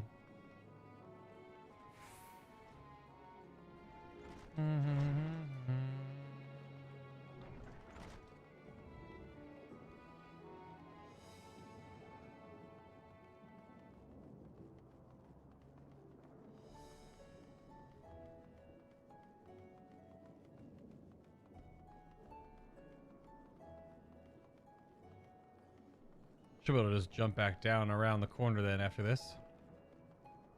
Go to the main plaza.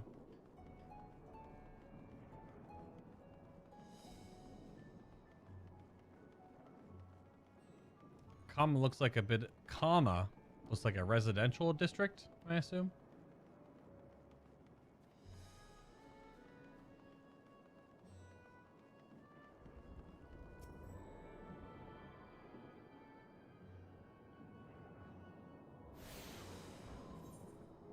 Yeah.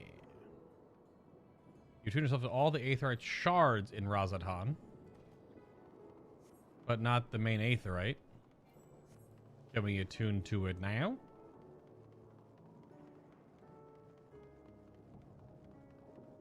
Let's find out. A 1, a 2, a 3, a 3.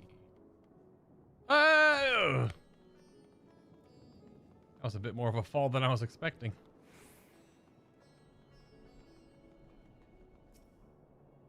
According to the message of the base, this Aetherite has been temporarily disabled. Oh, so we still can't. Well, alright then. Is that a blue spirit reaper scythe? Yep. That's crazy that they actually went back, they being Square Enix, went back and made a slew of reaper weapons from Shadowbringers forward. And even the one from the deep dungeon. That's so wild.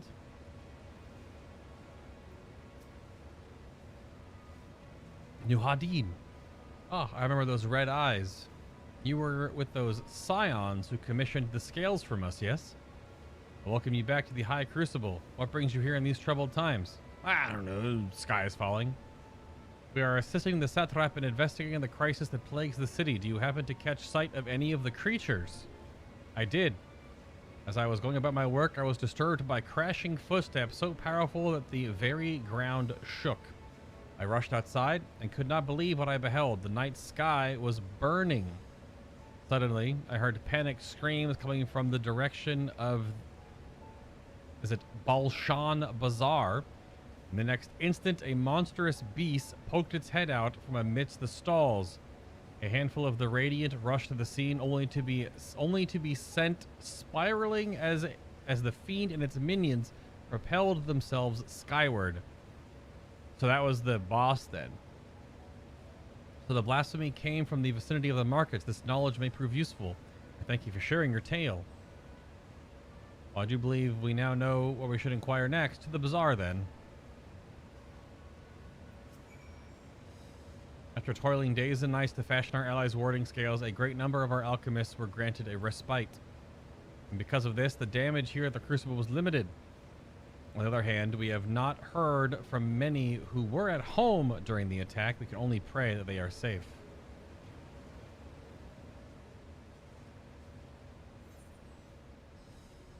Yeah, going out here around the corner.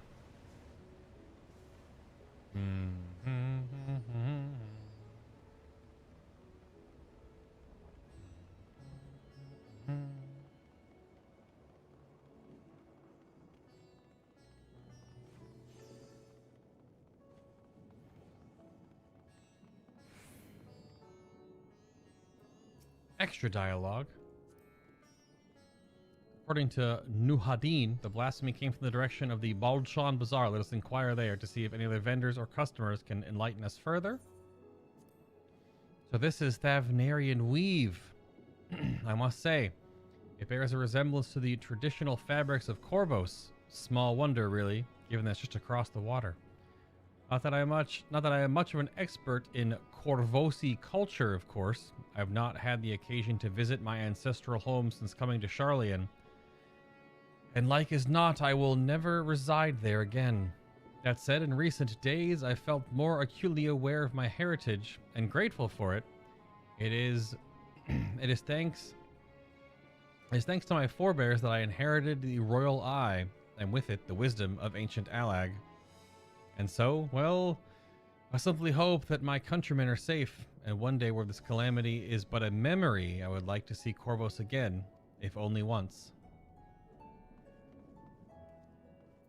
Hello there. Forgive me, but my shop's closed until further notice. Needless to say, we've more pressing concern these days. We've come to we have not we have come not in search of wares, but information concerning the enormous fiend that tore through the bazaar. Did you perchance witness anything? Afraid not, my friend. I was here the whole time, so I only saw its little minions. Made a mess of the place, they did. While that was going on, the great big one tore through the west side of the bazaar. You'd have better luck asking there.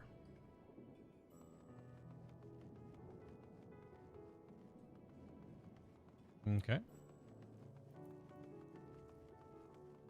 Is there going to be like any visible debris or anything, or is it all totally clean for some reason? There's two other places to talk here. Veta Hyun. Something the matter, traveler. If you're lost, perhaps I could be of assistance. Your offer is most appreciated. We are not lost, but we are here in need of information. Let you know anything about the gargantuan beast that rampages through the bazaar. Aye, I saw it all. Well, I wish I had not. I was going about my work when all of a sudden a piercing scream cut through the air. I turned around, and there was a fiend. Its massive body bursting through the entry with the force of a tidal wave, and then it was gone, as quickly as it came. Fortunate was I to be inside my shop at the time. The owner of the stall across from me was hawking his wares in the street. Suffice to say, he wasn't so lucky.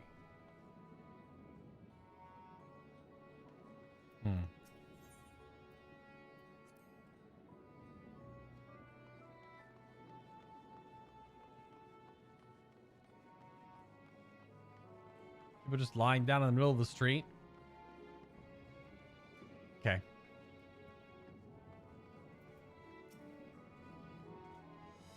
Sisters have mercy. What has happened to the world? What am I to do? Is nowhere safe. That's how you become a fiend, my dude. Settle down, friend. The danger is past, at least for now. If it's not too painful to remember, could you tell us what you saw?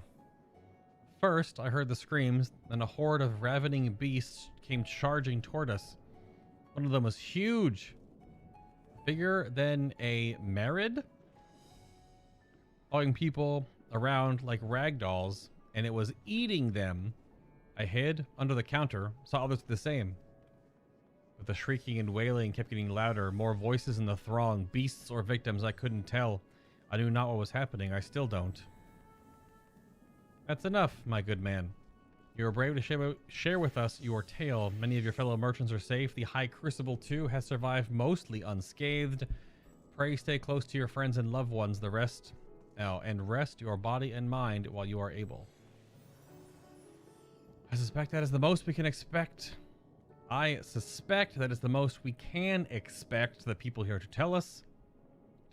Yeah. I think it is best we find a place outside the bazaar where we might rest and review our findings. What nightmare is this? When will it end? Some squishy Lalafels there, just flopping on the ground. Oh, we're going outside. Oh, just out the gate.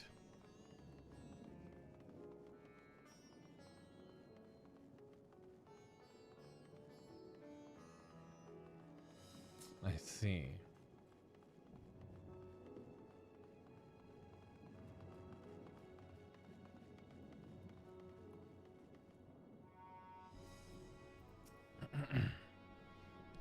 Judging by their accounts, the transformation had already occurred by the time the beast reached the bazaar. It tore through the west side of the bazaar and headed toward the Aetherite Plaza. In other words, the blasphemy may have first appeared in this vicinity. That being the case, the people in that Mayhane?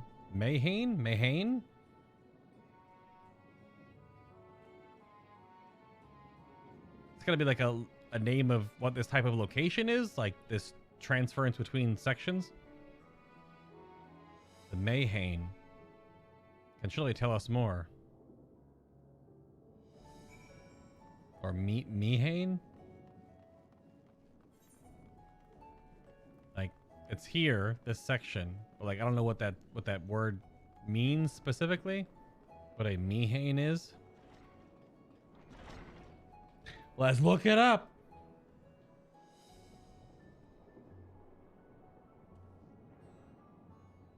Oh, a Mehane is a traditional restaurant or bar in Turkey, Azerbaijan, Iran, or the Balkans. So it's also Iran. Serves alcoholic beverages like wine, ratki, vodka, beer with maize, and traditional foods. Mehane means house of wine and is composed of two Persian words, meh and I guess kane or kane. I can't pronounce that, or don't know how it's pronounced properly. So it's a restaurant or bar in that part of the world, which is, you know, what this is. I just didn't know that what that word. Yeah. Neat. Even after repairing all that damage, it'll take a while for business to pick up again. I mean, the blasphemy? That's what the Radiant have been calling it anyway. I saw it too. We all did. I was standing here at the counter as Merind poured me a drink when suddenly there came a dreadful sound, like a pained, angry groan. It was unlike anything I'd ever heard. I turned around in shock, and from an ominous cloud of black mist rose the creature, enormous and ghastly to behold. As for what happened next, to recall it sends shivers up my spine, but some stroke of fortune I was able to slip outside before the beast got its claws on me. But the sight that greeted me offered no solace. The blue sky above turned red as blood. Mayrid, myself, and the other survivors clung to each other for dear life until the Radiant host came to our aid. Wait, did I hear you correctly? The beast manifested before the sky began to burn. I'm certain of it. The windows here offer a clear view of the sky, and I saw nothing out of the ordinary until the beast appeared and began to rage. Even if you're not here to drink, why not stick around to make the place look less empty? I only ask that you mind the carpet. There may be a few bloodstains concealed beneath. A triple triad challenge. Wait, what did she say? You want to play a game of triple triad with me, do you? That's the game that was brought from, Aldenard way back in the day, isn't it? Sorry, but I'm not in the mood. Maybe another time. Not right now. Men transformed to beast. I can scarce believe these horrors, but I must remain calm. My patrons and staff are depending on me.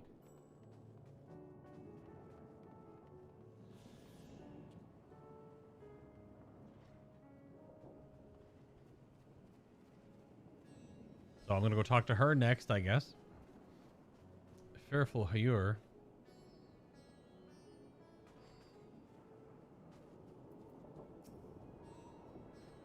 Going after that enormous beast, are you? Aye, I saw it, including the very instant that poor bastard transformed. Damn the gods for putting me there. I started over there by the window, a few men merchants probably talking and drinking. Conversations must have taken a turn for the worst. Next thing I know, Their leader, I suppose he was, buries his head in his hands and black mist was swirling about him. Then his whole body bursts apart and there stands a hideous, slavering beast, massive and foul, all gaping maws and bulging eyes. His friend starts shrieking, then the black mist comes again until the change takes them to the stuff of nightmares, I tell you. Nightmarish indeed. Incidentally, do you perchance know who those merchants were? No, I'm a decorator by trade. Not much cause to mingle with their sort.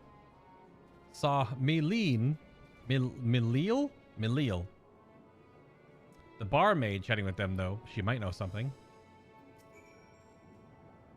By the time it was done, every last man at the table had turned into some hideous thing. The rest of us were luckily escaped with our lives.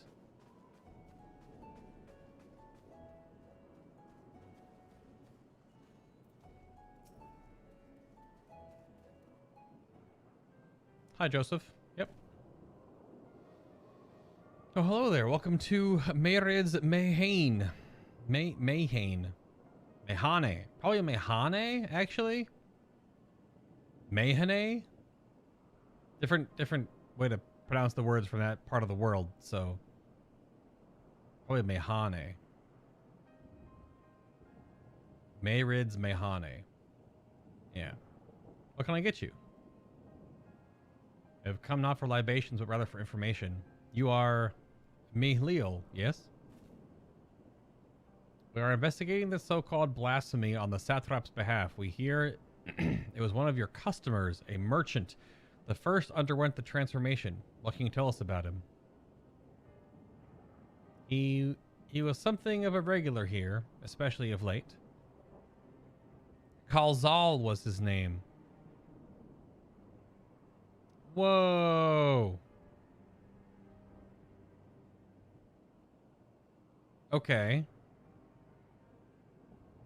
So we have an emotional background of what may cause what is going on.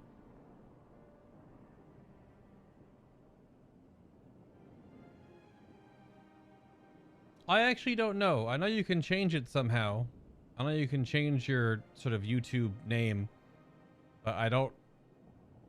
It's something in your your Google profile on the email that is logged in. Probably up in the top right corner when you're on YouTube. Like you go to like your profile or whatever. I'm sure you can change something.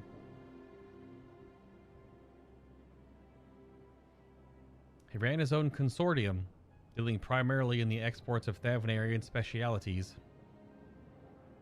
Yep, I met him. Yep. It's through him that we met Matsya. That was the elephant.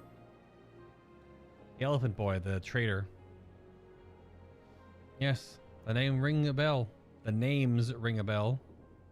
Didn't you meet them both on your first trip to Thavnair? If I recall correctly, Kajal ran a trading operation in Yedlamad, and it was there that you made Matsya's acquaintance. Yes, that is the same Kajal, no doubt. A rather successful man from what I gather. That said, it was clear that he had fallen on hard times of late. Those ghastly towers popping up everywhere cannot have been good for business.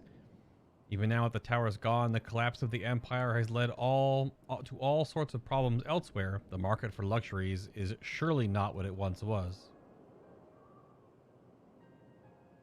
Trying times for the head of a trading consortium indeed. Kajal was a compassionate man. Even as his own business suffered, he did what he could to provide for the artisans, fishermen, and others who counted on him to sell their wares.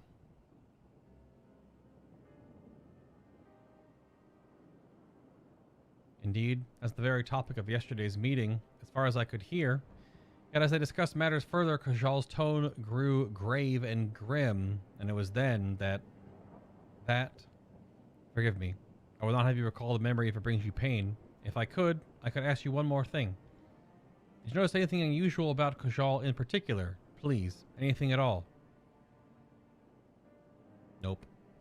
Nothing springs to mind. Perhaps someone else can help you? Kajal lived for his work and had no family that I know of. His employees and associates knew him best, but they too are lost to us. Still, perhaps his neighbors know something I do not. I can direct you to them if you believe it would help. What do you say? Okay. This is some pretty big Batman investigative energy right now.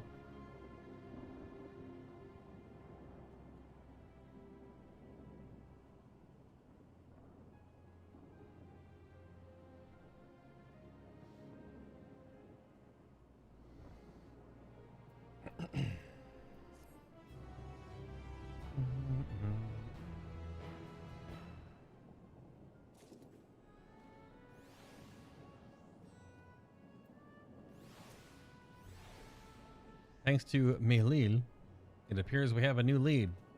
Let us leave no stone unturned. Amidst the apocalypse.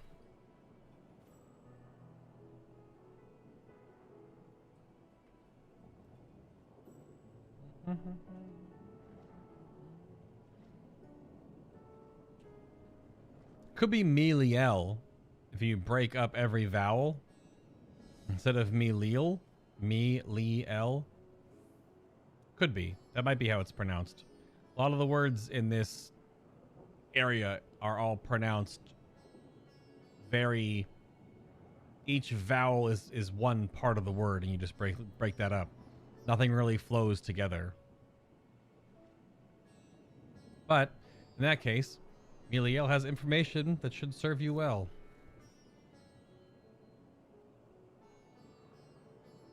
Kazal made his home in Kama, a nearby residential area. From what I gather, Kazal lived there since childhood and was known throughout the neighborhood. Kama. The name is new to me. How do we get there? We were there earlier, Gra. I'll write down some directions. I cannot promise that you can find what you seek there, but if nothing else, it is a start. Come, let's see where this lead takes us.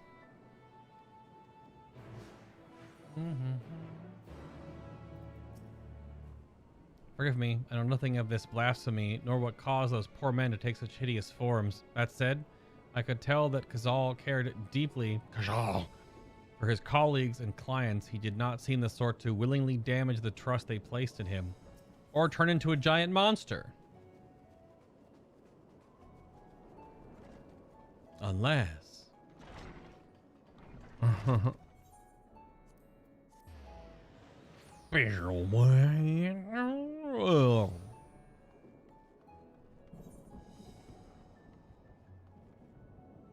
Wait, Nani? What?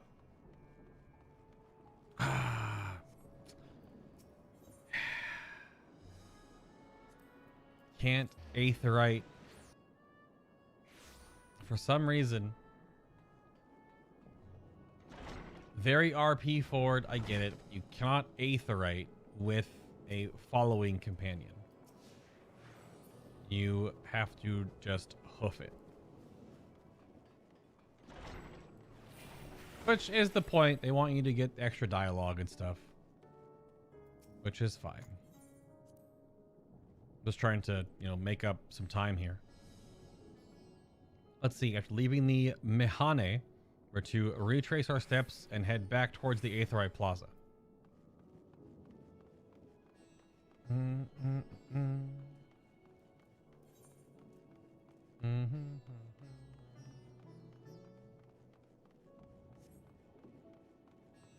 Suppose I probably should look at both sides. I wonder if there's dialogue on the other side.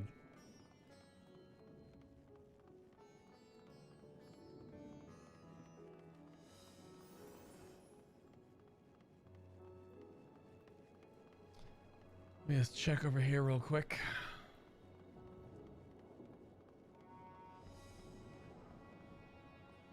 I don't see anything down there.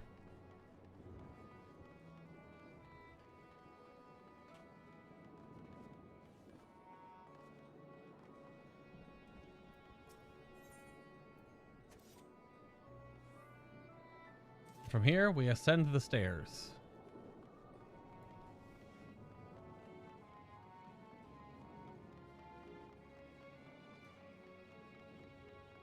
Like, there was no reason to go here earlier because every part of MSQ normally takes you by all the relevant locations. I just, like to explore.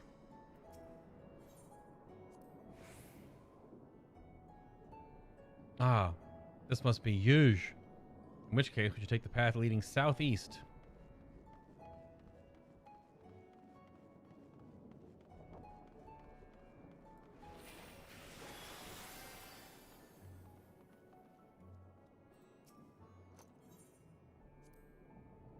If we keep going this way, we should arrive at Kama before long.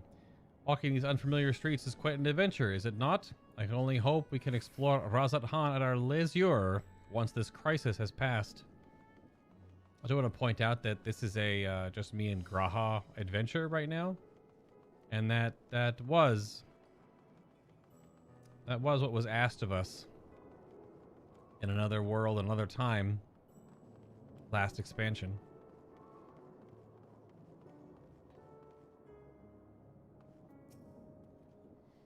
This must be Kama. We've arrived at last. Let's begin questioning the residents without delay. No doubt someone here can tell us more about Kajal. In recent events, I imagine many are taking shelter indoors.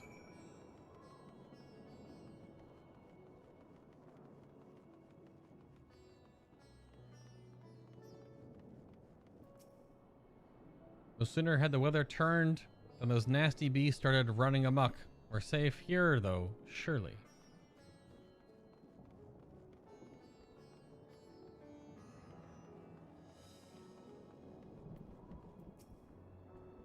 I received word from the Radiant host that strange monsters have appeared in town. We must help escort the citizens to safety.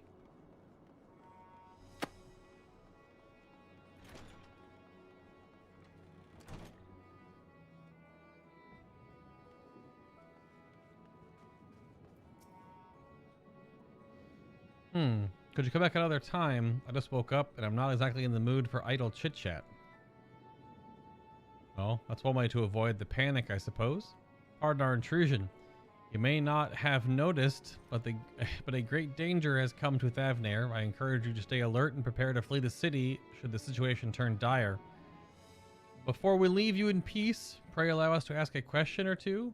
Do you know a local merchant named Kazal? If so, did you notice anything unusual about him recently? Kajal? I know him. In fact, we spoke just the other day. Like many others, his business was doing poorly. Still, it seemed as though he'd managed to turn things around thanks to a generous order from Ruveda Fibers. Why, he was particularly dancing in the streets. I haven't spoken with him since, but I assume it all went well. Janabaha might be able to tell you more. Though, as I recall, he was the one who brokered the arrangement. Janabaha at Ruveda Fibers. Ooh, let's make a point to visit him after we've spoken to the other locals.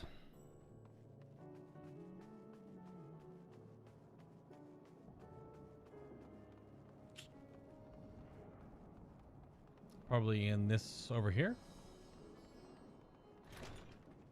Ah, yes. Mati.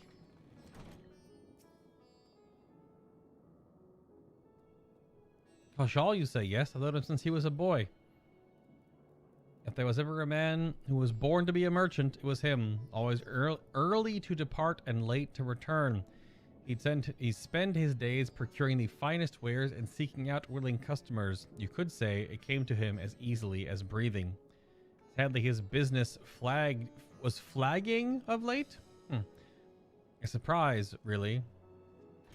What with how dangerous travel had become. He was cooped up in his house from dawn until dusk the other day, no doubt racking his brain on a way to turn his fortunes around. Then at night, I heard the door open. I looked out to see Kajal sitting on the bench, his head hung low, a man with the weight of the world on his shoulders. I see. The situation must have been quite dire indeed. Did you notice anything else out of the ordinary? Nothing to speak of, other than the troubles with his consortium. He was the same old Kajal. Cordial and honest, like always. These questions you are asking, has something happened to him? He wasn't caught up in that terrible incident at the bazaar, was he? I don't travel much these days, but my daughter told me not to venture outside. Stuck in here as I am, I've heard little about these bazaar goings-ons. Rest assured the city is safe for now, but the situation may change without warning. I urge you, stay close to your daughter and be prepared to take refuge should the Satrap order it. Yes, I shall do just that. Thank you for your concern and pray stay safe as well.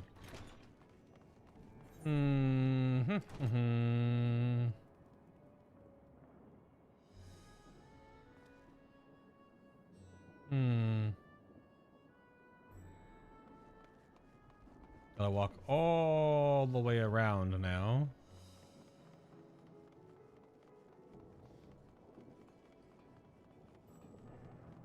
Bum bum bum bum bum bum. We cannot teleport. There is no teleporting allowed. Or you have a friend following you anyway.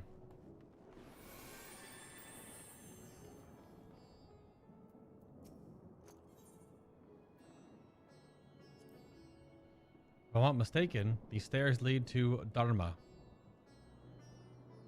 It is quite the sight, the red sky above. During the final days of yore, the heavens burned and the stars fell, creation magics run amok. That was my assumption when I saw Amarat. Perhaps the ancients believed the same, that the terror of a single powerful individual was the cause of their calamity. And yet those self-same horrors now manifest themselves before our eyes. What could it be that sets the heavens aflame and turns ordinary men into beasts? From what I've heard, our man Kajal was at his wit's end. It all came to a head at the Mehane. Perhaps his arrangement with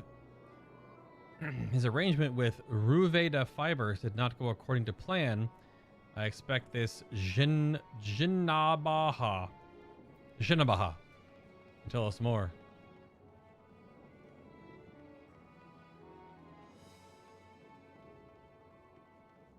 Bum bum bum bum.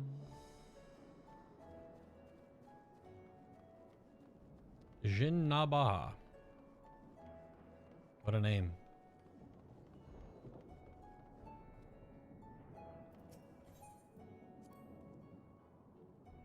They're farming silkworms. This must be Ruveda Fibers, or we should find Jinabaha.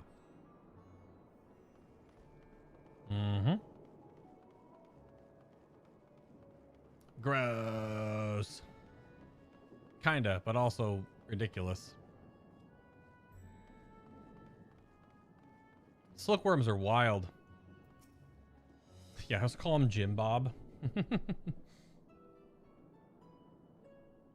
And hurry, I say, there's no time to waste.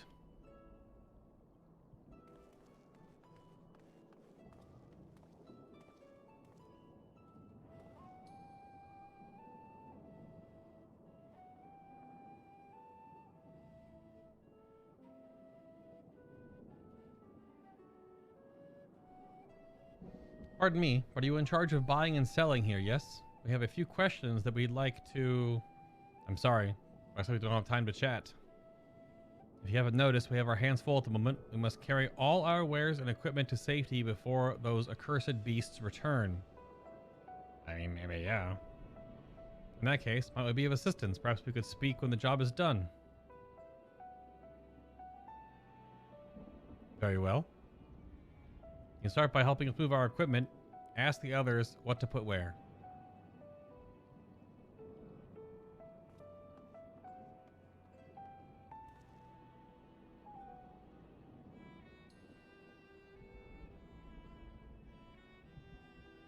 And you can carry our fabrics.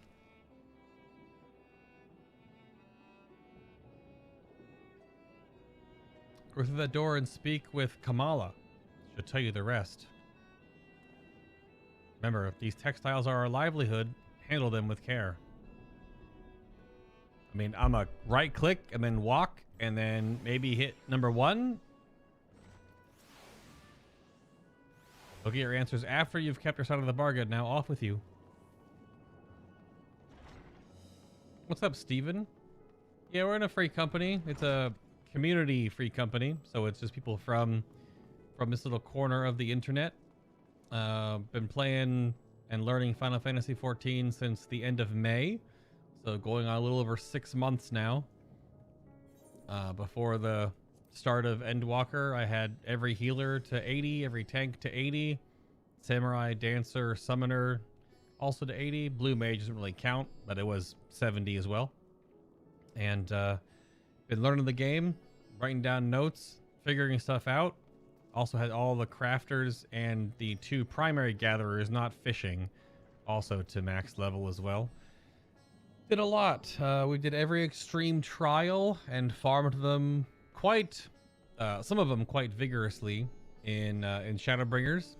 Did a whole lot of older content as well. Cleared the entire Binding Coils, which is the level 50 raid, the first raid of Final Fantasy, which has its own sort of difficulty curve compared to other stuff.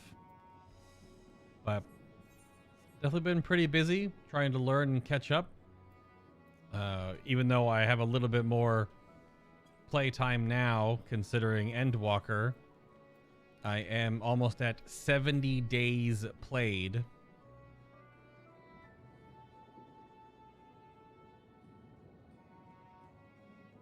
So that's over 1,600 hours so far in 6-ish months. So just been really busy learning and figuring stuff out. And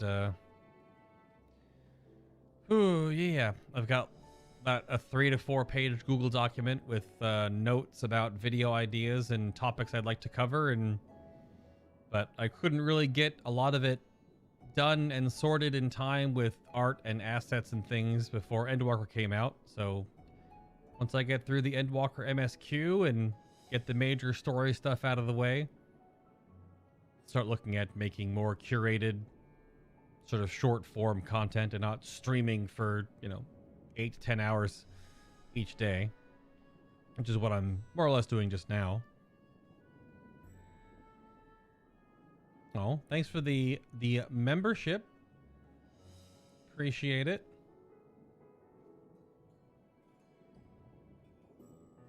Is Joseph still here? Did he figure out anything about fixing his YouTube name? Just curious.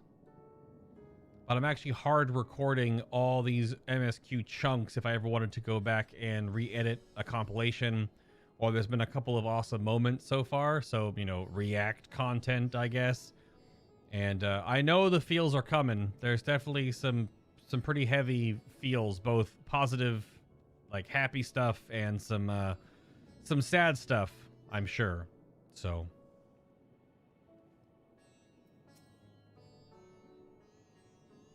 this area is for employees only. Out! Hello, Kamala. What's that? You've come to help? Oh, praise be the Mindaruva. Kind stranger, I welcome your assistance. On your way here, you passed 3 storehouses. Yes, I'd like you to carry that small crate of Nabrifal of a storehouse near the hatchery. The crate of clothing is for Manuha. And that massive crate there goes to Zenmira by the middle storehouse. Watch your back with that one. Those are all the crates we have ready. Once you have those delivered, consider your work here complete. Limited time to complete the task. Should you fail, return to the starting location and begin anew. So this is a... it's kind of like a fate. Oh, do I have to remember? Oh, crap. No. Kinda. Thread, is it? And you've come to the right place. Thank you for your aid. There are little missions like this in the firmament for crafters and gatherers to do essentially what are fates. But they can't be anything combat oriented because they are not a combat class. So... but you have a minute per package, I see. If you have any crates of finished products such as carpets, clothing, and the like, pray bring them here to our primary storehouse. A crate full of clothing, is it? I can have it off your hands. Many thanks for your delivery. Oh, the big one.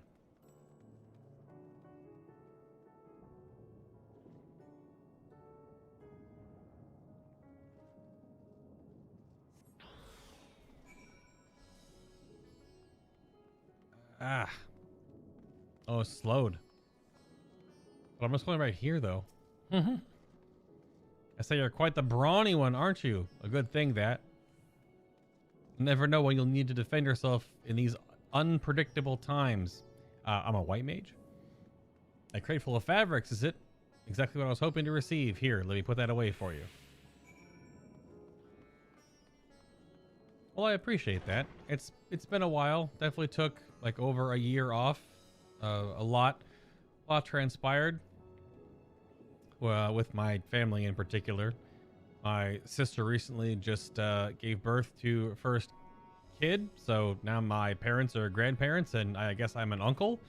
And some more months before that, we actually lost my grandfather.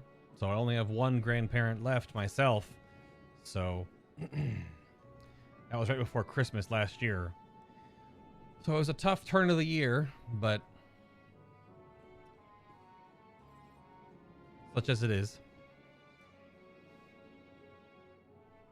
But yeah, and then of course all the Activision Blizzard stuff that happened earlier this year didn't really help things either.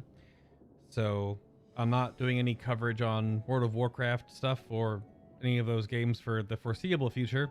I recently just put out a podcast the other day with just two of my community members just having a casual conversation about Final Fantasy XIV and how our last like half a year has been. And yeah, it's on the YouTube channel right here. It's also on iTunes and Spotify if you use either of those for podcasts. So it's there. I don't know what the YouTube one did because it does all the auto ads now. So hopefully it isn't annoying to listen to. But yeah, you might make some more of those. I might just bring on different community folks here and there just to talk about things, just to have fun for right now. Nothing too super serious.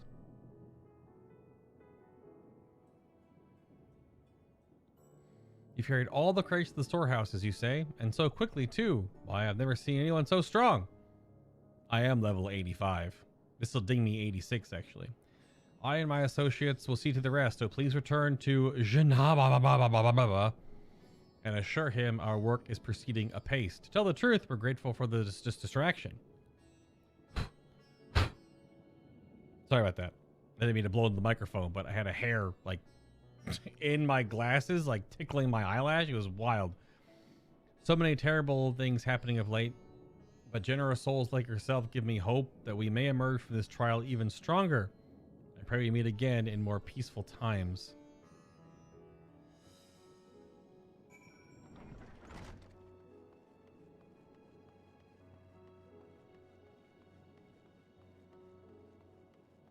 Yeah, but 14 has been a pretty wild ride so far.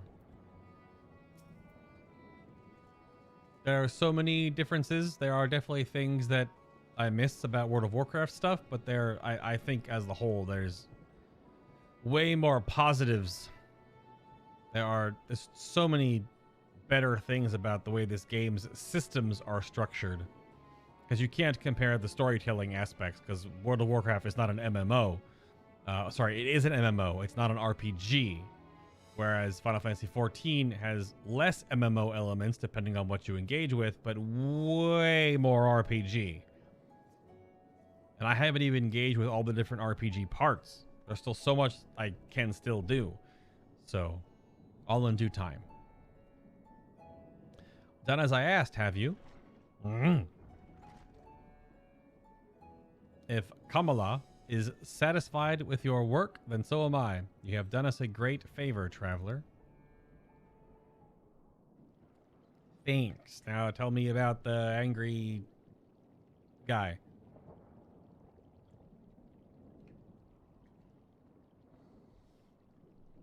I too have delivered the instruments and apparatuses entrusted to me.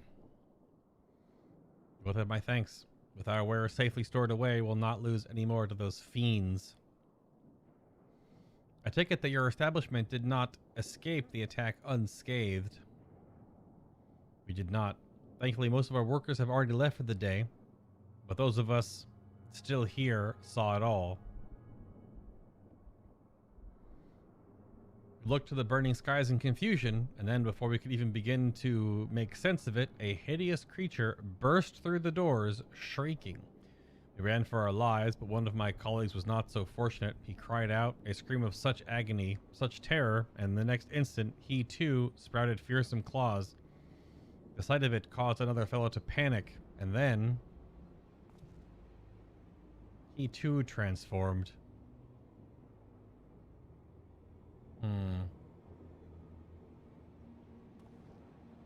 It's almost like looking at them is what spread it in a way. What's that really bad Netflix movie with Sandra Bullock?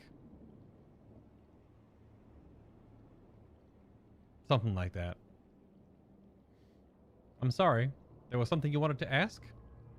Indeed. You knew the merchant Kajal, did you not? I believe he had some dealings with your establishment. Kajal, I know him well. We arranged for his consortium to deliver a large shipment of fabrics, but in the end we received a better offer and had to turn him down. I understand his business is struggling, but so is ours. Another of our most reliable trading partners agreed to transport the goods for a much smaller commission, and we'd have been fools to refuse. I felt terrible for withdrawing the offer, but you must understand we simply had no choice. He tried to put on a brave face when I delivered the news, but his dejection and despair were plain as day. He said he discussed with his associates, but I couldn't tell he'd be all but given up hope. Dejection and despair.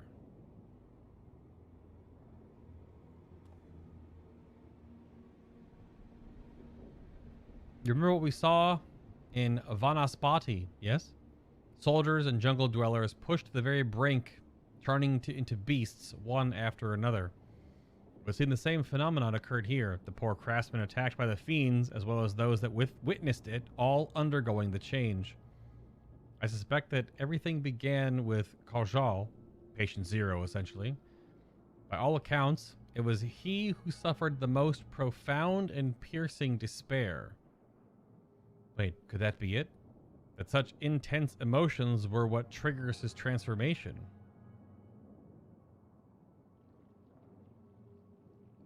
Much remains unclear, but I believe we are drawing closer to an answer. At any rate, we must discuss our findings with the others.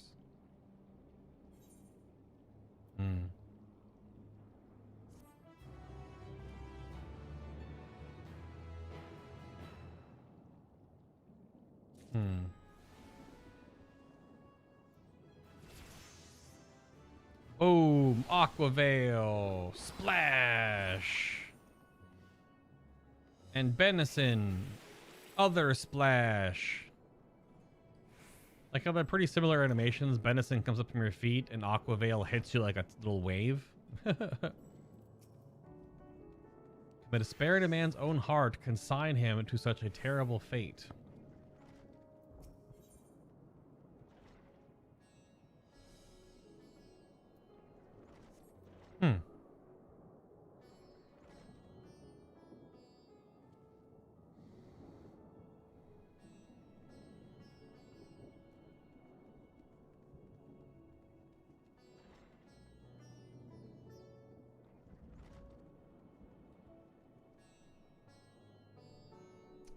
Okay, what's the next one? Beyond the depths of despair.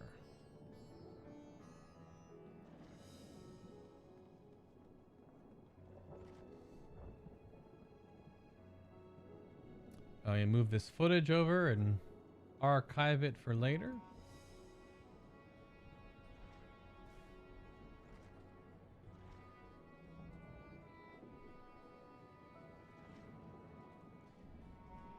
That was the 30th segment of recording so far. And each chunk is at least 45 minutes, if not over an hour long. I try to make them all about an hour, just so if I go back through all this footage, it's not an absolute nightmare. So yeah, there are definitely some that are longer, hour and a half here, hour and 17 there, but trying to get them all around an hour long.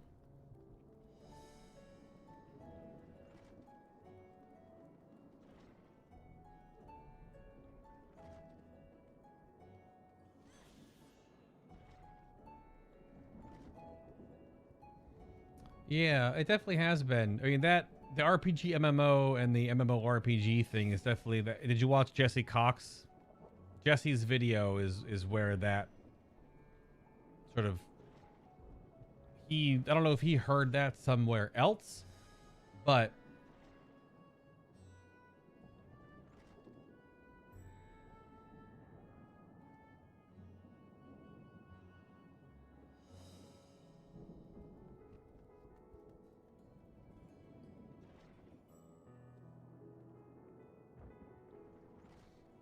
yeah, the oh good lord. In Jesse's video, he sort of coined that phrase.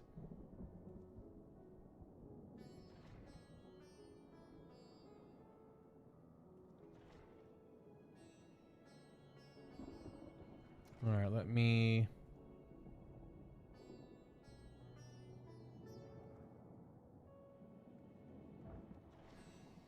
Okay, probably have this last chunk here, and that's what we'll call it, because it's been going since 2.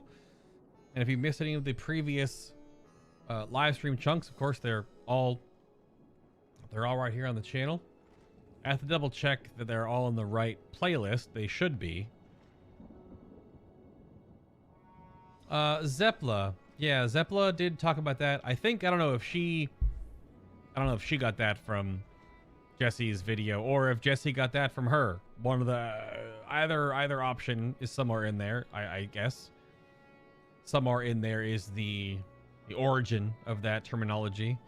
But yeah, I mean, Final Fantasy is, I mean, I haven't really done any combat in, like, I did a dungeon a little bit ago, but then before the dungeon and after the dungeon, it's all talking, it's cutscenes, it's story, right? It's not just go kill 10 things, go kill 12 things, go pick up 8 things, go loot 15 things, right? There's so much less of that.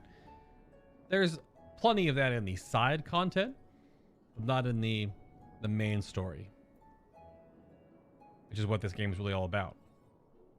A lot of this game is just the main story. There are some players out there that just play the main story and then wait until patch content in some way. But yeah. All right. And yeah, Joseph, I appreciate it. I mean, there have been streams sporadically over the past 2 months, but with Endwalker, I'm doing every single day for in and or around 10 hours as I, read all the dialogue, read the extra dialogue, just people that have been hanging out just because they want to listen to it.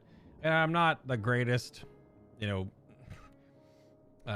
read aloud, especially when there's a lot of tricky words and things in the way that this stuff is not only written, but also the names.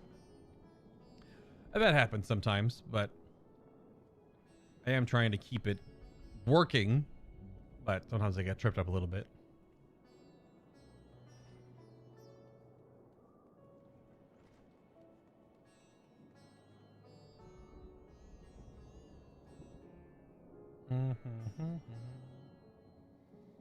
Put a note real quick here.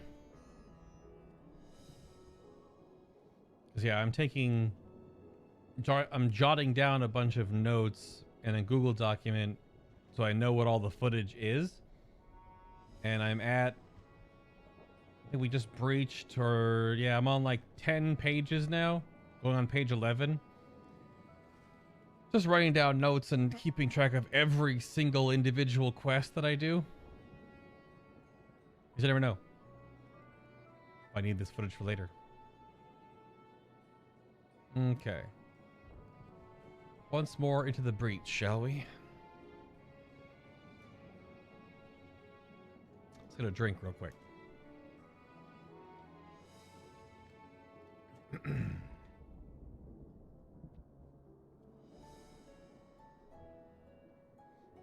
My lips get so dry from talking so much.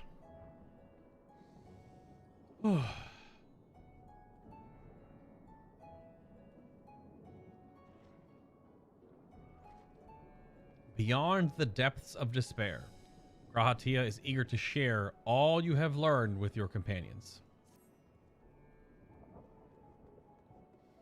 We were to reconvene with the others in front of the Magaduta, were we not?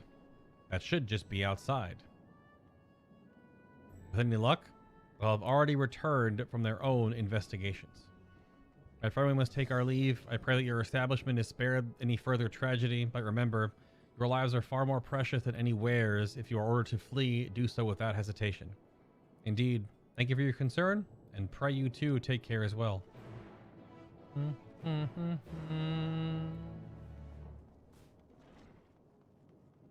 Bing, bing, bing, bing, bing, schwang, bong, dong. Here we are. There's your Stola. Fonkrid. Aquavale. It's so bubbly. 15% DR is bigly. Alright. Finished the rounds, ready to share? Wait, where'd Graha go? He's gonna walk up in the cutscene. Ah, called it. Well, maybe.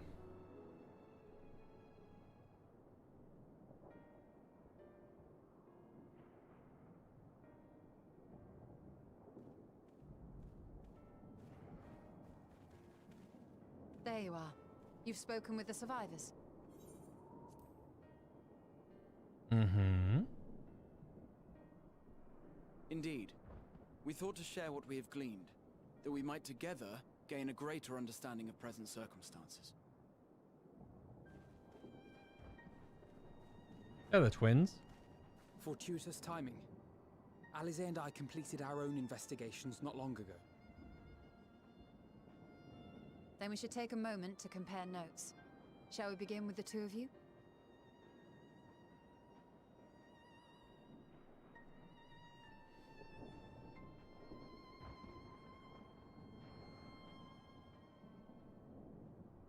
Another Scion friendship circle of power, I see. Mm-hmm.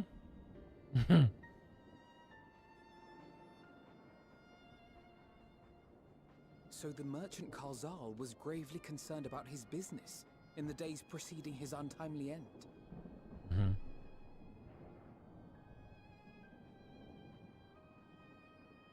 The tales we heard were much the same. The first victims to be changed into blasphemies were all overcome with anguish of one manner or another. Then those who saw their loved ones stolen before their eyes succumbed to a similar panic, setting in motion a chain of transformations. Fear, unease, despair. These negative feelings serve as a catalyst. If so, then it is not unlike the calamity that befell the ancients. With their creation magics, they unwittingly gave form to untold horrors. Had they simply lost control, surely it would have manifested in many forms, not all of them monstrous. Yeah. Yet somehow, this phenomenon is triggered solely by the darkness in their hearts, a common thread with what we now witness. Common, but not identical. While the beasts the ancients faced were forged with magic alone, those of today are born of sentient beings. Why remains to be seen, but there is one fundamental difference between us and our predecessors. Our souls are sundered, whereas theirs were not. Perhaps that single variable makes all the difference. If I may, there was another detail that troubled me. Mm-hmm. We have it on good authority that Karzal's transformation took place before the skies began to burn. What? If that's true, then the situation's more dire than we realized. It means even if there's no ominous sign presaging the final days, anyone, anywhere, has the potential to become a beast. Even in lands we thought safe, even as we speak. Mm-hmm.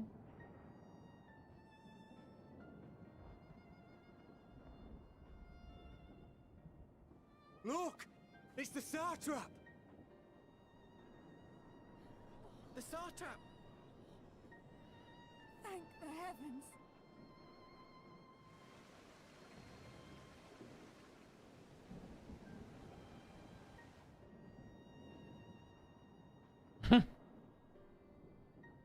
My countrymen, I am relieved and heartened to see you strong and safe.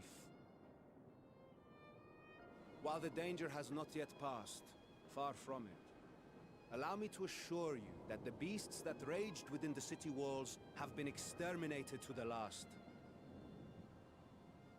Outside this sanctuary, the brave men and women of the Radiant Host and our dragon ally continue to battle our unholy foes. I pray these tidings put your minds at ease and help you calm your hearts. Have faith that we shall soon conquer this terrible trial. Your Excellency, is there any word from Balaka's stand? My grandson was bound for there yesterday, and I worry for his life. We are still awaiting a report, but I promise you, as soon as I have aught to share...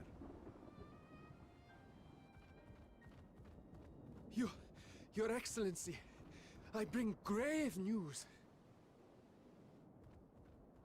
You are? I'm Matia of Akyali, a humble fisherman. Hi, Matia. Ah, I remember you from our first visit. Wait, you're... But no, that can wait. When the skies turned red, I set off for Balaka's stand, fearing for the safety of a friend. But as I drew near the village, I saw dreadful beasts all about. Well, that's not good. Gods have mercy! Your Excellency! Save my grandson, I beg of you! We will spare no effort to save all we can, but you must remain calm. Calm? You tell me to be calm? You saw those beasts? They tore our bravest warriors limb from limb. What if we are too late, huh? They catch him, sink their fangs into him? The fangs! The screams! Get away from her, now!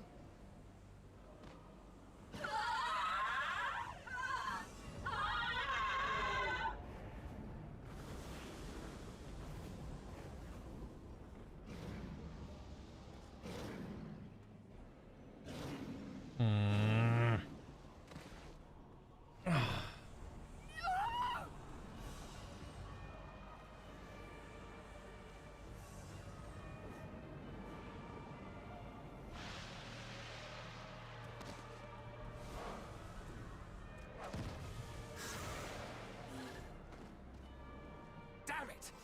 We've got to kill them before it spreads. We'll handle this. See the townspeople to safety.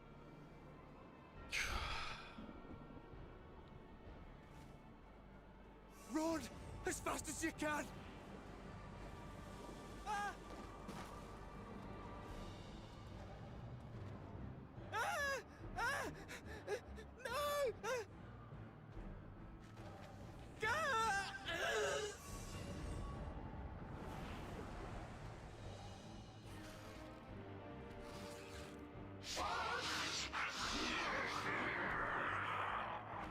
Oh my god.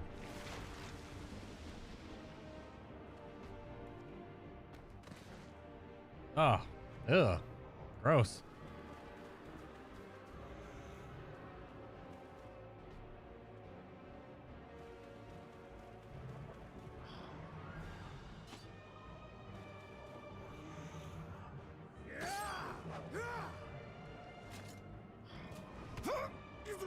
Oh, well, that's not good. Vitra, our people, you must save them. No, what?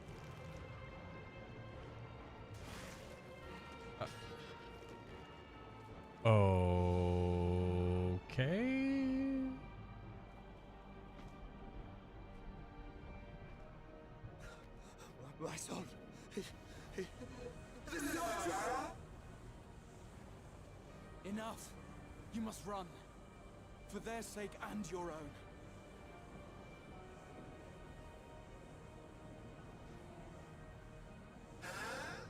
Yes, you will survive. You must. Well, that was very sudden.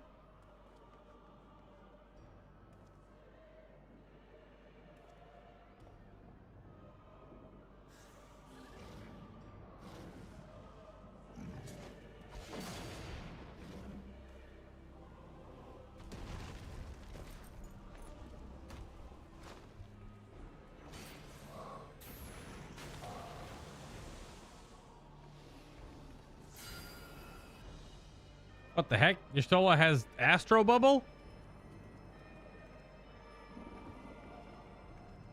Oh wait, it's a 7th Dawn ability.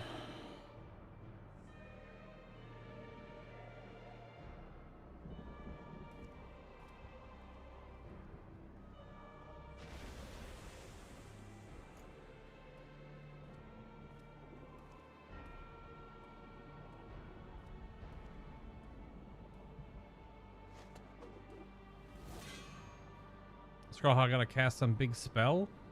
Be strong, my friends. Fear not, for we will defeat these abominations.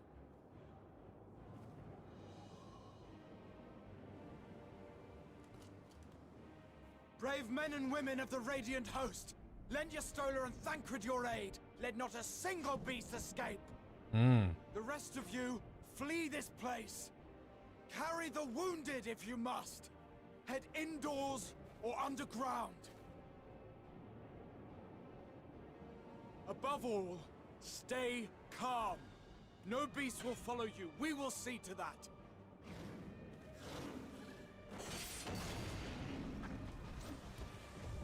Alphino! Alice! Leave the city to us and make for Palaka's stand at once! Matya, show my friends to the village. I promise you, they're more capable than the host's finest. Right. Go with them, will you?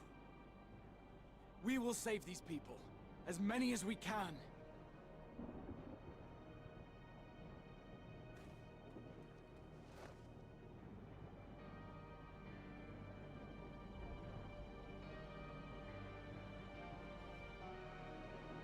Graha putting on his big boy voice.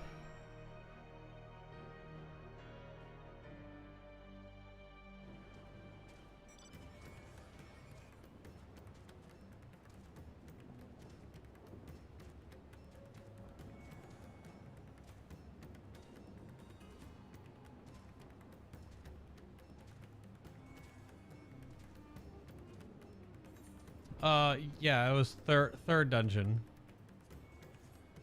that I've done so far. Damn it all. Staying calm isn't exactly my forte. Oh, I meant to talk to Matsuo. Damn it. We must save Palaka stand, whatever it takes. Matsuo, it pains me to put you in harm's way, but would you ask your... Oh, but I would ask your aid as well. Of course, Palaka stand is not far, just down that hill. But as I told His Excellency before, the path was blocked by terrible creatures. I had no choice but to turn back. In that case, this is what we shall do. Hey, I ask you take the lead and dispatch any beasts you encounter. Alize and I will keep Matsuo hidden amidst the trees and follow when the path is clear. There's no telling what dangers await us. Keep your eyes peeled. Come, my son. We must go.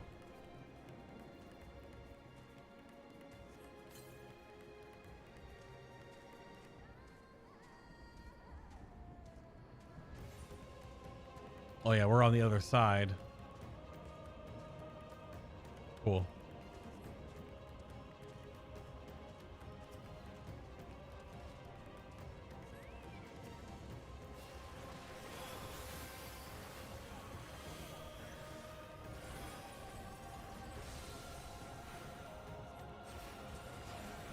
to many versions of the dungeon boss.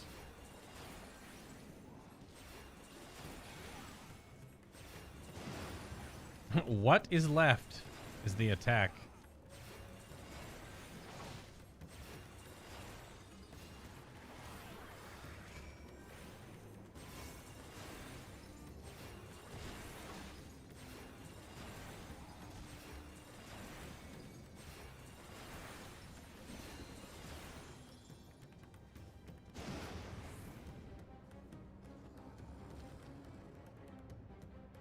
Okay.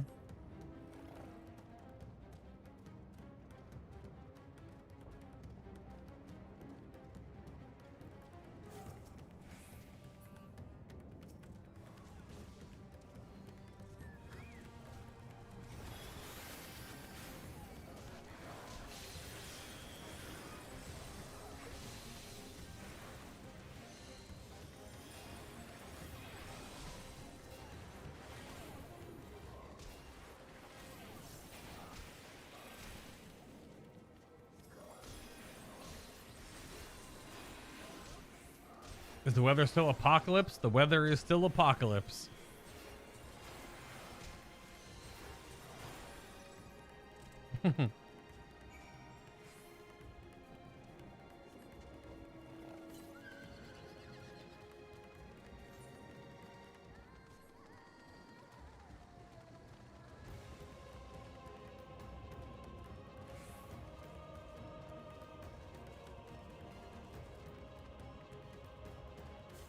Music is so intense. Or just like walking down the hill. What's happening to them? Oh, there'll be more here maybe? Good work. Why I worry for Matsuya. If that boy turns into a monster, it cannot be. Uh-oh.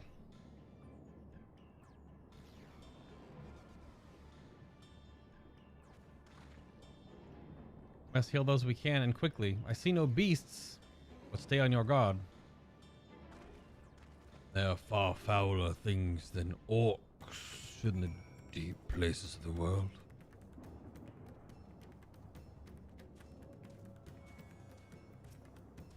The horror? I pray that the sisters we will see through this calamity?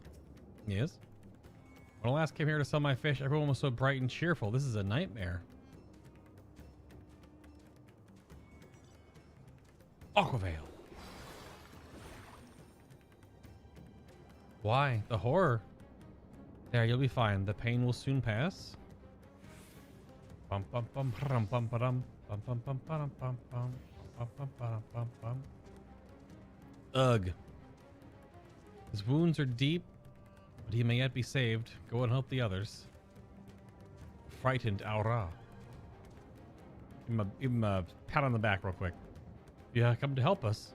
Too late, my family, my friends. You can't walk out of that house.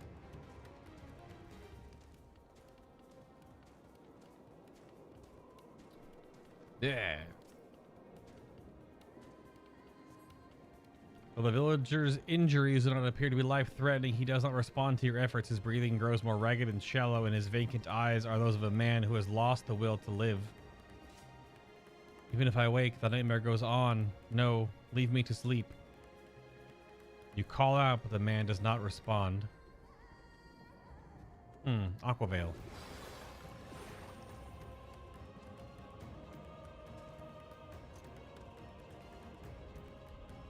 Oh. Horizontal higher and collapsed height. Okay. That's fair. The villager has no pulse, nor do they appear to be breathing. The cooling body has already begun to stiffen. The massive wounds suggest the villager was gored by a terrible beast.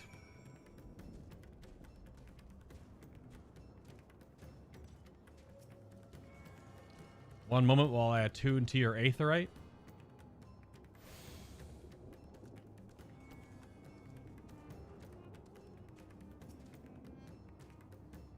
Are these the only villagers who survived? I can only hope others managed to flee, but if the rest have been turned to beasts by the 12. Let us do what we can to see that the damage spreads no further, and no matter what comes, we must keep our spirits high, lest we ourselves suffer a similar fate.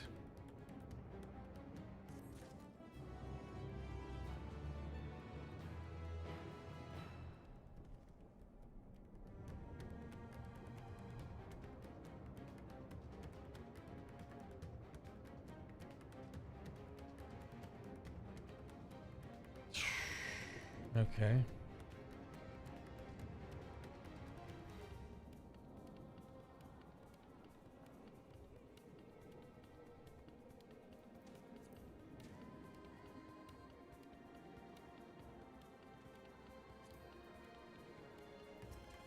That we might live.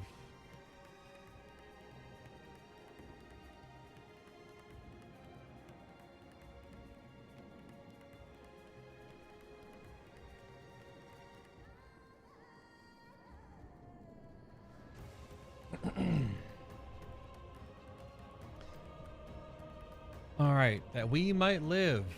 Alphino is determined to offer the villagers what succor he can. I can tend to the rest. Pray look after Matsuya, no doubt. But we have seen here weighs even heavier on his heart than ours. Stay by Matsuya's side. Unlike us, he is not accustomed to seeing such horrors. Aquavale.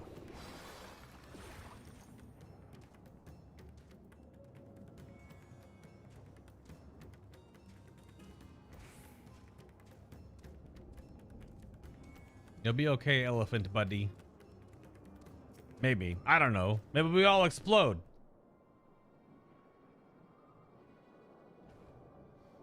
Oh. This is your Vuvet. Oh, it's on auto. Damn it.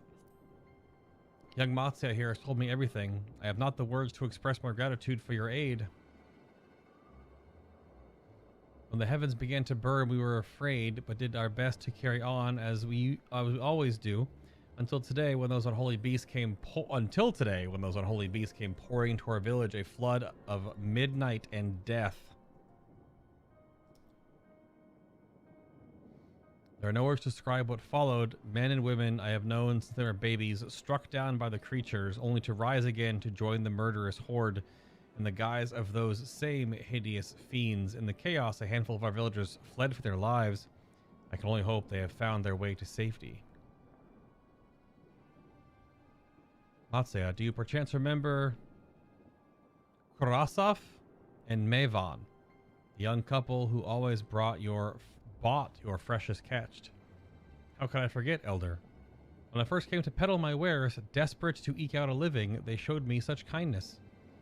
Others shunned me as an outsider, as is their way, but Kurasov and Mevan bought my fish and sung its praises. They turned my fortunes around. Alas, I fear they are in terrible danger. I saw them running towards Agama Temple, one of the beasts in close pursuit.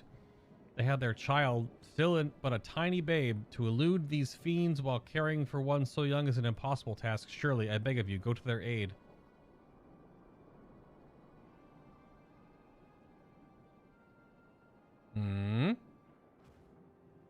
I want to help them, yet I am but a fisherman. I cannot face beasts on my own. Will you come with me? Duh. Well, thank you again. Agama Temple lies to the west of here. We must hurry. Oh, and he's gone. The horror. I pray the sisters will see this through this calamity. Yep. Fat chocobo!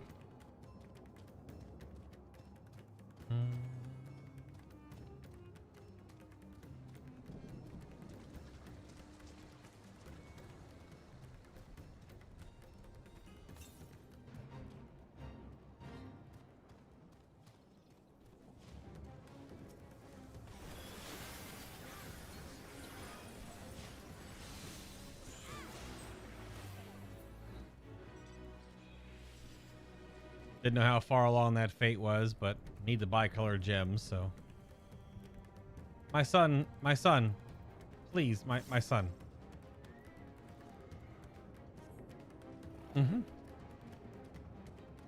There's also a Aether Current just right there by the water. Sure, why not? Sandwiched between two freakish Marlboros, I see.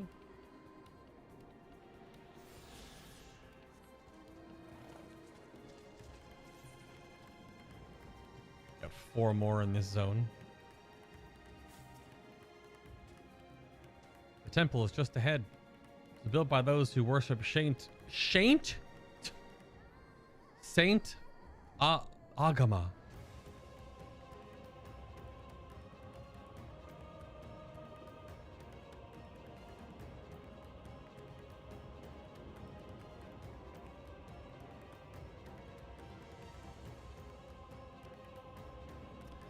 Sorry, I got added in Discord. It was built by those who worship Saint Agama, but has sadly fallen into disrepair in recent years. If my friends made it this far, no doubt they are hiding somewhere amidst the ruins. No, please, stay back. That was corrosive. Oh no, this is not good. I'll take a look. Please do. The cry came from the ruins. We must hurry. That's a pretty far away.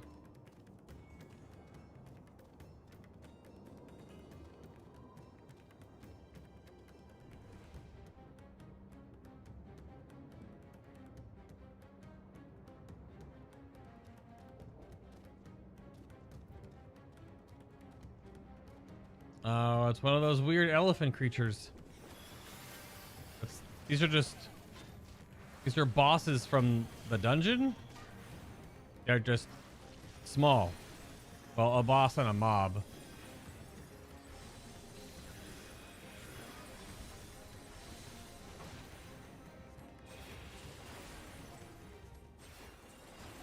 Big AoE blast attack.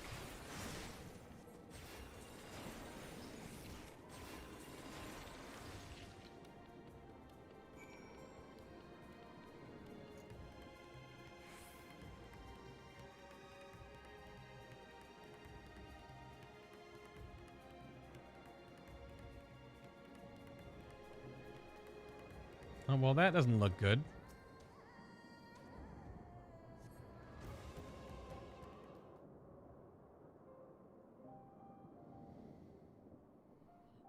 The man lies motionless on the ground, bearing a grievous wound.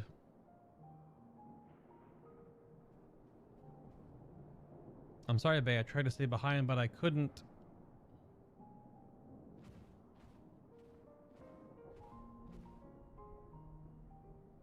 No, it cannot be.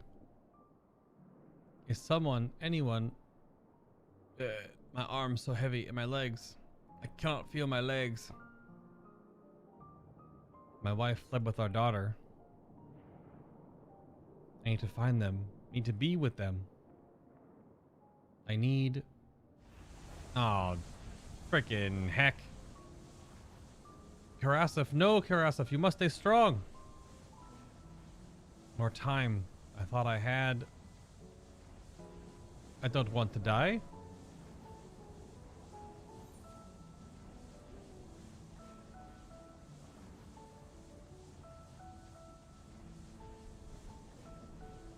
Speak to him. I mean, I don't know if these would do anything, depending on what his despair is, but I feel like the drying his tears is a bit more of like a touching action. A little more emotional. Okay, maybe either works. Thank you. Please find them.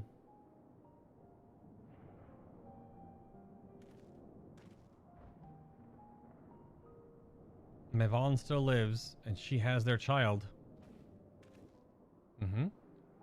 We must search the jungle between here and Palakala stand. There is nowhere else she could have gone, I think.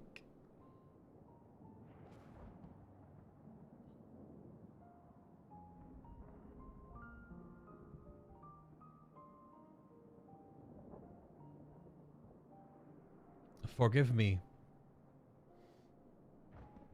Karasov. Once we have saved your wife and child, we will return and lay you to rest. What a good elephant boy.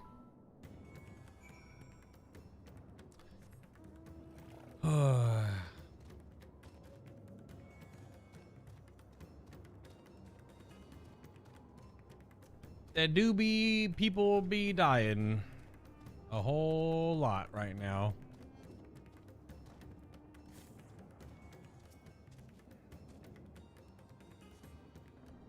You see no tracks or other signs of recent travel.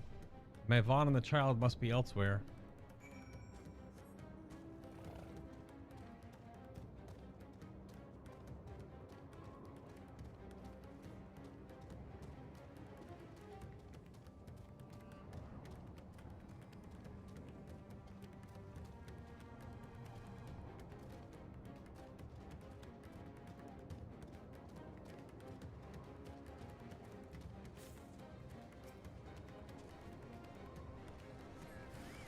Oh.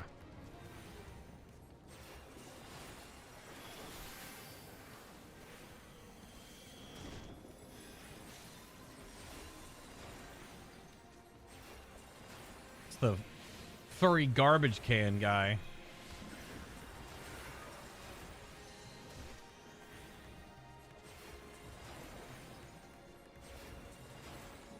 Bonk him. Get bonked.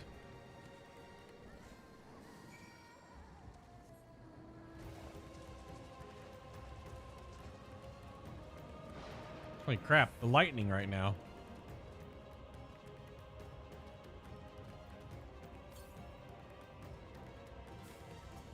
Way to the east, huh? If Mavan and our daughter came through this area recently, you see no evidence of their passage.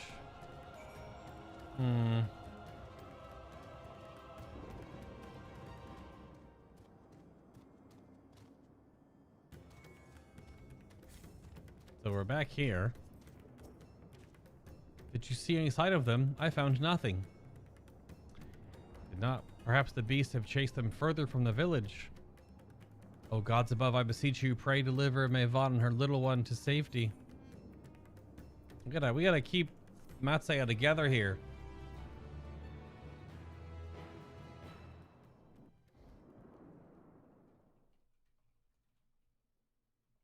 Meanwhile, in the skies above Thavnair,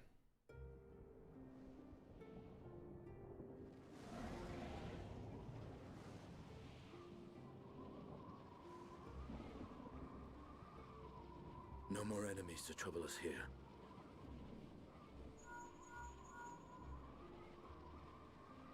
It's me. How fare you below? Hi, Estinian.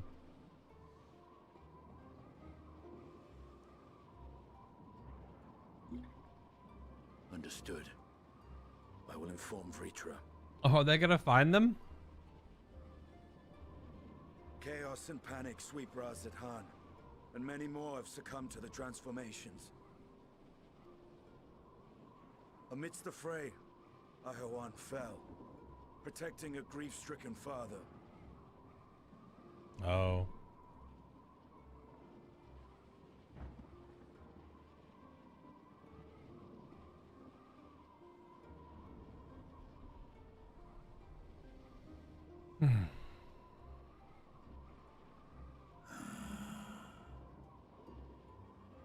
My friends fight alongside your Radiant host to secure the capital. Beasts have been sighted in Palakistan as well. We have divided our forces in hopes of quelling the threat there. Of small solace is that we now know what triggers the transformation. As my companions tell it,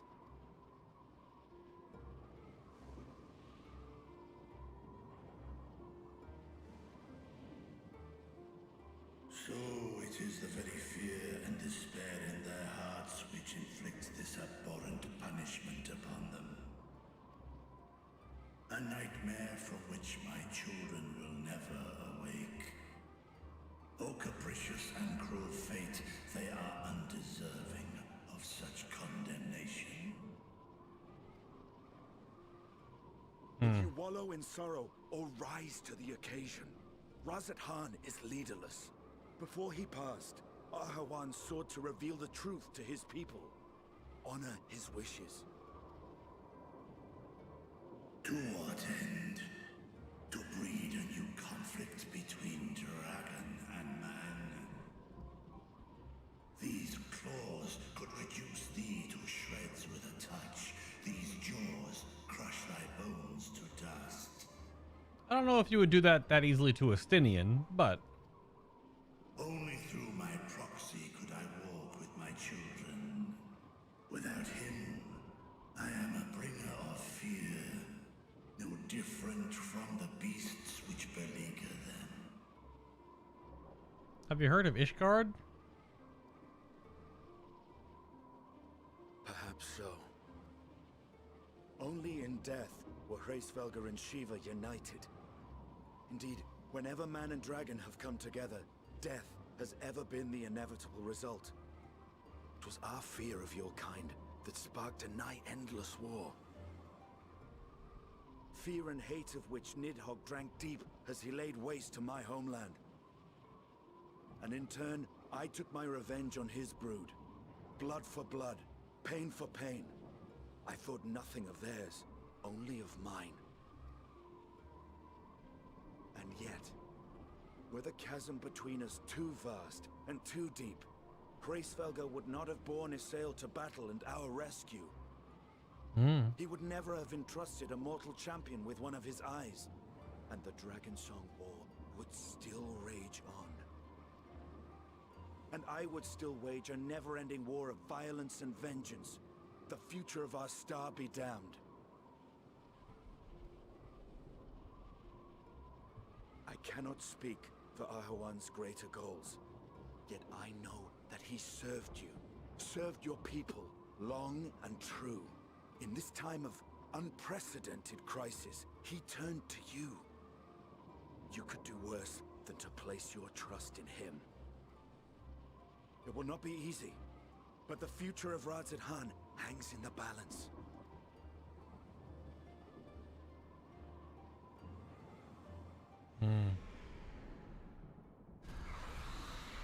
We have company.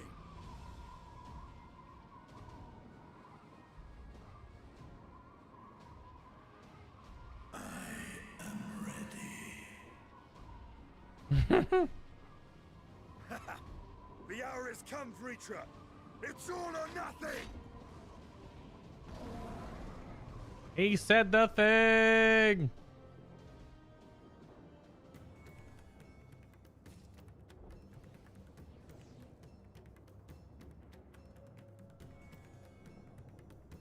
It's a bit different in game than it was in the cinematic, but he said the thing. He did indubitably say the thing.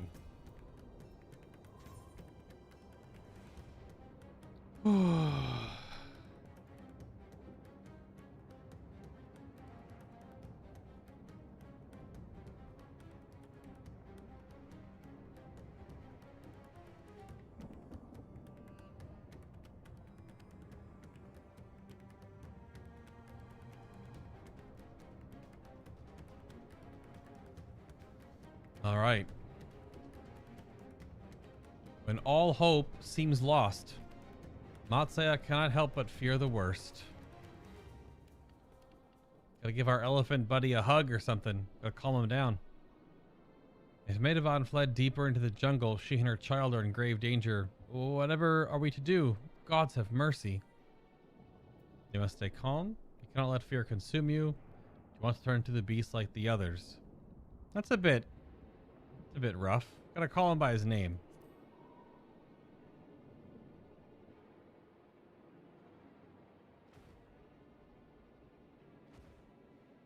But how can I at a time like this? They could be dead.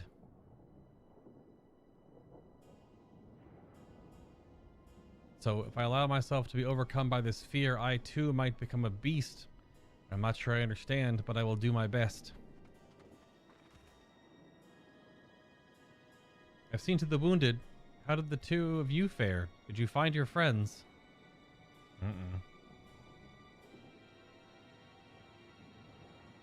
Nope.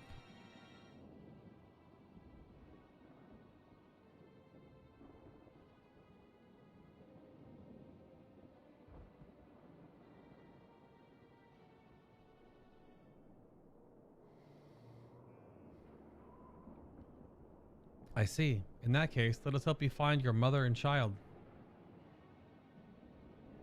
Before we leave, we must ensure the village will be safe in our absence. Alize and I will patrol the area and search for more beasts. Would you and Matsuya speak with Elder Urianger? Pray explain to him the situation and join us as soon as you are able.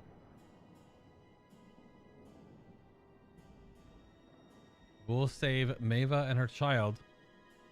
You can do that much for Kurasov.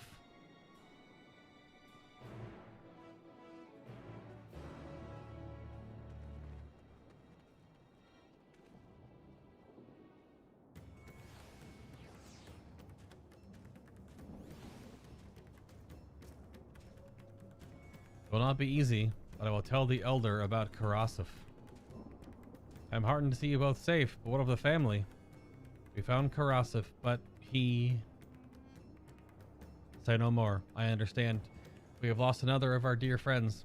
Kurasov may be gone, but there is still hope for Maeva and their child. Please find them, I beg you. And if, in your search, you come across anyone else who escaped the slaughter, pray tell them what has happened. I'll do my best to keep the villagers safe and their spirits high. Come on, join your friends at once.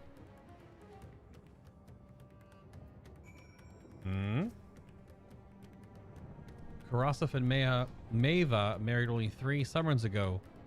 The day their daughter was born, I had never seen them so happy. They did not deserve this. None of these people did.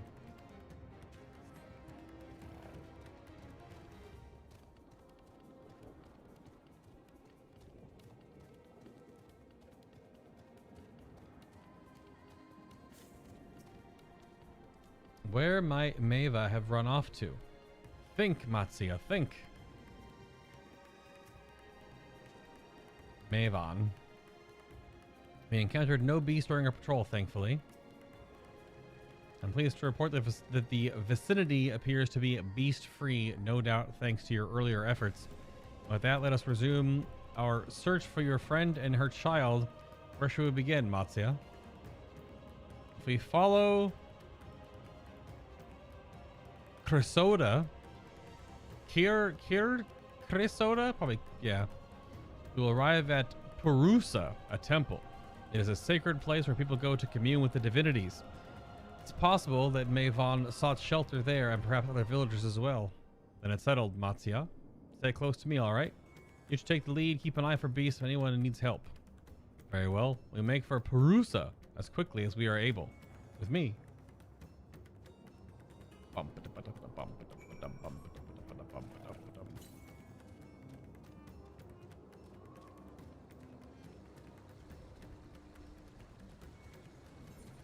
Oh, is there a...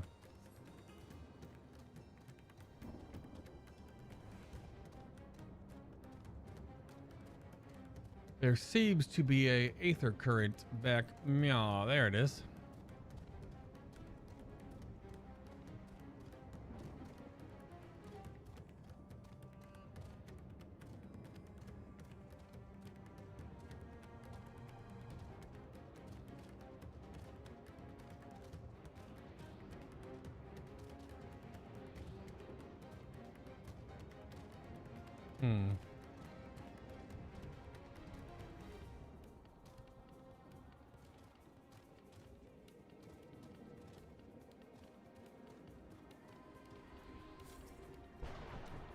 Just had to find the right angle to run up that rock.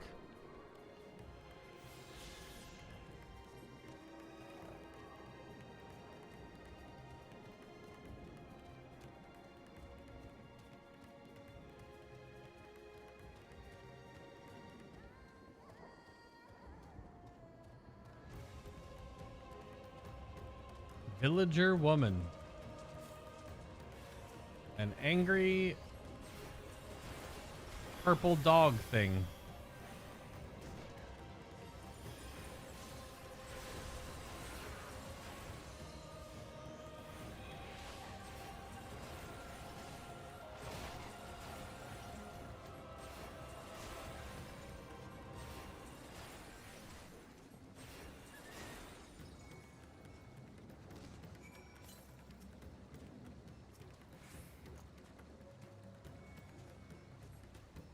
Thank you. I thought I was done for. Mayvon, she is a friend of mine too, but I haven't seen her. She must still be out there somewhere trying to avoid the beasts. And with her child. Gods, worry not for me. I can make my way back to the village on my own. Alright then.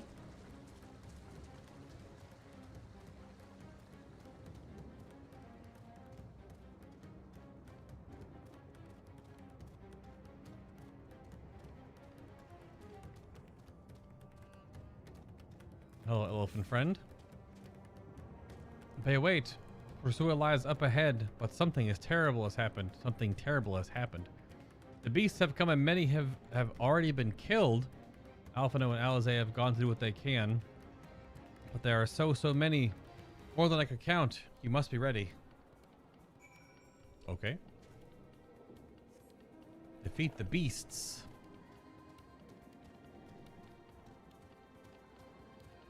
At Perugia. Perugia? Probably Perugia.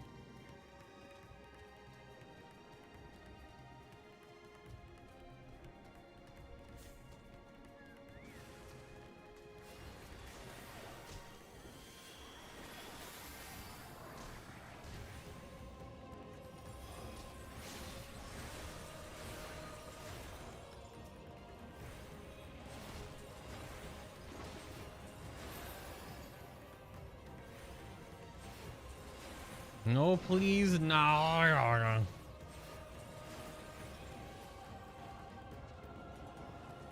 Help me, help me. So there's something still there.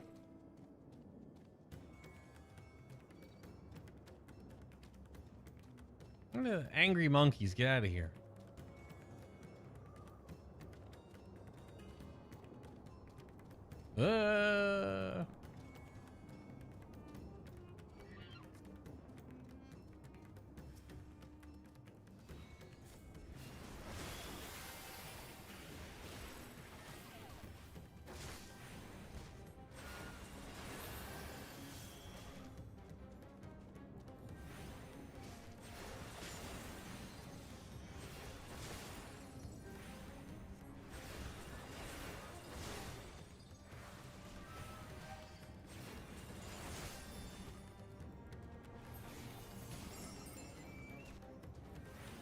Aquavale?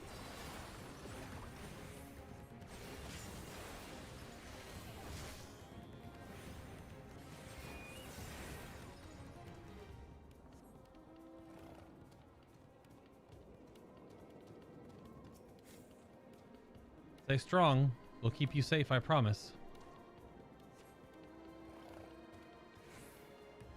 And Alphino's in the middle with Matsuya. I ran past them. The weird elephant butt spine dragon weird thing.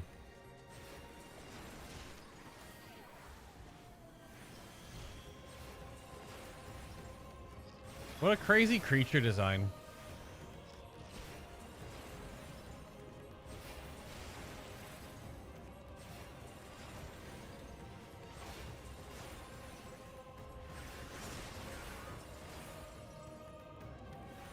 Just there.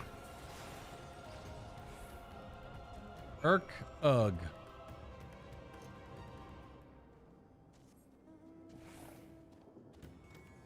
There are people back there, but I had no time for that. The MSQ says over here. Damn it. Freaking monkey. Frig off. Pant wheeze. There you are. How fare are the others?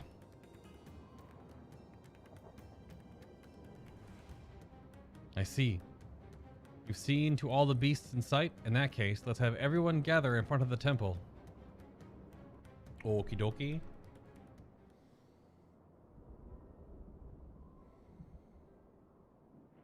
Whoa!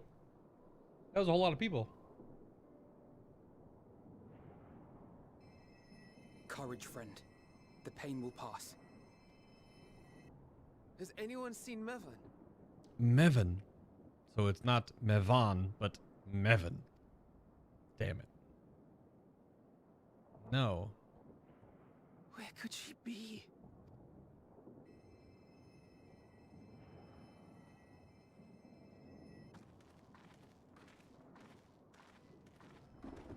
We've dealt with all the blasphemies and made certain no villagers are still in hiding. Good work. We've otherwise tended to the wounded as best we can. What will become of us? Help is on the way, surely. We may have to abandon our homes now, but we will return someday. But where can we go? Is anywhere even safe? That I cannot say. Well, I can. Nowhere's safe. Run all you like, but there's no escaping these things. And even if I could, it's too late for my family.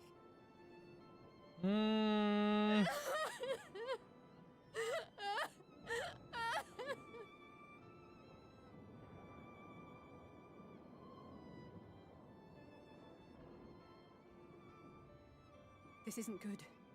The more they dwell on the tragedy, the more likely we are to lose them too.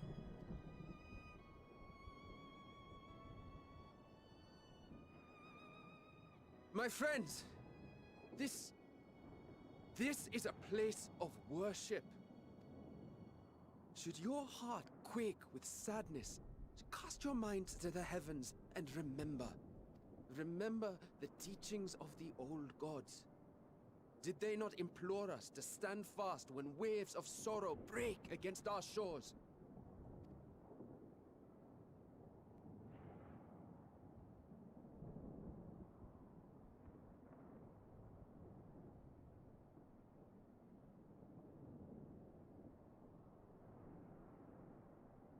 Know this, my children.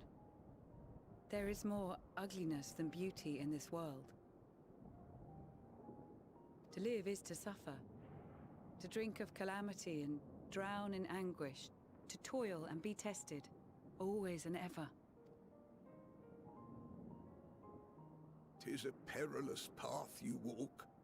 Death lurks in the dark, and is the sole promise that awaits at journey's end. You will tremble with terror. You will weep tears of anger and despair.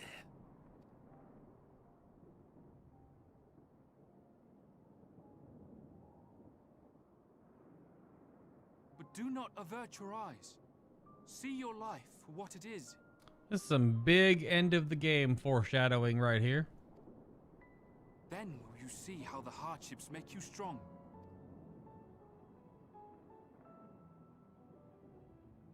Every doubt reforged as scales for your armor.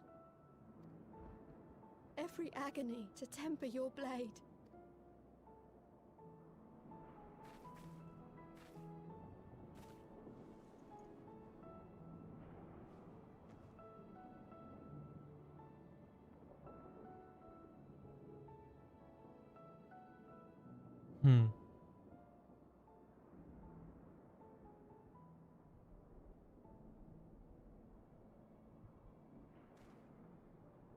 Thank you, lad. We'd almost forgotten who we are. My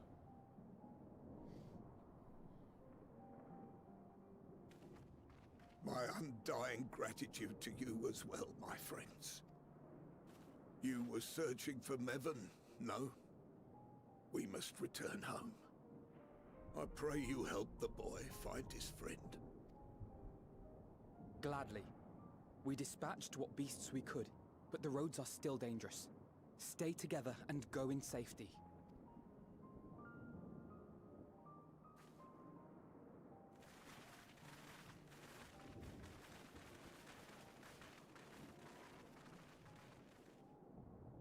was very impressive, what you did back there.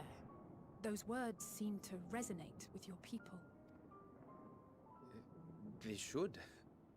They were the first spoken unto our ancestors by the divinity of legend. I'm easily upset, and fish are wont to flee a temperamental hand, so I recite the teachings over and over to calm myself. They're lovely and inspiring to hear, though I imagine they were born of great misfortune. They are born of life. There's as much bad as good in it. More, many would attest. All the more reason to appreciate the good when you can. I won't argue with that.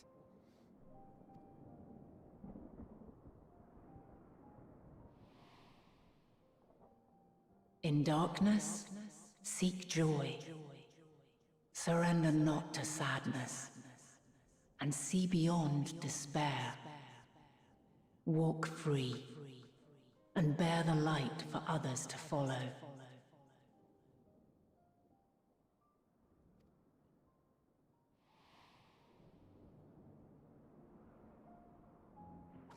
And with that, let us see if we can't find Mervyn.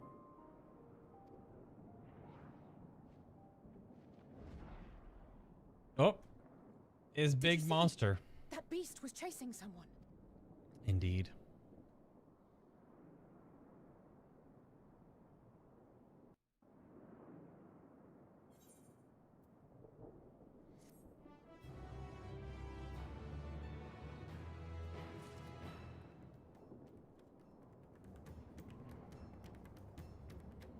Not a great stopping point, so we will press forward for a little bit more here. We must go after them at once. What? Was that Mervyn? Warm hearts, rekindled hope.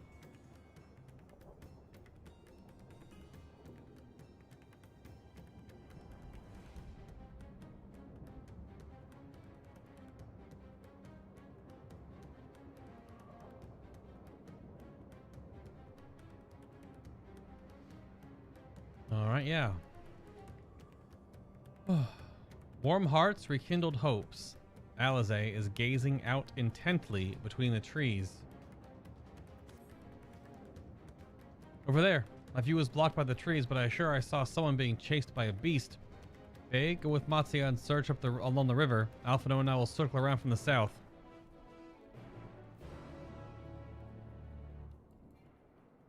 Okie doke.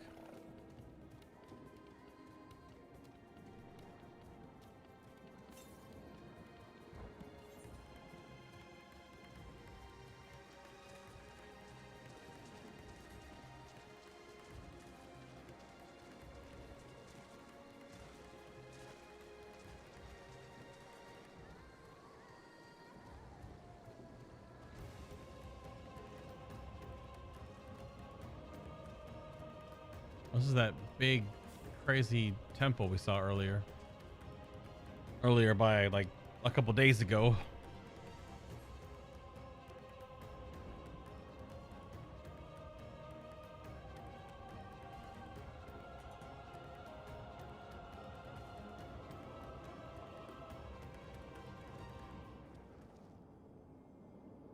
Oh, well, okay. That's her. No, I'm sure of it. Mervyn! Don't, please. Ugh. Yeah, get got. Whoops. Suddenly, sage lasers.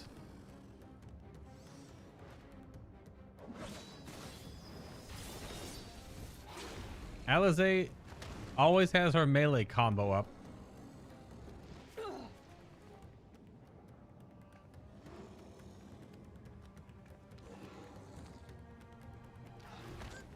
Oh, Jesus. Well, right into the water. God have mercy! Oh, wow. I was already jumping. That was crazy.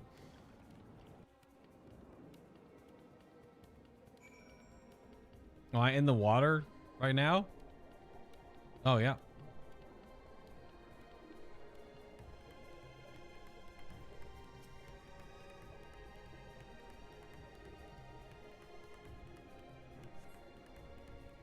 Oh. Mevin's lifeless body floats before you, battered and broken. Her death, no doubt, came swiftly. Her infant daughter, however, is nowhere to be seen. There's nothing more you can do for the ill-fated Mevin. Her child, however, may yet be saved.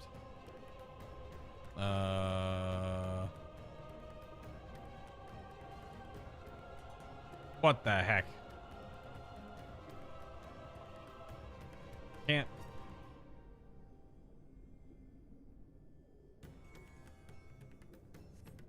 You take the babe into your arms. If she lives, you cannot tell, and she will surely not survive unless you carry her to the surface at once.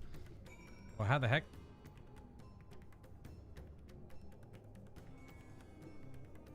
Damn it.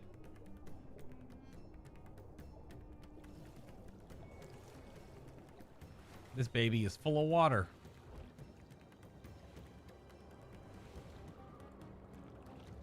Oh, good lord. I guess I'm all the way back down there first.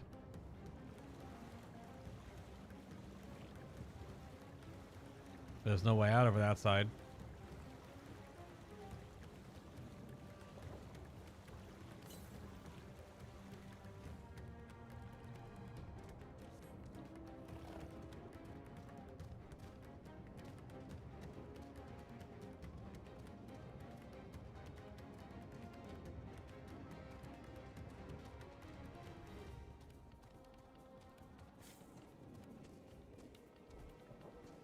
I thought she was gonna survive that, but I guess the throw like broke her neck, I guess. Oh no. What do we do? What do we do? So, where are they? Did you find Mevin and her child? Just the baby. I wouldn't be like, it's so weird that you don't like carry. You have the child, let me see her. You don't carry anything unless it's a very specific type of quest. It's gonna be one waterlogged baby. She's so cold, Alphino. The child is alert and I see no wounds, and yet she grows weaker. My spells can do no more. What she needs is a change of clothes and a warm bed. We must hurry back. Up. Not now. Matsia, take the child. Aww.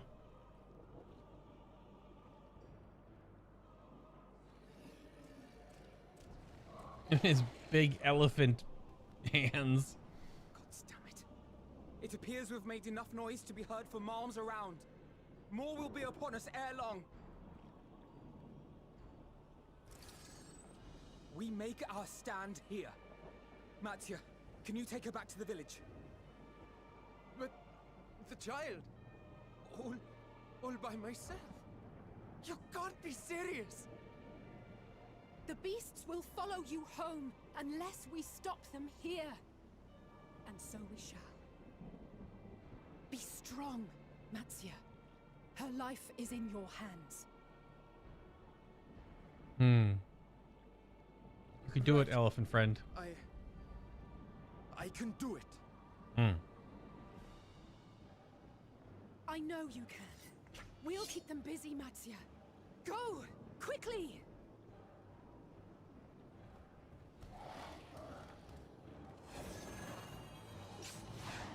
Always with her melee combo up. Oh, every time. She rarely casts spells.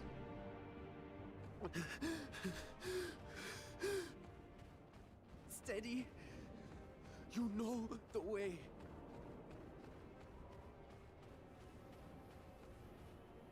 No! No! Not you too! Hmm.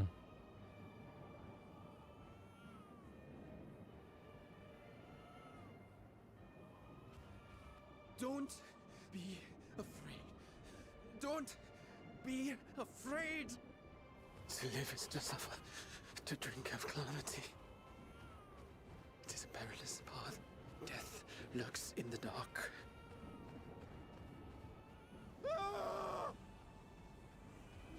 No! I'm not afraid! I'm not afraid!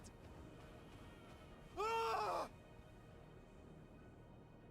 Do not avert your eyes. See your life for what it is. See how the hardships make you strong. Every doubt reforged. Hmm.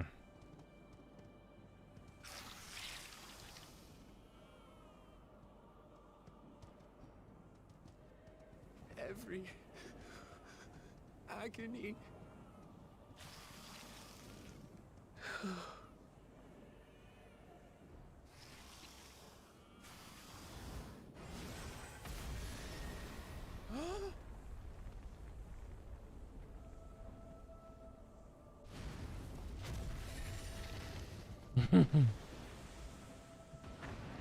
There's our airborne boys. The divinity. Oh, wow. Nay, but one who would deliver thee just the same.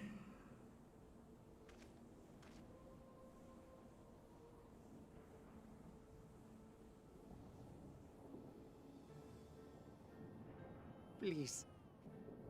You must save the child. She is all that remains of Mevan and Grasef. Please.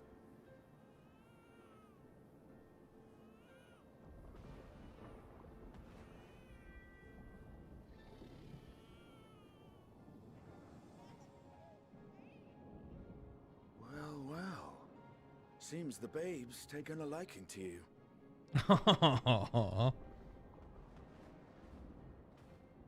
Thou art strong, little one. Let us convey thee to thy home.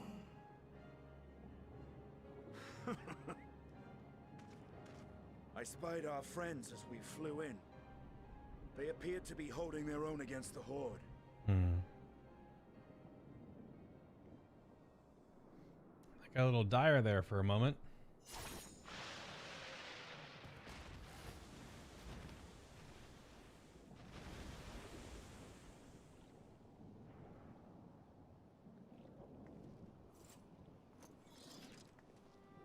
Right. That's the last of them. We should hurry and find Matsia. I have a feeling he'll be fine. He had help from on high. What, did I see that? I guess? Must have saw them fly overhead. What, like divine aid? A fine battle it must have been. Oh. Shame I missed it. Estinian, it was you who came to Mattia's aid. I was only along for the ride. Vritra was the one who saw the boy was in need. The two are headed back to the village. Where the worm will honor Ahiwan's wishes and finally reveal himself to his people. Perhaps so. Will you go and join them? There's something I need to do first. Mervyn gave her life so that her child might live. She deserves better than to be left to drift alone. Mm-hmm. She deserves to be laid to rest beside her husband at least. Will you help me?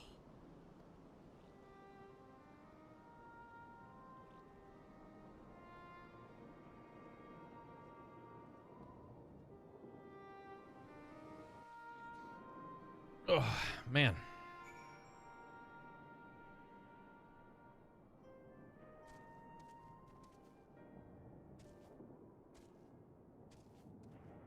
My son, you're in the way. A moment, please. Go. I will keep watch until your work is done.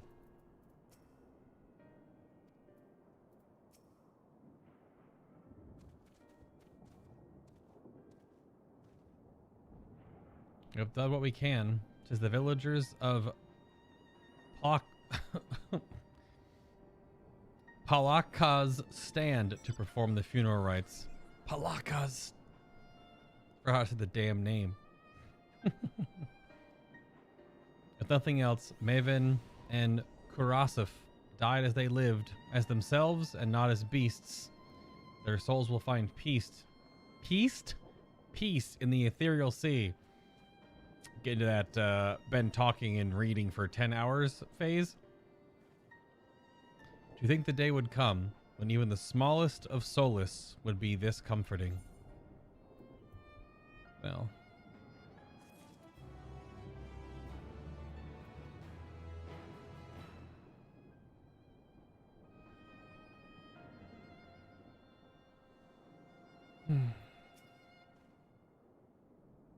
May their souls be reunited one day.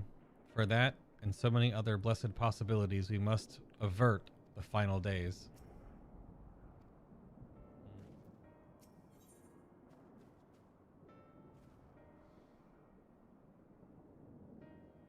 Estinian stands in silence, a grim expression on his face.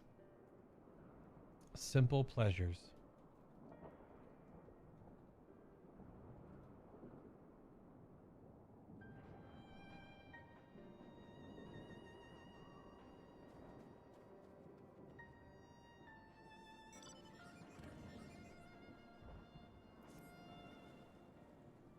Are you ready then?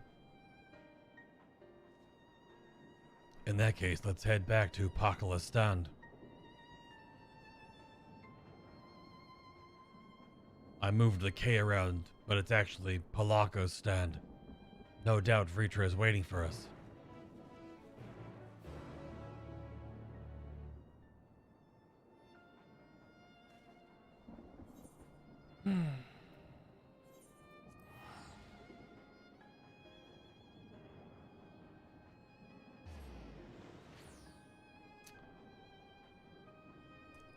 Damn. Oh, yep. Hi.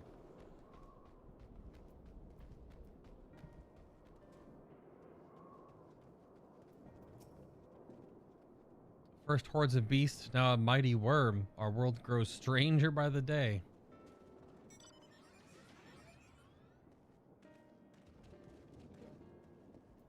Hi, Vritra.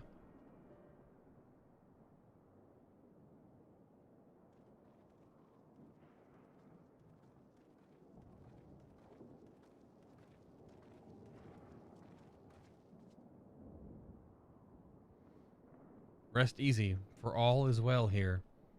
Young Matsea returned with the babe safe in his arms.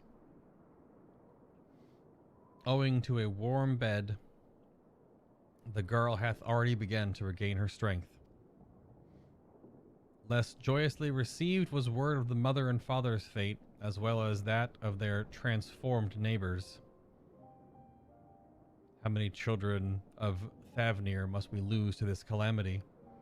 Mothers and fathers, brothers and sisters, sons and daughters, every death, another void that can never be filled. We must survive them. We who survive must carry the weight of their memory, damn trooper, as we strive to regain a semblance of what we have lost. Karasif and Maven's babe is the child of Thavnair as well. I thank you for returning her to us safe.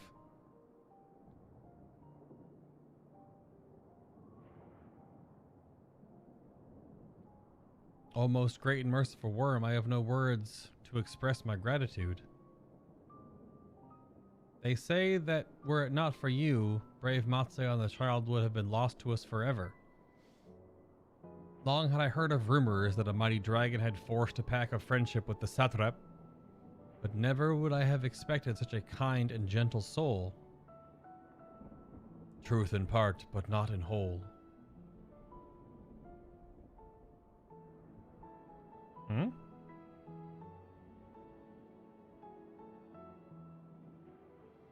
I am Vritra, and for years uncounted hath this isle served as mine abode. An isle I have ruled over as Satrap, with Ahiwan as my loyal servant. Are my ears to be believed? You are the true Satrap all along?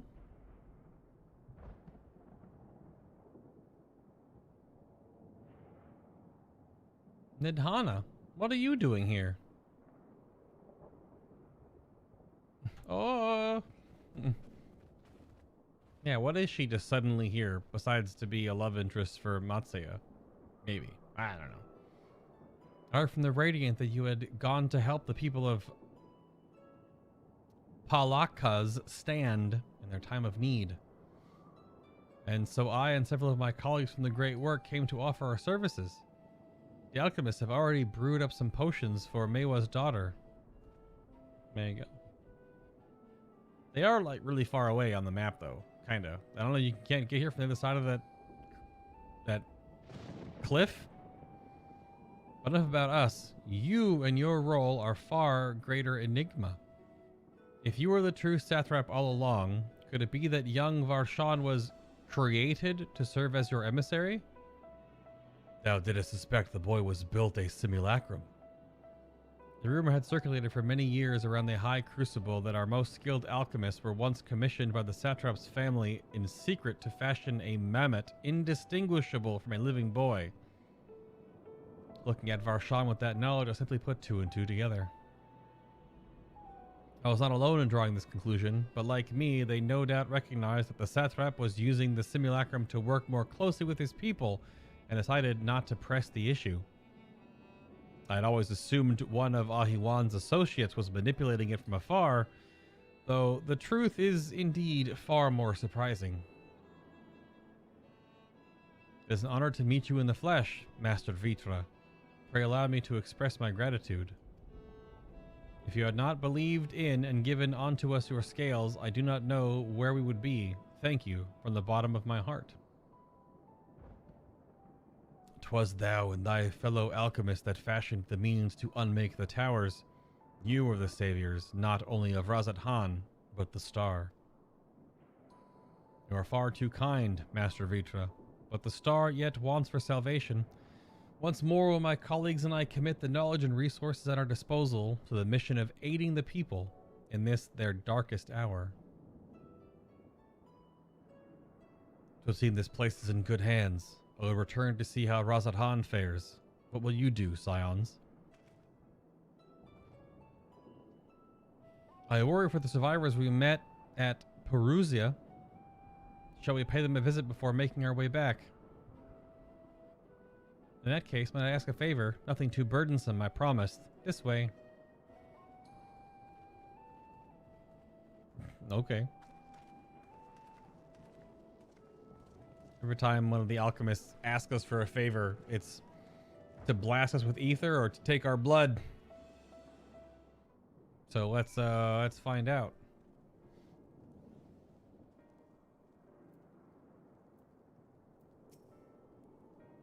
What a lovely aroma. I wonder what sort of spices those are. Curious, isn't it? The burning sky is so ominous, yet the crackling flame here are somehow calming. Vritra chose to reveal his identity to the villagers of Palaka's stand before all others. A wise choice, considering the warm reception. He even seemed a little relieved. It remains to be seen how the people of Razat Han will take the news. But if this was any indication, he need not worry. Oh, Bay, running through the dark jungle. There was a time when I thought all was lost. Had Master Vritra and Estinian not arrived when they did. No, I must focus on the good. Yvonne's precious daughter is safe and sound, and that's all that matters. There's a chocobo inside you right now, Nidhana. Needs to simmer just a bit longer, I'd say. In the meantime, I was hoping I might ask you a few questions. Questions? The red sky, those terrible beasts. What in the name of the sisters is happening here in Thavnair?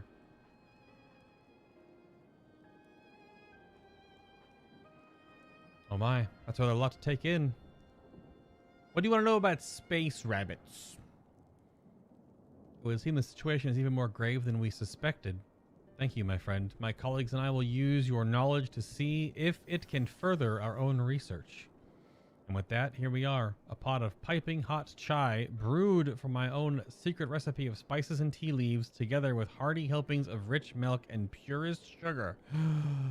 I've made enough for everyone in the village. May I trouble you to deliver a few cups? The drink has medicinal properties, then? Not in the least. The ingredients are quite ordinary. It's so very tasty, though, and has a way of lifting the spirits. The spicy aroma and distinctive sweetness of chai is a simple, everyday pleasure on our island. Sometimes the best medicine is the simplest. A lovely sentiment, Nidhana. By all means, allow us to assist.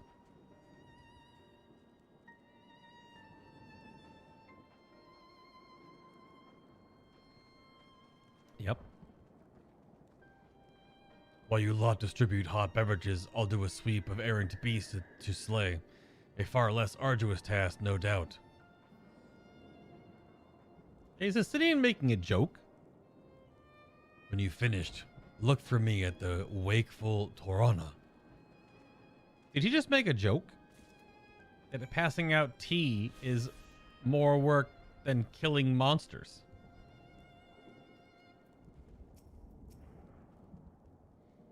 I'll be most obliged if I could deliver a few cups of the chai to the villagers. I'm certain it will do much to soothe their aching bodies and heavy hearts.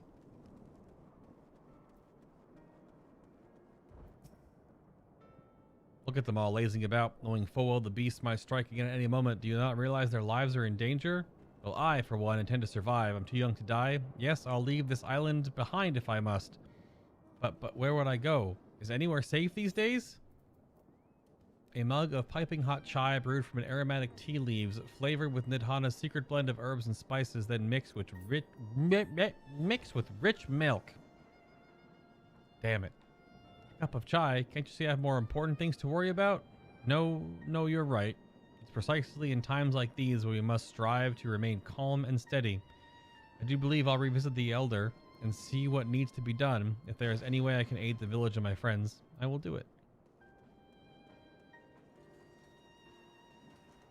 Well, okay then. Suddenly, a chocobo keep.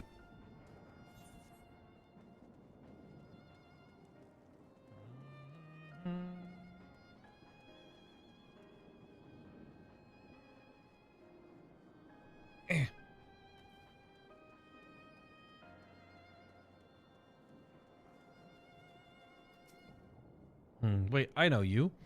You're the one who saved us from those beasts back at the temple. Or not for you. Well, let's not even think about that. At times like this, we mustn't dwell on what might have been, but look to the future. But what future awaits us? How can Razat Han hope to recover from this? Most of my friends are gone. I don't even know where to turn.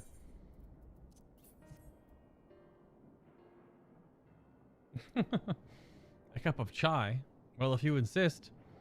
The aroma as a way of clearing the mind. Come to think of it, we've faced our fair share of trials in the past as well. And no matter how hard the times, we've always come together as a people united. One day at a time, one step at a time. Well, that is all of us can do. That's all any of us can do. Yes, back to work. Once I finish this cup. Thank you.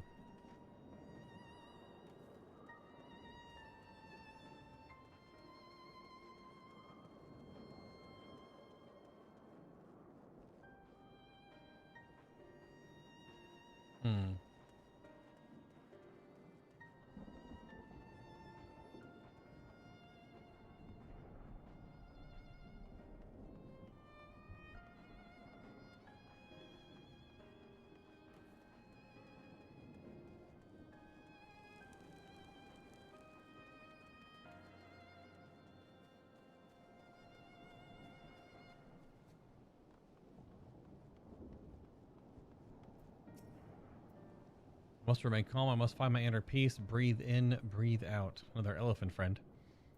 I heard the survivors we met at the temple have all returned safely. The crisis may not have passed, but being home and among friends should do much to ease their spirits.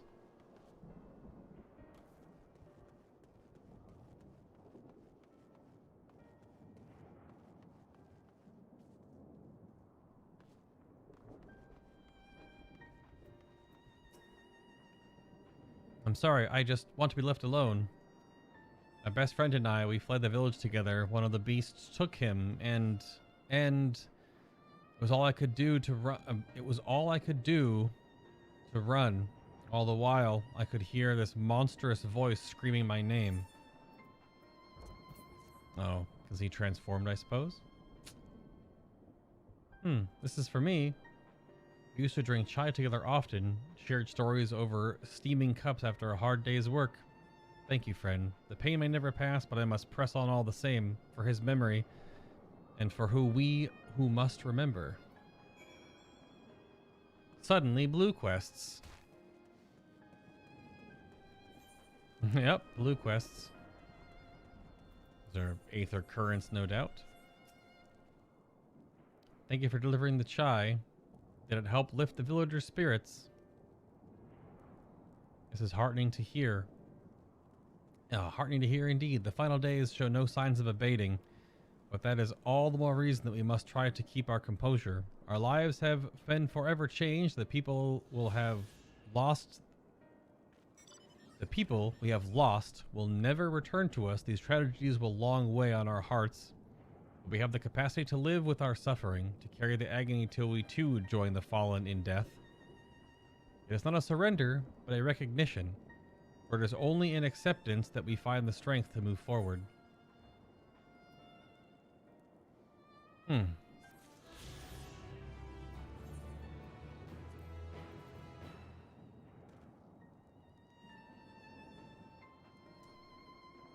Sai to Vonu. Herbal drink with impressive medicinal properties, sometimes called mountain tea. That's not exactly what we just handed out, but, you know. Sure.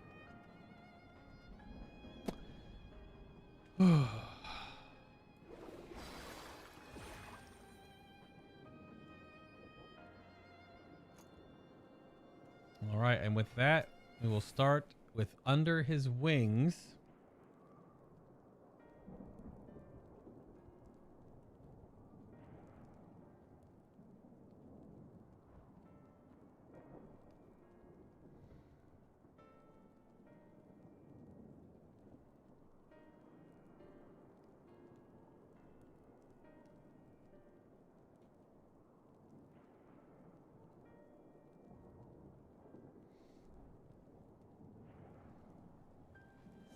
Alright, we'll start with Matsuya tomorrow. Pushed a little further today. Didn't get to start exactly on time, but still, there we go. That's a whole bunch. That was a whole bunch. Let me save this footage here.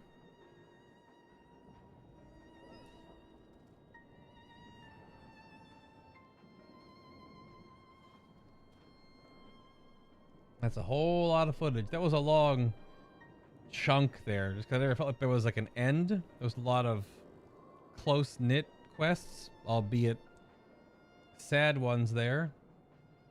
Yeah, where did I start?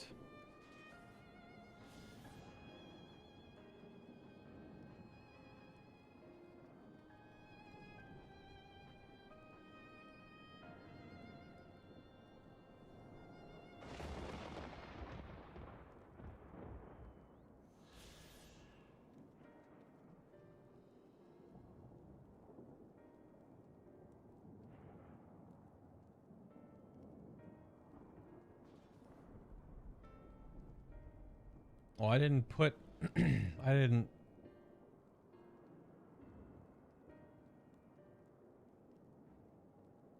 Yeah, so 24 all the way to 32 chunks. Good grief. Well, alrighty then. I am going to go have some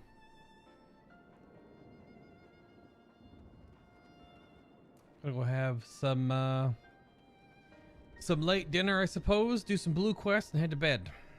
So y'all have a great night, have a great morning, whatever comes first, wherever you are in the world. Thank you for tuning in, and I will see you all back here in, I mean, technically from right now, it's like 13-ish hours for more MSQ. I have a feeling things are about to get There was some heavy stuff here, I suppose, but it wasn't involving our direct party. This is more like world building stuff, so we'll see where it leads us. Oh boy.